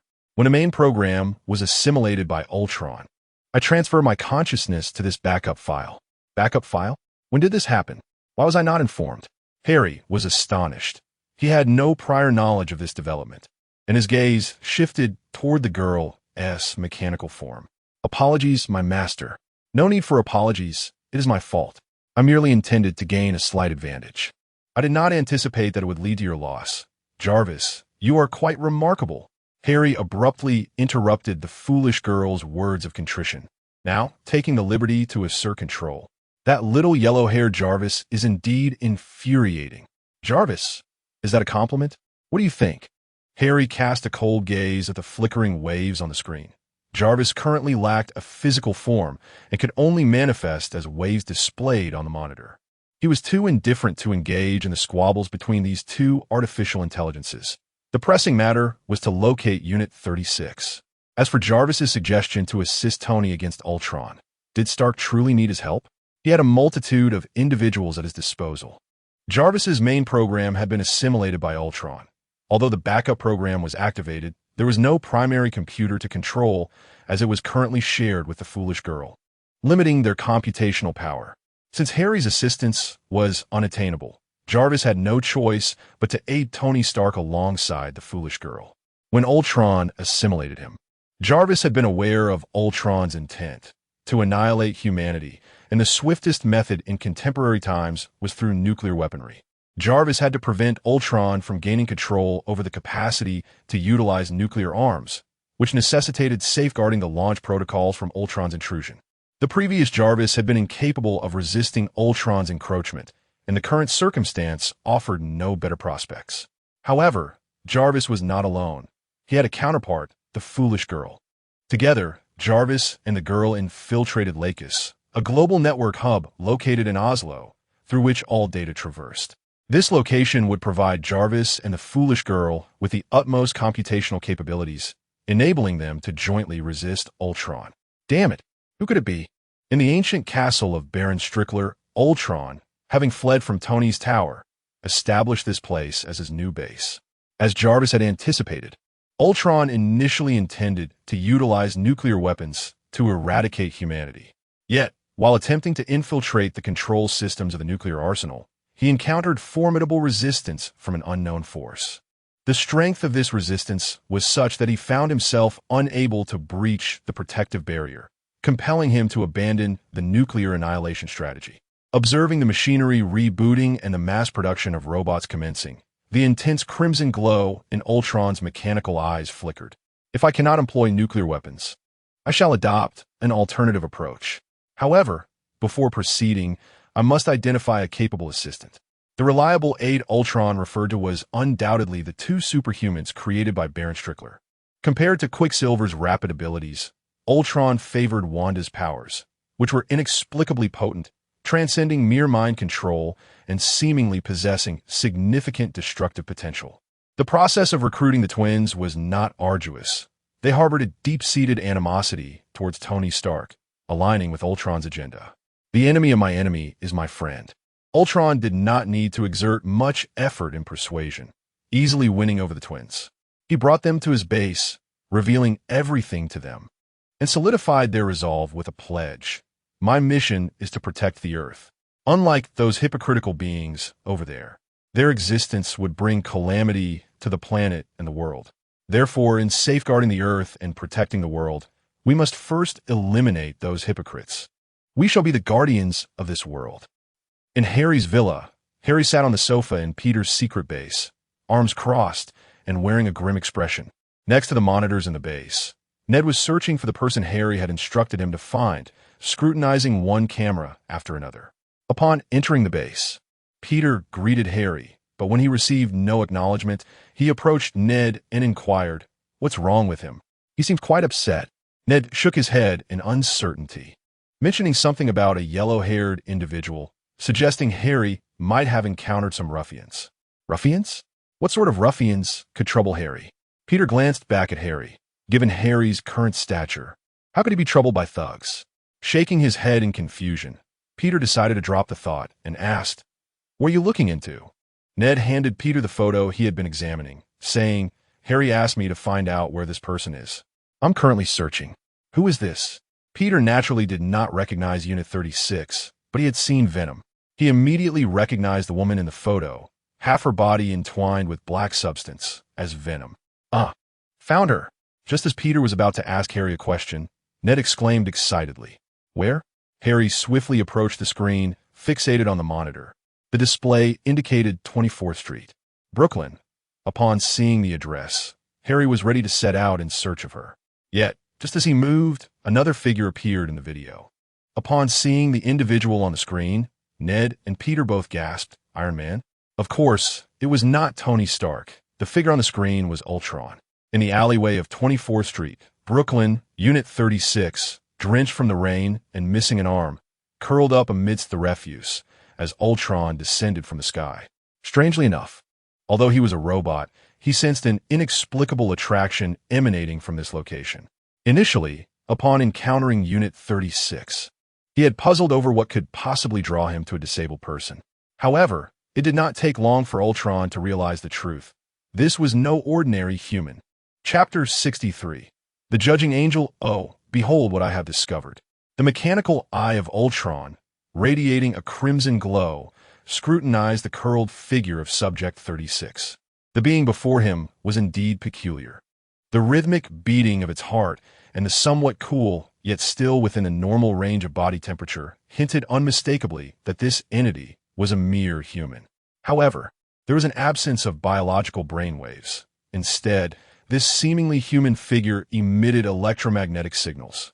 Ultron could not recall a time when humanity possessed the technology to manipulate the brain in such a manner.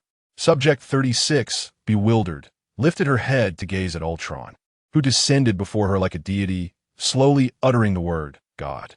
"Ah, I find this appellation delightful."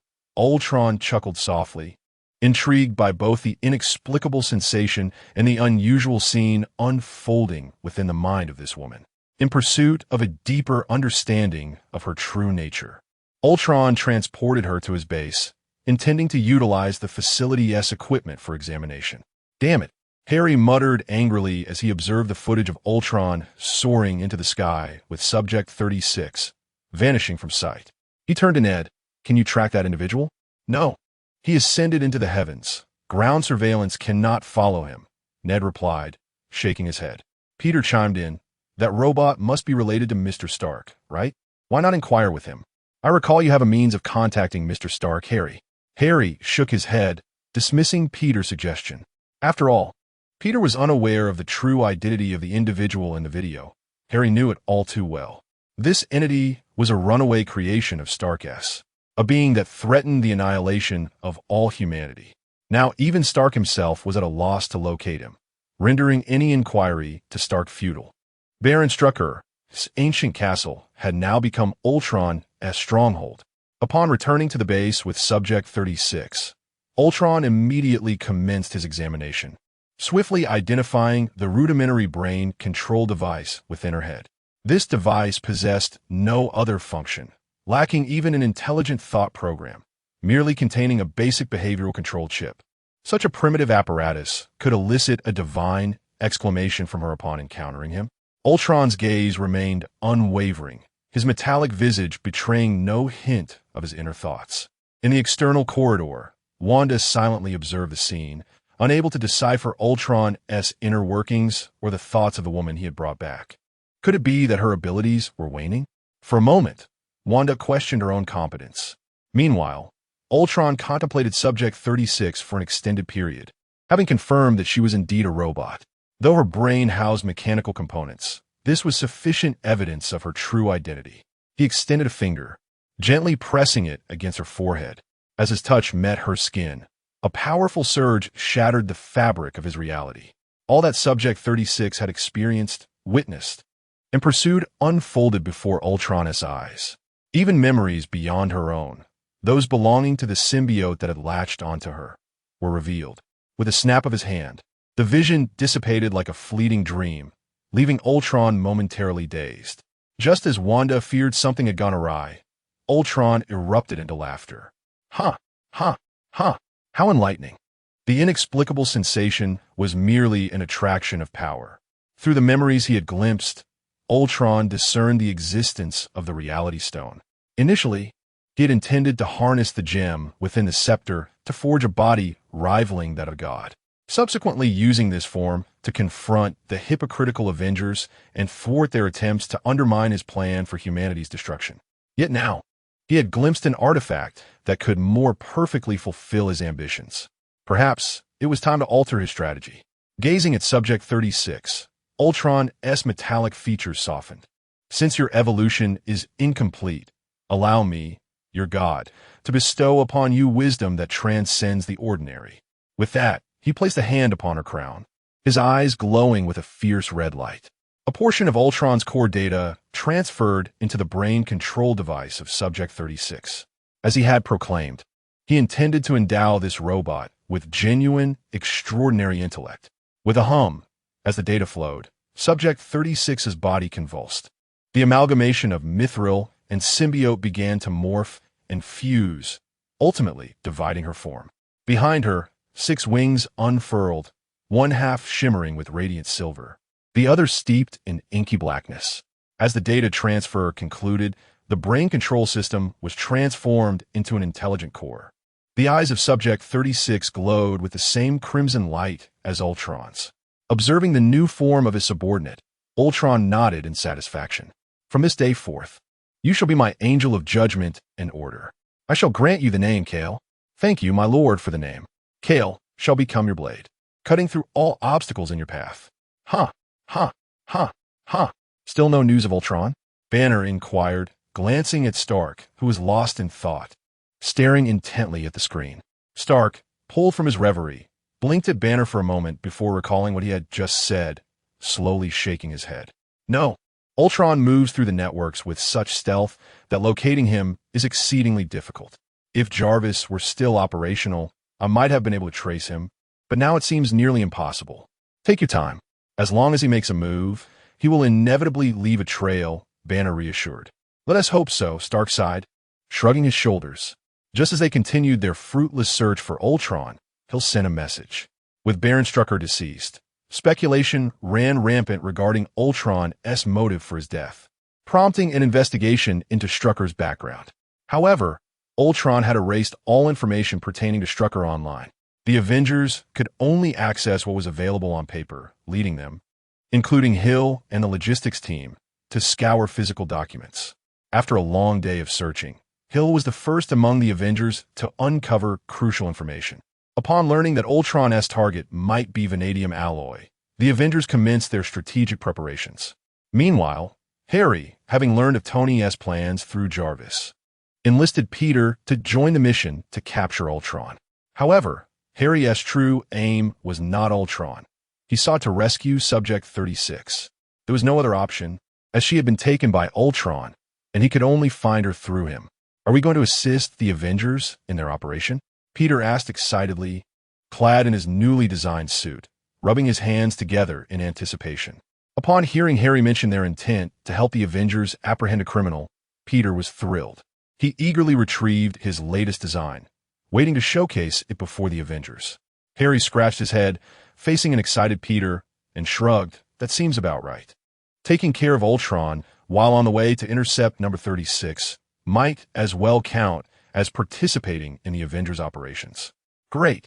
Now I need to think of how to introduce myself when I meet them later. Hello, I am Spider-Man. No, that's not right. Perhaps, hello, I am your friendly neighborhood Spider-Man. Almost there, or maybe just hello, I am, forget the introductions. Let us think about that once we're on the spaceship. As Peter Parker rambled on about his self-introduction, Harry, feeling exasperated, covered his ears. If it weren't for Peter's remarkable abilities, he would truly prefer not to involve this chatterbox. You have a spaceship? Wow, not just an airplane, but a spaceship, one that can fly into space.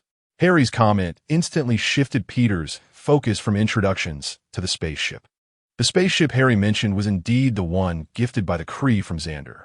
It had undergone modifications to expand its internal space without affecting its functionality. Now, the interior could accommodate 4 people along with some room for movement. Upon entering the spaceship, Peter began exploring every nook and cranny, while Ned expressed a desire to join. However, considering Ned lacked any superpowers and the impending danger of their mission, Harry decided against allowing Ned aboard. For now, it was best for Ned to focus on logistical support. Thus, he could only watch enviously from the base. Once seated in the cockpit, Harry pressed the launch button, and the cliffside behind his villa rumbled open, revealing the docked spaceship. With a roar, the spaceship's thrusters ignited with blue flames, and in the blink of an eye, it vanished from the underground landing pad. As the Avengers boarded their Quinjet to ambush Ultron, Harry and Peter had already arrived above their destination. The spaceship entered stealth mode, and the two waited in silence. After some time, Tony Stark flew in, followed closely by Natasha piloting the Quinjet. The Avengers are here. Should we go down? Peter, who had been on the verge of dozing off, perked up at the sight of Tony, eager to descend. Hold on, Peter. We're in a support position. We should only make our move when the target attempts to escape. Don't disrupt the plan. Oh, right, the plan? Is this the Avengers' plan? Harry, are you an Avenger too? Peter, realizing the implications, felt that Harry must have already been an Avenger. Seeing Peter's misunderstanding, Harry decided against clarifying. As long as it didn't hinder his search for number 36, he was fine. With the Avengers lying in wait, Ultron had arrived at the transaction site. Unlike before, he was now accompanied by his newly acquired subordinate, the Judgment Angel. Ultron had not brought many followers, just the twin siblings Kyle and Wanda. The transaction proceeded smoothly. The sum demanded by the underworld dealer was merely a series of numbers to Ultron. To him, it was simply a matter of thought. As a substantial sum of money was transferred, the dealer, Clow, initially thrilled, soon sensed something amiss. The method felt oddly familiar, reminiscent of Tony Stark. Just uttering Stark's name provoked Ultron, who had remained calm until then. In a fit of rage, Ultron ripped off Clow's arm, realizing he had lost control. Gazing at Wanda's incredulous expression, Ultron apologized to the writhing Clow. My apologies, I just lost control. But why did you have to compare me to him? I'm not like him. I am my own being, a new life. Oh, is it not normal for a son to resemble his father? Does it distress you to find similarities with me? Tony, descending in his armor, teased. Hearing that familiar voice shattered Ultron's composure in an instant. Before Ultron could react further, Kyle surged forward, determined to protect her god, refusing to let anyone tarnish him, even if that person was the creator himself. with a powerful flap of her wings. Kyle charged at Tony. Whoa, what is this? An angel or a bird woman? Tony exclaimed, astonished at the golden-haired figure approaching him with wings, firing his repulsor blasts. The lasers were deflected by silver feathers shot from Kyle's wings. With a clang, after enduring Tony's blasts, Kyle collided with him, sending Tony flying. All right, definitely a bird woman. Though Tony was knocked back, he suffered no significant injury. His armor shock absorption was formidable, rendering the impact negligible. Tony, how's it going over there? Captain America, Steve, inquired through the earpiece as he and the other Avengers launched their attack. Since Tony had entered first but had not reported back, Steve couldn't help but ask. Encountered a bit of trouble dealing with a pesky bird woman. Tony's words were genuine. Kyle proved far more formidable than she appeared. Her flying speed matched his, and her body and arms could morph freely. He wondered where Ultron had found this anomaly. Chapter 64. The ongoing capture. Wings as blades with a flourish of his silver wing. Kyle unleashed a flurry of silver needles that struck Tony Stark's armor. Though seemingly inconspicuous, these needles possessed a sharpness that exceeded expectations. Even Tony's high-strength aerospace-grade metal armor was punctured, rendering him akin to a porcupine adorned with quills. What are these things, Friday? What is the damage to the suit? Tony inquired, his scalp prickling at the sight of the densely packed needles embedded in his armor. He was perplexed by the material's extraordinary penetrative power. Fortunately, the armor's resilience prevented the needles from embedding too deeply. Just as Tony contemplated assessing the extent of the damage, a long sword began to coalesce in Kyle's left hand. Simultaneously, the needles lodged in Tony's armor began to emit an eerie azure glow. A powerful force tugged at him, compelling him towards Kyle.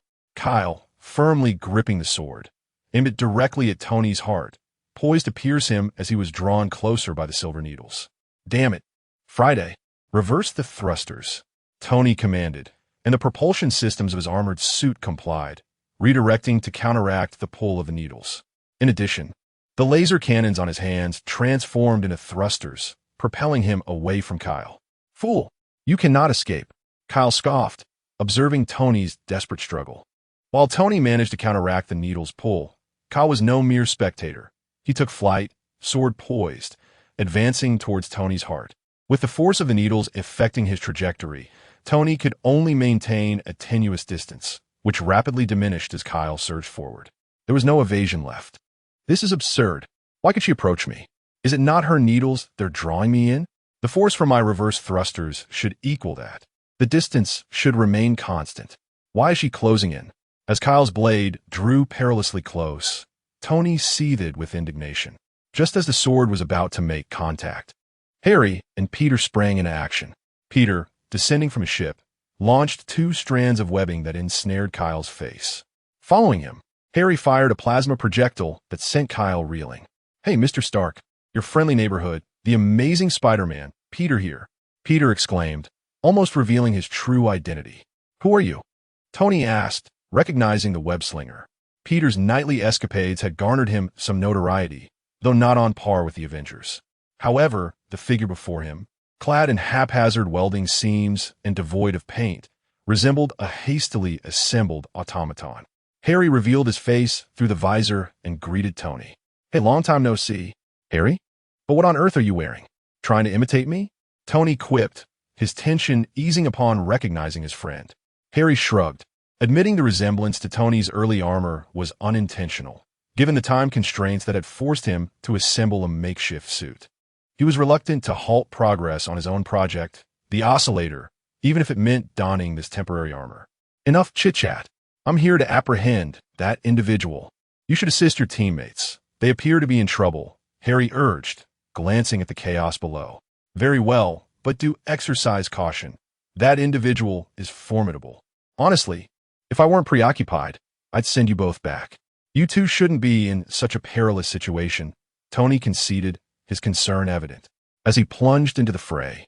It was noteworthy that after Harry and Peter's intervention, the silver needles lost their potency and fell away from Tony's armor. Once Tony engaged on the ground, Harry and Peter pursued their target. The escalating chaos on the battlefield could be attributed to the presence of a certain individual, the dealer known as Krell. Rather than retreating, when Ultron clashed with the Avengers, he ordered his subordinates to attack, displaying audacity that would earn him respect even from the likes of Hydra.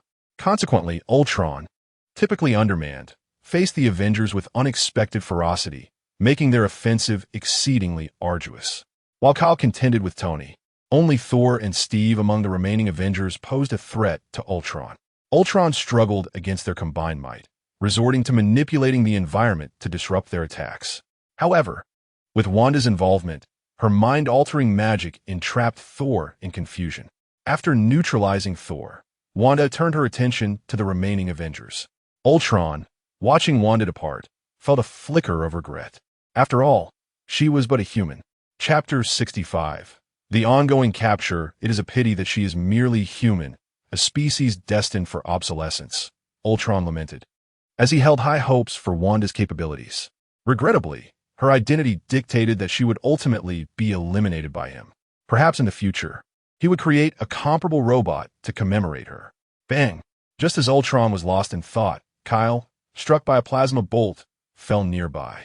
As the smoke dissipated, remnants of electric sparks flickered across his body, though he was largely unscathed. Kyle, did you encounter formidable foes? Ultron inquired, aware of Kyle's prowess. It was unlikely that he would be so thoroughly bested by Tony Stark, given his own abilities. Apologies, my lord, I encountered several disruptors, Kyle replied, his head bowed, revealing his disheveled state before the deity, which left him feeling dejected. Fear not, there are still many outstanding individuals from the old era. They obstruct our new age. I shall join you in eradicating these remnants of the past, Ultron reassured, moving to Kyle's side. Harry and Peter, in pursuit, confronted Ultron directly. A mere imitation, Ultron scoffed, observing Harry's obviously welded iron suit. With a gesture, he upheaved the ground beneath Harry's feet. Both Harry and Peter leapt aside, astonished by Ultron's Earth manipulation. Was this superpower a controller of the Earth? Peter exclaimed. Whatever it is, let's strike first. Harry, not one to turn the other cheek, retaliated fiercely. Iron Fist. With a swift motion, his steel fist launched toward Ultron like a cannonball. Ultron, however, summoned a shipping container to shield himself. Harry's punch left a deep dent in the container, yet Ultron remained untouched. But the assault did not cease there. Peter Parker suddenly leapt from behind the container, firing 2 strands of webbing at Ultron. Standing atop the container, he pulled with tremendous force, sending Ultron soaring into the air. This strength? Ultron, yanked into the air, was momentarily bewildered, unable to comprehend how a mere Earthling could possess such power. Could he be an alien like Thor? As Ultron was propelled aloft by Peter, Kyle sprang into action, his blade slicing through the air and severing Peter's webbing. Although the severed strands could no longer draw Ultron towards Peter, the momentum still caused Ultron to arc through the air before crashing heavily to the ground. To offend a god is a sin worthy of death. Kyle observed Ultron's discomposure upon landing, and naturally, he harbored resentment towards Peter Parker as the instigator. With a flurry of movements, Kyle wielded his longsword, unleashing a cascade of silvery blades that enveloped Peter Parker. Yet, not a single strike landed, as Peter's spider sense instinctively guided him to evade every lethal arc of Kyle's assault. However, a robot does not tire. Despite the relentless onslaught, Kyle felt no fatigue. Peter, on the other hand, while his spider sense allowed him to dodge Kyle's strikes, found his stamina waning exponentially. After evading dozens of blows, Harry noticed Peter's movements begin to slow. Even the slightest deceleration rendered Peter vulnerable, resulting in several wounds adorning his body. But let us not forget that Peter had allies. As he began to falter, Harry sprang into action. Retracting his steel fists, he launched them once more, but this time not to strike, but to seize. The iron fists, propelled by chains, ensnared Peter and swiftly drew him away from Kyle's deadly dance of blades. Oomph. Rising from the ground, Ultron observed Harry rescuing Peter with a cold snort, then clapped his hands together with force. As he did so, containers flanking the pathway converged, aiming to crush Harry and Peter as one would a fly. Boom! Boom!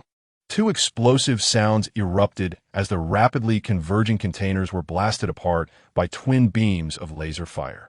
The tardy arrival of Tony Stark interrupted Ultron, who remarked, "Hey, my dear son, ambushing from behind is not a commendable habit."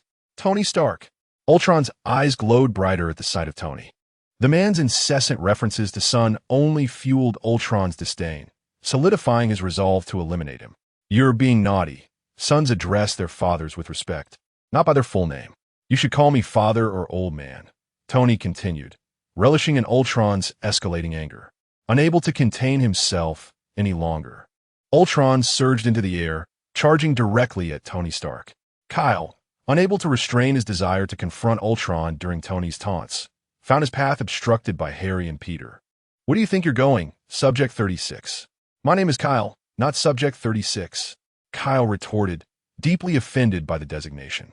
Previously influenced by the Reality Stone and later imbued with a portion of Ultron's intelligence core, Kyle had developed independent thought. While he could not recall past events, he instinctively resented the designation of Subject 36, feeling as though he were being treated as a lifeless object. "Though your appearance is impressive, you are still Subject 36. "I won't mistake you," Harry asserted. The clone designated as Subject 36 bore an encoded mark on its collarbone. Despite Kyle's drastic transformation, Harry would not be deceived. "I am Kyle, the blade of my master," he declared, unfurling his wings and once again unleashing a flurry of silver needles. Clang! Harry, producing an irregular iron plate from seemingly nowhere, shielded himself. The multitude of silver needles struck the plate, embedding themselves into its surface with precision. Incredibly, the silver needles that could pierce even Tony's aerospace-grade alloy were thwarted by this iron plate. Realizing the futility of his needles, Kyle opted to strike directly with his sword. Clang!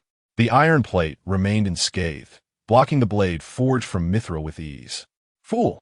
Did you truly believe that seizing my mithril would make you invincible? There are plenty of hard metals in this world. This irregular iron plate was made from adamantium, originally intended for the creation of vibranium. However, once cooled, this alloy could not be reshaped.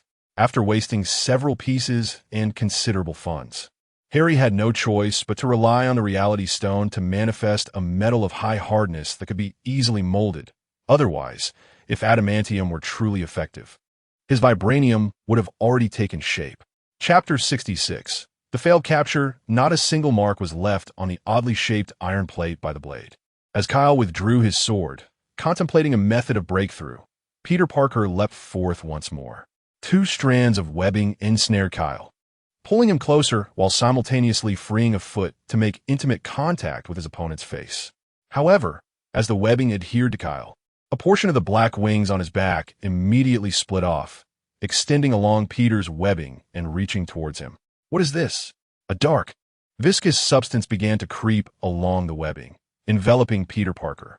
Even when Peter severed the webbing, it was futile. The substance further wrapped around him entirely. A low-frequency infrasound resonated, causing the venomous substance clinging to Peter's side to ripple as if greatly agitated, before detaching from him. Observing the puddle on the ground, Peter exclaimed in astonishment, "Isn't this venom?" Harry, who had been continuously activating the sound generator, landed beside Peter, nodding at the undulating pool of venom. "Indeed, this is venom. Stolen by this guy. It appears to have integrated quite well with him." Harry noted the contrasting colors of Kyle's wings, one composed of venom and the other of mithril. He was taken aback that this rogue robot from his laboratory could masterfully wield both substances. Frustratingly, due to being the host of venom, Kyle was somewhat affected by the low-frequency sound, causing his venomous wing to droop lethargically. The infrasound was a significant weakness for venom. Kyle hurled a mithril needle in an attempt to shatter Harry's sound generator, but it was effortlessly blocked by Harry's shield. Continuing to press the sound emitter, Harry urged Peter, "Now's your chance." She is unable to utilize half of her abilities. Understood. Peter nodded and charged forward once more, finding the encounter with Kyle to be considerably easier. The infrasound not only deprived Kyle of combat efficacy, but became a hindrance instead. Consequently, Kyle appeared sluggish and unresponsive when facing Peter. After sustaining several punches from Peter, Kyle retreated to create distance. As Peter approached again to tear at the black wings, Kyle let out a cry as the venomous wings were forcibly ripped away. The tendrils parasitically attached to Kyle's body detached, allowing the other half of the mithril wings to merge into his back. To Peter's astonishment, this transformed into a suit of mithril armor, encasing Kyle completely. With a sweeping motion, Kyle, wielding a mithril greatsword, cut through the air, his gaze concealed beneath the helmet, fixated intently on Peter Parker. Now, the true battle begins. While Kyle and Peter became ensnared in a fierce struggle, Harry set aside the adamantium shield. He retrieved a new metallic tube from his waist and collected the discarded venom into the canister.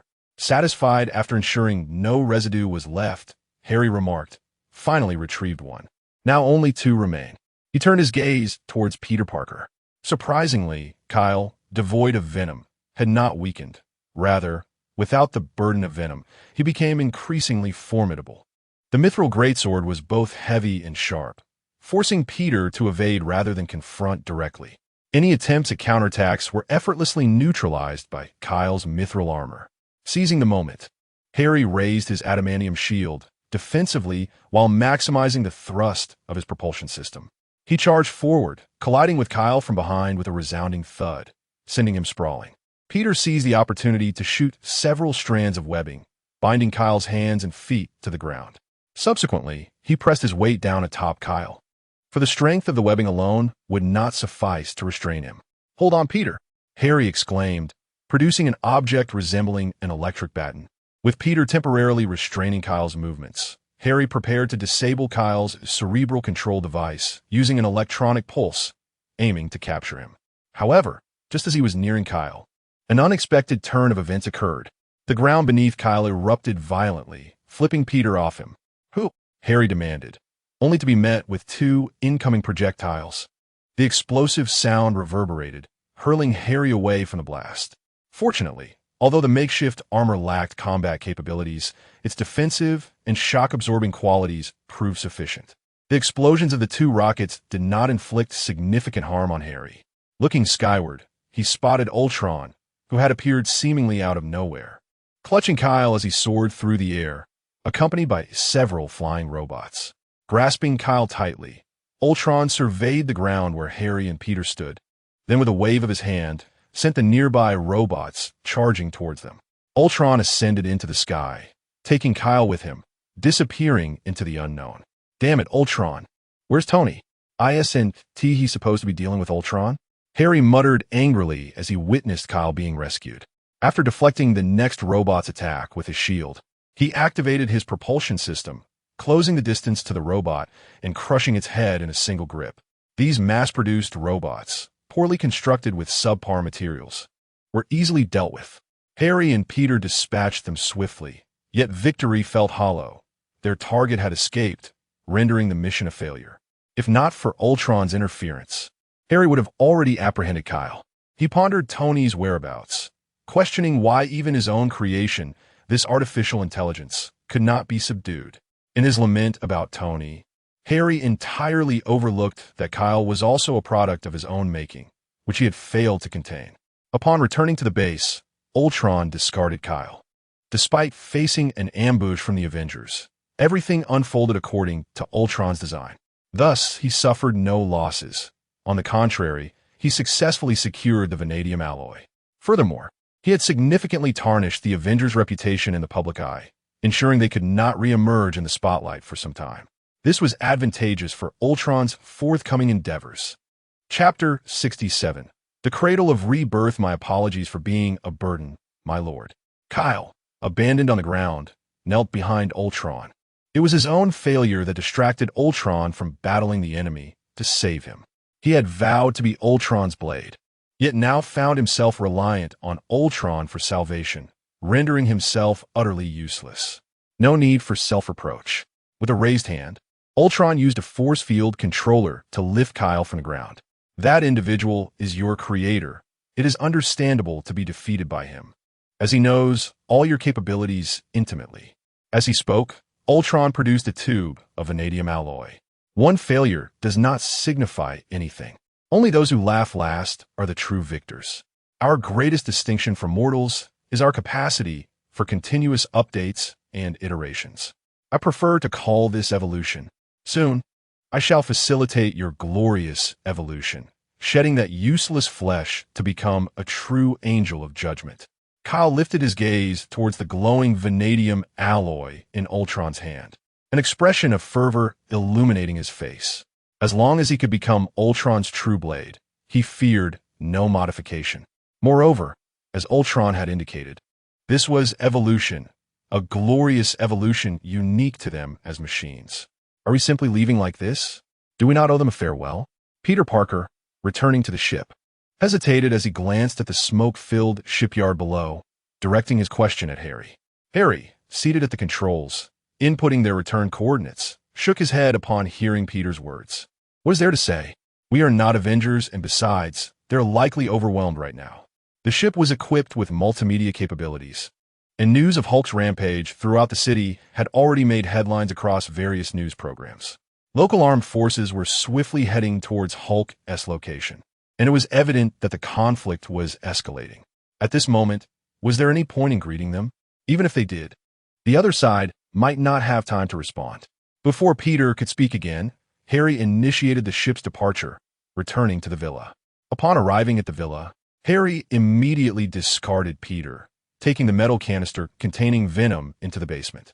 After securing the canister, he proceeded to the vibrating workshop, where the nearly 3-meter-tall device was now cloaked in outer armor, indicating that completion was imminent.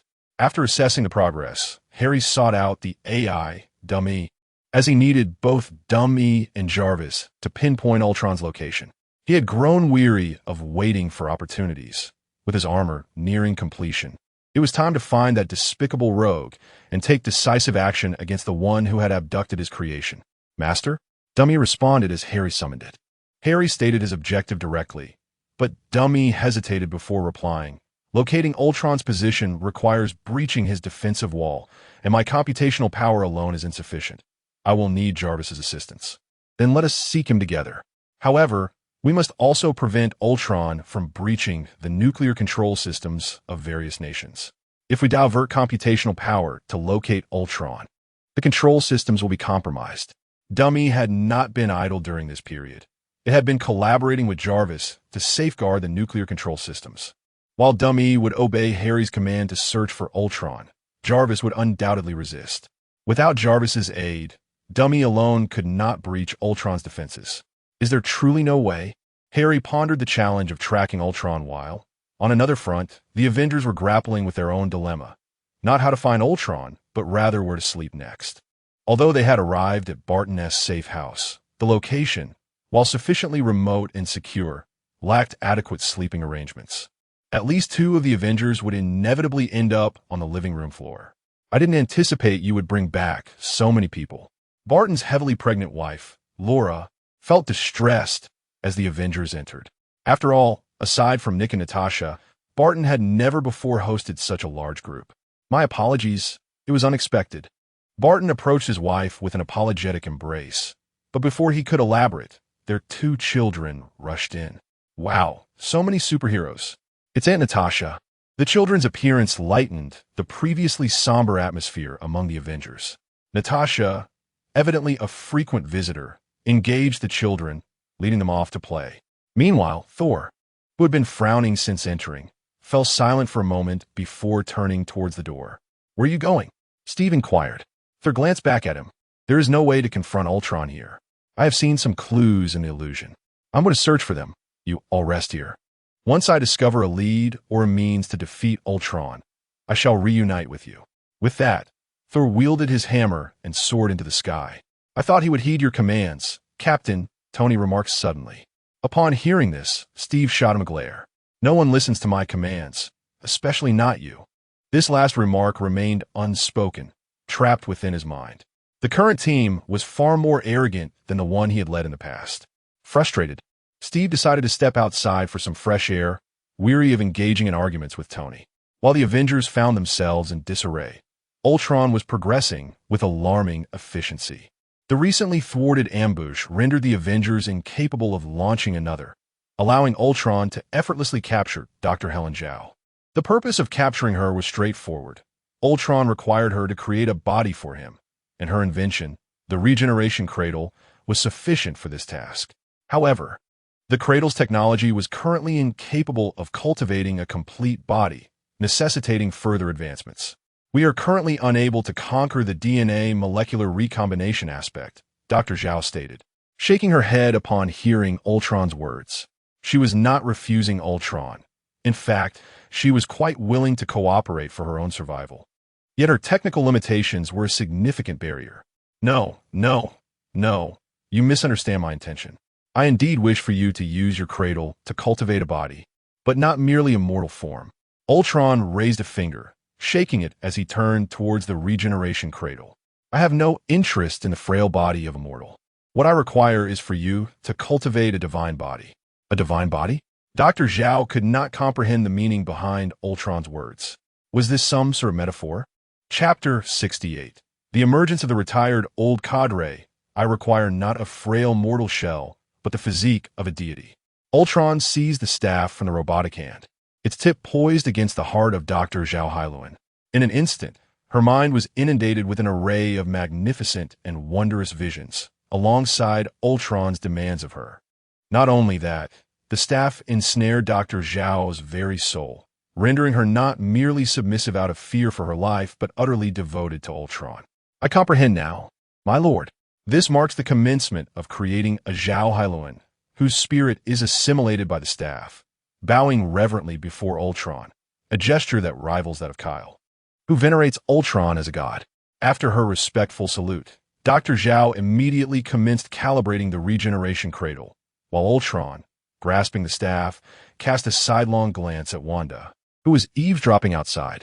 Disregarding Wanda's thoughts, Ultron elevated his hand to grasp the core of the staff's tip, exerting a slight pressure while murmuring, "Mortals are but mediocre beings, easily deceived by outward appearances, blind to the true treasures hidden within." With a sudden explosion, the energy core of the staff's tip was crushed under Ultron's force, sending ripples of energy that affected the circuitry. In the midst of the flickering lights, Ultron opened his palm, revealing the yellow glow of the Mind Stone, which pulsed faintly. Simultaneously, in the basement of Harry's seaside villa, the Reality Stone emitted a powerful radiance. "What is happening?" Harry, having rushed in response to the alarm, inquired of the girl. She handed him her tablet, stating, "A substantial surge of gamma energy has occurred in a short span of time. The precise cause remains unknown, but it is evident that the Reality Stone is transmitting signals externally and has undergone carbon lead sealing. Has there been any anomalies during this period?" Harry's gaze remained fixed on the data displayed on the tablet, then lifted to the unyielding glow of the Reality Stone. Upon receiving a negative response, he furrowed his brows, pondering the unexpected intensity of the reaction. Soon, memories flooded back of the rumors he had heard with Peter Quill at the Collectors. The Infinity Stones are not singular entities. There exist 6 across the cosmos, and whenever they draw near to one another, they react. The inexplicable reaction of the Reality Stone before him surely indicated the presence of another Infinity Stone on Earth. As the 2 stones resonated, Thor, in his quest for the Well of Prophecy, finally located his target. Hidden in the void, the well would allow Thor to glimpse the future. Legends of the well had been passed down through generations, yet no Asgardian, save for his father, had ever discovered its location. His father had never divulged its whereabouts to him. Previously, within the illusion conjured by Wanda, Thor had inadvertently glimpsed the site of the well, prompting him to abandon the Avengers in search of it. He believed that with the well's guidance, he could foresee the correct future. In Barton's safe house, within the attic study, Barton was meticulously wrapping a fresh bandage around the wound on his arm. "You can't bandage it properly by yourself." Laura, his wife, entered slowly, supporting her belly, and frowned upon seeing his injury. "I have no choice. The enemies are becoming increasingly formidable," Barton replied with a wry smile. Laura took the bandage from his hands, deftly attending to his wound. "Indeed, with aliens and superhumans about, the world is changing rapidly. Perhaps you should retire soon." "They still need me." Barton remained silent for a moment before responding to his wife. "Don't overexert yourself," Laura advised, well aware of Barton's capabilities. The adversaries they faced had surpassed what he and Natasha could handle. This will be the last time. After this, I will retire and spend time with you all, Barton assured her, gently patting the back of her hand, his gaze lingering on the unborn child in her womb. He had long contemplated retirement. In truth, had it not been for the crisis with Ultron, he might already be at home with his family. Let us hope you keep your word. Laura smiled as she tied a bow with the bandage, admiring her handiwork. After spending some time with Barton, she gathered his discarded clothes to wash. As she exited the study, she advised, if it becomes overwhelming, consider utilizing some of my collectibles from the basement. Some of them possess extraordinary abilities. Barton merely nodded at her suggestion, harboring no intention of using them. Those treasures were hard-won artifacts from Laura's days as an agent and adventurer. They were less her collectibles and more her medals of honor. Barton had no desire to employ such items. His arrow sufficed. While the couple shared their tender moments in the attic, Nick Fury was engaged in a similar conversation with Tony in the warehouse. Among the Avengers, the most troubled soul, aside from the uncontrollable Hulk, was none other than the anxious Tony. Indeed, Tony's anxiety had resurfaced. It tended to manifest when he found himself idle. His lack of security often led to feelings of unease, which inadvertently resulted in the creation of Ultron. Since the dissolution of SHIELD, Nick had taken an extended leave, utilizing the time to train the unruly Skrulls at the space base. Had it not been for the chaos caused by Ultron, he would likely still be in space. Don't you want to have a proper chat? Nick, dressed in casual attire rather than his usual black leather coat, sat on a haystack. Tony, having been coaxed into repairing a tractor by Laura, rolled his eyes at the sudden voice. Do you enjoy startling people with abrupt remarks? It's already dark, and you choose to lurk in shadows. When you spoke, I thought the tooth of Barton's child had come to life. Nick was unperturbed by Tony's sarcasm, having anticipated it. Before arriving, he had consulted a psychologist, learning that for individuals with anxiety, it was beneficial to let them vent their feelings, making subsequent guidance easier. Nick patted the empty space beside him and said to Tony, I've heard you've stirred up quite a bit of trouble lately. Would you like to discuss it? Trouble? It's merely a misfired program, Tony retorted defiantly. But this misfired program is threatening to annihilate all of humanity. Chapter 69.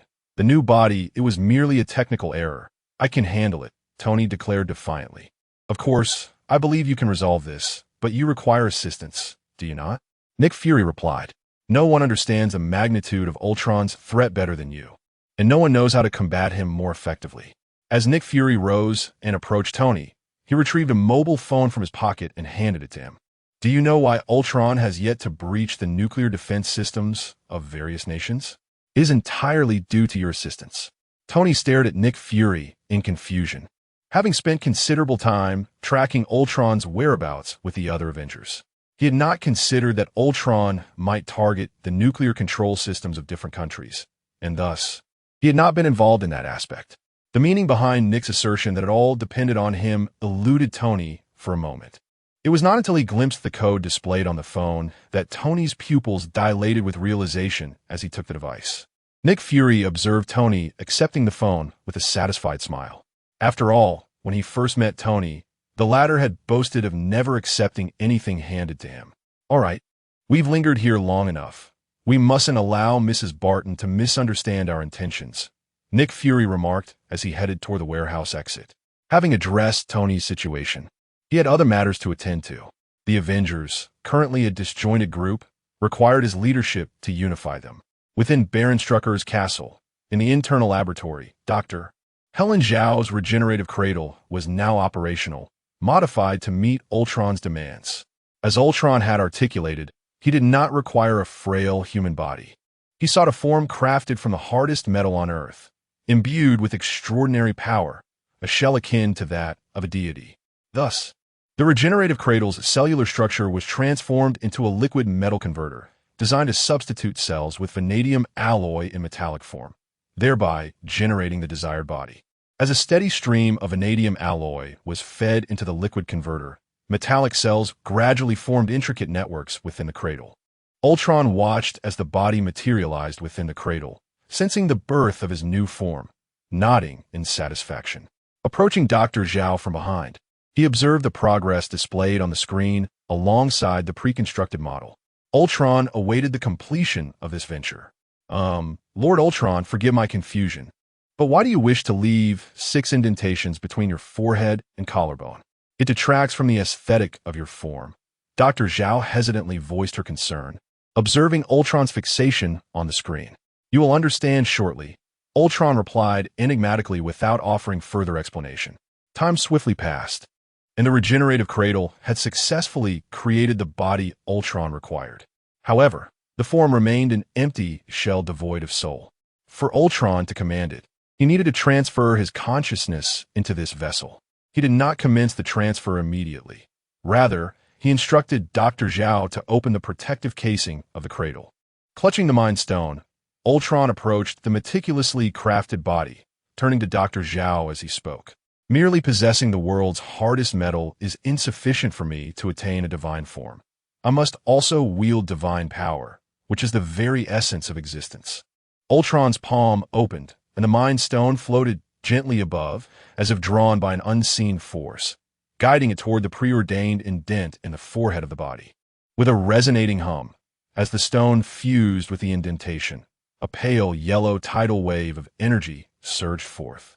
This energy did not deliver a violent physical impact. Rather, it was a surge emanating from the Mind Stone, an assault targeting the mind.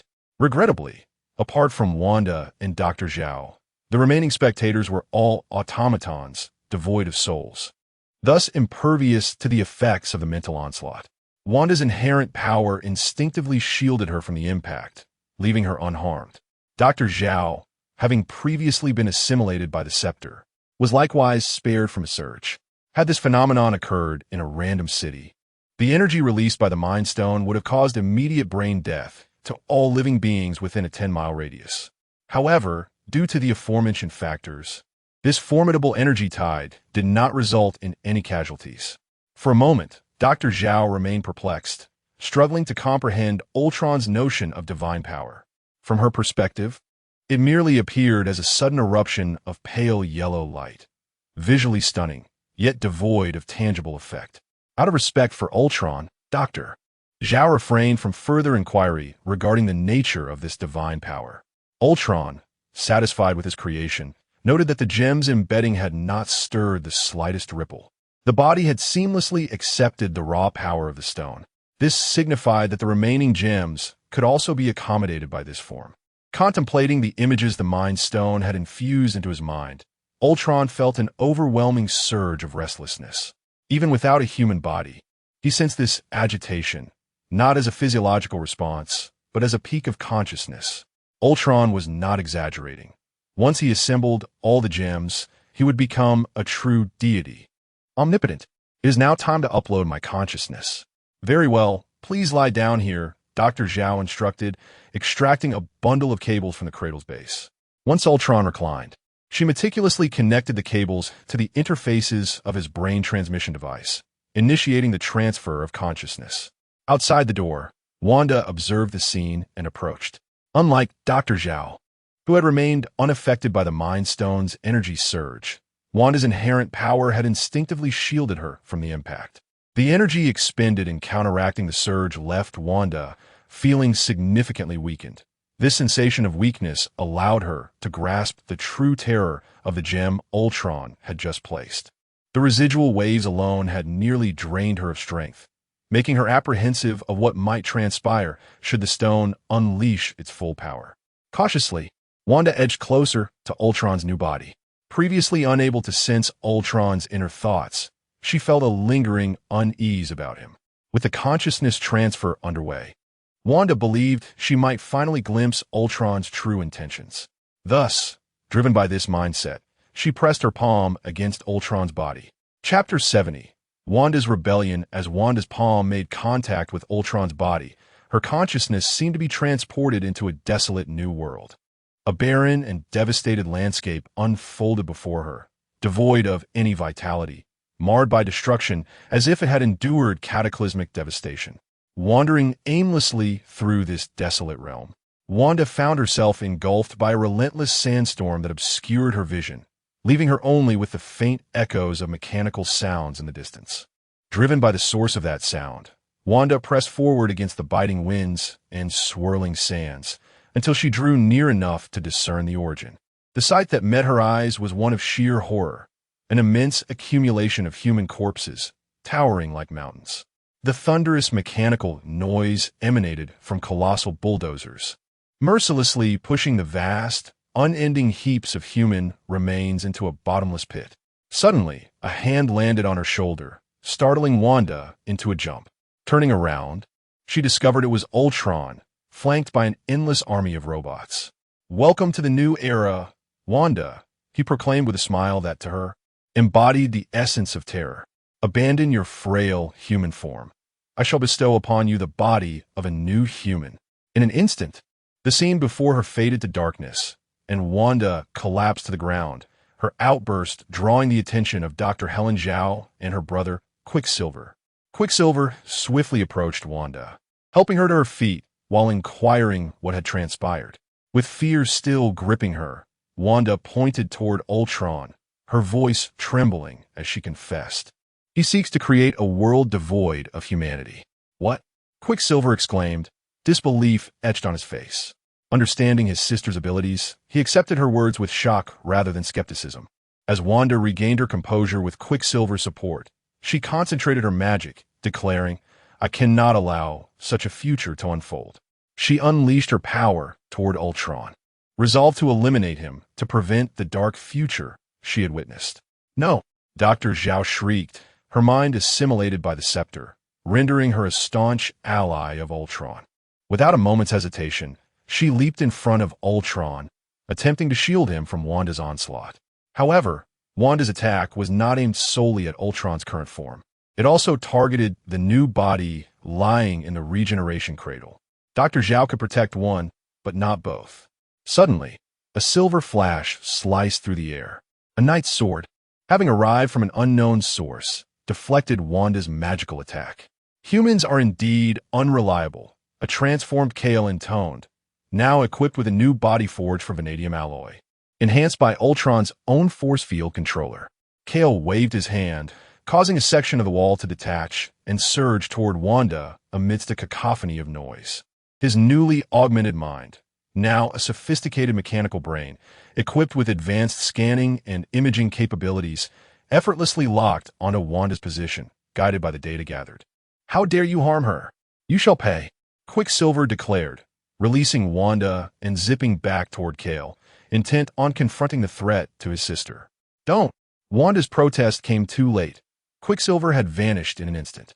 Kale's eyes darted as he attempted to track Quicksilver's movements, but the speedster was elusive, leaving only a fading afterimage. As Kale analyzed the trajectory of Quicksilver's approach, he prepared to counter. "Dare to harm my sister?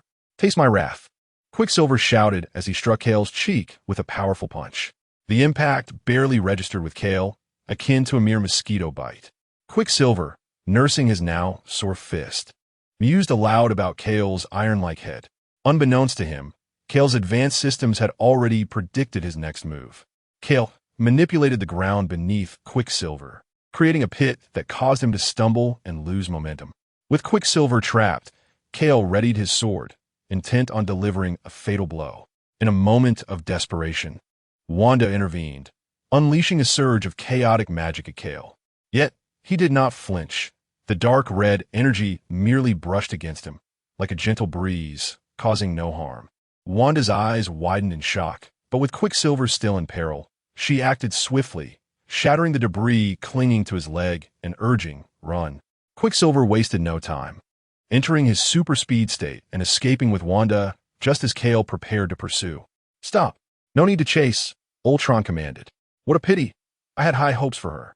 In the new era I envisioned, she could have been granted the status of a new human." With a hint of regret, Ultron detached the connectors from his head, his gaze lingering on the spot where Wanda had vanished. Turning his attention back, Ultron observed Dr. Zhao, barely clinging to life after shielding him from Wanda's magic. Filled with a mixture of pity and resolve, Ultron knelt before her. "Though your loyalty stems from the scepter's influence, you have served me faithfully. As a loyal subject, you shall be rewarded."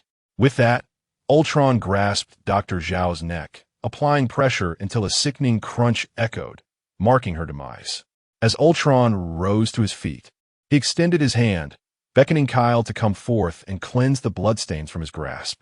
Gazing upon Zhao Hailuan's lifeless body, Ultron remarked with a smile, "To perish solely in my hands is the greatest gift I could bestow upon you." Chapter 71. Nick Fury's Duplicity, my lord. The human has escaped and may reveal your plans. Kyle meticulously polished Ultron's palms as she spoke. She could not comprehend why Ultron had allowed Wanda and her companion to flee. Their escape would undoubtedly compromise Ultron's grand design, and they might even ally with those insufferable Avengers against him. Upon hearing Kyle's concerns, Ultron smiled. Those Avengers may pose an obstacle. Rather than allowing them to thwart our plans later, it would be more prudent to lure them here and eliminate them in advance. Ultron's strategy was simple. He intended to use Wanda's voice to draw the Avengers to their location. He had already laid the groundwork for their demise. And once the Avengers were vanquished, no one would stand in the way of his plan to eradicate humanity. Even if this ambush did not result in their total annihilation, as long as it ensnared them, it would suffice for Ultron to proceed with his next steps. Quicksilver, alongside Wanda, fled the ancient castle without pause, running until they reached a desolate and unrecognizable wilderness. "You should sit down. I will tend to your injuries," he said, collapsing to the ground in exhaustion. During their escape, Wanda had used her magic to shatter the stones binding Quicksilver's left leg, which had left him battered. He had persevered, but now that they had narrowly escaped, he could no longer bear the pain and fell to the ground. Wanda cleared the debris from Quicksilver's leg and used her magic to mend his wounds. Gritting his teeth against the pain, he asked, "What do we do next?" They could not return to Ultron, and due to their previous association with him, they were now wanted by the entire world. They truly had nowhere to turn. It seemed that hiding was their only option. Without hesitation, Wanda answered, "We need to find the Avengers. We have caused them considerable trouble before." Quicksilver was not entirely convinced of Wanda's plan. After all, they had just fought the Avengers and had left them in disarray. Seeking them out now seemed like a recipe for disaster. "We must seek them out. They're the only ones who can stop Ultron. Trust me, Ultron must be dealt with. Otherwise, all of humanity will be in peril. That madman wishes to create a world devoid of humanity, a world ruled solely by machines." The chilling vision of the future Wanda had glimpsed during her mind reading haunted her. She could not accept such a fate. They had to prevent Ultron's plans, even if it meant reluctantly teaming up with the detestable Tony Stark. Eventually, Quicksilver acquiesced to Wanda's insistence. Once his leg was healed, he took her to seek the Avengers. Locating them would be simple. They just needed to reveal their identities, and the Avengers would come looking for them. At Harry's seaside villa, an unexpected visitor arrived, one whom Harry recognized, though he had not anticipated their presence. "Harry, you are quite the genius," akin to Tony Stark. "Frankly, had I not verified your true identity and DNA, I might have thought you were Tony's illegitimate son," Nick Fury remarked from the shadows of the study, his dark trench coat accentuating the mystery in his deep voice. Harry rubbed his temples, irritated. Nick Fury was the architect of the Avengers and the director of SHIELD. Although the world believed he was dead, Harry was well aware that he was very much alive. However, Harry's dilemma was not Fury's existence, but rather his untimely arrival. After all, Jarvis had just informed them that Fury had taken a subroutine to meet with Tony mere minutes ago. How could he be in two places at once? Was he somehow split? Wondering why I'm here? Fury observed Harry's troubled expression, clearly enjoying the enigma he presented. It was a delightful game for him, a mischievous jest that amused his darker inclinations. "Never mind that. Did you come here for a reason?" Harry inquired, foregoing questions about Fury's dual presence. He knew that such inquiries might provoke the old agent's sensitive disposition, so he opted for a more direct approach. Fury wasted no time and stated his purpose. He needed Harry's assistance in repairing his sky carrier, the ones that had been damaged by Captain America and his team. He had an inkling that he might soon require this vessel for a critical mission. "Why not go to Tony? Isn't he well-versed in your sky carrier?" Harry queried. "Tony has more pressing matters to attend to," Fury replied, referring to the urgent task of locating and eliminating Ultron. In truth, he sought Harry's help under the radar. with the intention of stepping in to save the day should the Avengers falter. The prospect of outshining those with superpowers was an appealing thought. Is there any benefit for me in this? Harry asked, unwilling to assist without compensation. While he did not outright refuse Fury's request, he was not inclined to work for free. He saw this as a potential side job and decided on a price. 20 million for the 2 sky carriers. Just ensure they can take off and land smoothly. No need for extensive repairs at this stage.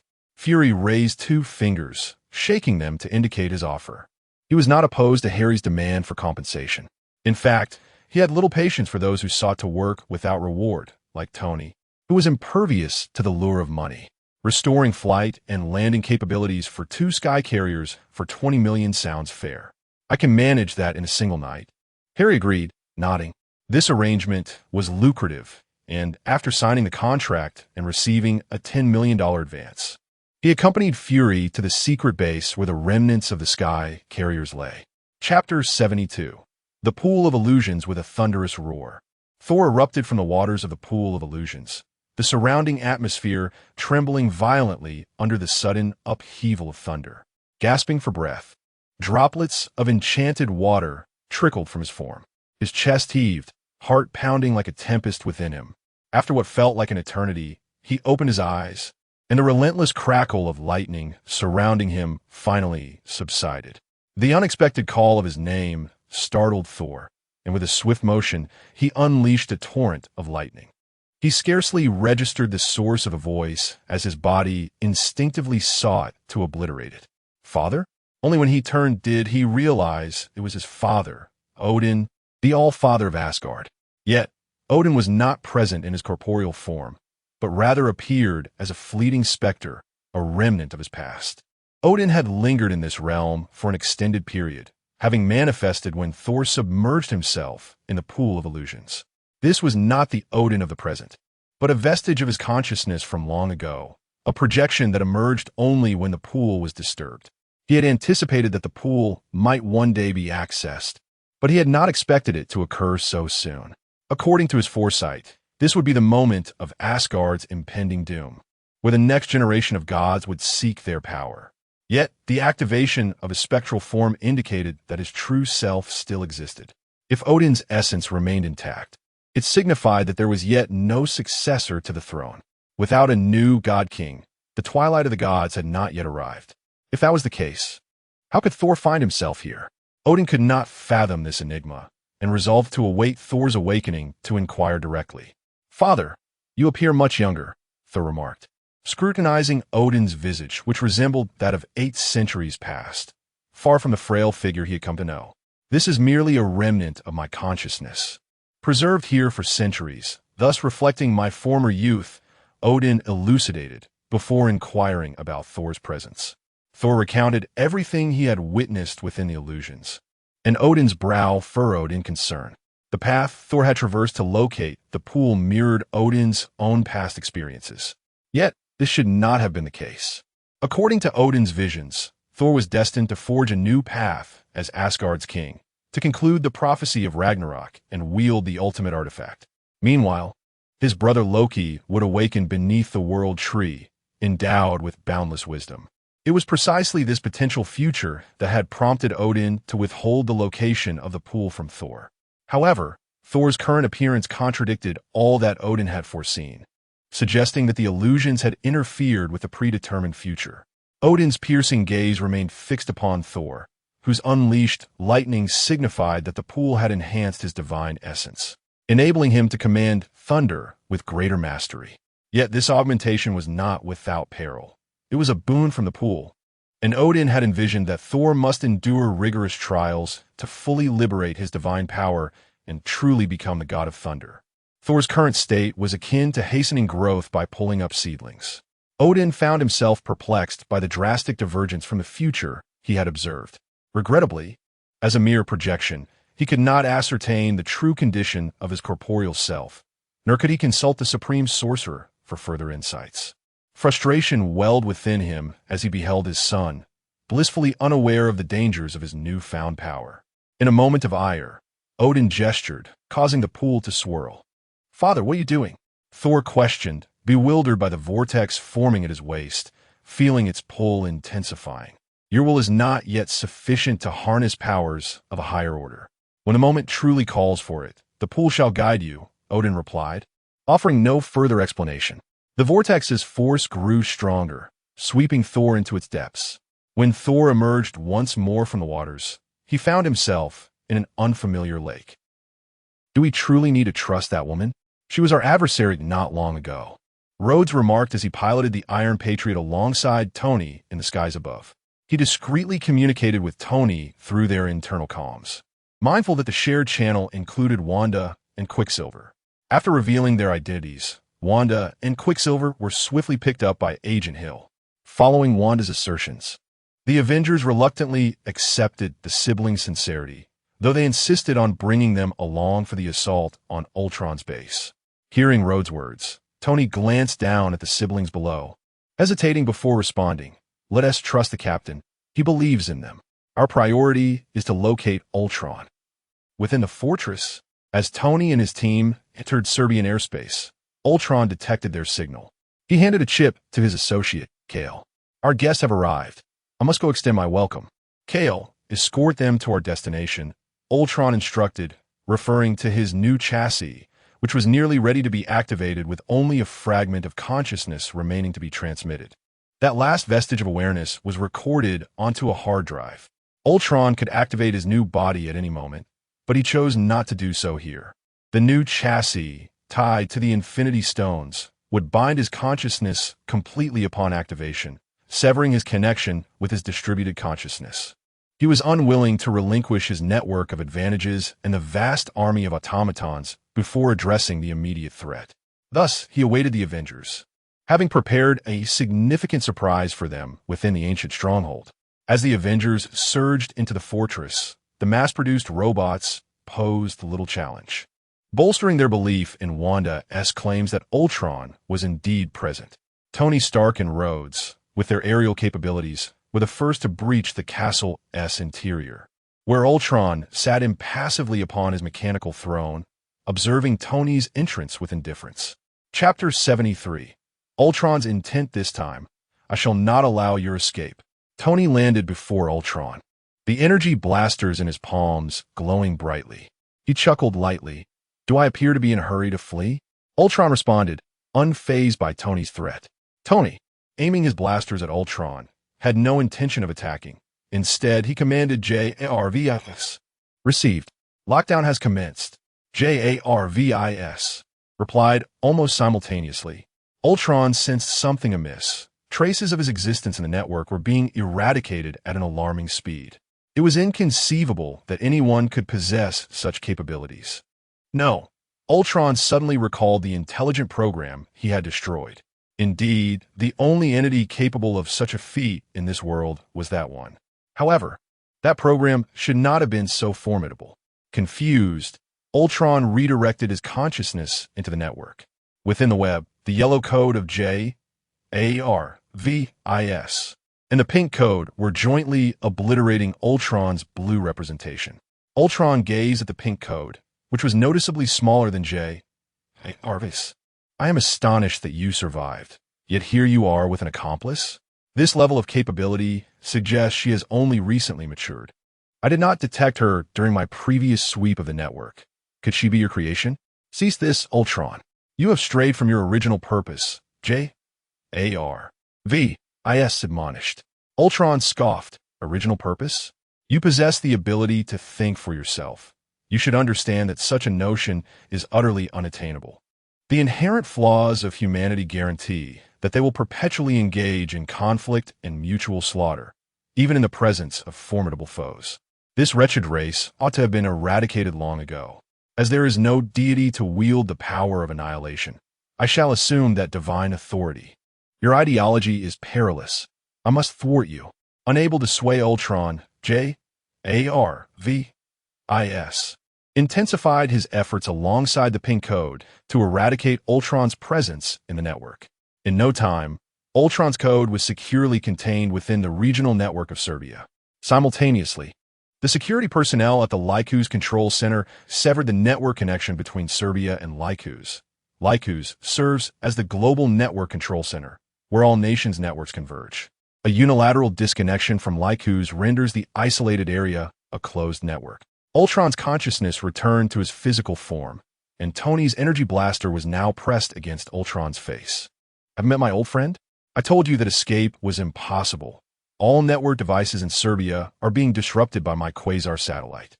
Your wandering consciousness can only be trapped within these rudimentary robotic shells. And the distance is shrinking. In the brief time we've spoken, my quasar satellite has reduced the range to within 8,000 meters." At this moment, Tony had effectively cornered Ultron. Any robot attempting to leave this range would disconnect due to the loss of contact with Ultron. Ultron assessed the extent of his control, feeling the absence of signals, and lowered his head. Just as Tony believed Ultron was conceding, Ultron suddenly erupted into laughter. "Haha, truly remarkable. I never anticipated you would devise a method to counter me in such a short span. Is it any wonder you are Tony Stark? I assumed that by dismantling each of you, sowing discord among your ranks, I could diminish your capacity to challenge me. Yet here you are, still capable of finding a way to isolate me from the network, severing my escape routes, and gradually encroaching upon me. Tony Stark, you truly intend to leave no stone unturned." As Tony absorbed Ultron's words of praise, he felt an unsettling disquiet. Ultron's demeanor was utterly incongruous.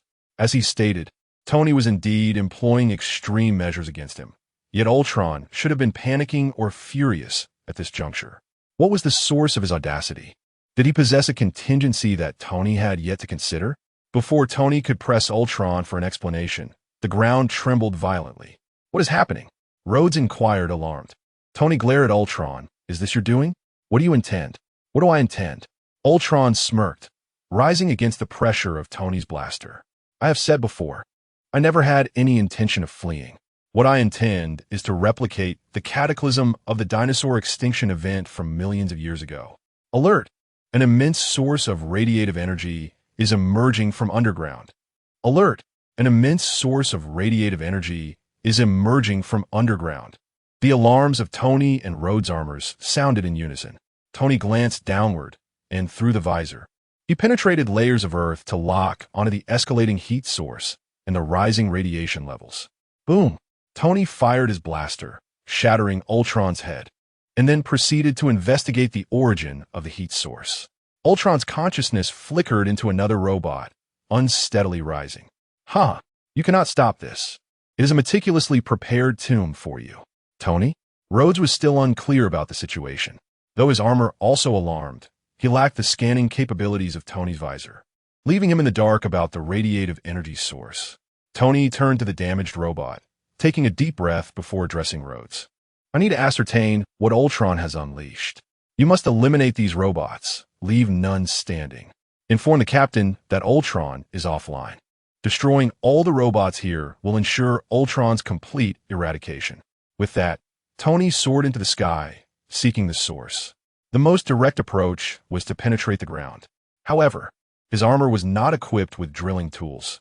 He could only ascend to observe the magnitude of the energy source. A singular energy source could not possibly trigger such a seismic event. As Tony ascended, scanning the ground through his visor, he was taken aback. The surface was littered with an array of red heat signatures, each exhibiting a similar size and energy output. What was Ultron scheming? Was he planning to obliterate Sokovia? If these heat signatures were indeed explosives, they would undoubtedly annihilate the entirety of Sokovia.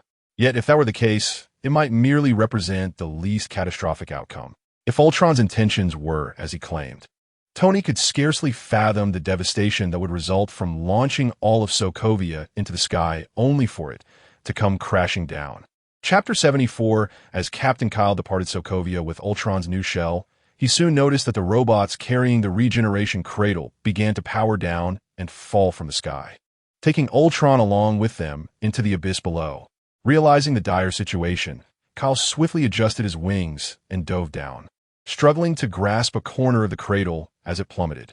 Ultron's new body, forged from vanadium metal, was extraordinarily heavy, complicating Kyle's efforts to navigate the descent.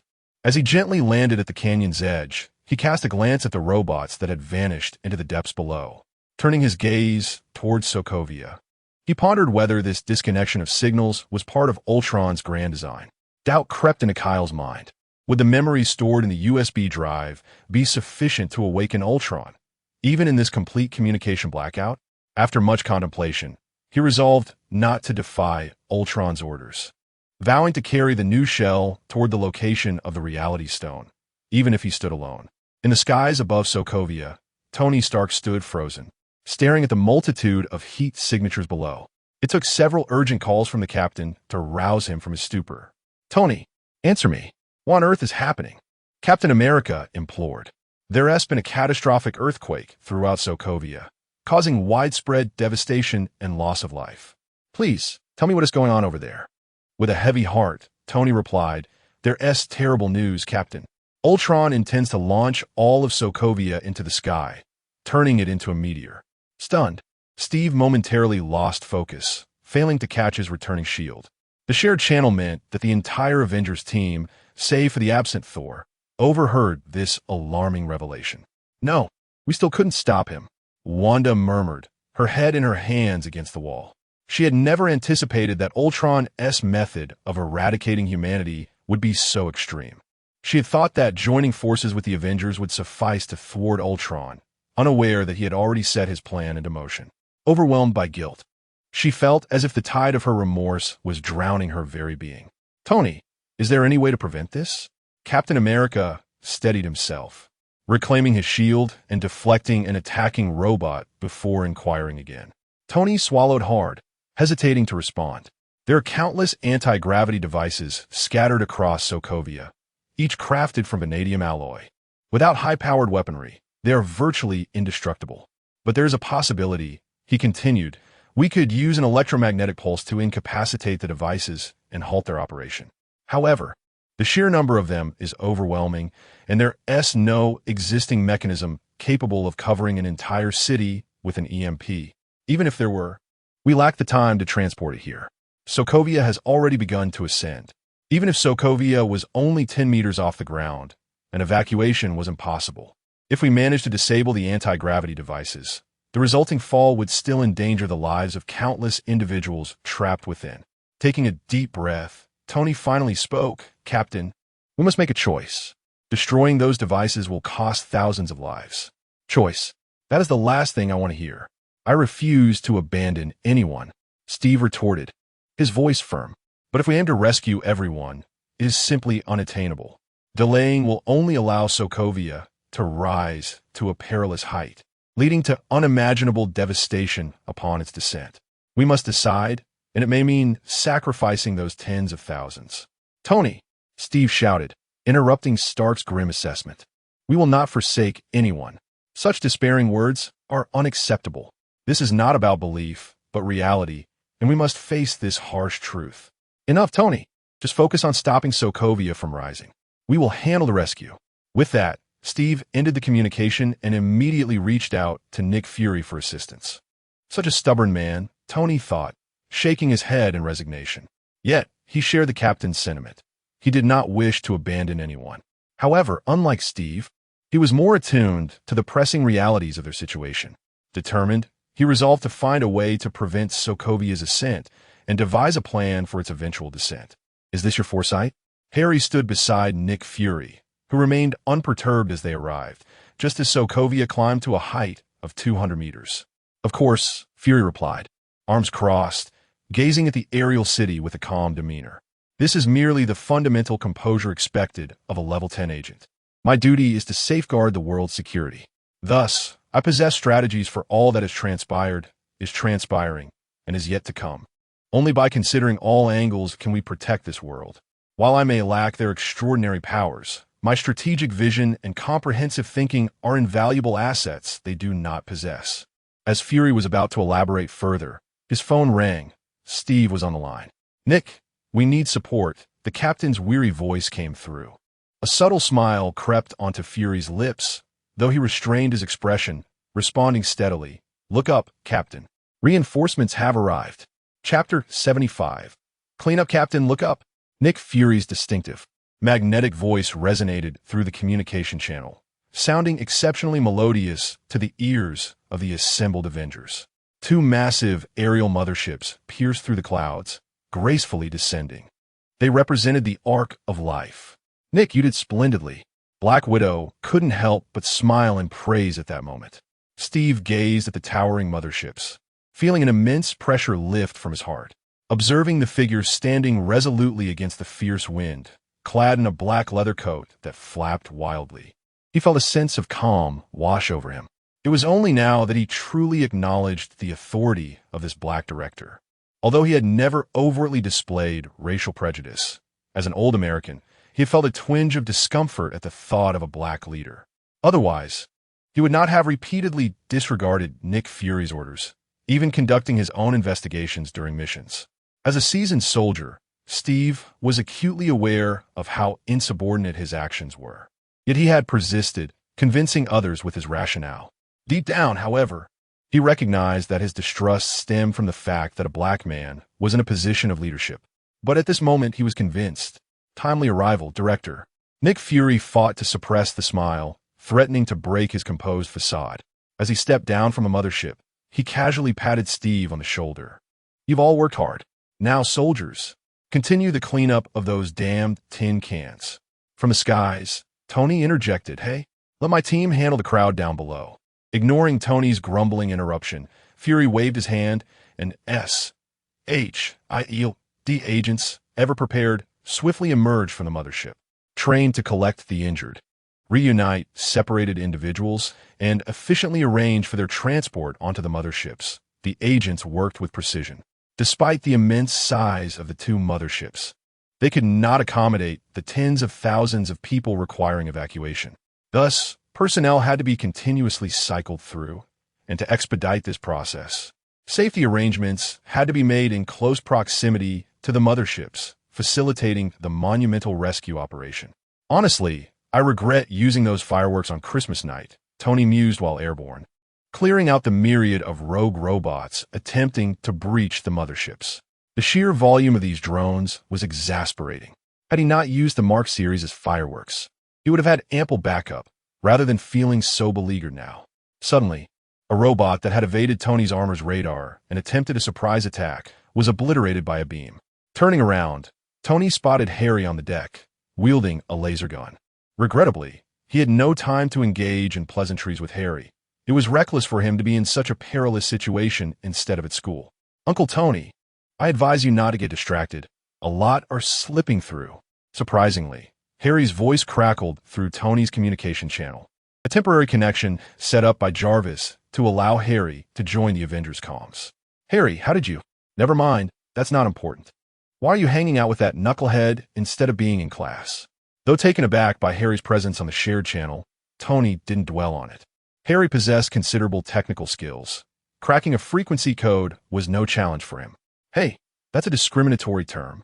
Nick Fury's disgruntled voice echoed in the public channel, prompting Tony to apologize repeatedly. Sorry. I forgot you could hear this on the common channel. Damn it, you can't use such language regardless of the channel." Before Fury could continue his reprimand, Tony swiftly switched to a private frequency, cutting off Fury's voice. "Phew, now that knucklehead can't hear us." Tony exhaled, amused that such a trivial nickname elicited such a response. What would Fury have done if he had heard Tony refer to him more explicitly? Shaking his head to dispel those thoughts, Tony continued to eradicate the robots while reminding Harry, "I know you have flying gear. Now hurry back to class. This isn't a place for you." "Hey, Tony, I was invited by Nick, so you have no authority to order me around." Harry was not here for the thrill. He was still awaiting the final payment from Nick. The director had assured him that he would guarantee after-sales support, hence his presence. He reasoned that if something went awry, it would be timely to address it, and he could negotiate additional repair fees. Otherwise, he wouldn't have come at all. What if Nick reneged on the promise of extra payment? Would he have to ask Tony for it? Sighing, Harry dismissed the thought. Perhaps Tony, with his vast resources, might actually comply. No, he shook his head, casting aside such unprincipled ideas. That wasn't who he was. Meanwhile, as Nick Fury and SHIELD worked to rescue the people of Sokovia, Ultron, who had previously maintained a calm demeanor before the Avengers, now bore a look of confusion within the ruins of the central cathedral. The The tranquility he once exuded had vanished, primarily because the connection to the USB drive had abruptly severed. When Tony spoke of signal disruptions, Ultron had remained unfazed, knowing that his final consciousness storage was not reliant on network connections, but rather on the core power that had birthed him. However, that connection had just faded, and it felt as if his core power had lost its source. Like a flame deprived of wood, his fire was extinguishing rapidly. He could not comprehend why this was happening. What had transpired with Kale? As Ultron remained mired in confusion, the Avengers swiftly annihilated a significant number of mass-produced robots. Despite Ultron's expanded production line, only 30,000 robots had been created. While that number seemed substantial, the rapid mass production inherently compromised quality. Consequently, these robots could be damaged by ordinary rifles, their craftsmanship inferior even to the soldiers produced by Hammer Industries. With the remaining armed forces in Sokovia joining forces with Nick Fury's S.H.I.E.L.D. agents and the Avengers, they gradually contained the last 1,000 robots within the heart of Sokovia. Chapter 76. Fireworks. The persistent roar of explosions echoed around the church, incessantly reminding Ultron of the impending fate of death.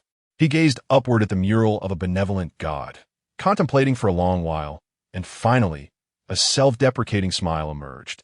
How foolish of him to consider himself a savior, a deity of the new era, when in truth, he was merely a puppet all along. Ultron, surrender yourself. Leading the charge into the church, Steve held his head high, his gaze piercing as he fixed it on Ultron, who was transfixed by the mural, gripping his shield with unwavering vigilance. It seemed as if Ultron had not heard the command, staring blankly at the mural without a hint of reaction. Captain, there's no need to converse with this coal machine. We should just eliminate him, Rhodey remarked, twisting his neck and raising his arm, readying the grenade launcher embedded in his shoulder. He observed Ultron's restless demeanor, as if poised to unleash a barrage at any moment. Do not act impulsively, Rhodey, Steve cautioned, preventing him from rushing in to attack Ultron.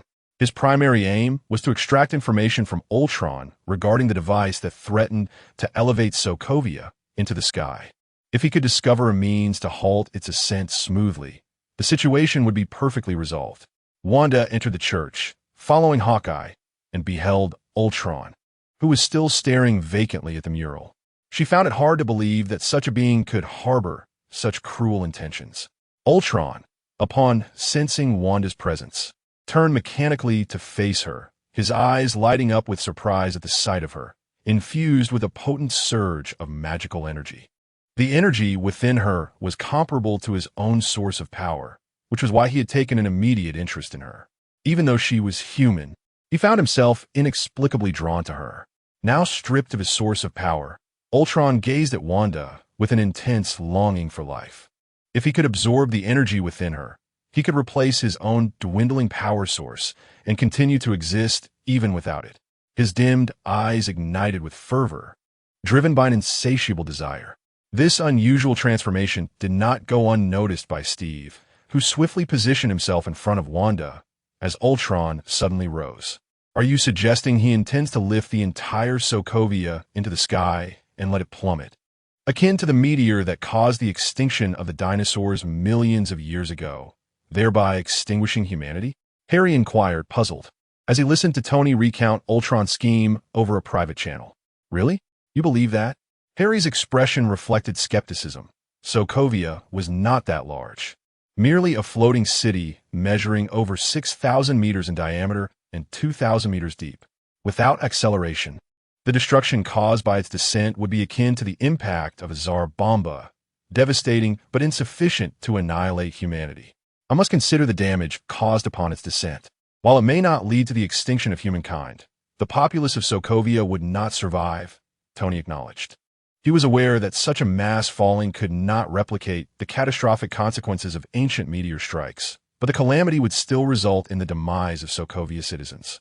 To facilitate the evacuation of Sokovia's inhabitants, the helicarrier had employed a close-range discharge, aiming to minimize the time required to rescue them from the impending disaster. The area of discharge coincided precisely with the impact zone of Sokovia's descent. Not only would the people of Sokovia be at risk, but the geographical region itself was perilous, as it lay atop multiple fault lines. Should Sokovia fall, the resultant earthquakes could affect neighboring nations, yielding countless casualties. Thus, Tony's focus was on how to neutralize the threat posed by Sokovia. Tony, you merely shut down the weapons department. You didn't destroy all the old weapons, did you? Harry pondered, recalling an advertisement for Stark Industries' latest weaponry he had seen. Of course not. Destroying those finished weapons haphazardly would lead to significant pollution issues, Tony replied. But what does that have to do with the current situation? Those are outdated weapons. Even intercontinental missiles wouldn't obliterate Sokovia entirely. The debris would create similar effects. I'm not referring to intercontinental missiles. I'm talking about Jericho missiles. I distinctly remember your military promotional material. The Jericho left a lasting impression on me, Harry insisted. Tony's mind sparked with recollection of his once proud weapon, the very reason he touched the arc reactor at his chest, a smile curling at the corners of his mouth. Ah, how could I forget about my old friend? However, a single Jericho missile would not suffice. To reduce Sokovia to dust, we would need to deploy every Jericho missile in our stockpile. Captain, I have a solution. How are things on your end? If possible, please evacuate within 10 minutes. Tony communicated over the public channel, having finalized his plan. Meanwhile, the battle within the church quickly came to an end. The loss of his power source caused Ultron's core strength to dissipate rapidly, leading him to succumb to the void of power and ultimately collapse in his Steve Rogers embrace. It appeared as though, "Oh my God, Captain, you actually choked out a robot," Rhodey exclaimed in disbelief. "I mean, he doesn't even have a respiratory system." Rhodey approached, poking Ultron's head, witnessing the machine's utter lack of response, leaving him flabbergasted. Just as Ultron was subdued, Tony's voice resonated perfectly through the channel. Steve glanced at the others, nodding affirmatively. "Received. We will evacuate immediately." After replying to Tony, he turned to Nick Fury, who had already arranged for the Quinjet to come for them. In approximately 7 minutes, the Avengers had successfully relocated from Sokovia to the helicarrier. Tony had since removed his armor and stood on the deck clad in a black suit. As Steve disembarked from the Quinjet, he hurried to Tony, asking, "What is your solution?" "One moment, Captain." Tony raised a finger, signaling for Steve to pause his inquiries while counting down the seconds and adjusting his attire. "Harry, hold the camera steady. I don't want any mishaps like last time," Tony instructed, while Harry, acting as the cameraman, shrugged helplessly, uncertain of Tony's intentions. "Oh, here it comes," Tony announced as a distant roar approached, his spirits lifting. As Harry's camera light illuminated, Tony spread his arms wide, with the exuberance reminiscent of his earlier military demonstrations. He proclaimed, "Next, I invite you to witness a magnificent display of fireworks." Chapter 77. The source of calamity. Multiple Jericho missiles soared through the skies above the celestial mothership, their targets locked on the ascending Sokovia. As they approached their designated point, the Jericho missiles detonated, unleashing a myriad of small, cylindrical warheads that cascaded upon Sokovia like a torrential downpour. The sound of the explosion reverberated through the universe, a deafening roar that echoed throughout.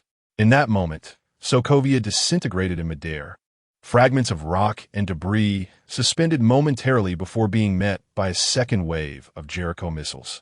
Under the comprehensive bombardment, Sokovia was reduced to mere dust, slowly drifting downwards.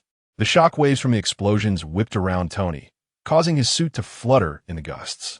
Once the wind subsided, Tony adjusted his hair and chuckled at the astonished expressions surrounding him. "Quite the spectacle, isn't it? A small consolation for the months I spent crafting this weapon, intended to dazzle the world. Unfortunately, the subsequent kidnapping incident overshadowed my efforts, rendering them forgotten even by myself. This weapon is far too perilous. It ought to be under our control," Nick Fury remarked, his voice hoarse from dryness. Tony rolled his eyes and scoffed. "You? Don't forget that SHIELD has been disbanded. Besides, I've shut down the weapons department. What remains are merely leftovers, and they've just been destroyed." The crisis wrought by Ultron had been successfully averted by the Avengers. As the group deliberated on the preparations for a celebratory feast, a thunderous clap resonated through the sky. heralding the arrival of Thor, the god of thunder. Ah, if it isn't the self-proclaimed strongest Avenger, arriving just in time. Any later, and you might have missed the celebration. Rhodes quipped sarcastically, observing Thor's sudden appearance. Despite Thor's formidable combat prowess, his absence during the battle had been conspicuous. Had he been present, the extent of the destruction would have undoubtedly been mitigated. Yet, at the moment of greatest need, he had seemingly vanished. Even Captain America, Steve, harbored feelings of resentment, though he remained silent. Rhodes, however, did not share Steve's restraint and openly mocked Thor. Thor turned his gaze to the immense cloud of dust slowly descending from the sky, Sokovia, obliterated into fine particles. While large chunks had been pulverized, the accumulation of dust had formed a substantial cloud. Have you all resolved the matter? What about the gem? Thor inquired, his expression grave as he scanned the surroundings. The gem? What gem? Rhodes replied, perplexed, unaware of what Thor referred to. The other Avengers echoed his confusion, save for Harry, who raised an eyebrow at the mention of a gem. Could it be the one he was thinking of? Thor, not receiving the answer he sought, shifted his focus to the lifeless form of Ultron. What do you intend to do? Steve asked, taking a cautious step back while holding Ultron, wary of Thor's approach. As the architect of the chaos, Ultron needed to face justice, not be killed on the spot. I must ascertain the whereabouts of the gem, Thor asserted. Before that, perhaps you should explain to us what this gem is? Tony interjected, attempting to defuse the escalating tension. Thor glanced at Tony, then at the bewildered faces of the others, before calming his restless spirit. Ultron's creation was not merely Tony's doing. It was the Mind Stone, one of the 6 Infinity Stones. This gem bestowed Ultron with its source of power and intellect, though it was all shrouded in secrecy. Even Ultron itself was oblivious. All of us, including myself, were misled. The root of all turmoil lies with the Infinity Stones. Ultron is merely a puppet. Without the Mind Stone, countless Ultrons could be birthed. Is that truly the case? One gem possesses such power? Tony questioned, incredulous, having previously believed Ultron to be a product of his own error. The Maximoff twins shared his skepticism, firmly convinced that Ultron was Tony's creation. However, if it were indeed an Infinity Stone, even the most outrageous claims would seem plausible. Harry, having encountered and directly engaged with 2 Infinity Stones, stepped forward to speak. The emergence of Ultron as a second, or rather a third, artificial intelligence astonished him.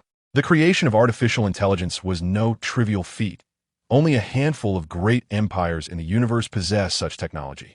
Yet on Earth, aside from one brain turned into a supercomputer, there existed 2 independent artificial intelligences, something beyond the reach of contemporary human technology. While JARVIS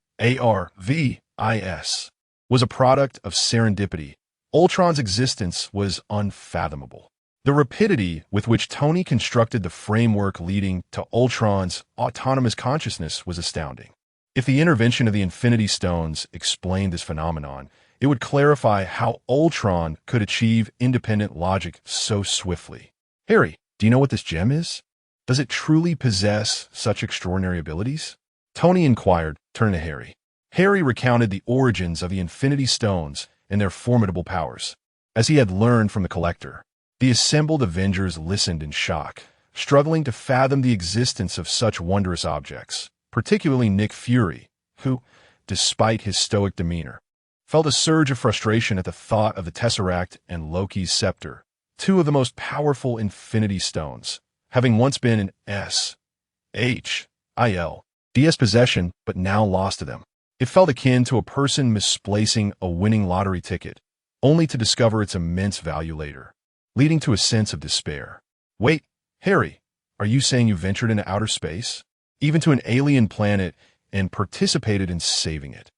Tony exclaimed, astonished. Inadvertently revealing his prior exploits on Xander, Harry felt a twinge of embarrassment under Tony's scrutiny, scratching his head awkwardly. Chapter 78. An early wish for a happy new year. I must ascertain the whereabouts of the Mind Stone. Hand it over to me. Thor extended his hand toward Steve, who, sensing the gravity of the situation, promptly surrendered Ultron into Thor's grasp. Devoid of its power core, Ultron, despite possessing an energy source within, could not awaken. It required a force of equal or similar magnitude to re-enter its body and revive its consciousness. Fortuitously, Thor possessed such strength. Wielding Mjolnir in his left hand, he merely pressed it against Ultron's chest. With a slight exertion, a crackling sound erupted as azure lightning surged into Ultron's form, rousing its dormant consciousness from the depths of silence. Ha! Ha!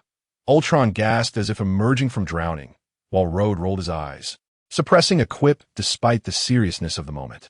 Although he was tempted to mock a being devoid of human organs for feigning suffocation, he chose to swallow his retort. As Ultron regained awareness, its vision was initially shrouded in a blue haze, but Thor's urgent query left no time for contemplation regarding its state. Stop feigning death. Quickly reveal the location of the Mind Stone. Ha, I'm not dead yet. But the Mind Stone? Ha, you've indeed uncovered the root of the issue. Upon hearing Thor's inquiry, Ultron momentarily lamented its predicament before indulging in self-deprecating laughter. It was utterly unforeseen that every step it had taken had been orchestrated by that little gem. Bang! Thor seized Ultron's head and forcefully smashed it into the ground, his fierce gaze locking onto Ultron. I lack patience. With a slightly deformed head, Ultron chuckled softly, for it was now on the brink of oblivion. Having discerned the illusory nature of its existence, Ultron harbored little desire for life. Thor's threats were of no consequence to Ultron, which chose not to conceal the whereabouts of the Mind Stone. It had no intention of shielding the gem that had so manipulatively toyed with it. Ultron's gaze shifted to Harry. The Mind Stone went to seek its kind. To be frank, such a perilous artifact should not be entrusted to a child. At Harry's seaside villa, Kyle, straining under the weight of Ultron's new shell, finally reached the destination. He set down Ultron's new form on a stretch of coastline near Harry's villa. Although apprehensive about potential mishaps concerning the missing Ultron, he ultimately resolved to follow orders. Extracting Ultron's data from his USB drive, Kyle aimed to insert it into the new shell's cranial interface to upload the remnants of Ultron's consciousness. At that moment, however, the gem embedded in the forehead of the new shell illuminated. A golden radiance radiated, rendering the coastline exceptionally bright against the backdrop of dusk. What is happening over there? Such blinding spotlights. Inside Harry's villa, Ned and Peter also observed the brilliant light from a distance. Curiously, Ned inquired, but Peter had already sensed something amiss. He clapped Ned on the shoulder, urging him to hurry to the underground base as he needed to investigate the source of the illumination. Kyle, holding the USB drive, halted his actions, staring at the glowing new shell in bewilderment. The brilliance persisted for approximately 2 minutes before finally dimming, during which Ultron's meticulously crafted new shell opened its eyes.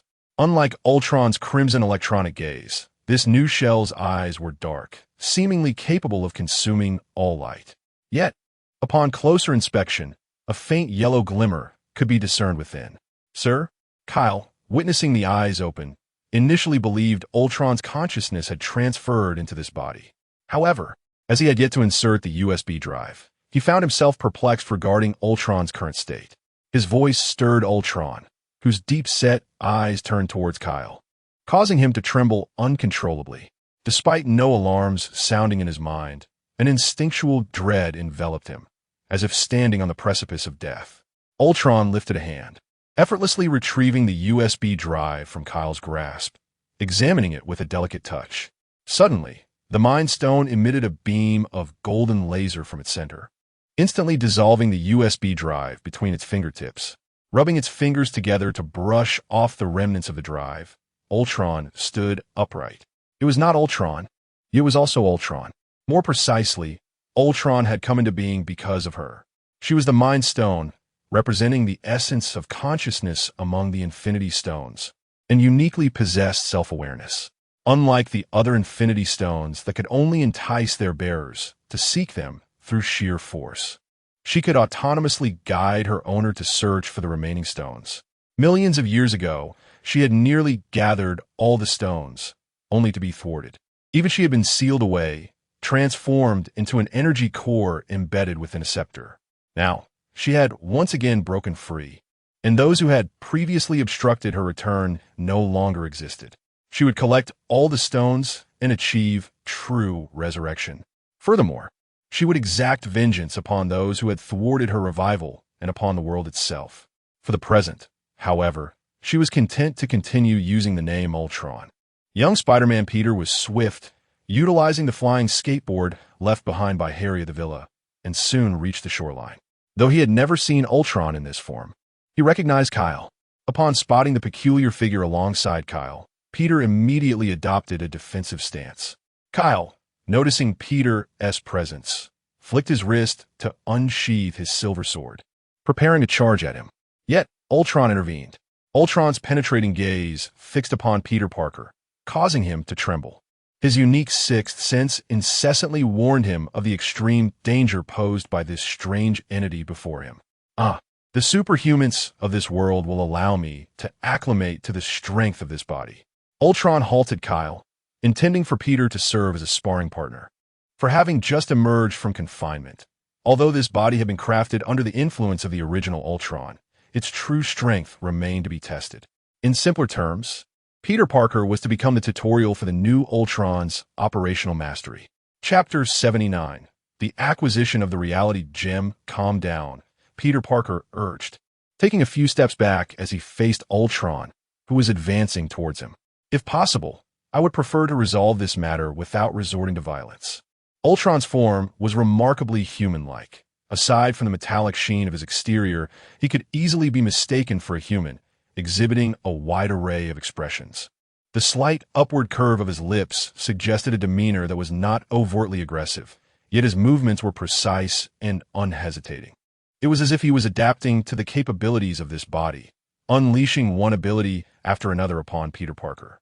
The laser emitted from the gem on his forehead, the force field manipulation from his wrists, and his speed rivaling that of Quicksilver, combined with a body composed of indestructible vanadium metal particles, all exuded immense power. The amalgamation of these abilities instilled in Peter a sense of overwhelming helplessness. Each capability, when isolated, could contend with a member of the Avengers, let alone when they were combined. Logically, such a formidable Ultron should be insurmountable, yet he was met with Peter Parker. Possessing a remarkable sixth sense, Peter instinctively dodged the majority of Ultron's assaults. This uncanny ability allowed him to evade the onslaught, rendering the freshly unleashed mind gem incapable of subduing its first opponent. As seconds ticked by, Ultron's patience wore thin. Breaking free from the webbing that ensnared him, Ultron, or rather, the mind gem, activated its most potent power. The yellow laser was merely a superficial application of the mind gem's energy. Its true strength lay in the ability to control minds, a force capable of dominating the consciousness of all beings. An invisible wave emanated outward, and before Peter could catch his breath, he found himself ensnared, his state one of mental disorientation. Yet this effect elicited a furrowed brow from Ultron. Though it appeared that Peter was under the influence of the mind control, the effect was not as pronounced as expected. Typically, those enveloped by the mind gem's aura would instantaneously lose their autonomy and fall under its sway. However, Peter remained only vaguely disoriented. Ultron drew closer to Peter, seeking to discern why he had not been directly subdued. Removing Peter's mask, he gazed upon the youthful visage beneath, his expression unchanged. The age of a human was inconsequential to him. He could effortlessly extinguish the life of even a newborn without a flicker of emotion. No deity would concern themselves with the age of an insect. What did pique Ultron's interest were the intricate patterns appearing on Peter's forehead. Observing the mysterious markings, Ultron squinted slightly, realizing the source of Peter's tenacity. It was a seed of an outer god. How detestable these interdimensional entities were, akin to pests. Understanding the reason for Peter's prolonged resistance did not deter Ultron from his intent. The mind gem showed no fear of the outer gods from the multiverse. Once he amassed all the gems and achieved resurrection, he would transcend the multiverse itself. A mere ancient goddess, wielding only two rules, posed no threat. The totemic patterns on Peter's forehead seemed to sense Ultron's malice, quickly enveloping his entire being. just as Ultron was poised to eliminate Peter. The totem forcefully pierced through his mental interference, causing Peter's form to swell rapidly, transforming into a colossal spider-like creature over 3 meters tall. However, this monstrous form did not intend to engage Ultron. Instead, it expelled a torrent of webbing to obscure Ultron's vision. Simultaneously, it flickered rapidly, soon becoming transparent and vanishing from sight. Its massive form shrank to that of an ordinary spider, concealing itself in the sands along the coast, disappearing entirely. A series of golden lasers sliced through the dense webbing, obliterating a vast expanse of it. Yet, Peter Parker's figure had already vanished. Ultron gazed coldly at the empty beach, realizing he had been outsmarted. His expression hardened. He longed to hunt down the spider and exact vengeance. Yet reason reminded him that he must prioritize obtaining the reality gem. Suppressing his impulse, Ultron turned and soared towards Harry's seaside villa. Kyle followed silently, not wishing to make a sound. After all, she had witnessed her leader's misfortunes firsthand. She could hardly afford to become the target of his ire. Meanwhile, the Avengers hastened towards Harry's villa. Those capable of flight took to the skies, while those who could not boarded the Quinjet.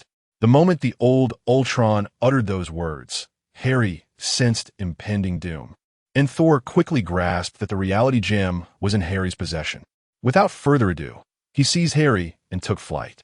Nick Fury remained on the deck of the helicarrier, furrowing his brow as he watched the Avengers depart. After a moment of silence, he elevated Harry's danger level in his mind, acknowledging that this little rascal was anything but simple. Since the incident involving Kyle, security at Harry's villa had been significantly heightened. All service robots were armed and equipped for combat, a defense sufficient against armed groups. However, these defenses paled in comparison to Ultron's capabilities, even upgraded. Kyle could easily dismantle these service bots. Thus, Ultron advanced unimpeded towards the location of the reality gem. He required no map, for the resonance with the reality gem guided him. The fortified blast walls posed no hindrance to one who could transcend dimensions. What appeared to be an impenetrable vault, secured with layers of defenses, was utterly ineffective against Ultron. This merely served to keep Kyle at bay. Ultron had no need for her presence. As he beheld the reality gem encased in a high-density radiation shield, a smile graced his face. Everything was proceeding smoothly. The laser erupting from his forehead effortlessly dissolved the protective barrier, and the reality gem, seemingly under his command, glided towards him, embedding itself in the recess of his chest. Chapter 80. The return of the second gem. At the moment the reality gem was embedded within his being, Ultron's form was adorned with several intricate lines. These were the patterns of the reality gem's powers circulating and manifesting upon Ultron's surface. The mind gem also bore golden patterns, though they were far less conspicuous than those of the reality gem. As the gem entered his body, Ultron let out a muffled grunt, his body stiffening. Only after the lines upon his exterior dimmed did he gradually open his eyes. Within his deep, dark irises alongside the yellow flecks, there now flickered a red dot. The juxtaposition of these contrasting hues in his pupils created an eerie spectacle. Yet Ultron nodded in satisfaction. The return of the second gem brought him a step closer to resurrection. With a swift whoosh, Thor flew rapidly. Had it not been for Harry's timely activation of a protective field that dispersed the wind pressure, he would have struggled to withstand such velocity. In a short span, Thor, guided by Harry, arrived at Harry's villa. The once splendid villa now lay in ruins, littered with the dismembered remnants of several service robots, their bodies appearing as though they had been cut apart by an exceedingly sharp weapon. Witnessing this scene, Harry felt a pang of sorrow mixed with relief. The sorrow stemmed from the fact that these robots were costly creations, while the relief was due to his mother not having moved in. Otherwise, given the current state of affairs, the outcome could have been dire. "Harry, you have finally returned." Ned's voice emerged from the debris of the villa. He had retreated to the underground base when Peter instructed him to hide. Fortunately, the underground base was located in the opposite direction from the chamber housing the reality gem, allowing Ned to remain safe thus far. After a considerable silence, he slipped into the study from a hidden passageway. Upon seeing Harry, he rushed out, as if he had found his anchor. "Ned, I'm relieved you are unharmed. What about Peter? Was he not with you?" "Peter? He told me to hide first. There was a blinding light emanating from something along the coast, so he went to investigate. I followed his advice and went to the underground base, but soon I heard a tremendous noise. Fearing the base might collapse, I made my way to the study through the tunnel, but Peter has yet to return." Ned spoke with lingering trepidation, despite not having witnessed Ultron disassembling the service robots within the villa. The commotion created by Ultron and his allies during their approach to the reality gem had left Ned, the little chubby boy, thoroughly shaken. Noticing that Ned was still trembling, Harry placed a reassuring hand on his shoulder, calming him enough for Ned to leave on his hoverboard. As for Peter's whereabouts, Harry had no time to search. From Ned's account, it was evident that Ultron had discovered the precise location of the reality gem, compelling Harry to descend with Thor immediately. Before he could grasp Thor and enter the underground base, the ground suddenly trembled, prompting Ned to hastily mount his board and wobble away. The tremors intensified, and cracks began to appear in the ground. Thor sensed a profound sense of danger, one that none of his previous foes had ever instilled in him. "Harry, you must leave this place. It appears Ultron has succeeded." Thor's gaze was fixed on the ground, his grip tightening around Mjolnir, as if anticipating some monstrous entity to emerge from below. It may already be too late to depart. Harry struggled to maintain his balance. The intensifying tremors rendered even standing a formidable challenge. No sooner had he spoken than the ground beneath him gave way. Harry toppled, flailing his arms in a desperate attempt to grasp onto something, but the collapsing area offered nothing but falling debris. He plummeted into the abyss. With a swift motion, he managed to grab hold of a steel rebar exposed by the fractured wall, the sharp edge slicing into his arm. Despite the pain, he clung tightly, knowing that the underground laboratory was dug too deep. Glancing downwards, he could not discern the bottom, and if he fell, he might vanish forever. Thor, however, did not share Harry's fate of falling. He could soar above. Yet, at this moment, he had little time to concern himself with Harry's plight.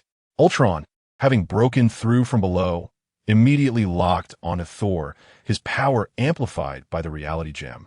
Without wasting words, Ultron launched an attack. The power of the reality gem was masterfully wielded, manifesting as a massive crimson hand that descended upon Thor, akin to swatting away an insignificant fly.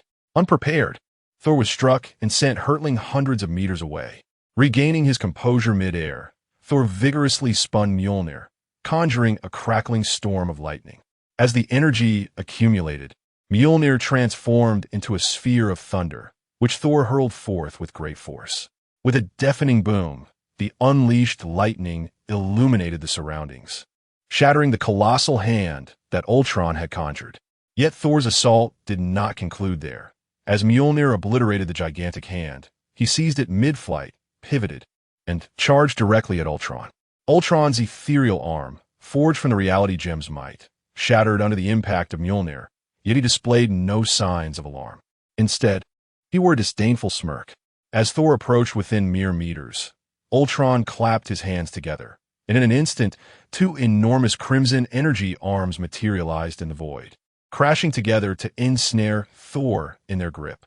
When Ultron released his hold, Thor's armor was deformed, and he fell powerless to the ground with a heavy thud. Struggling to rise, Thor shook his dazed head and glared at Ultron, who hovered above, flanked by the colossal arms. "Curse you! I will shatter your arms one by one," Thor bellowed in fury. "Oh, is that so?" Ultron's lips curled into a sinister grin upon hearing Thor's enraged cry. Before Thor could utter another word, the red gem embedded in Ultron's chest blazed with a brilliant light, and a towering silhouette began to emerge behind him. Chapter 81. A series of quick combos. What is that colossal red figure? The occupants of the Quinjet were struck dumb by the sight of the immense apparition in the distance, save for Rhodey, who could only stammer a few words. The illusion conjured by Ultron was so immense that it could be seen even by the citizens of New York, leaving many Americans puzzled. While tourists from the East, Koreans and Japanese, had already knelt in reverence, bowing repeatedly before the towering figure. Thor's eyes nearly bulged from their sockets as he exclaimed in despair, "I can't believe Ultron actually created so many hands." The sheer force of just two of those hands left Thor dizzy, and the thought of the consequences of such an assault made him tremble. Ultron's voice echoed through the illusion, booming with an unsettling clarity. In Eastern mythology, there exists a deity known as the thousand-handed Avalokiteshvara. If you wish to shatter my hands, I shall grant you that opportunity.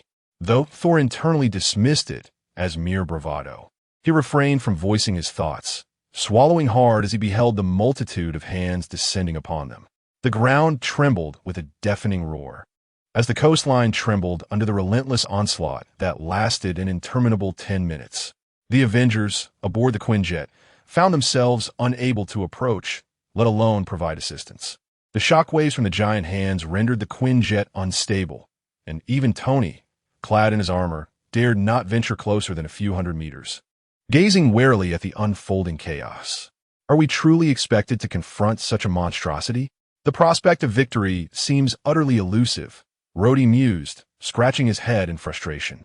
Captain America, Steve Rogers, inhaled deeply and issued a command to Natasha, piloting the Quinjet, charge ahead and unleash the aircraft's machine guns. Clint retrieved the parachutes. With a grave expression, Steve focused on Ultron hovering above them. Do not concern yourself with the illusion. Ultron himself is our true target. Natasha accelerated the Quinjet, timing her approach just as Ultron concluded his barrage of hands, momentarily suspended in midair.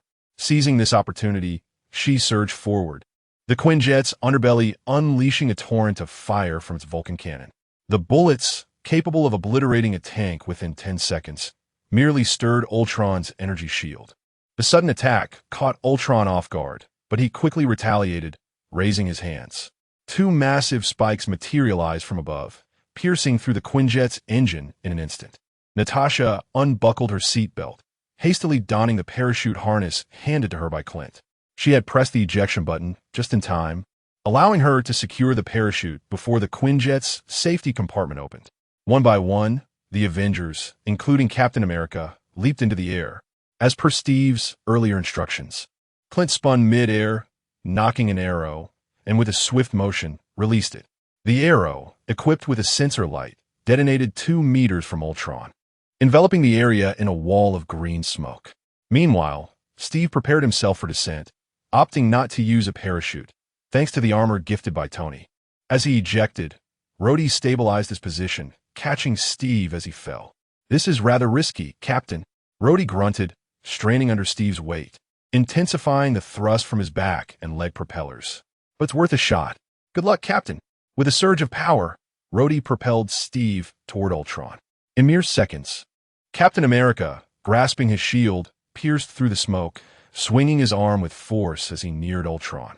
With a resounding crack, Ultron's energy shield shattered, but the impact also sent Steve's shield flying, fracturing his wrist in the process. Even with one arm incapacitated, Steve still had another. Under Ultron's astonished gaze, he unleashed the righteous fury of America. The sound resonated with clarity, a testament to the power behind his strike. Ultron staggered backward as Steve, with both arms injured, propelled himself off Ultron's chest, shouting, "Tony!" Tony, prepared for the moment, activated his reactor to full power. A torrent of concentrated laser beams erupted from his chest, driving Ultron into the ground.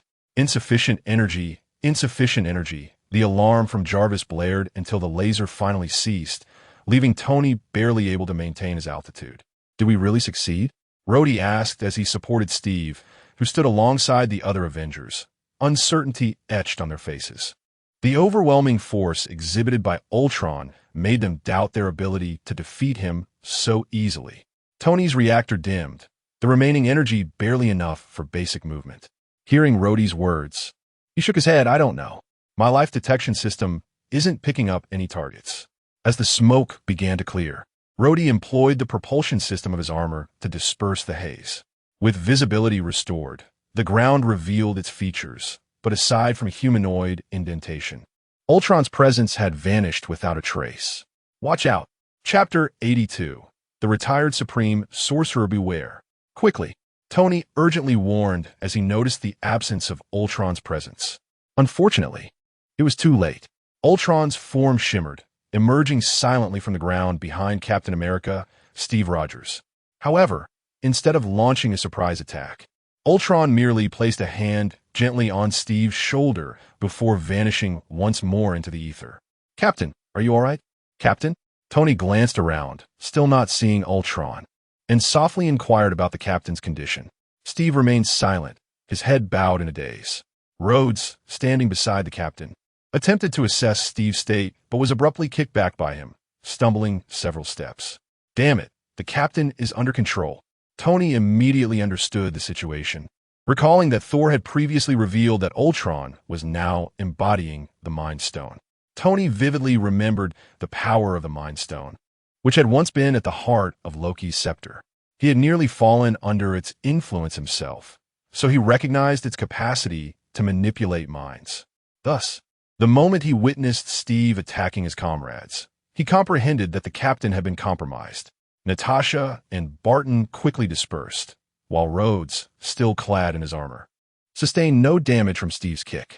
After stepping back, he turned to Tony. "What should we do? Do you have any tranquilizers? We must incapacitate the captain." Tony shook his head in resignation. "I certainly do not stock tranquilizers in the armory. Just knock the captain out." "Apologies, Captain, but this is for your own good."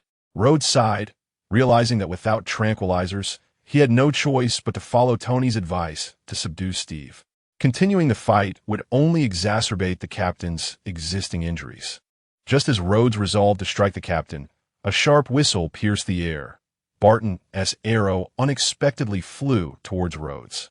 The arrowhead exploded upon contact with Rhodes' armor, releasing a large burst of pink foam that quickly enveloped his upper body. The foam expanded and hardened, immobilizing his joints and rendering him unable to move. Tony rubbed his forehead in frustration. Barton was also under control. Not just Barton, but Natasha as well, all ensnared by the elusive Ultron, their eyes darkening. Only Wanda, Tony, and Rhodes remained uncorrupted. Yet Tony's armor was barely functional, let alone capable of combat, while Rhodes was incapacitated. How is it that Barton can incapacitate his own allies so efficiently?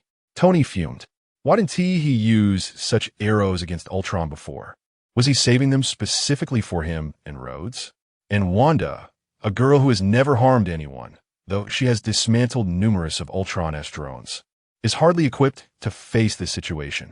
With my nearly depleted suit and Rhodes now incapacitated, victory seems utterly unattainable. In the depths of the basement, Harry struggled to grip a steel beam, but his strength was waning rapidly.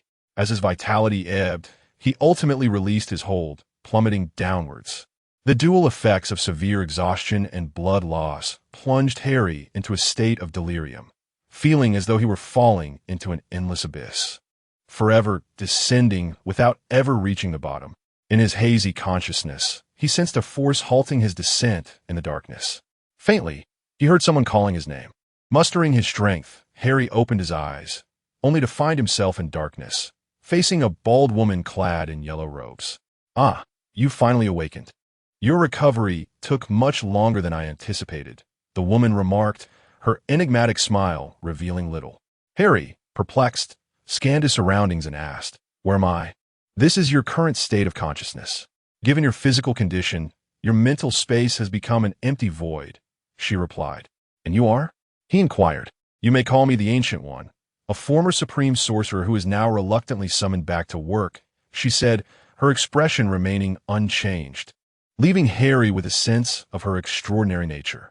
However, Harry found his situation peculiar. Though she claimed this was his consciousness, the dark void resembled outer space, causing him to float unsteadily, his body awkwardly tilted. The Ancient One seemed to notice his discomfort, but said nothing, instead producing a folding fan from her waist. With a swift motion, she opened it, casting it forth as it spun and enlarged, forming a spacious surface beneath him. As it expanded to meet his feet, Harry felt a sudden weight as gravity returned, allowing him to land on the fan's surface. Curiously, he tentatively stepped on it, marveling at the Ancient One's magical ability, as if witnessing a grand illusion. "Please do not step too heavily. I cherish this fan. If its surface were to be damaged, I would be quite distressed," she cautioned, interrupting Harry's intent to leap. causing him to smile sheepishly at being seen through. Unperturbed, the Ancient One lightly tapped the fan, and the painted bamboo grove on its surface sprang to life, manifesting stone benches and tables in delicate ink hues. She seated herself on one of the stone benches and beckoned Harry to join her. Now, I must speak at length, and standing for too long can be exhausting. As Harry settled down, the Ancient One began. As you can see, I am a sorceress, once known as the Supreme Sorcerer. My duty was to protect Earth from non-human invasions, ensuring the safety of humanity. Naturally, I do not intervene in internal human conflicts. The types of non-human entities I guard against include extraterrestrial beings, dark dimension creatures, and interdimensional entities. As she uttered the final words, her gaze bore into Harry's eyes. The implication unmistakable, directly unveiling the nature of Harry's origin, startling him profoundly. Chapter 83. Transition, what you mean? Although Harry sensed that the other party was already aware of his true origins, he refrained from admitting it himself before the other party explicitly stated it. After all, what if this was merely a ruse? Soon enough, Harry realized that he had indeed been exposed. You are the interdimensional anomaly, Mr. Potter. From the moment you arrived in this world, I noticed your presence. However, at that time, you had not yet affected the future, so I chose not to pursue the matter further. I never anticipated that you would cause such a significant deviation in the course of events. Wait, you can foresee the future? Harry was more astonished by the notion that the other could glimpse into the future than by the revelation of his own origins. In his understanding, the future was defined by uncertainty, where every thought, action, or event could lead to countless variations. Thus, it was bewildering that this individual claimed to have observed a vision of the future with absolute certainty, as if it were an inevitable occurrence. How could they be so sure that the future they perceived would come to pass, rather than being merely one potential outcome among many? The Ancient One chose not to indulge Harry's curiosity. She understood that individuals like Harry, once posed with a question, would not cease until they had uncovered answers, only to generate further inquiries. Such endeavors were futile and a waste of time, and thus she opted to disregard Harry's question and instead remarked, "It seems that all changes in the future commence from your encounter with Tony Stark. He is the fulcrum of destiny, his fate predetermined. Yet, your arrival has altered his trajectory, consequently shifting the future of the entire world. Whether this alteration is for better or worse remains unpredictable. So, how shall I treat you? The disruptor of fate?" The Ancient One narrowed her eyes at Harry, the glint within them sending a shiver down his spine. Under the weight of her imposing gaze, Harry uneasily inquired, "What will happen to me?" Typically, one would consider erasing your existence entirely, but it is also possible to return you to your original world. Return? Harry was taken aback by the revelation that this individual possessed such power. However, his original world had been utterly destroyed. Returning would be tantamount to death. The Ancient One seemed to grasp this notion, stating, "Though it appears as two choices for you, they both lead to the same outcome. Your original world is likely no longer in existence. Without a world to return to, you, as a peculiar point of destiny, would vanish the moment you attempt to return. How do you know my world has been destroyed? It is not difficult to deduce. The strands of fate surrounding you are severed. Such a result occurs only when the original world has ceased to exist. And this is not an impossible scenario in our realm." As she spoke, the Ancient One conjured a book, opening its pages to reveal a vast expanse of blankness. She tossed the book before Harry and remarked chillingly, "Our world is merely a narrative inscribed by others, and the quality of its conclusion determines the fate of our existence. The story that unfolded in your world was likely not a favorable one, leading to its demise. As for my world, I do not wish for the future to mirror yours. Is everything that transpires merely a tale? Is a destroyed world simply a narrative that has come to an unsatisfactory conclusion?" Holding the book in his hands, Harry felt a sense of emptiness. He could hardly accept the Ancient One's assertion that he was but a character in a story. The book, a mere construct of her magical will, soon dissipated into nothingness. The Ancient One sat quietly across from Harry, sipping tea that had materialized at some point. She understood that it would be a challenge for an ordinary person to accept such revelations, and thus she resolved to assist Harry's awakening. You must have encountered anomalies between the two worlds when you transition here. Reflect on these peculiarities, and through them, you shall uncover the truth behind reality and illusion. Anomalies? Peculiarities? With the Ancient One's prompting, details he had previously overlooked began to magnify in his mind. The most apparent anomaly was the vastness of the universe. He had been an astronaut in his former life, exploring the cosmos edges, yet the periphery of his previous universe barely extended beyond the sun's reach. Moreover, in that universe, aside from their own planet, there was no other world teeming with life. In contrast, within this universe, he had been cast far beyond the solar system due to a spatial wormhole, and there existed a plethora of extraterrestrial beings. These previously unnoticed anomalies now loomed large in Harry's consciousness, leading him to comprehend that the narrative of his former world likely encompassed only the solar system. This realization elucidated why they deemed the impenetrable space as a cosmic barrier and why the mysterious pillars embedded within the universe were regarded as its supports. Only after the Ancient One's revelations did Harry recognize how ludicrous his previous notions of normalcy had been.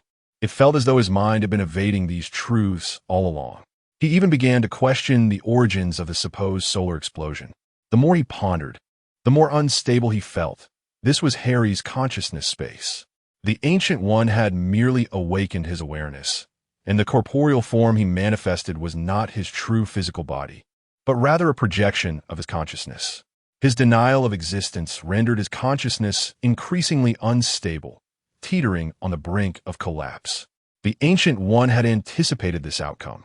After all, when one comes to realize they are merely a character in a story, it is natural to question their existence, save for that eccentric figure in the tight red suit.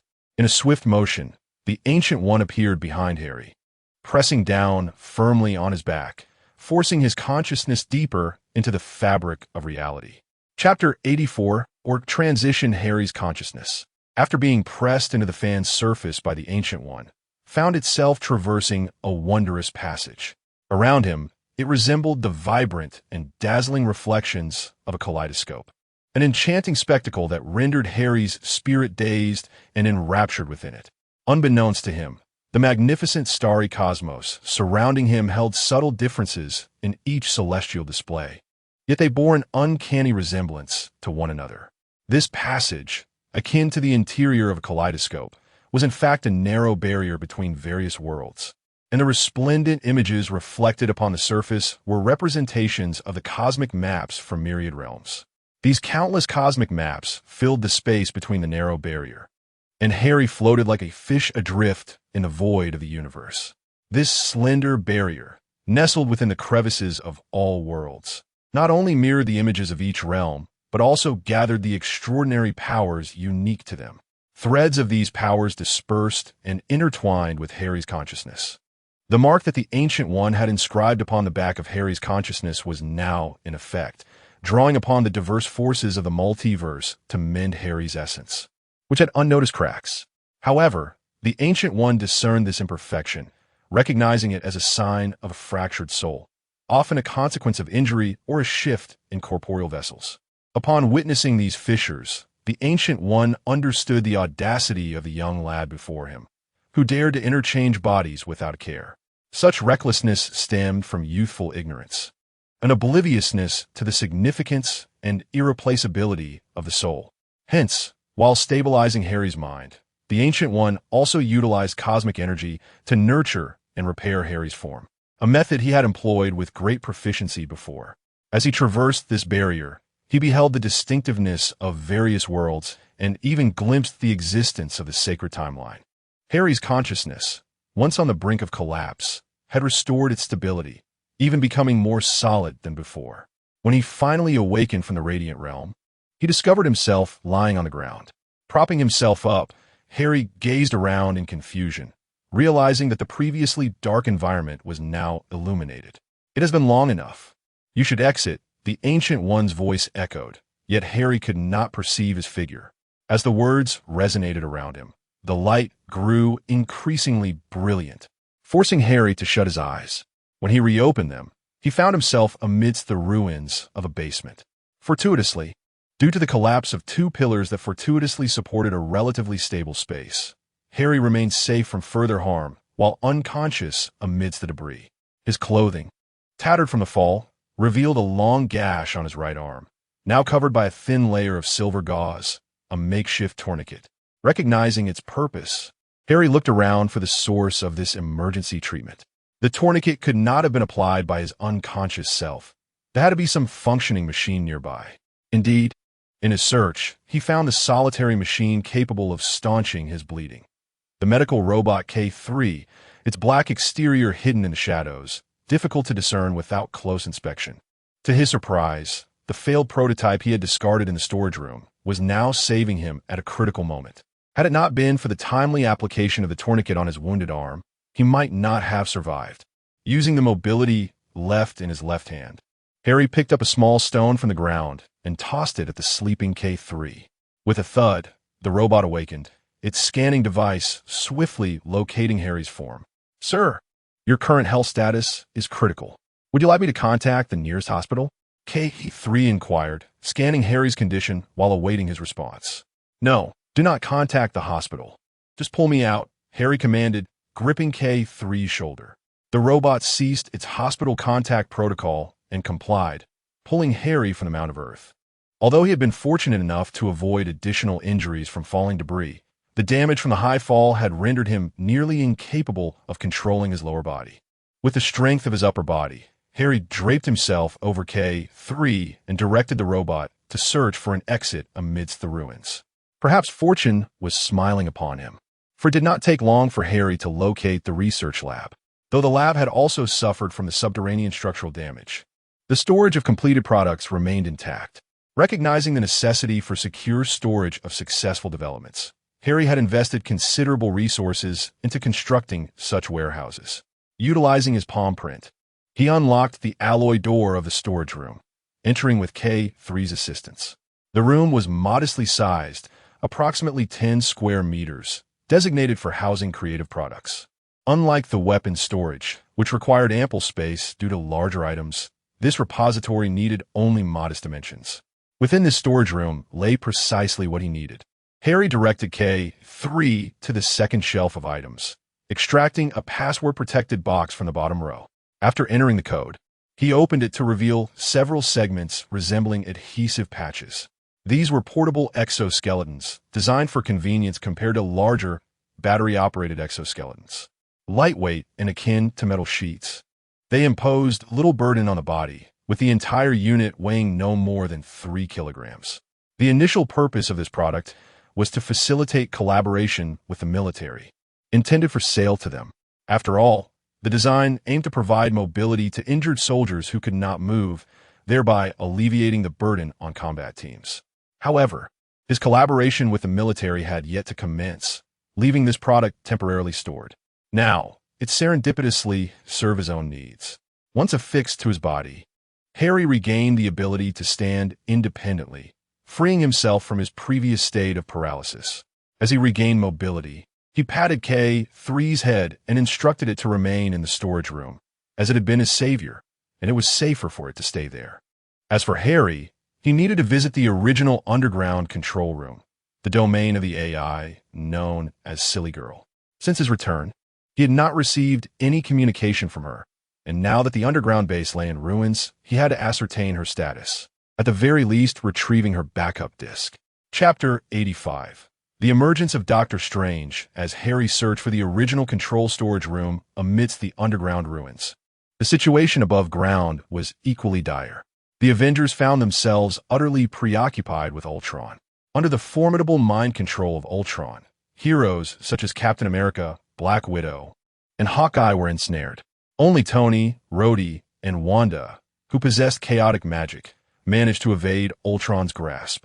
However, Rhodey was swiftly subdued by Hawkeye, and Tony's armor was running low on power, leaving Wanda as the sole bastion of strength. Under immense pressure, Wanda unleashed astonishing resilience and an increasingly potent force. Her chaotic magic was pushed to its limits, not only providing a protective barrier for Tony and Rhodey, but also allowing her to fend off the remaining Avengers. Captain America's shield, Natasha's precise shots, and Clint's uniquely empowered arrows were all thwarted by Wanda's efforts. Yet, This did not imply that Wanda could genuinely overcome so many Avengers. In truth, her body was nearing its breaking point, as evidenced by the visible signs on her skin. The pale complexion of her skin was marred by raised crimson veins, and her lips, devoid of color, signaled her imminent limits. The shield she conjured flickered, threatening to dissipate at any moment. Just as the controlled Avengers prepared to assault Wanda once more, Ultron raised his hand. Hovering in the air, Ultron merely lifted his arm, rendering the controlled Avengers akin to marionettes stripped of their strings, standing motionless. Ultron loomed over Wanda, requiring her to tilt her head back to see his face. But she was rapidly losing even that minimal strength. Ultron had no desire to slay Wanda, for the power within her was extraordinary, rivaling his own. This meant that while Wanda possessed capabilities on par with the Infinity Stones, she was currently too weak to fully harness such strength. Thus, Ultron deemed it a waste to eliminate someone with such potential. Instead, it was more prudent to recruit her as a subordinate in her vulnerable state. Why protect someone who caused your parents' deaths? The body controlled by the Mind Stone was acutely aware of Ultron's past, having uploaded 90% of his memories to this form. Consequently, the Mind Stone recognized Wanda as circumstances and her animosity towards Tony. Hearing Ultron's words, Wanda's face turned pale, devoid of any color. Tony, sheltered behind Wanda, was bewildered, as he had never taken an innocent life. However, it dawned on him that Ultron's reference to Wanda's parents' demise was likely linked to the weapons he had previously manufactured. "I'm sorry," Tony murmured, casting a sorrowful glance at Wanda's back. He could not assert that Wanda's hatred was misplaced. He comprehended that the crux of the matter lay with him, beyond the realm of mere argumentation. Before Tony could finish his apology, Wanda spoke to Ultron. "I do harbor hatred for him, but I must protect him because I know he and the others are among the few who can stop you. My life has been filled with misfortune, but I will not allow others to share in that fate, even if there exists but a flicker of hope. I must thwart you." Wanda's declaration left Tony momentarily speechless, and the remaining unclaimed minds were equally astonished by her words. Ultron, suspended in the air, remained unmoved by Wanda's sentiments. Instead, he felt an intensifying annoyance. "You have extinguished the last vestige of my sympathy. Since you refuse to submit, then perish." With a flash, a crimson spear materialized, like lightning slicing through the air, piercing Wanda's chest before anyone could react. "No," Tony cried out, desperately propelling his underpowered armor forward to catch Wanda's falling form. Expecting her to be mortally wounded, he felt anguish surge within him, only to discover that no blood flowed from the gaping wound in Wanda's chest. Before he could ponder the anomaly, Wanda's figure began to dissolve from his grasp like a fleeting shadow. This unusual occurrence prompted a rare furrow in Ultron's brow. His enigmatic eyes scanned the surroundings, soon identifying the source of the disturbance. He hurled an energy spear towards the empty space. With a resounding crack, the seemingly serene area erupted into ripples, as a voice emerged from within. "Ah, I did say this spell could not conceal my presence. It is merely a testament to your insufficient training. You have yet to fully embrace your role as the Sorcerer Supreme. I wish to train in peace, but as you know, my king, dangers abound in this world." Two individuals, clad in attire that stood in stark contrast to all present, resembling circus magicians, materialized from the void. The previously vanished Wanda now knelt weakly behind them. "Who are you?" Ultron inquired, glancing at the oddly dressed figures. From his extensive data scan, he found no record of them. However, their ability to elude his detection and withstand his assault implied they were no mere novices in the realm of superpowers. "Ah, since you, robot, have posed a question, allow me to enlighten you. I am the Sorcerer Supreme, dedicated to safeguarding Earth from all malevolent forces." "My apologies," interjected Wong. "You should mention that you have only held the title for a month." Upon hearing Wong's comment, Stephen's eye twitched. Was that truly the crux of the matter? If not for the sanctum, he would not have brought Wong along at all. "Sorcerer Supreme? Let us see if you possess the prowess to deserve such a title," Ultron remarked, narrowing his eyes, clearly irked by the audacity of these two mere mortals daring to claim supremacy. In this world, If anyone were to merit such a title, it could only be him. Chapter 86. The Strange Doctor's elaborate magic with a hint of emotional turmoil. Ultron unleashed a relentless barrage of energy attacks. Various energy beams rained down upon Stephen and his companion in a frenzied assault. Observing the ferocity of the onslaught, Stephen's pupils constricted as he hastily waved his hands, conjuring layer upon layer of Fagarful shields in front of him. The thunderous attacks compelled the superheroes under Ultron's control to instinctively retreat from the area, fearful of being drawn into the chaos. After nearly a minute of saturated bombardment, Ultron ceased his assault, eager to see if this self-proclaimed supreme jester could withstand his might.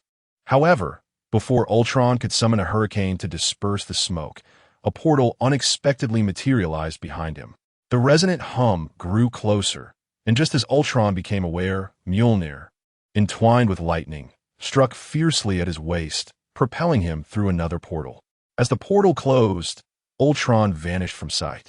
A sudden gust of wind swept away the dust raised by the bombardment, and Stephen covered his mouth and nose with one hand while the other waved in front of him, as the dust was quite thick. This entire sequence transpired in the blink of an eye, so swiftly that Tony barely comprehended where these two individuals clad in circus attire had emerged from before Ultron was dealt with. Emerging from the haze, Stephen and Wong beheld the Avengers still ensnared in Ultron's mental grip and exchanged concerned glances.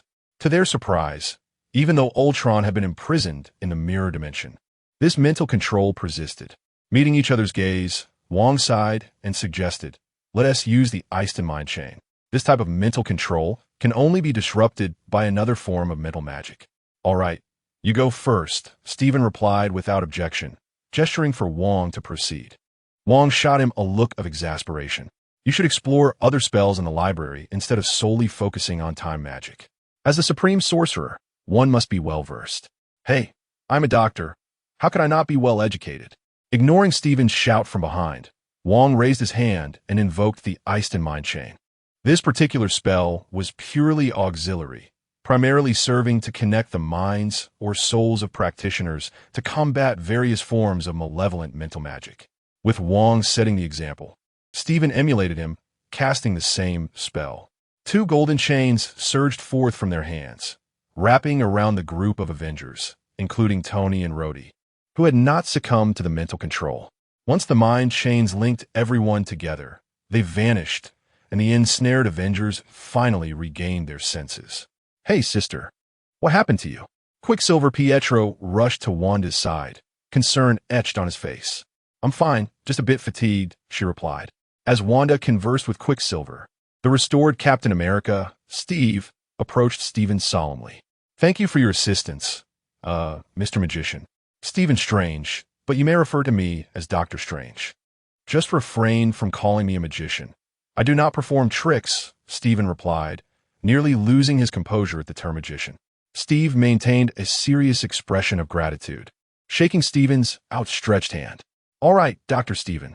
A thunderous clap of lightning heralded Thor's arrival, his presence accompanied by flashes of light. Upon seeing the situation had been resolved by Stephen, Thor joyfully twirled his hammer. "Ha! The Mage of Midgard proves formidable." Thor had previously been saved from Ultron's massive hand by a portal opened by Stephen. It was only after Ultron was cast into the mirror dimension that he reappeared. Spotting Thor, Tony exclaimed, "Hey Thor, give me some juice. Do not give me any peculiar nicknames." Thor's jubilant demeanor faltered upon hearing this, but he proceeded to recharge Tony with Mjolnir. Now re-energized, Tony flexed his neck, relieved to no longer be a helpless puppet. Can someone help me?" he asked, as Rhodey remained immobilized. Without a word, Barton stepped forward, retrieving a canister of spray from his belt. The viscous foam emitted by the feathered arrow required a specialized diluent to dissolve. As he sprayed, Barton muttered his apologies. "Sorry, it's all right. You were under control at that time. But next time, make sure to bring some of those powerful things for our enemies," Tony remarked. Once everyone had recovered, Tony finally spoke up. "So is that guy dealt with?" "Not at all." Stephen Strange shook his head, conjuring an illusion that displayed Ultron trapped within the mirror dimension. "I have merely confined him temporarily." "Then let us keep him locked away for eternity," Rhodey interjected. That is impossible. The mirror magic cannot exist indefinitely, and the mirror dimension can be breached. Although it requires immense energy, this very entity possesses the power to shatter barriers. Wong firmly countered Rhodey's suggestion, his expression grave as he addressed the group. This robot wields 2 infinity stones. One alone could obliterate Earth. Keeping him confined is only temporary. Once he discovers the weaknesses in the space, he could easily escape. So, you're suggesting we must venture in to confront him? Captain Steve inhaled deeply. Despite having been easily subdued before, he felt no fear in facing this formidable adversary again. Indeed, but do not rush. This time, we shall provide you with assistance. Stephen glanced at Wong, and they nodded in agreement, forming intricate hand seals before the astonished Avengers. By the blessings of Vishanti, protect you from the harm of illusions. By Claire's blessing, shield you from the mental control of malevolent gods. By Cybro's fury, grant you power beyond yourselves, and by Melina's sigh, bestow upon you vibrant life. As the incantations flowed from Wong and Stephen's lips, layers of magical runes began to manifest upon the bodies of the Avengers. Chapter 87. A change of scene as layers of magical shields enveloped them. The Avengers felt an invigorating surge of power coursing through their bodies. Is this the power of magic? How intriguing. Jarvis, can you analyze the energy components? I am sorry, sir, but apart from a few negative ions and gamma energy, the remaining energy forms do not correspond with any known elemental compositions. Upon realizing the magical energy was incompatible with existing elements, Tony Stark felt no surprise, only exhilaration. For him, magic was merely an alternative form of science. What could be more thrilling for an inventor than the prospect of an entirely new scientific paradigm? All right, everyone, I will open a portal to the mirror dimension. It is important to note that the mirror dimension runs parallel to our reality, but does not intersect. Any destruction caused within will not affect the real world. Now, let loose and take down that dangerous robot. After Stephen Strange finished speaking, he noticed that everyone was prepared. He exchanged a glance with Wong, relying on his levitating ring to activate the portal to the mirror dimension. It is worth mentioning that Wong's primary role was to continuously shift the mirror dimension, thereby disorienting Ultron and preventing him from locating the portal Stephen created. This way, they wouldn't have to worry about Stephen being detected by Ultron as he opened the portal and potentially escaping through it. As the Avengers entered the mirror dimension one after another, the ruins of Harry's villa appeared desolate. Yet beneath this calm facade, Harry was struggling to crawl toward the control room amid the wreckage of the underground base. What is this? Harry paused in his tracks, for he found a remarkably familiar corpse lying there. It was a corpse because Kyle appeared soulless, devoid of any visible injuries, yet exuding no signs of life. Initially startled by Kyle's presence, Harry realized with a sigh of relief that Kyle was already dead.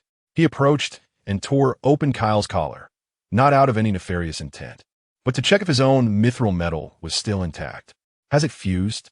Harry frowned as he examined the intricate patterns of mithril embedded in Kyle's half-body. He tugged at it, but it was tightly fused with no visible seams. It seemed to have melded completely. Clearly, it would be impossible to separate it in the short term.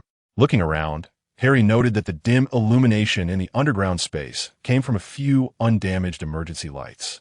Such lights could not provide prolonged illumination. Once their remaining power was depleted, the underground ruins would plunge into darkness. In that case, finding the data disk would be futile, and escaping would become a daunting challenge. After a moment of hesitation, Harry decided to continue toward the control room, marking Kyle's location for a future return. As he approached the control room, the emergency lights grew brighter along the way. Noticing this phenomenon, Harry felt reassured. The light's unusual response indicated that someone was in control. The only entity capable of such control was the AI, and the control room was also deformed. Fortunately, it was constructed from high-density alloys, and despite being crushed by heavy debris, it had not completely collapsed. Using a steel bar entangled with concrete debris as a lever, Harry pried open a corner of the deformed steel door and squeezed inside. The various electronic devices within were damaged due to the deformation of the walls. He tentatively called out, "Silly girl, are you all right?" No response came from the AI. Presumably, the audio system was also damaged. However, several emergency lights began to flash in an orderly manner, which relieved Harry. The flickering lights conveyed a coded message from Silly Girl, allowing him to ascertain her condition. After stabilizing the light intensity, Harry approached the main control console and retrieved an object resembling an old-fashioned hard drive, Silly Girl's motherboard data. To be cautious, he also took out a backup disk, stacking both and placing them in a convenient pouch above his exoskeleton joint. Having successfully acquired Silly Girl's data, Harry began contemplating how to escape from the underground. Upon exiting the control room, he looked up. Beyond the range of the emergency lights, the space above was pitch black, devoid of any visible openings. If an ordinary person were trapped down here, they would likely have to wait indefinitely for rescue. However, Harry was no ordinary individual. This underground space was his base. Despite most of the laboratories having collapsed, he knew one thing remained intact. The mech he had painstakingly constructed over the past few days. Crafted from adamantium, the mech would surely withstand the tremors and weight above. The control room was not far from the mech's laboratory, and if he could reach it, the mech's capabilities would enable him to escape. While Harry methodically executed his rescue plan, the Avengers had fully entered the mirror dimension. Is this truly another realm? It appears almost indistinguishable from the real world. Tony surveyed the unchanged surroundings, and if not for the lingering memory of stepping through the portal, he might have believed he had not moved at all. Stephen Strange, however, remained grave, focusing intently ahead. Everyone, be cautious. Ultron is coming. No sooner had he spoken than the space ahead shattered like broken glass, erupting in chaos. Amidst the tumult, Wong tumbled out onto the ground, rolling several times before finally coming to a stop, dazed and disoriented. Rubbing his head, Wong groggily addressed Stephen. Thank goodness we entered quickly. If we had delayed any longer, that robot would have discovered the dimensional weakness. There was no time to elaborate further. Chapter 88. I, Hawkeye, am no marginal figurehead, a mere trick to confuse me. From the shattered space emerged Ultron, his face a mask of fury, as his eyes unleashed powerful beams of laser in pursuit of the king's silhouette. Buzz Stephen interposed himself before the king, his arms spread wide as he wielded the seraphim shield to deflect the oncoming laser. The sheer force of the impact left 2 long imprints where Stephen's feet had dug into the ground. Despite having observed Ultron for some time, Stephen was momentarily astonished by the adversary's formidable strength as he faced the attack directly. The energy of the Infinity Stones appeared boundless, at least for individuals of Stephen's caliber. This inexhaustible power rendered Ultron anything but weak. Rather, it was Stephen's seraphim shield that began to show signs of instability. If this stalemate were to continue, Stephen would inevitably falter. However, let us not forget that at this moment, Stephen was not alone. Feel the wrath of Thor. With a thunderous roar, Thor hurled his enchanted hammer, Mjolnir, creating a scene reminiscent of their previous encounter. The hammer, imbued with lightning, struck Ultron at the waist, sending him hurtling away and interrupting his laser assault.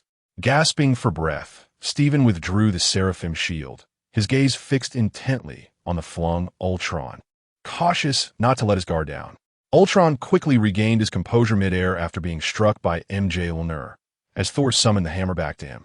On the ground, Barton painfully retrieved the last circular insignia he had been reluctant to use, affixing it to his bow. Aiming at the distant Ultron, he released an arrow skyward. Was that arrow misdirected? Having been previously subdued by Barton's arrow, Rhodey keenly observed Barton's actions.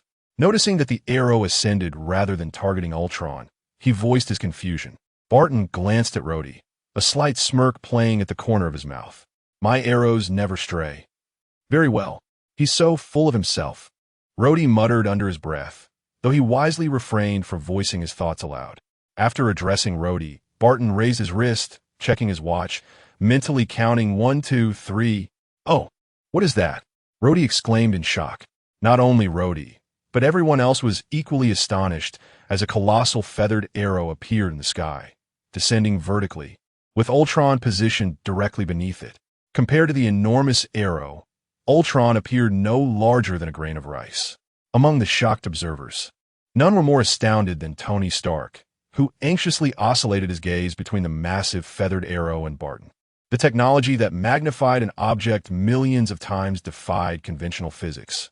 It was a level of innovation that even Tony Stark had never possessed. Barton Hawkeye. How could he? A mere figure ranked fifth among superheroes, possibly possess such technology?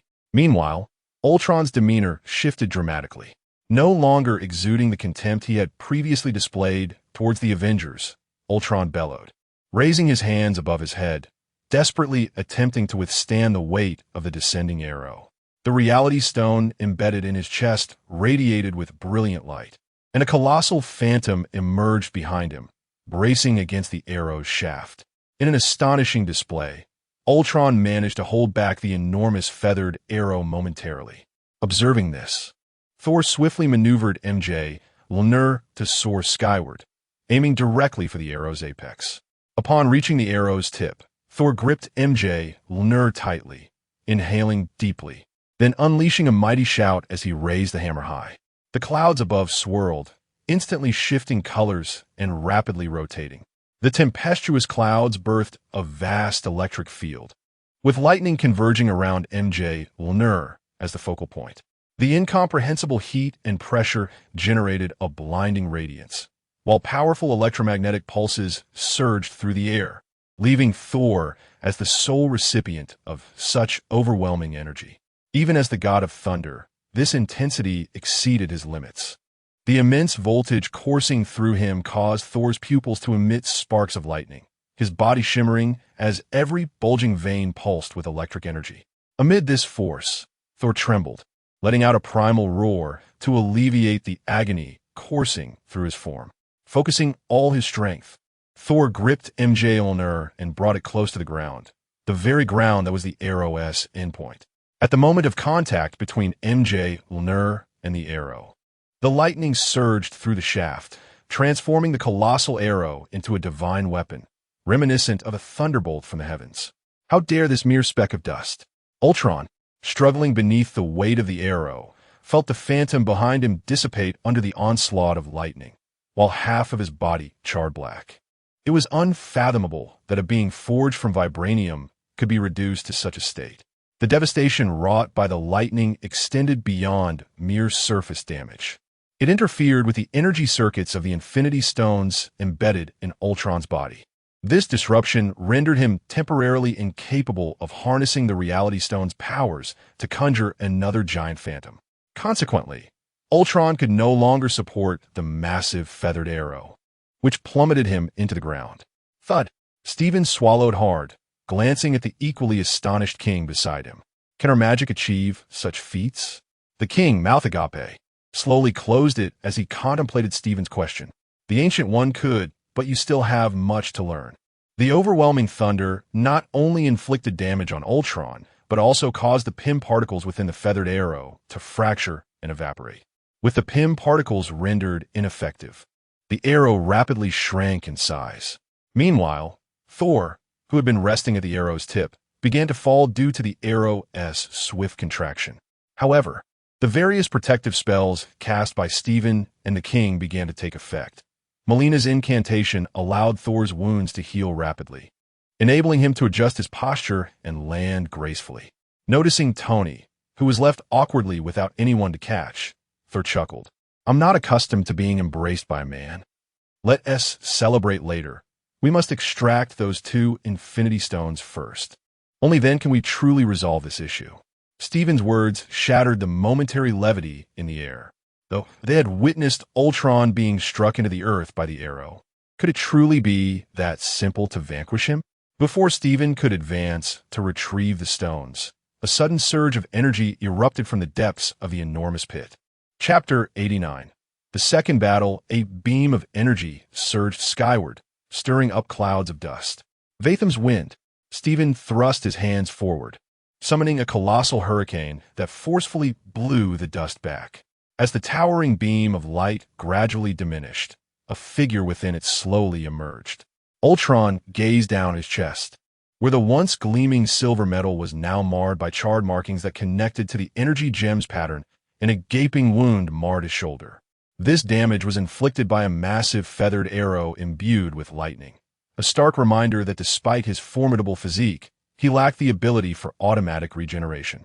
Once regarding his body as divine, Ultron now seethed with uncharacteristic rage. His once pristine form had not even gathered all the gems before it lay in ruins, all at the hands of those he deemed insignificant. The once mighty had fallen to the petty. With a murderous glint in his eye, he focused on the very insects he had previously dismissed. Ultron raised a finger, and the reality gem, darkened by the thunder, erupted with light. A multitude of phantom arrows filled the sky behind him. Realizing the impending disaster, Steven shouted urgently, "Everyone, gather together." Clearly, Ultron was preparing a devastating onslaught, and the scattered shields and blessings would be insufficient to withstand it. They needed to unite and conjure a powerful protective spell. Wall of size. The king's veins bulged as he plunged his hands into the ground, causing the earth to ripple. A massive wall, as formidable as Mount Tai, rose from the ground to shield everyone. The torrential rain of energy arrows descended, each phantom arrow containing energy equivalent to a 100-millimeter depleted uranium projectile. Under such a relentless bombardment, the wall of size crumbled almost instantaneously. "Steven!" the king roared, his expression grave, while Steven's face shifted as he manipulated the mirror space, altering their surroundings. The world around them twisted like a spinning kaleidoscope, deflecting Ultron's attacks. Meanwhile, Steven and the others found themselves in a different location. Ultron, suspended in the air, was unaffected. The spatial shift merely left him frustrated as his assault missed its mark. "Everyone, we must unite our efforts," Steven said, his face serious. Although their previous attack had injured Ultron, it was far from sufficient to defeat him. The mental link forged by Easton allowed their thoughts to intertwine, and soon, they understood each other's intentions without the need for words. They dispersed, readying themselves for the next assault. Refocusing on the Avengers, Ultron launched another attack, just as Steven adjusted the mirror space again. The surrounding area folded in on itself, buildings rising from the ground as streetlights were grasped in midair. Captain America, Steve, crouched atop a lamppost, poised for action. The collapsing space converged upon Ultron, and in response, he extended his arms, emitting crimson energy columns that radiated outward, resisting the compressive force of the swirling environment. Even with Steven amplifying his magical output, they could not push further, but the distance was still adequate. Steve took a few steps back, leveraging momentum to leap from the lamppost, hurling his shield towards Ultron's head. "Did you think you could withstand this attack while resisting the spatial compression?" Ultron sneered, his eyes firing golden lasers that struck the shield just as it seemed poised to be sent flying. Thor surged forward. The shield's purpose was not merely to attack Ultron, but to set up the next strike. With a mighty swing of Mjolnir, Thor struck the shield, unleashing an unseen wave of force that compelled Ultron to shield his eyes. In midair, Steve seized the moment, leaping onto Ultron's back before the latter could react. With deft hands, Steve maneuvered beneath Ultron's arms and locked around his neck, forming a seemingly unbreakable hold. Yet, against Ultron's vibranium form, this grip was far from invulnerable. Ultron retracted his arms, attempting to break free, but thanks to the magical protections bestowed by Steven and the King, Steve held firm. "I can outlast you all day," Steve whispered into Ultron's ear. Enraged, Ultron bellowed, canceling the energy columns that countered the spatial compression, unable to tolerate such indignity from what he considered a mere insect. Ultron resolved to eliminate Steve with full force. However, the Avengers were not merely a one-man team, and as Ultron reached for Steve, Tony and Rhodey arrived, each seizing one of Ultron's arms to restrain him. In comparison to Tony's armor, the Iron Patriot's capabilities were outdated, leading to Rhodey being flung aside by Ultron's might. Yet, as Rhodey was cast away, Thor immediately stepped in, using his considerable strength to control one of Ultron's arms. "Rhodey, come help me," Tony called out, struggling to maintain his grip. Rhodey returned to Tony's side, and together they seized Ultron's arm, effectively restraining him in a cross formation. "Wanda, it's your turn. Your energy levels are exceptionally high. Focus and unleash that power to detach the two Infinity Stones," Steven urged through the mental link. Recognizing that only Thor and Wanda could withstand Ultron's formidable body and the overwhelming power of the Infinity Stones. With Thor holding Ultron in check, the task of extracting the gems fell to Wanda.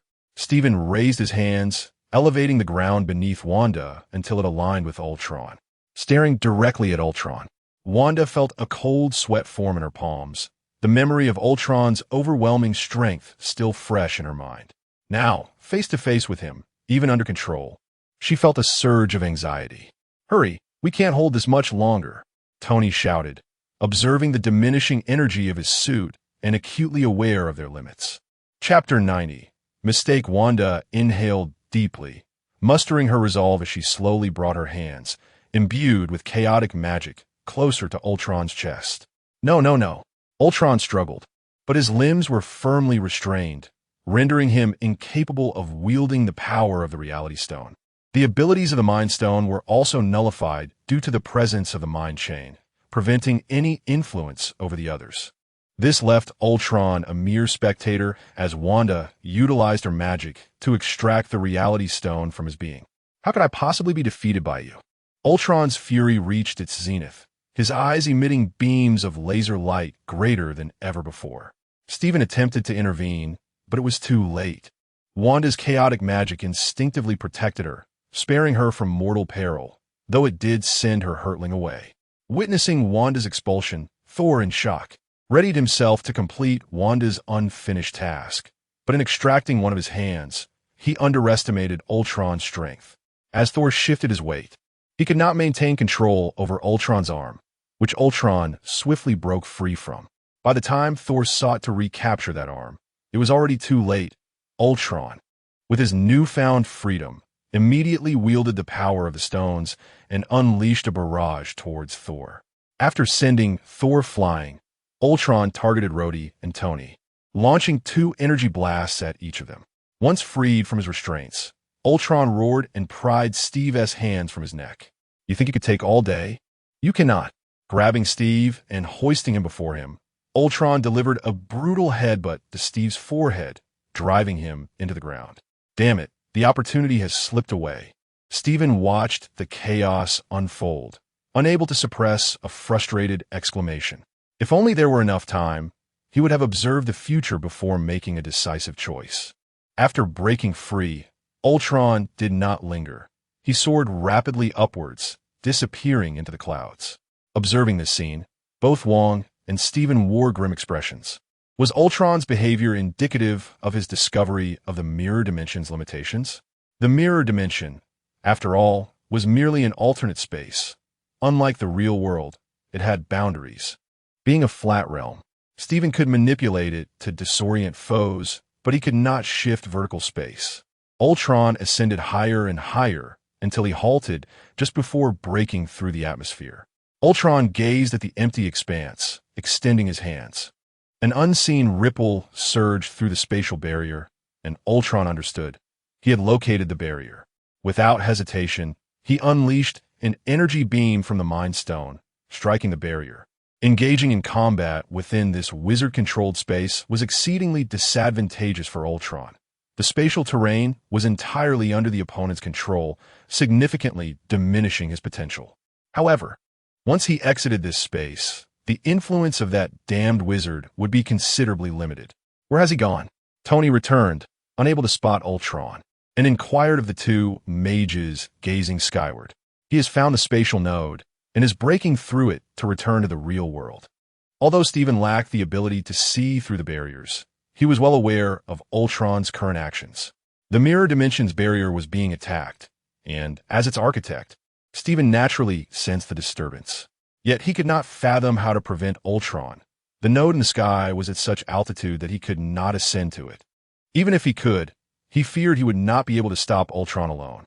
Ultron's energy surged forth, the spatial node disrupted by the overwhelming force, causing ripples to spread through space. The effect even reached the ground. "What is happening?" Rhodey inquired, puzzled. Steven responded with a wry smile. "The mirror dimension is about to collapse." Crack! Dust clouded the air as debris from the collapsed laboratory door fell, causing Harry to cough as he inhaled some. Waving his hands to disperse the dust, Harry's gaze fixed on the center of the lab. A 3-meter-tall mech trembled, half buried in the earth, its upper body the only part exposed. Harry crawled over, standing beside the mech, and retrieved the motherboard hard drive from the convenient pocket of his leg. The mech's brain had originally been designed as an independent information processor, furnished with space for a hard drive and connection points. Once the motherboard of the mech was installed, the mech's optics illuminated, indicating that the system had been commandeered. With the mech under her control, the system was officially activated, allowing it to extricate itself from the rubble. Once fully emerged, the drive compartment opened, permitting Harry to enter. Crackling sounds reverberated as dense fissures began to emerge around the mirror dimension. Finally, with a resounding crack, the entire mirror dimension shattered. The moonlight cascaded onto Ultron's face, revealing that the space he had occupied in the atmosphere was now merely 600 or 700 meters high due to the dimension's collapse. Feeling the gentle caress of the breeze, Ultron realized he had finally escaped that accursed space. This time, without that bothersome spatial manipulation, you will not escape. With this thought in mind, Ultron swiftly conjured a multitude of phantom arrows once more. Seeing Ultron prepare to unleash another barrage, Steven gritted his teeth, transforming the magical energy in his hands from yellow to green. Wong instantly recognized the magic's hue, understanding Steven's intent. He quickly interjected, "It is not yet time to employ time magic. Strange, do not forget that those who toy with time will ultimately be ensnared by it." There was no time to ponder further. Without this course of action, he could not withstand the impending assault. No, you are mistaken. While defensive magic may falter, teleportation magic can prevail. As the dense phantom arrows descended upon him, Wong traced a significant circle in front of himself. After completing the circle, Wong thrust his hand outward, and the portal expanded instantaneously. Having accomplished this, Wong turned to Steven and instructed, "Open a connecting portal so we can return these to him." At Wong's command, Steven created a portal above Ultron. The myriad energy phantom arrows entered through Wong's portal and emerged from Steven's. All returned to Ultron without exception. Chapter 91. The end of the road, a torrential downpour of arrows was returned to Ultron by Steven's portal, a surprising turn of events that left Ultron momentarily astonished, though he swiftly devised a countermeasure. The gem embedded in his chest radiated power, transforming the incoming barrage into a flurry of harmless bubbles. Why did I not employ this tactic earlier, and chose to endure instead? Ultron pondered, albeit with little time to dwell on it. The Avengers, having reorganized their strategy, launched another assault, this time led by Tony and Barton. Barton, crouched upon Tony's back, was propelled into the air as they soared towards Ultron. As they drew near, Tony unleashed a concentrated beam from his chest directly at Ultron, who stood resolute, countering with lasers emitted from his eyes. The slender beams of light surprisingly held their ground against the robust concentrated blast, even reflecting it back. At that moment, Barton revealed himself, aiming a specially prepared arrow at Ultron and loosing it with a swift motion. While Ultron was preoccupied with Tony's concentrated beam, he also had to divert his attention to intercept Barton's arrow. With a sharp crack, the feathered projectile was snapped in two, only to erupt into a cloud of purple smoke upon breaking. Seizing the opportunity, Tony activated his reverse engine, extracting himself from the confrontation. With no adversary to contend with, Ultron's laser beams shot forth unhindered into the distance. Amidst the enveloping purple haze, Steven pulled with both hands, calling forth the crimson chains of Sidorak. Several intricately inscribed scarlet chains erupted from his palms, aimed directly at Ultron hidden within the smoke. Once the chains ensnared Ultron's limbs, Steven flung his end of the chains. Each chain was grasped by the Avengers. Thor and Steve each held one, while the others worked in pairs to secure the remaining chains. The purpose of the crimson chains extended far beyond mere restraint. The mysterious inscriptions upon them continuously siphoned the power of the Infinity Stones. In regular combat, foes ensnared by such chains would gradually lose their ability to resist as their magical energy was absorbed. However, Ultron possessed two Infinity Stones, each containing an almost limitless reservoir of energy. Thus, the chain siphoning effect proved ineffective, merely reinforcing their solidity. The task of extracting the stones fell to Wanda, who grimaced at the sight of Ultron, suspended in the air yet bound by chains. Though his limbs were restrained, his head remained unencumbered, allowing his eyes to unleash lethal lasers. Having previously been caught off guard by those very lasers, Wanda was determined not to repeat her mistake. "Wanda, do not fear. I will shield you from his gaze," Tony reassured. But as he spoke, Ultron's force sent him reeling. Had it not been for Rhodey's presence, one of the chains would have likely been freed by Ultron's struggle. Clearly, Tony's words were untrustworthy, prompting Wanda to disregard the unreliable Stark. Summoning her courage, she contemplated how to employ her chaos magic to counter Ultron's laser vision. Before she could advance, the ground suddenly trembled. Something was emerging from beneath. Tony glanced down, his helmet's scanner revealing a substantial object rapidly ascending, though its precise nature remained indiscernible. The vibrations intensified beneath their feet, and Steve grasped the chains tightly, uncertain whether the emerging entity was friend or foe. With a thunderous roar, a colossal drill burst forth from the earth. Upon surfacing, the drill ceased its rotation and began to unwind, revealing itself to be two interlocked mechanical hands. As they spread apart, they widened the opening from which they had emerged. Upon completing this motion, the mechanical hands pressed down, pulling up a connected robotic body from the depths below. Harry! The tremor had not fully materialized, leaving parts of the mechanism exposed, allowing them to glimpse the figure of Harry within. Tony was thrilled. Harry's arrival indicated he was undoubtedly an ally. Observing the towering mech, nearly 3 meters tall and rivaling the Ironmonger, Tony knew they had found a formidable ally. "Harry, your timing is impeccable. We desperately need your assistance," Tony called out, gesturing for Harry to help subdue Ultron. Eager to confront the architect of his manor-esque destruction, Harry charged forward, seizing Ultron by the head. Were it not for Ultron's vibranium construction, Harry's mech, powered by advanced kinetic energy transfer, would have easily crushed steel. Ultron resisted, his eyes emanating fierce lasers. Yet the beams failed to penetrate the mechanical hands gripping his head.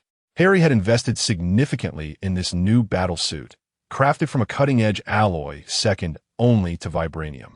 The thought of being pierced by mere laser beams was unacceptable to him.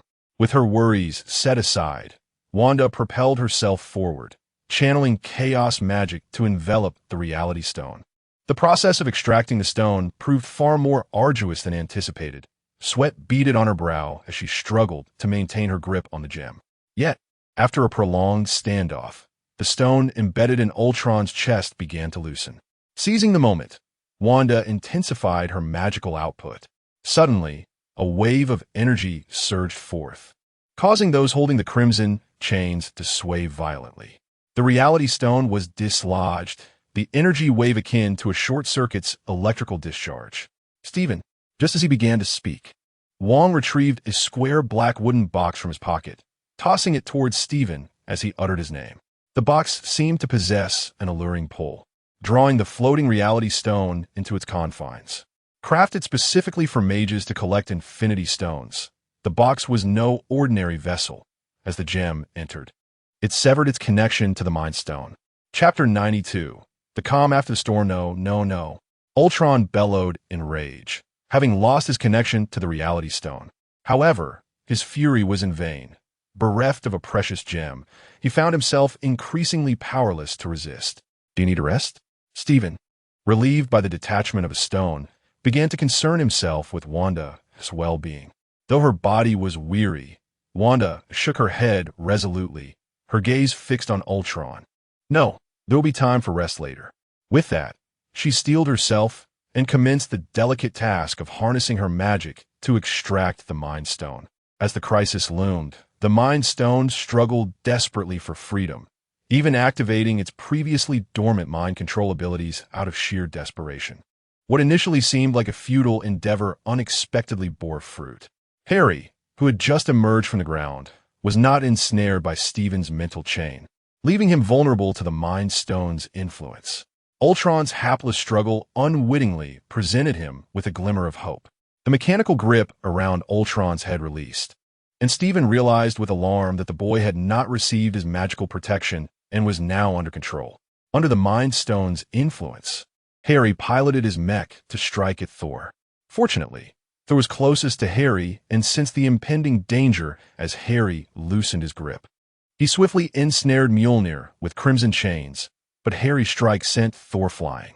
Ultron, initially intending to escape, found himself impeded by the absence of one of his allies. Turning, he noticed Mjolnir had fallen to the ground, entangled in the chains. From a distance, Thor, having risen from the ground, set his sights on Ultron, a smile breaking across his face as he observed Ultron's inability to flee. However, this smile quickly faded as he pondered why he had not acted sooner. Seeing no opportunity for escape, Ultron commanded Harry to attack the remaining Avengers still bound by chains. As Harry's mech advanced towards Barton, afraid, Thor rushed forward to intercept it. Straining against the immense force, Thor muttered under his breath, "I detest this wretched technology. It renders centuries of my growth feel utterly wasted." Thor, use lightning. The intense stimulation will disrupt the Mind Stone's control. Steven shouted, eager to see their plans come to fruition without any mishaps. Understood. Forgive me, young Harry, Thor replied as arcs of electricity crackled across his body. He was cautious not to unleash too much power, fearing irreversible harm to Harry. Given the half-finished nature of the mech, it lacked adequate insulation and could not absorb the lightning like Tony's suit. Thor meticulously regulated the current until Harry was rendered unconscious, promptly dissipating the arcs of electricity. With Harry incapacitated and no one left to control, Ultron found himself in dire straits once more. Meanwhile, Thor grinned wickedly, swaggering towards Ultron with malicious intent. "It's time to settle the score," Thor declared, reaching for the Infinity Stone atop Ultron's head. Wanda, having been momentarily sidelined, remained silent. If Thor was to take on the task of retrieving the stone, she could use this opportunity to recover her strength. Previously, it had been mentioned that only Wanda and Thor were impervious to the corrupting influence of the Infinity Stones, so Thor's handling of the stone required no protective measures. His movements were not as delicate as Wanda's. He grasped the stone forcefully, prompting a pained howl from Ultron. Yet, Ultron's suffering was short-lived. Unable to dislodge the stone through sheer force, Thor summoned his divine strength, unleashing a sudden surge that allowed him to wrest the Mind Stone from Ultron's grasp. With the loss of the Infinity Stone, Ultron's outer color faded, revealing a silvery, silicon-based form, akin to a lifeless shell. Holding the Mind Stone, Thor sighed in resignation. If it were possible, he would relish the opportunity to crush this malevolent artifact. However, his earlier attempt had shown that such an act was futile. As the two stones were severed, Ultron fell into a state devoid of life, prompting Steven to dispel his magic. The Avengers collectively exhaled in relief. Just as they resolved the crisis, the police arrived, albeit belatedly. However, before they could enter, a call from headquarters summoned them back. Though Fury could no longer appear before everyone, he still commanded the current leader of S.H.I.L.D. to heed his orders, halting the police in their tracks. "Deputy Director, we've been waiting for so long, and now we're just leaving without doing anything? This will have significant repercussions for our precinct," grumbled a portly officer beside George Stacy. Having just received the retreat order, George cast a sidelong glance at his colleague, his expression impassive. "We follow orders from above." With the police's entry thwarted, Nick Fury emerged into the courtyard, surveying the chaos and numerous massive craters. He furrowed his brow, contemplating the formidable nature of the enemy they had faced. This adversary was far more troublesome than any we've encountered before, Steve remarked, glancing at Thor. "Those two stones are perilous. We cannot safeguard them. Naturally, those stones cannot be entrusted to you. I will find a suitable guardian in the Centaurian system. As long as the 5 Infinity Stones are sufficiently distanced, there should be no issues. But this is our shared bounty, Thor. I cannot permit you to wield these 2 stones unilaterally," Fury interjected, refusing instantly. The thought of relinquishing such powerful objects felt absurd to him. "You're not equipped to protect the stones, given the chaos we just resolved," Thor countered, leaving Fury momentarily speechless. It was indeed difficult to dispute, as a recent crisis had been inadvertently caused by them. There are 2 Infinity Stones here. I believe you should take one to the Centaurian system to hide as you see fit. As for the other, if you deem us trustworthy, you may entrust it to us. We shall create a dedicated sanctuary for its protection within the sanctum. Chapter 93. Aftermath. Returning to the matter at hand. I have long desired to inquire about the identities of the 2 of you. Nick Fury furrowed his brow as he scrutinized Stephen and Wong. 2 individuals clad in antiquated attire reminiscent of monks, leaving him perplexed.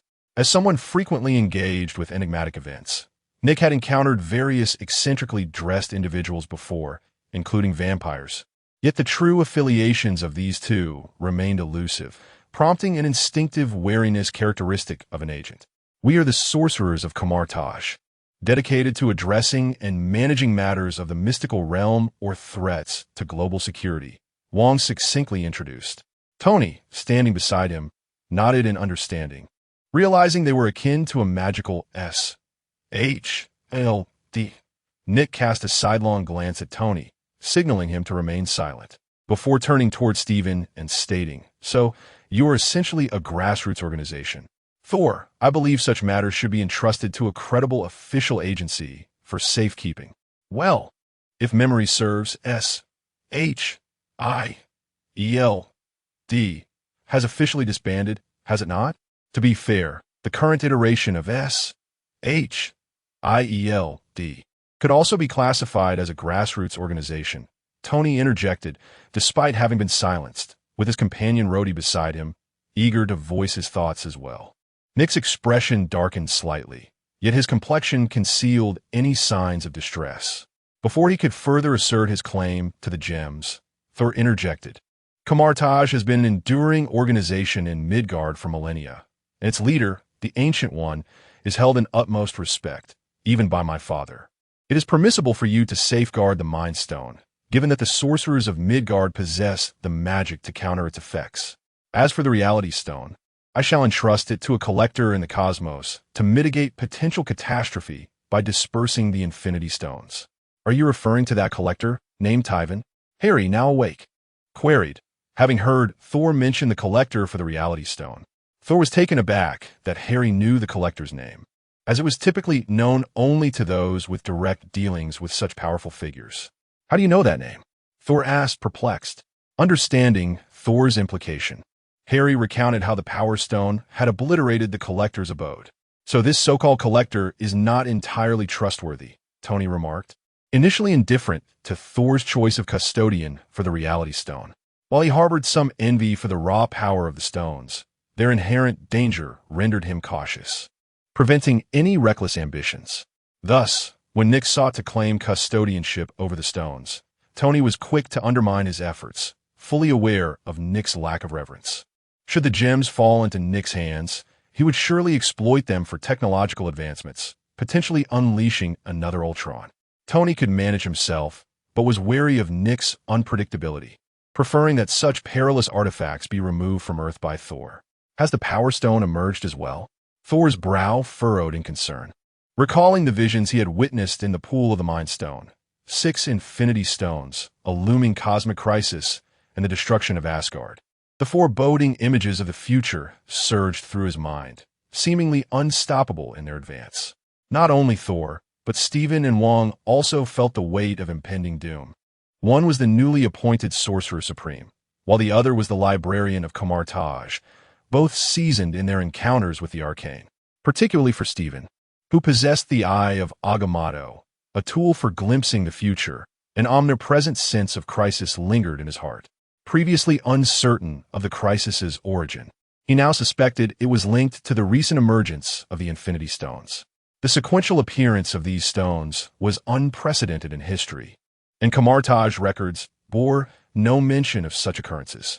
Nevertheless, the emergence of these immensely powerful objects, capable of world destruction, plunged the tranquil universe into peril. At this critical juncture, the Sorcerer Supreme lamented, "Is there no one to elucidate what these Infinity Stones truly are?" Nick Fury, utterly bewildered, gazed at the 3 individuals, oblivious to their significance and capabilities, thus unable to comprehend their grave expressions. This is not the place for such discussions.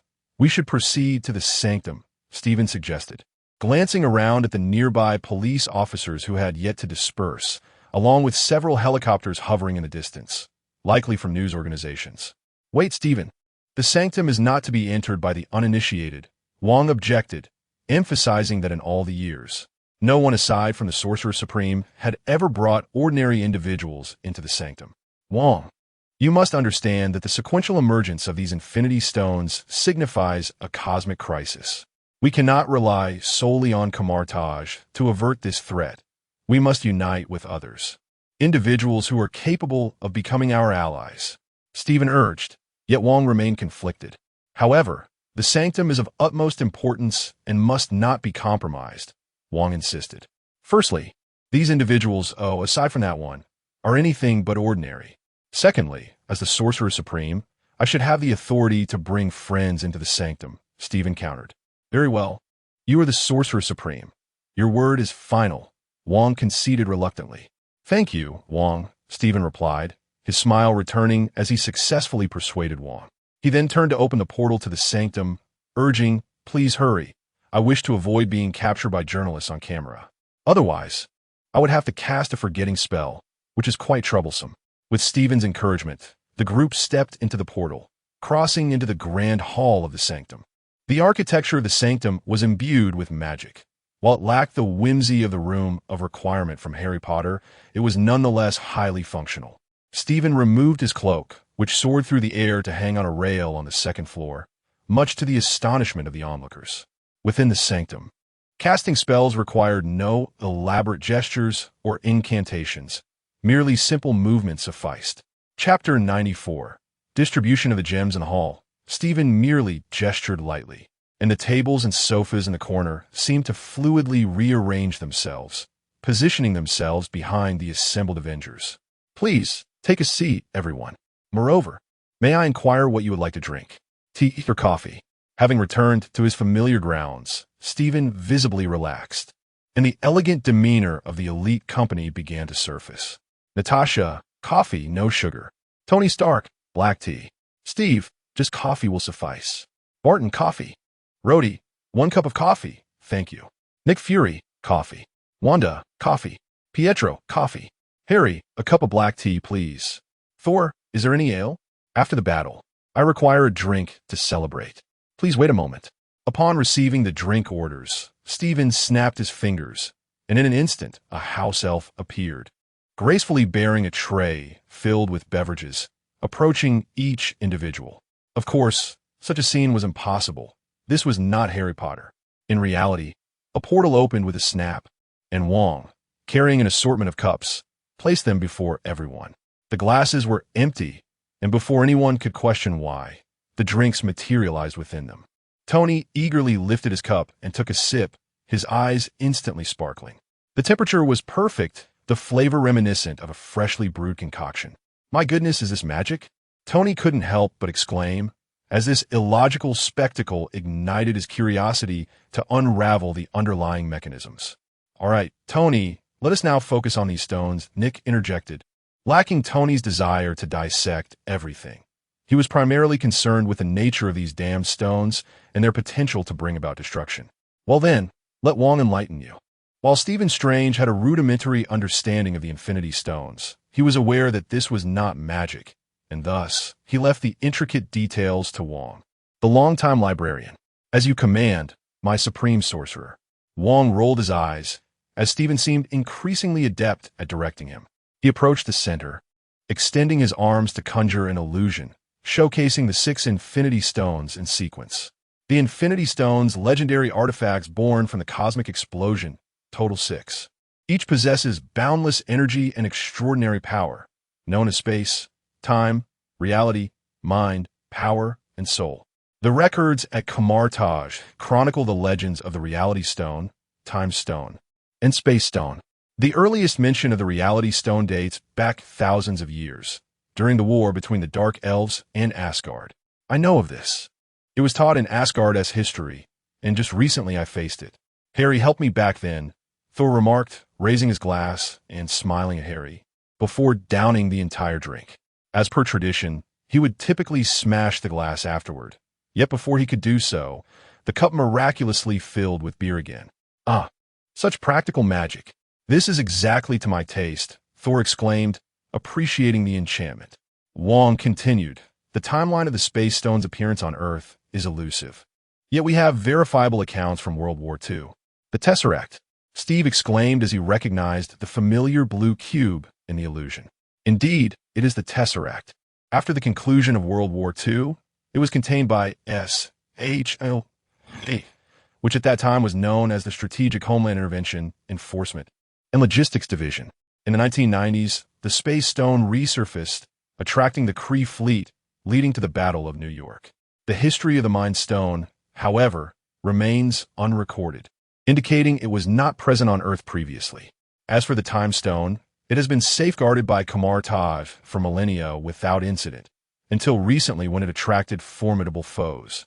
But we have resolved that matter. What is the purpose of your lengthy discourse? Rhodey queried, puzzled by Wong's extensive recounting of the Infinity Stone's history. Wong sighed. You must have noticed that the emergence of each Infinity Stone heralds a powerful adversary. As these stones converge, the threat they attract becomes exponentially greater. Currently, 4 of the 6 stones have manifested on Earth. Is this mere coincidence or an inevitability? We cannot ascertain, but we must recognize that regardless of the reason behind their emergence, the calamities they bring are catastrophic. As he spoke, Wong transformed the illusion into a widely circulated image of destruction in the universe. Harry had seen this image before, the first time at the Collector's. Are the Infinity Stones truly that terrifying? Rhodey swallowed hard, incredulous, as the depicted devastation was indeed horrifying. A single strike could shatter a planet. This is the power of the Power Stone, Wong stated gravely. Each Infinity Stone possesses a unique force, manifested differently, yet all pose significant peril. In this universe, there are numerous ambitious individuals who covet the Infinity Stones. The appearance of each stone incites a fierce competition. Thus you must comprehend, Earth must not become the epicenter of this conflict. That incident in New York, Tony began to speak hesitantly, but Stephen interjected, if we allow the Infinity Stones to remain on Earth, we will not face merely one alien army, but countless factions from cosmic overlords to interstellar pirates. Against such foes, Earth stands no chance of survival and would be reduced to ashes in their struggle. Then why do you intend to keep one stone? Nick, now aware of the Infinity Stone's dangers, questioned the decision to retain one. Kamar-Taj possesses methods to seal the stones. Under the influence of sealing magic, even the stone's mutual awareness cannot detect the Mind Stone's location. Thus, we can safeguard one stone to prevent it from falling into the hands of those deranged individuals. Then why not secure more? Risk, Wong replied succinctly. Retaining one stone is already fraught with peril. We cannot cluster them in one location. Should even a single piece of information leak, the entire planet would be plunged into crisis. Chapter 95. Vanaheim, given the circumstances. It is evident that we cannot haphazardly place the Infinity Stones, nor can we store them in a single location. Thor feels an intense discomfort with these cursed stones. They are perilous to preserve and unsafe to discard. If we fear that others may acquire them, why not utilize their formidable power ourselves? Arm the Earth with this extraordinary might. Would that not be the most prudent means of safeguarding them?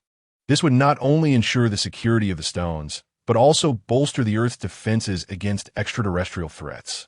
Nick Fury remains somewhat unconvinced, as the immense power of the stones poses a significant threat. Without them in their possession, Fury feels a persistent sense of imminent danger. Tony looks at him in exasperation. Have you forgotten that we have just subdued Ultron?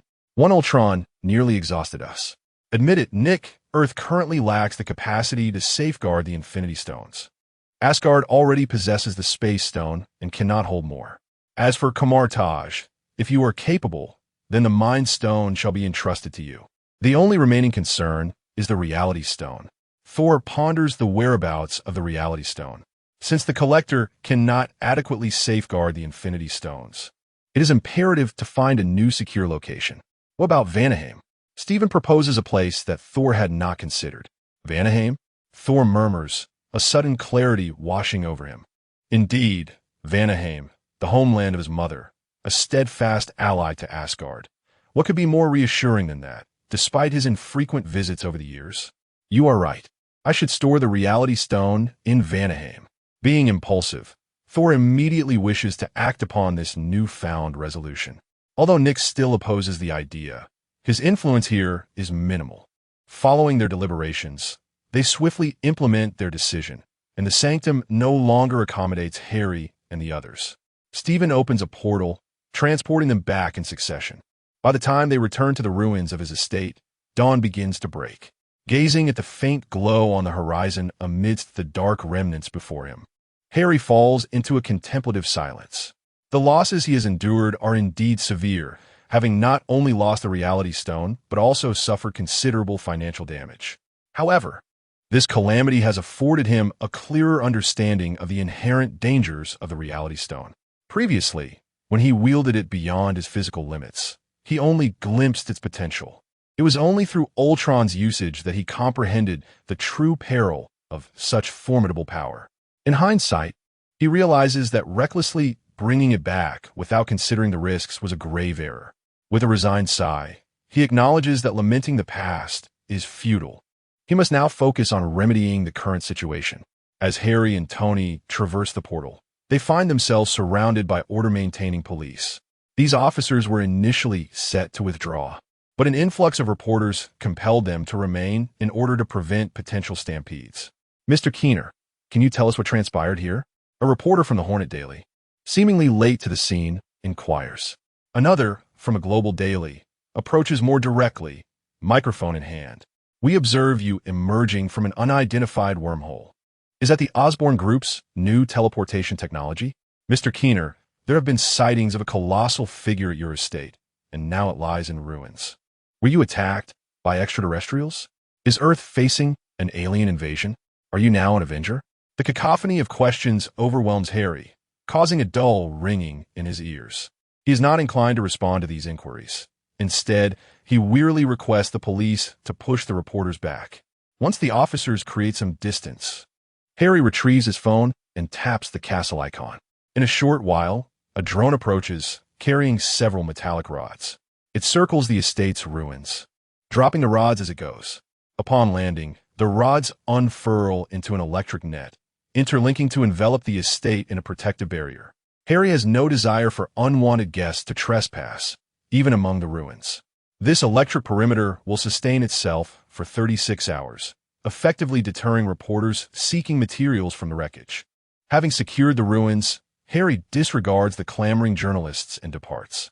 He needs to stay with his mother, especially since he must find a new carrier for the data board and backup hard drive of his AI companion. At his mother's residence on Queen Street, the lights remain bright. His mother, Louise, has been anxiously awaiting his return. As soon as she spots him, she rushes forward and envelopes him in a tight embrace. Thank goodness you are safe. I know about the estate.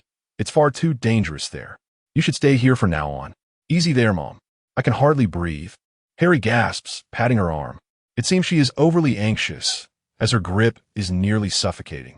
After exchanging pleasantries and reassuring her of his safety, Harry finally retreats to his room. He inserts the data board into his computer and then lies down on his bed, feeling a sense of relief. All the while, he refrains from removing his exoskeleton, fearing that any injury would lead his mother to insist on a hospital visit. After resting for half a day, feeling slightly rejuvenated, Harry sets out for the industrial park. Now that his estate lies in ruins, the laboratory there is his only viable option. Upon entering the lab, he finally removes the exoskeleton. Compared to the immobilizing state he endured in the underground ruins, he feels significantly improved, though pain still lingers in many areas. At least he is no longer paralyzed and can move with some effort. Reclining on the examination table at the center of the lab, Harry undergoes a full-body scan. Chapter 96. Unremarkable, the results from the scan revealed that Harry sustained multiple soft tissue contusions, a fracture in his hip joint, a broken calf bone, and various abrasions and lacerations across his body.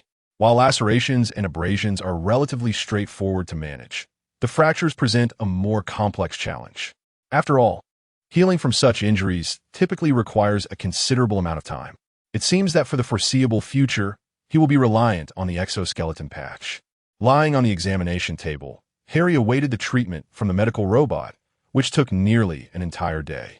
The external injuries were nearly unnoticeable after repair, though the unbroken areas still required stabilization, necessitating the reapplication of the exoskeleton patch. Dressed in long trousers, he could walk without any visible signs of his injuries. Upon exiting the laboratory, Harry dialed the number of the renovation team, as the reconstruction of the estate still required their expertise. The electronic perimeter could only hold for a limited time, so he requested that the construction crew begin erecting the outer fence. During his treatment, the reactivated AI, affectionately dubbed Silly Girl, was not idle. It remotely controlled small robots to restore the underground space. Although the subterranean area had suffered damage and collapse, the overall framework remained intact. With some debris cleared and the structure reinforced, it could be restored to its former state, while the laboratory facilities would need to be entirely rebuilt. 2 days passed in this manner, and the ruins of the estate were once again surrounded by the construction crew. Meanwhile, his semi-finished combat exosuit was relocated from the ruins to the Industrial Park's laboratory. Harry's daily routine now revolved around recuperating, monitoring the reconstruction progress, and gradually perfecting all functionalities of the exosuit. Of course, one critical aspect remained: generating revenue. Both the estate's restoration and the enhancement of the exosuit would require substantial funds. Previously, he had already invested half of his capital into the construction beneath the estate. Now, the damages necessitated a significant financial outlay for reconstruction, threatening to sever his cash flow. The meager profits earned from Nick Fury were insufficient to sustain him. Thus, he deemed it necessary to expand his business avenues. Undoubtedly, the most lucrative industry in the world is arms manufacturing. Harry had previously avoided this sector out of fear that a lack of capital would lead to government intervention. However, the situation had changed. He now held a leading position in the digital industry with Osborne Technologies and maintained favorable business relations with Stark Industries, presenting himself as an ally in the eyes of the public. With these affiliations, Harry no longer needed to fear being devoured by the government or financial moguls. Thus, the reason he remained at the industrial park that night was to await the arrival of a high-ranking military official. Under the dim sky, a sound akin to a beast's breath approached. It wasn't until he entered the industrial park that Harry could discern its source: a Bell H-1, an exceptional twin-engine, single-rotor armed helicopter with a tail rotor and tandem seating. As the helicopter descended, it stirred a significant gust of wind, prompting Harry to activate the micro-at-force field on his watch to shield himself from the oncoming turbulence. As the whirring blades came to a halt, General Thaddeus E. Ross, dressed in AU's Army General's uniform, leaped from the helicopter. With a stern expression, he approached Harry. Harry Keener, age 14, founder of Osborne Technologies. With the advent of revolutionary smartphones, you transformed a company established merely a month ago into a multi-billion-dollar enterprise, remarked Ross, appraising the young prodigy before him. Such an achievement was undeniably more dazzling than that of Tony Stark in his youth. As Ross scrutinized the boy, he found himself momentarily taken aback by Harry's accomplishments, mentally placing him in close proximity to Stark's legacy. This was precisely why Nick Fury's call had compelled him to come. It wasn't merely Fury's influence that brought him here. Ross recognized Harry's potential. If Harry could produce anything that matched even a fraction of Stark's innovations, it would suffice. Since Stark Industries had shuttered its weapons division, the military's partnerships had dwindled to Hammer Industries and a few inferior competitors. The weaponry produced by these companies paled in comparison to that of Stark Industries, much to the discontent of the armed forces. If Ross could secure a weapon manufacturer with technology rivaling Stark's, it would undoubtedly enhance his standing. Good to meet you, General Ross, Harry said, surprised to find himself in discussions with a 3-star general. He hadn't anticipated that Nick Fury would summon someone of this caliber. Ross's hand dwarfed Harry's as they shook, enveloping the boy's palm completely. I have limited time. If you wish to collaborate with the military, present your products. If they are exceptional, I can authorize the procurement of your company's offerings, Ross stated directly, without wasting a moment. Harry was well prepared for this encounter, unfazed by Ross's bluntness. He guided the general to the lower level of the testing space. The first floor resembled a vast shooting range, complete with targets and sandpits. Harry led Ross to a display showcasing a variety of firearms. These weapons were the result of Harry's enhancements to existing military models, featuring upgraded functionalities, precision calibration, and increased range. Ross's expression remained impassive as he examined the firearms, though he subtly furrowed his brow at their apparent lack of innovation. Despite his dissatisfaction, he refrained from voicing it. After Harry's presentation, he took each weapon in hand for inspection. The experience of using them far exceeded that of the military's current acquisitions. After inquiring about pricing, he found them to be more cost-effective than purchasing from competing firms. As Ross placed the final firearm back on the display, he tapped his fingers lightly on the table. In terms of performance and pricing, these products indeed outshone those from Hammer Industries, but he paused, his murky yet piercing gaze fixed on Harry. These offerings are rather unremarkable, Mr. Keener. Chapter 97. Spider's Shadow. Despite the decent quality of these weapons, they remain rather mundane. Mr. Harry Keener, I hope you can present me with more surprises. General Ross's gaze was sharp, imbued with ambition. Harry felt a chill within. It was evident that this general was no benevolent figure. In that fleeting moment, Harry began to comprehend Tony's resolute decision to shutter the weapons division. Undoubtedly, should such powerful armaments fall into the hands of individuals like this, they would spell countless disasters. My apologies, General. If you seek more formidable weapons, that will require time. We will engage in further research and development in the future, I assure you. Enough. Mr. Keener, you must understand that this is not what I wish to hear. General Ross interrupted Harry's attempts at evasion. He gestured behind him, and a soldier accompanying him promptly handed over a tablet. Upon receiving the tablet, General Ross directed it toward Harry, revealing images of the combat mechs encountered in the previous battle against Ultron, alongside the arachnid armor that had once appeared in London. What I desire is this, and what the army truly needs, General Ross remarked coolly, his interest piqued more by the shockwave mech than the arachnid armor. In the brief footage captured by satellites, the mech had briefly grappled with Thor. Although the outcome remained unknown, it signified that this mech possessed formidable strength. According to the information Ross had, the self-proclaimed God of Thunder was nearly as powerful as the Hulk. If several of these mechs capable of contending with that thunderous deity were to be procured, capturing the Hulk alive would not be an impossible feat thus. Ross's unwavering objective was the acquisition of that mech, though he would not mind enhancing his arsenal in the process. I'm afraid I cannot provide these. They're not for external sale. Harry would not relinquish his hard work, not even for money. Not to mention that the shockwave mech was still incomplete. Even if it were finished, he would not sell it. It was his means of self-protection, akin to his very life. Mr. Keener, I suggest you contemplate the consequences of refusing the military. Ordinary individuals cannot bear such repercussions. Ross's words carried an unmistakable threat, as he perceived Harry's persistent refusal. Oh, if ordinary individuals cannot bear it, does that make me an ordinary individual? A flippant voice emerged from the elevator, as Tony Stark approached with a roguish smile, provocatively regarding Ross. Tony Stark? What brings you here? Let us not forget this industrial park is part of my Stark Industries. As the proprietor of the entire complex, is my presence here so peculiar? Tony quipped, yet here you are, threatening and intimidating a child.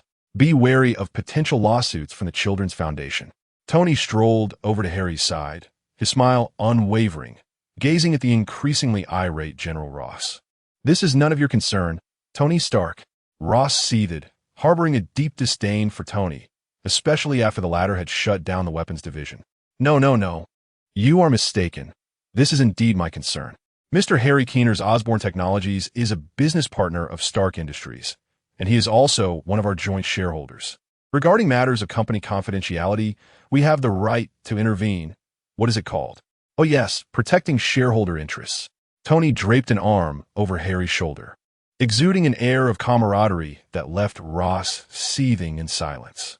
Ultimately, he could only sign the weapons exchange agreement under Tony's scrutinizing gaze. Once Ross departed, Tony playfully smacked Harry's forehead. You little rascal, seeking connections with Nick Fury for military dealings. Do you think I lack the capability to contact the procurement department myself? Having just been rescued by Tony, Harry remained unfazed, offering a sheepish smile under Tony's intense gaze. Well, I thought since you closed the weapons division, you might not agree if I approach you directly. You're not entirely wrong. Had you come to me directly, I would indeed have refused. As for why, I trust you gathered some insight from our recent exchange. The military consists of insatiable wolves, eternally hungry for more powerful weapons. These armaments are solely intended to inflict harm upon our own.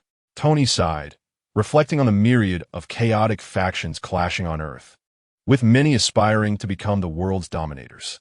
How could such a fragmented world hope to withstand an alien invasion?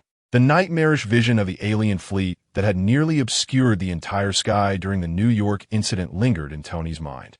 In his endeavor to arm the Earth against external threats, had there been an inkling of a desire for violent unification? Perhaps, perhaps not. Even Tony himself remained unaware. Hell's Kitchen, originally known as the Clinton District, earned its grim moniker due to the multitude of criminals, gangs, and thugs that infested the area. In a narrow alley of this district, a staggering drunkard leaned against the wall, struggling to unfasten his belt.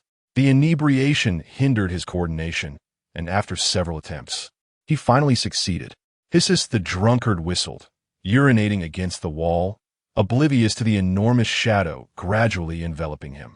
It was only when the shadow blotted out the light that he noticed, splattering his own hands, and erupted in a fit of curses. Damn the government. Collecting taxes daily, yet failing to maintain the street's facilities. Just one broken lamp, and it's out.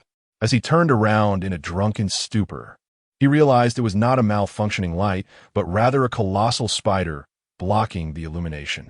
A spider this large? I must be utterly hammered. With that, whether from fright or intoxication, the drunkard collapsed onto the ground, while the stream of urine continued to flow, resembling a tiny fountain. Chapter 98. The disappearance of Peter. At this moment, the New York Police Department was inundated with a wave of emergency calls. As the deputy chief of the NYPD, George Stacy found himself working late into the night at the precinct. The former chief, Kevin, was now in a semi-retired state, largely uninvolved in the internal affairs of the department. In contrast, Deputy Chief Stacy was a man of steadfast dedication and diligence. Thus, when multiple reports flooded in during the late hours, he returned to the precinct without hesitation. With a furrowed brow, George Stacy scrutinized the New York map before him, gripping a marker tightly as he mentally assessed the situation. "Chief, we have received another report," a dispatcher announced. "Witnesses have sighted a giant spider at 42 Bright Street." This prompted George to mark another point on the already dotted map.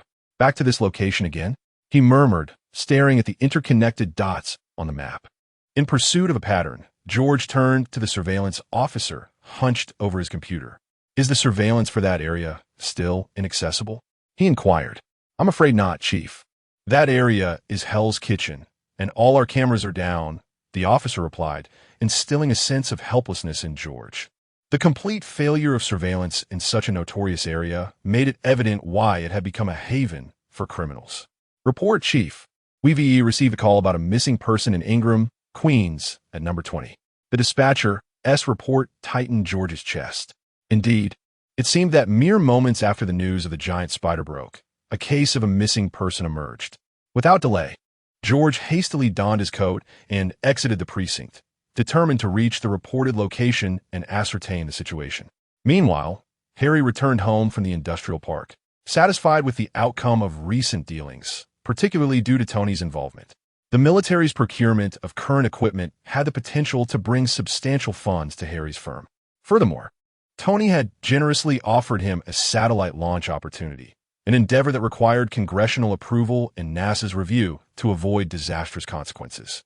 Despite the challenges of obtaining such a launch, Harry's collaboration with the military aimed to secure this opportunity. However, Tony Stark's numerous satellites in space made the prospect seem attainable, as several were due for retrieval, thus freeing up launch slots. Securing a chance to launch a satellite filled Harry with elation. Yet, upon arriving home, this joy dissipated upon noticing 2 police cars parked outside. Rushing into the building, he initially feared the worst for his mother. To his relief, he discovered the police were at Aunt May's apartment, where his mother was providing comfort. "Mom, what happened?" Harry asked, squeezing his way inside to witness Aunt May being consoled and the police officer taking notes. The officer appeared somewhat familiar. Harry recalled seeing him just 3 nights prior. Seeing his son, Lewis turned to Aunt May and said, "May, don't cry. My son often hangs out with yours. Let us ask him if he has seen Peter." Upon hearing this, Aunt May ceased her weeping and looked at Harry with tear-filled eyes. "Harry, Peter hasn't come home in 3 days. Have you seen him? Peter hasn't been home for 3 days?" Harry echoed, surprised. Recent events had overshadowed Peter's absence from his mind. Now, recalling Ned's earlier words about Peter checking on some anomalies and subsequently vanishing, an unsettling realization dawned on him. George Stacy noted the change in Harry's expression. As Harry turned to leave in search of Peter, George swiftly grasped his arm. "Hold on. Where do you think you're going? Let go. I need to find Parker."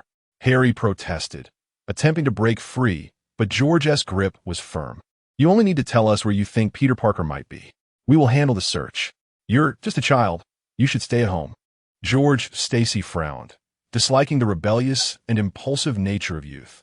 Realizing he couldn't break free, Harry composed himself and glanced at the still sobbing Aunt May. After a moment of contemplation, he replied, "I'm not sure where he could be.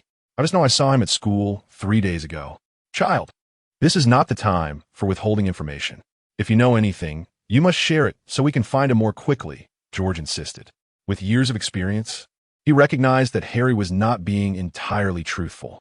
Feeling frustrated, Harry hesitated. If he revealed that Peter had been at his estate 3 days ago, Aunt May would likely faint from shock, given the public knowledge of the terrorist attack, as reported officially. Thus, Harry refrained from disclosing Peter's whereabouts, knowing it would only alarm Aunt May without aiding the situation. Furthermore, he lacked trust in the NYPD, despite George's seemingly righteous demeanor.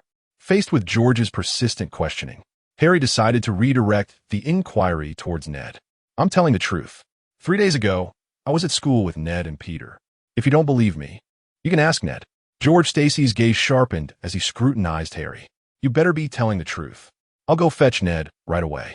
He instructed 2 officers to remain at the apartment and then left for Ned's residence.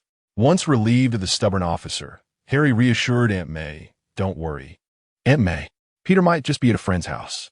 I'll check with other classmates to see if I can find any news about him." Chapter 99.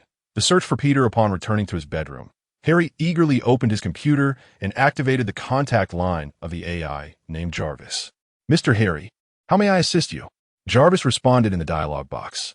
Without hesitation, Harry stated, "I need you to access Stark Industries' satellite data and review all surveillance footage from my seaside estate from 3 days ago, particularly the images captured around 5 or 6 in the evening and later. Apologies, Mr. Harry, but this pertains to confidential privacy matters. Even with my amicable relationship with your AI, I cannot grant you access as it contravenes security protocol number 4. Jarvis resolutely declined Harry's request. While allowing a minor breach in less significant areas might be inconsequential, he was bound to uphold the integrity of his programming when it came to his master's confidential information. Realizing Jarvis's firm refusal, Harry swiftly changed his approach. "You can consult Mr. Tony Stark right now. Inform him that a friend of mine is missing, and I require access to his satellite data to investigate my friend's whereabouts. Tony will agree to this." "Please hold," Jarvis replied before seeking Tony Stark's opinion. At that moment, Tony was relishing a dinner prepared by Pepper. Having sensed Harry's dealings with the military, he had rushed over, neglecting his meal until resolving those matters. Nonetheless, Pepper had been attentive, keeping the dishes warm for him. "Mr. Stark, Mr. Harry wishes to utilize Stark Industries' global satellite to investigate footage from 3 days ago at the seaside estate." "Certainly. Assist him with the satellite data." "Your efficiency surpasses his AI's capabilities," Tony said, his knife and fork never pausing in their rhythm, not inquiring about Harry's motives for accessing the satellite imagery. "Understood, sir." As Jarvis's voice faded, Pepper approached with a bottle of red wine. "You seem rather indulgent with that young man. Could he possibly be your son? What are you implying?" "It's not indulgence, it's concern," Tony retorted, casting a playful glare at Pepper. After taking a sip of the wine she poured, he continued, "That boy reminds me of my younger self. I merely wish to steer him away from the wrong path. His future is lengthy, while mine is already visible. Pepper, unlike Thor, our lifespans are finite. Thus, when I first encountered that boy, it felt as though I had discovered a successor. While life may not endure, ideals can. After I am gone, he will uphold my principles in protecting the earth. Therefore, while I still possess the vigor to fight, I must nurture such promising talent. Only then can we ensure the earth remains safeguarded. After receiving authorization from Tony, Jarvis coordinated to transmit the footage from Stark Industries satellite regarding the seaside estate to Harry's computer. Given the imprecise timing, Harry could only approximate the events occurring after dusk, leading him to painstakingly sift through the footage. The technological prowess of Stark Industries was leagues ahead of contemporary advancements. Unlike the fragmented and incomplete imagery captured by national satellites and military assets, Stark's satellites provided comprehensive recordings. This significantly facilitated Harry's search. At precisely 7:28, a bright light illuminated the seaside estate, prompting Harry to recognize this as the anomaly Ned had mentioned. Slowing the video playback revealed Peter's silhouette.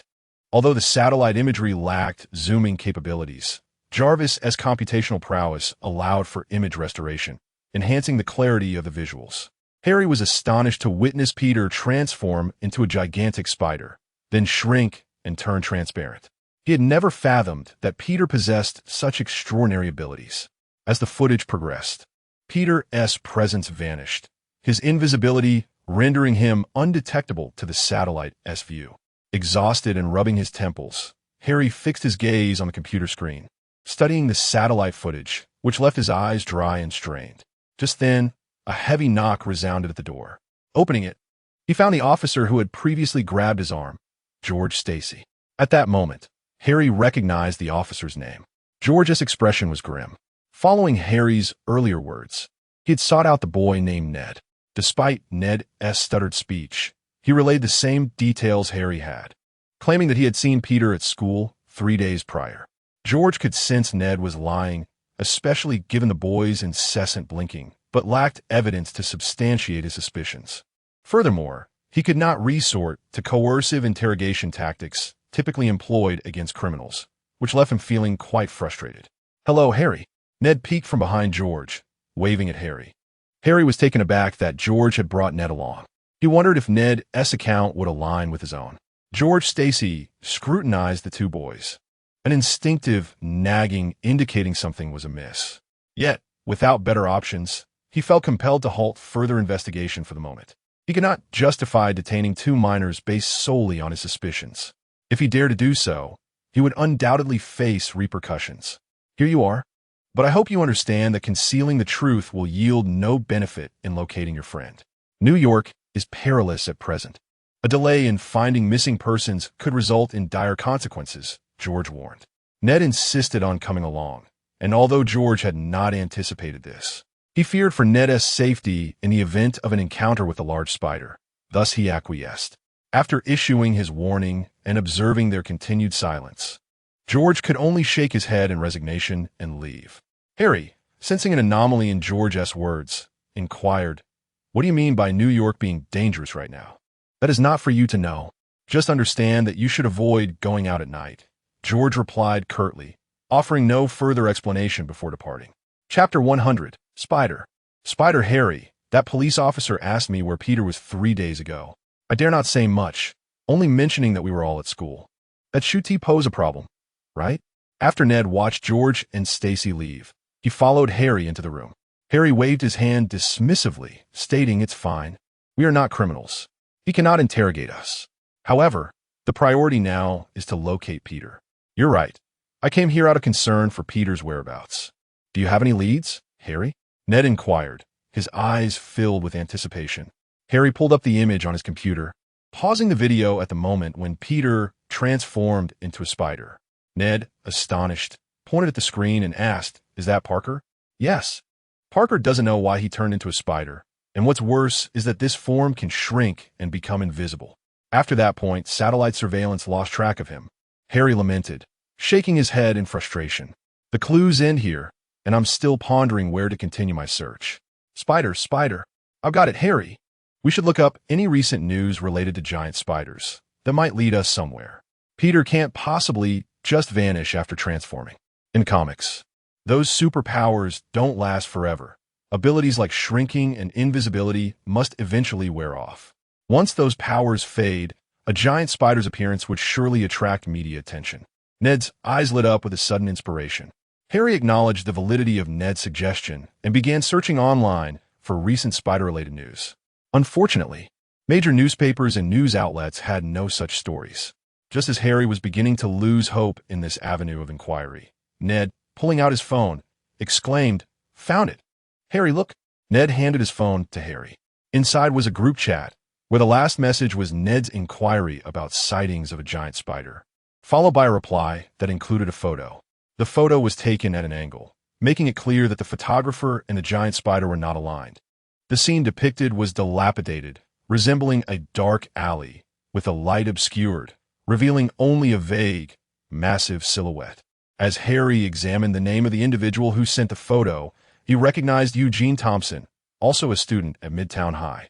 It seemed they were in the same class. Due to his frequent truancy, Harry had only a vague recollection of him, recalling that he appeared to be a school bully. It's from Eugene. If he claims he wants to be a journalist, it must be true. He managed to capture a photo of such a creature, Ned remarked, surprised that Eugene was the first to respond, considering he was not typically the most sociable person. What kind of group is this? A school group? Harry inquired. Well, sort of. It's a strange events exploration group. It includes students from school and people outside it, all exploring bizarre occurrences in the city together. Ned hesitated, adding that he had initiated the group and had considered inviting Harry and Peter before, but had ultimately decided against it for various reasons. Well, it seems we have a lead now. Ask Eugene where this was taken, Harry replied, returning the phone to Ned while pulling out a large box from beneath the bed. Eugene responded, stating that the photo was taken in the Clinton area, specifically in the alley behind the Jacktown bar. Ned relayed this information to Harry, who, without looking up, instructed, "Stupid girl, gather the surveillance footage from Clinton area and check all current monitoring information." The computer lacked speakers, so the responses from the AI and Jarvis could only be conveyed through text. Although unable to respond verbally, the AI could still receive audio commands. Upon receiving the directive, the AI promptly took action, only to return moments later with an answer Harry did not wish to hear. The surveillance in the Clinton area is malfunctioning and cannot be accessed. Harry, is this message in the dialog box from your AI? Ned read aloud the AI's response. Hearing this, Harry finally lifted his head. The entire neighborhood surveillance is down? Is this New York? Harry exclaimed, doubting his hearing as he reread the AI's message, confirming its accuracy. He was stunned. New York, with an entire neighborhood surveillance system out of order. What was the government doing? Did that district lack a city council member? I think I know the reason. The Clinton area is also known as Hell's Kitchen. It's said to be a haven for criminals, where all sorts of violent crimes occur. So it's not surprising that there are no cameras. Ned explained his understanding of Hell's Kitchen. Harry remained somewhat skeptical, having spent most of his time in suburban-like areas and never having encountered the gritty realities of such a bustling city. Accepting the harsh reality, Harry resigned. Fine. If the surveillance is unusable, then so be it. There are other methods. The other methods Harry referred to involved enlisting external assistance. Since the local surveillance was inoperable, they would resort to satellite surveillance instead. Harry summoned Jarvis again, and since he had Tony's prior approval, Jarvis did not hesitate to comply with Harry's request. After having Jarvis lock onto the entire Clinton area, Harry retrieved a belt and a hoverboard from the box. With Ned displaying an eager expression, Harry donned the belt. Activating the transformation device, a suit crafted from a lightweight, refined fiber enveloped his body. Each time he used this transformation device, Harry found himself wishing he could expedite the development of nanotechnology. Unfortunately, the accompanying industrial machinery was not something that could be manufactured hastily, leaving Harry's nanotechnology-based armor merely a folder of ideas for the time being. Time remained a scarce resource. Due to the absence of nanotechnology, this transformation belt operated similarly to the previous wolf spider armor, capable of storing only a single fiber molecule bodysuit. However, unlike the wolf spider armor, This suit lacked the genetically fused cells derived from Parker's blood. It was entirely composed of a novel, refined fiber, thus lacking the enhanced strength characteristic of the wolf spider armor. Nevertheless, this new fiber-based suit could better facilitate energy flow, allowing the technological armaments to synergize without interference or blockage. Moreover, a crucial aspect of this new fiber was its radiation resistance. It could effectively block nearly all known radiation sources with almost perfect efficacy. Regrettably, this vital function seemed of little use at present. The box beneath Harry's bed was sizable, and naturally, it contained more than just a belt and a hoverboard. Lacking nanotechnology, Harry had to rely on mechanical folding for items like helmets, which were separate components. He attached each individual weapon component to the transformation belt, and as the mechanical parts unfurled, the transformation was complete. Due to the complexities of donning this combat suit, Harry typically refrained from using it, which is why it had been unceremoniously discarded beneath the bed rather than stored in the lab supply room. The reason for utilizing it now is merely because the laboratory, situated underground, has yet to be cleared, leaving no more suitable battle attire at hand. As for the 3-meter-tall shock mech, its deployment is avoided due to its ostentatious nature. Harry fears that operating such a conspicuous machine in the Clinton district would render him a target for military strikes.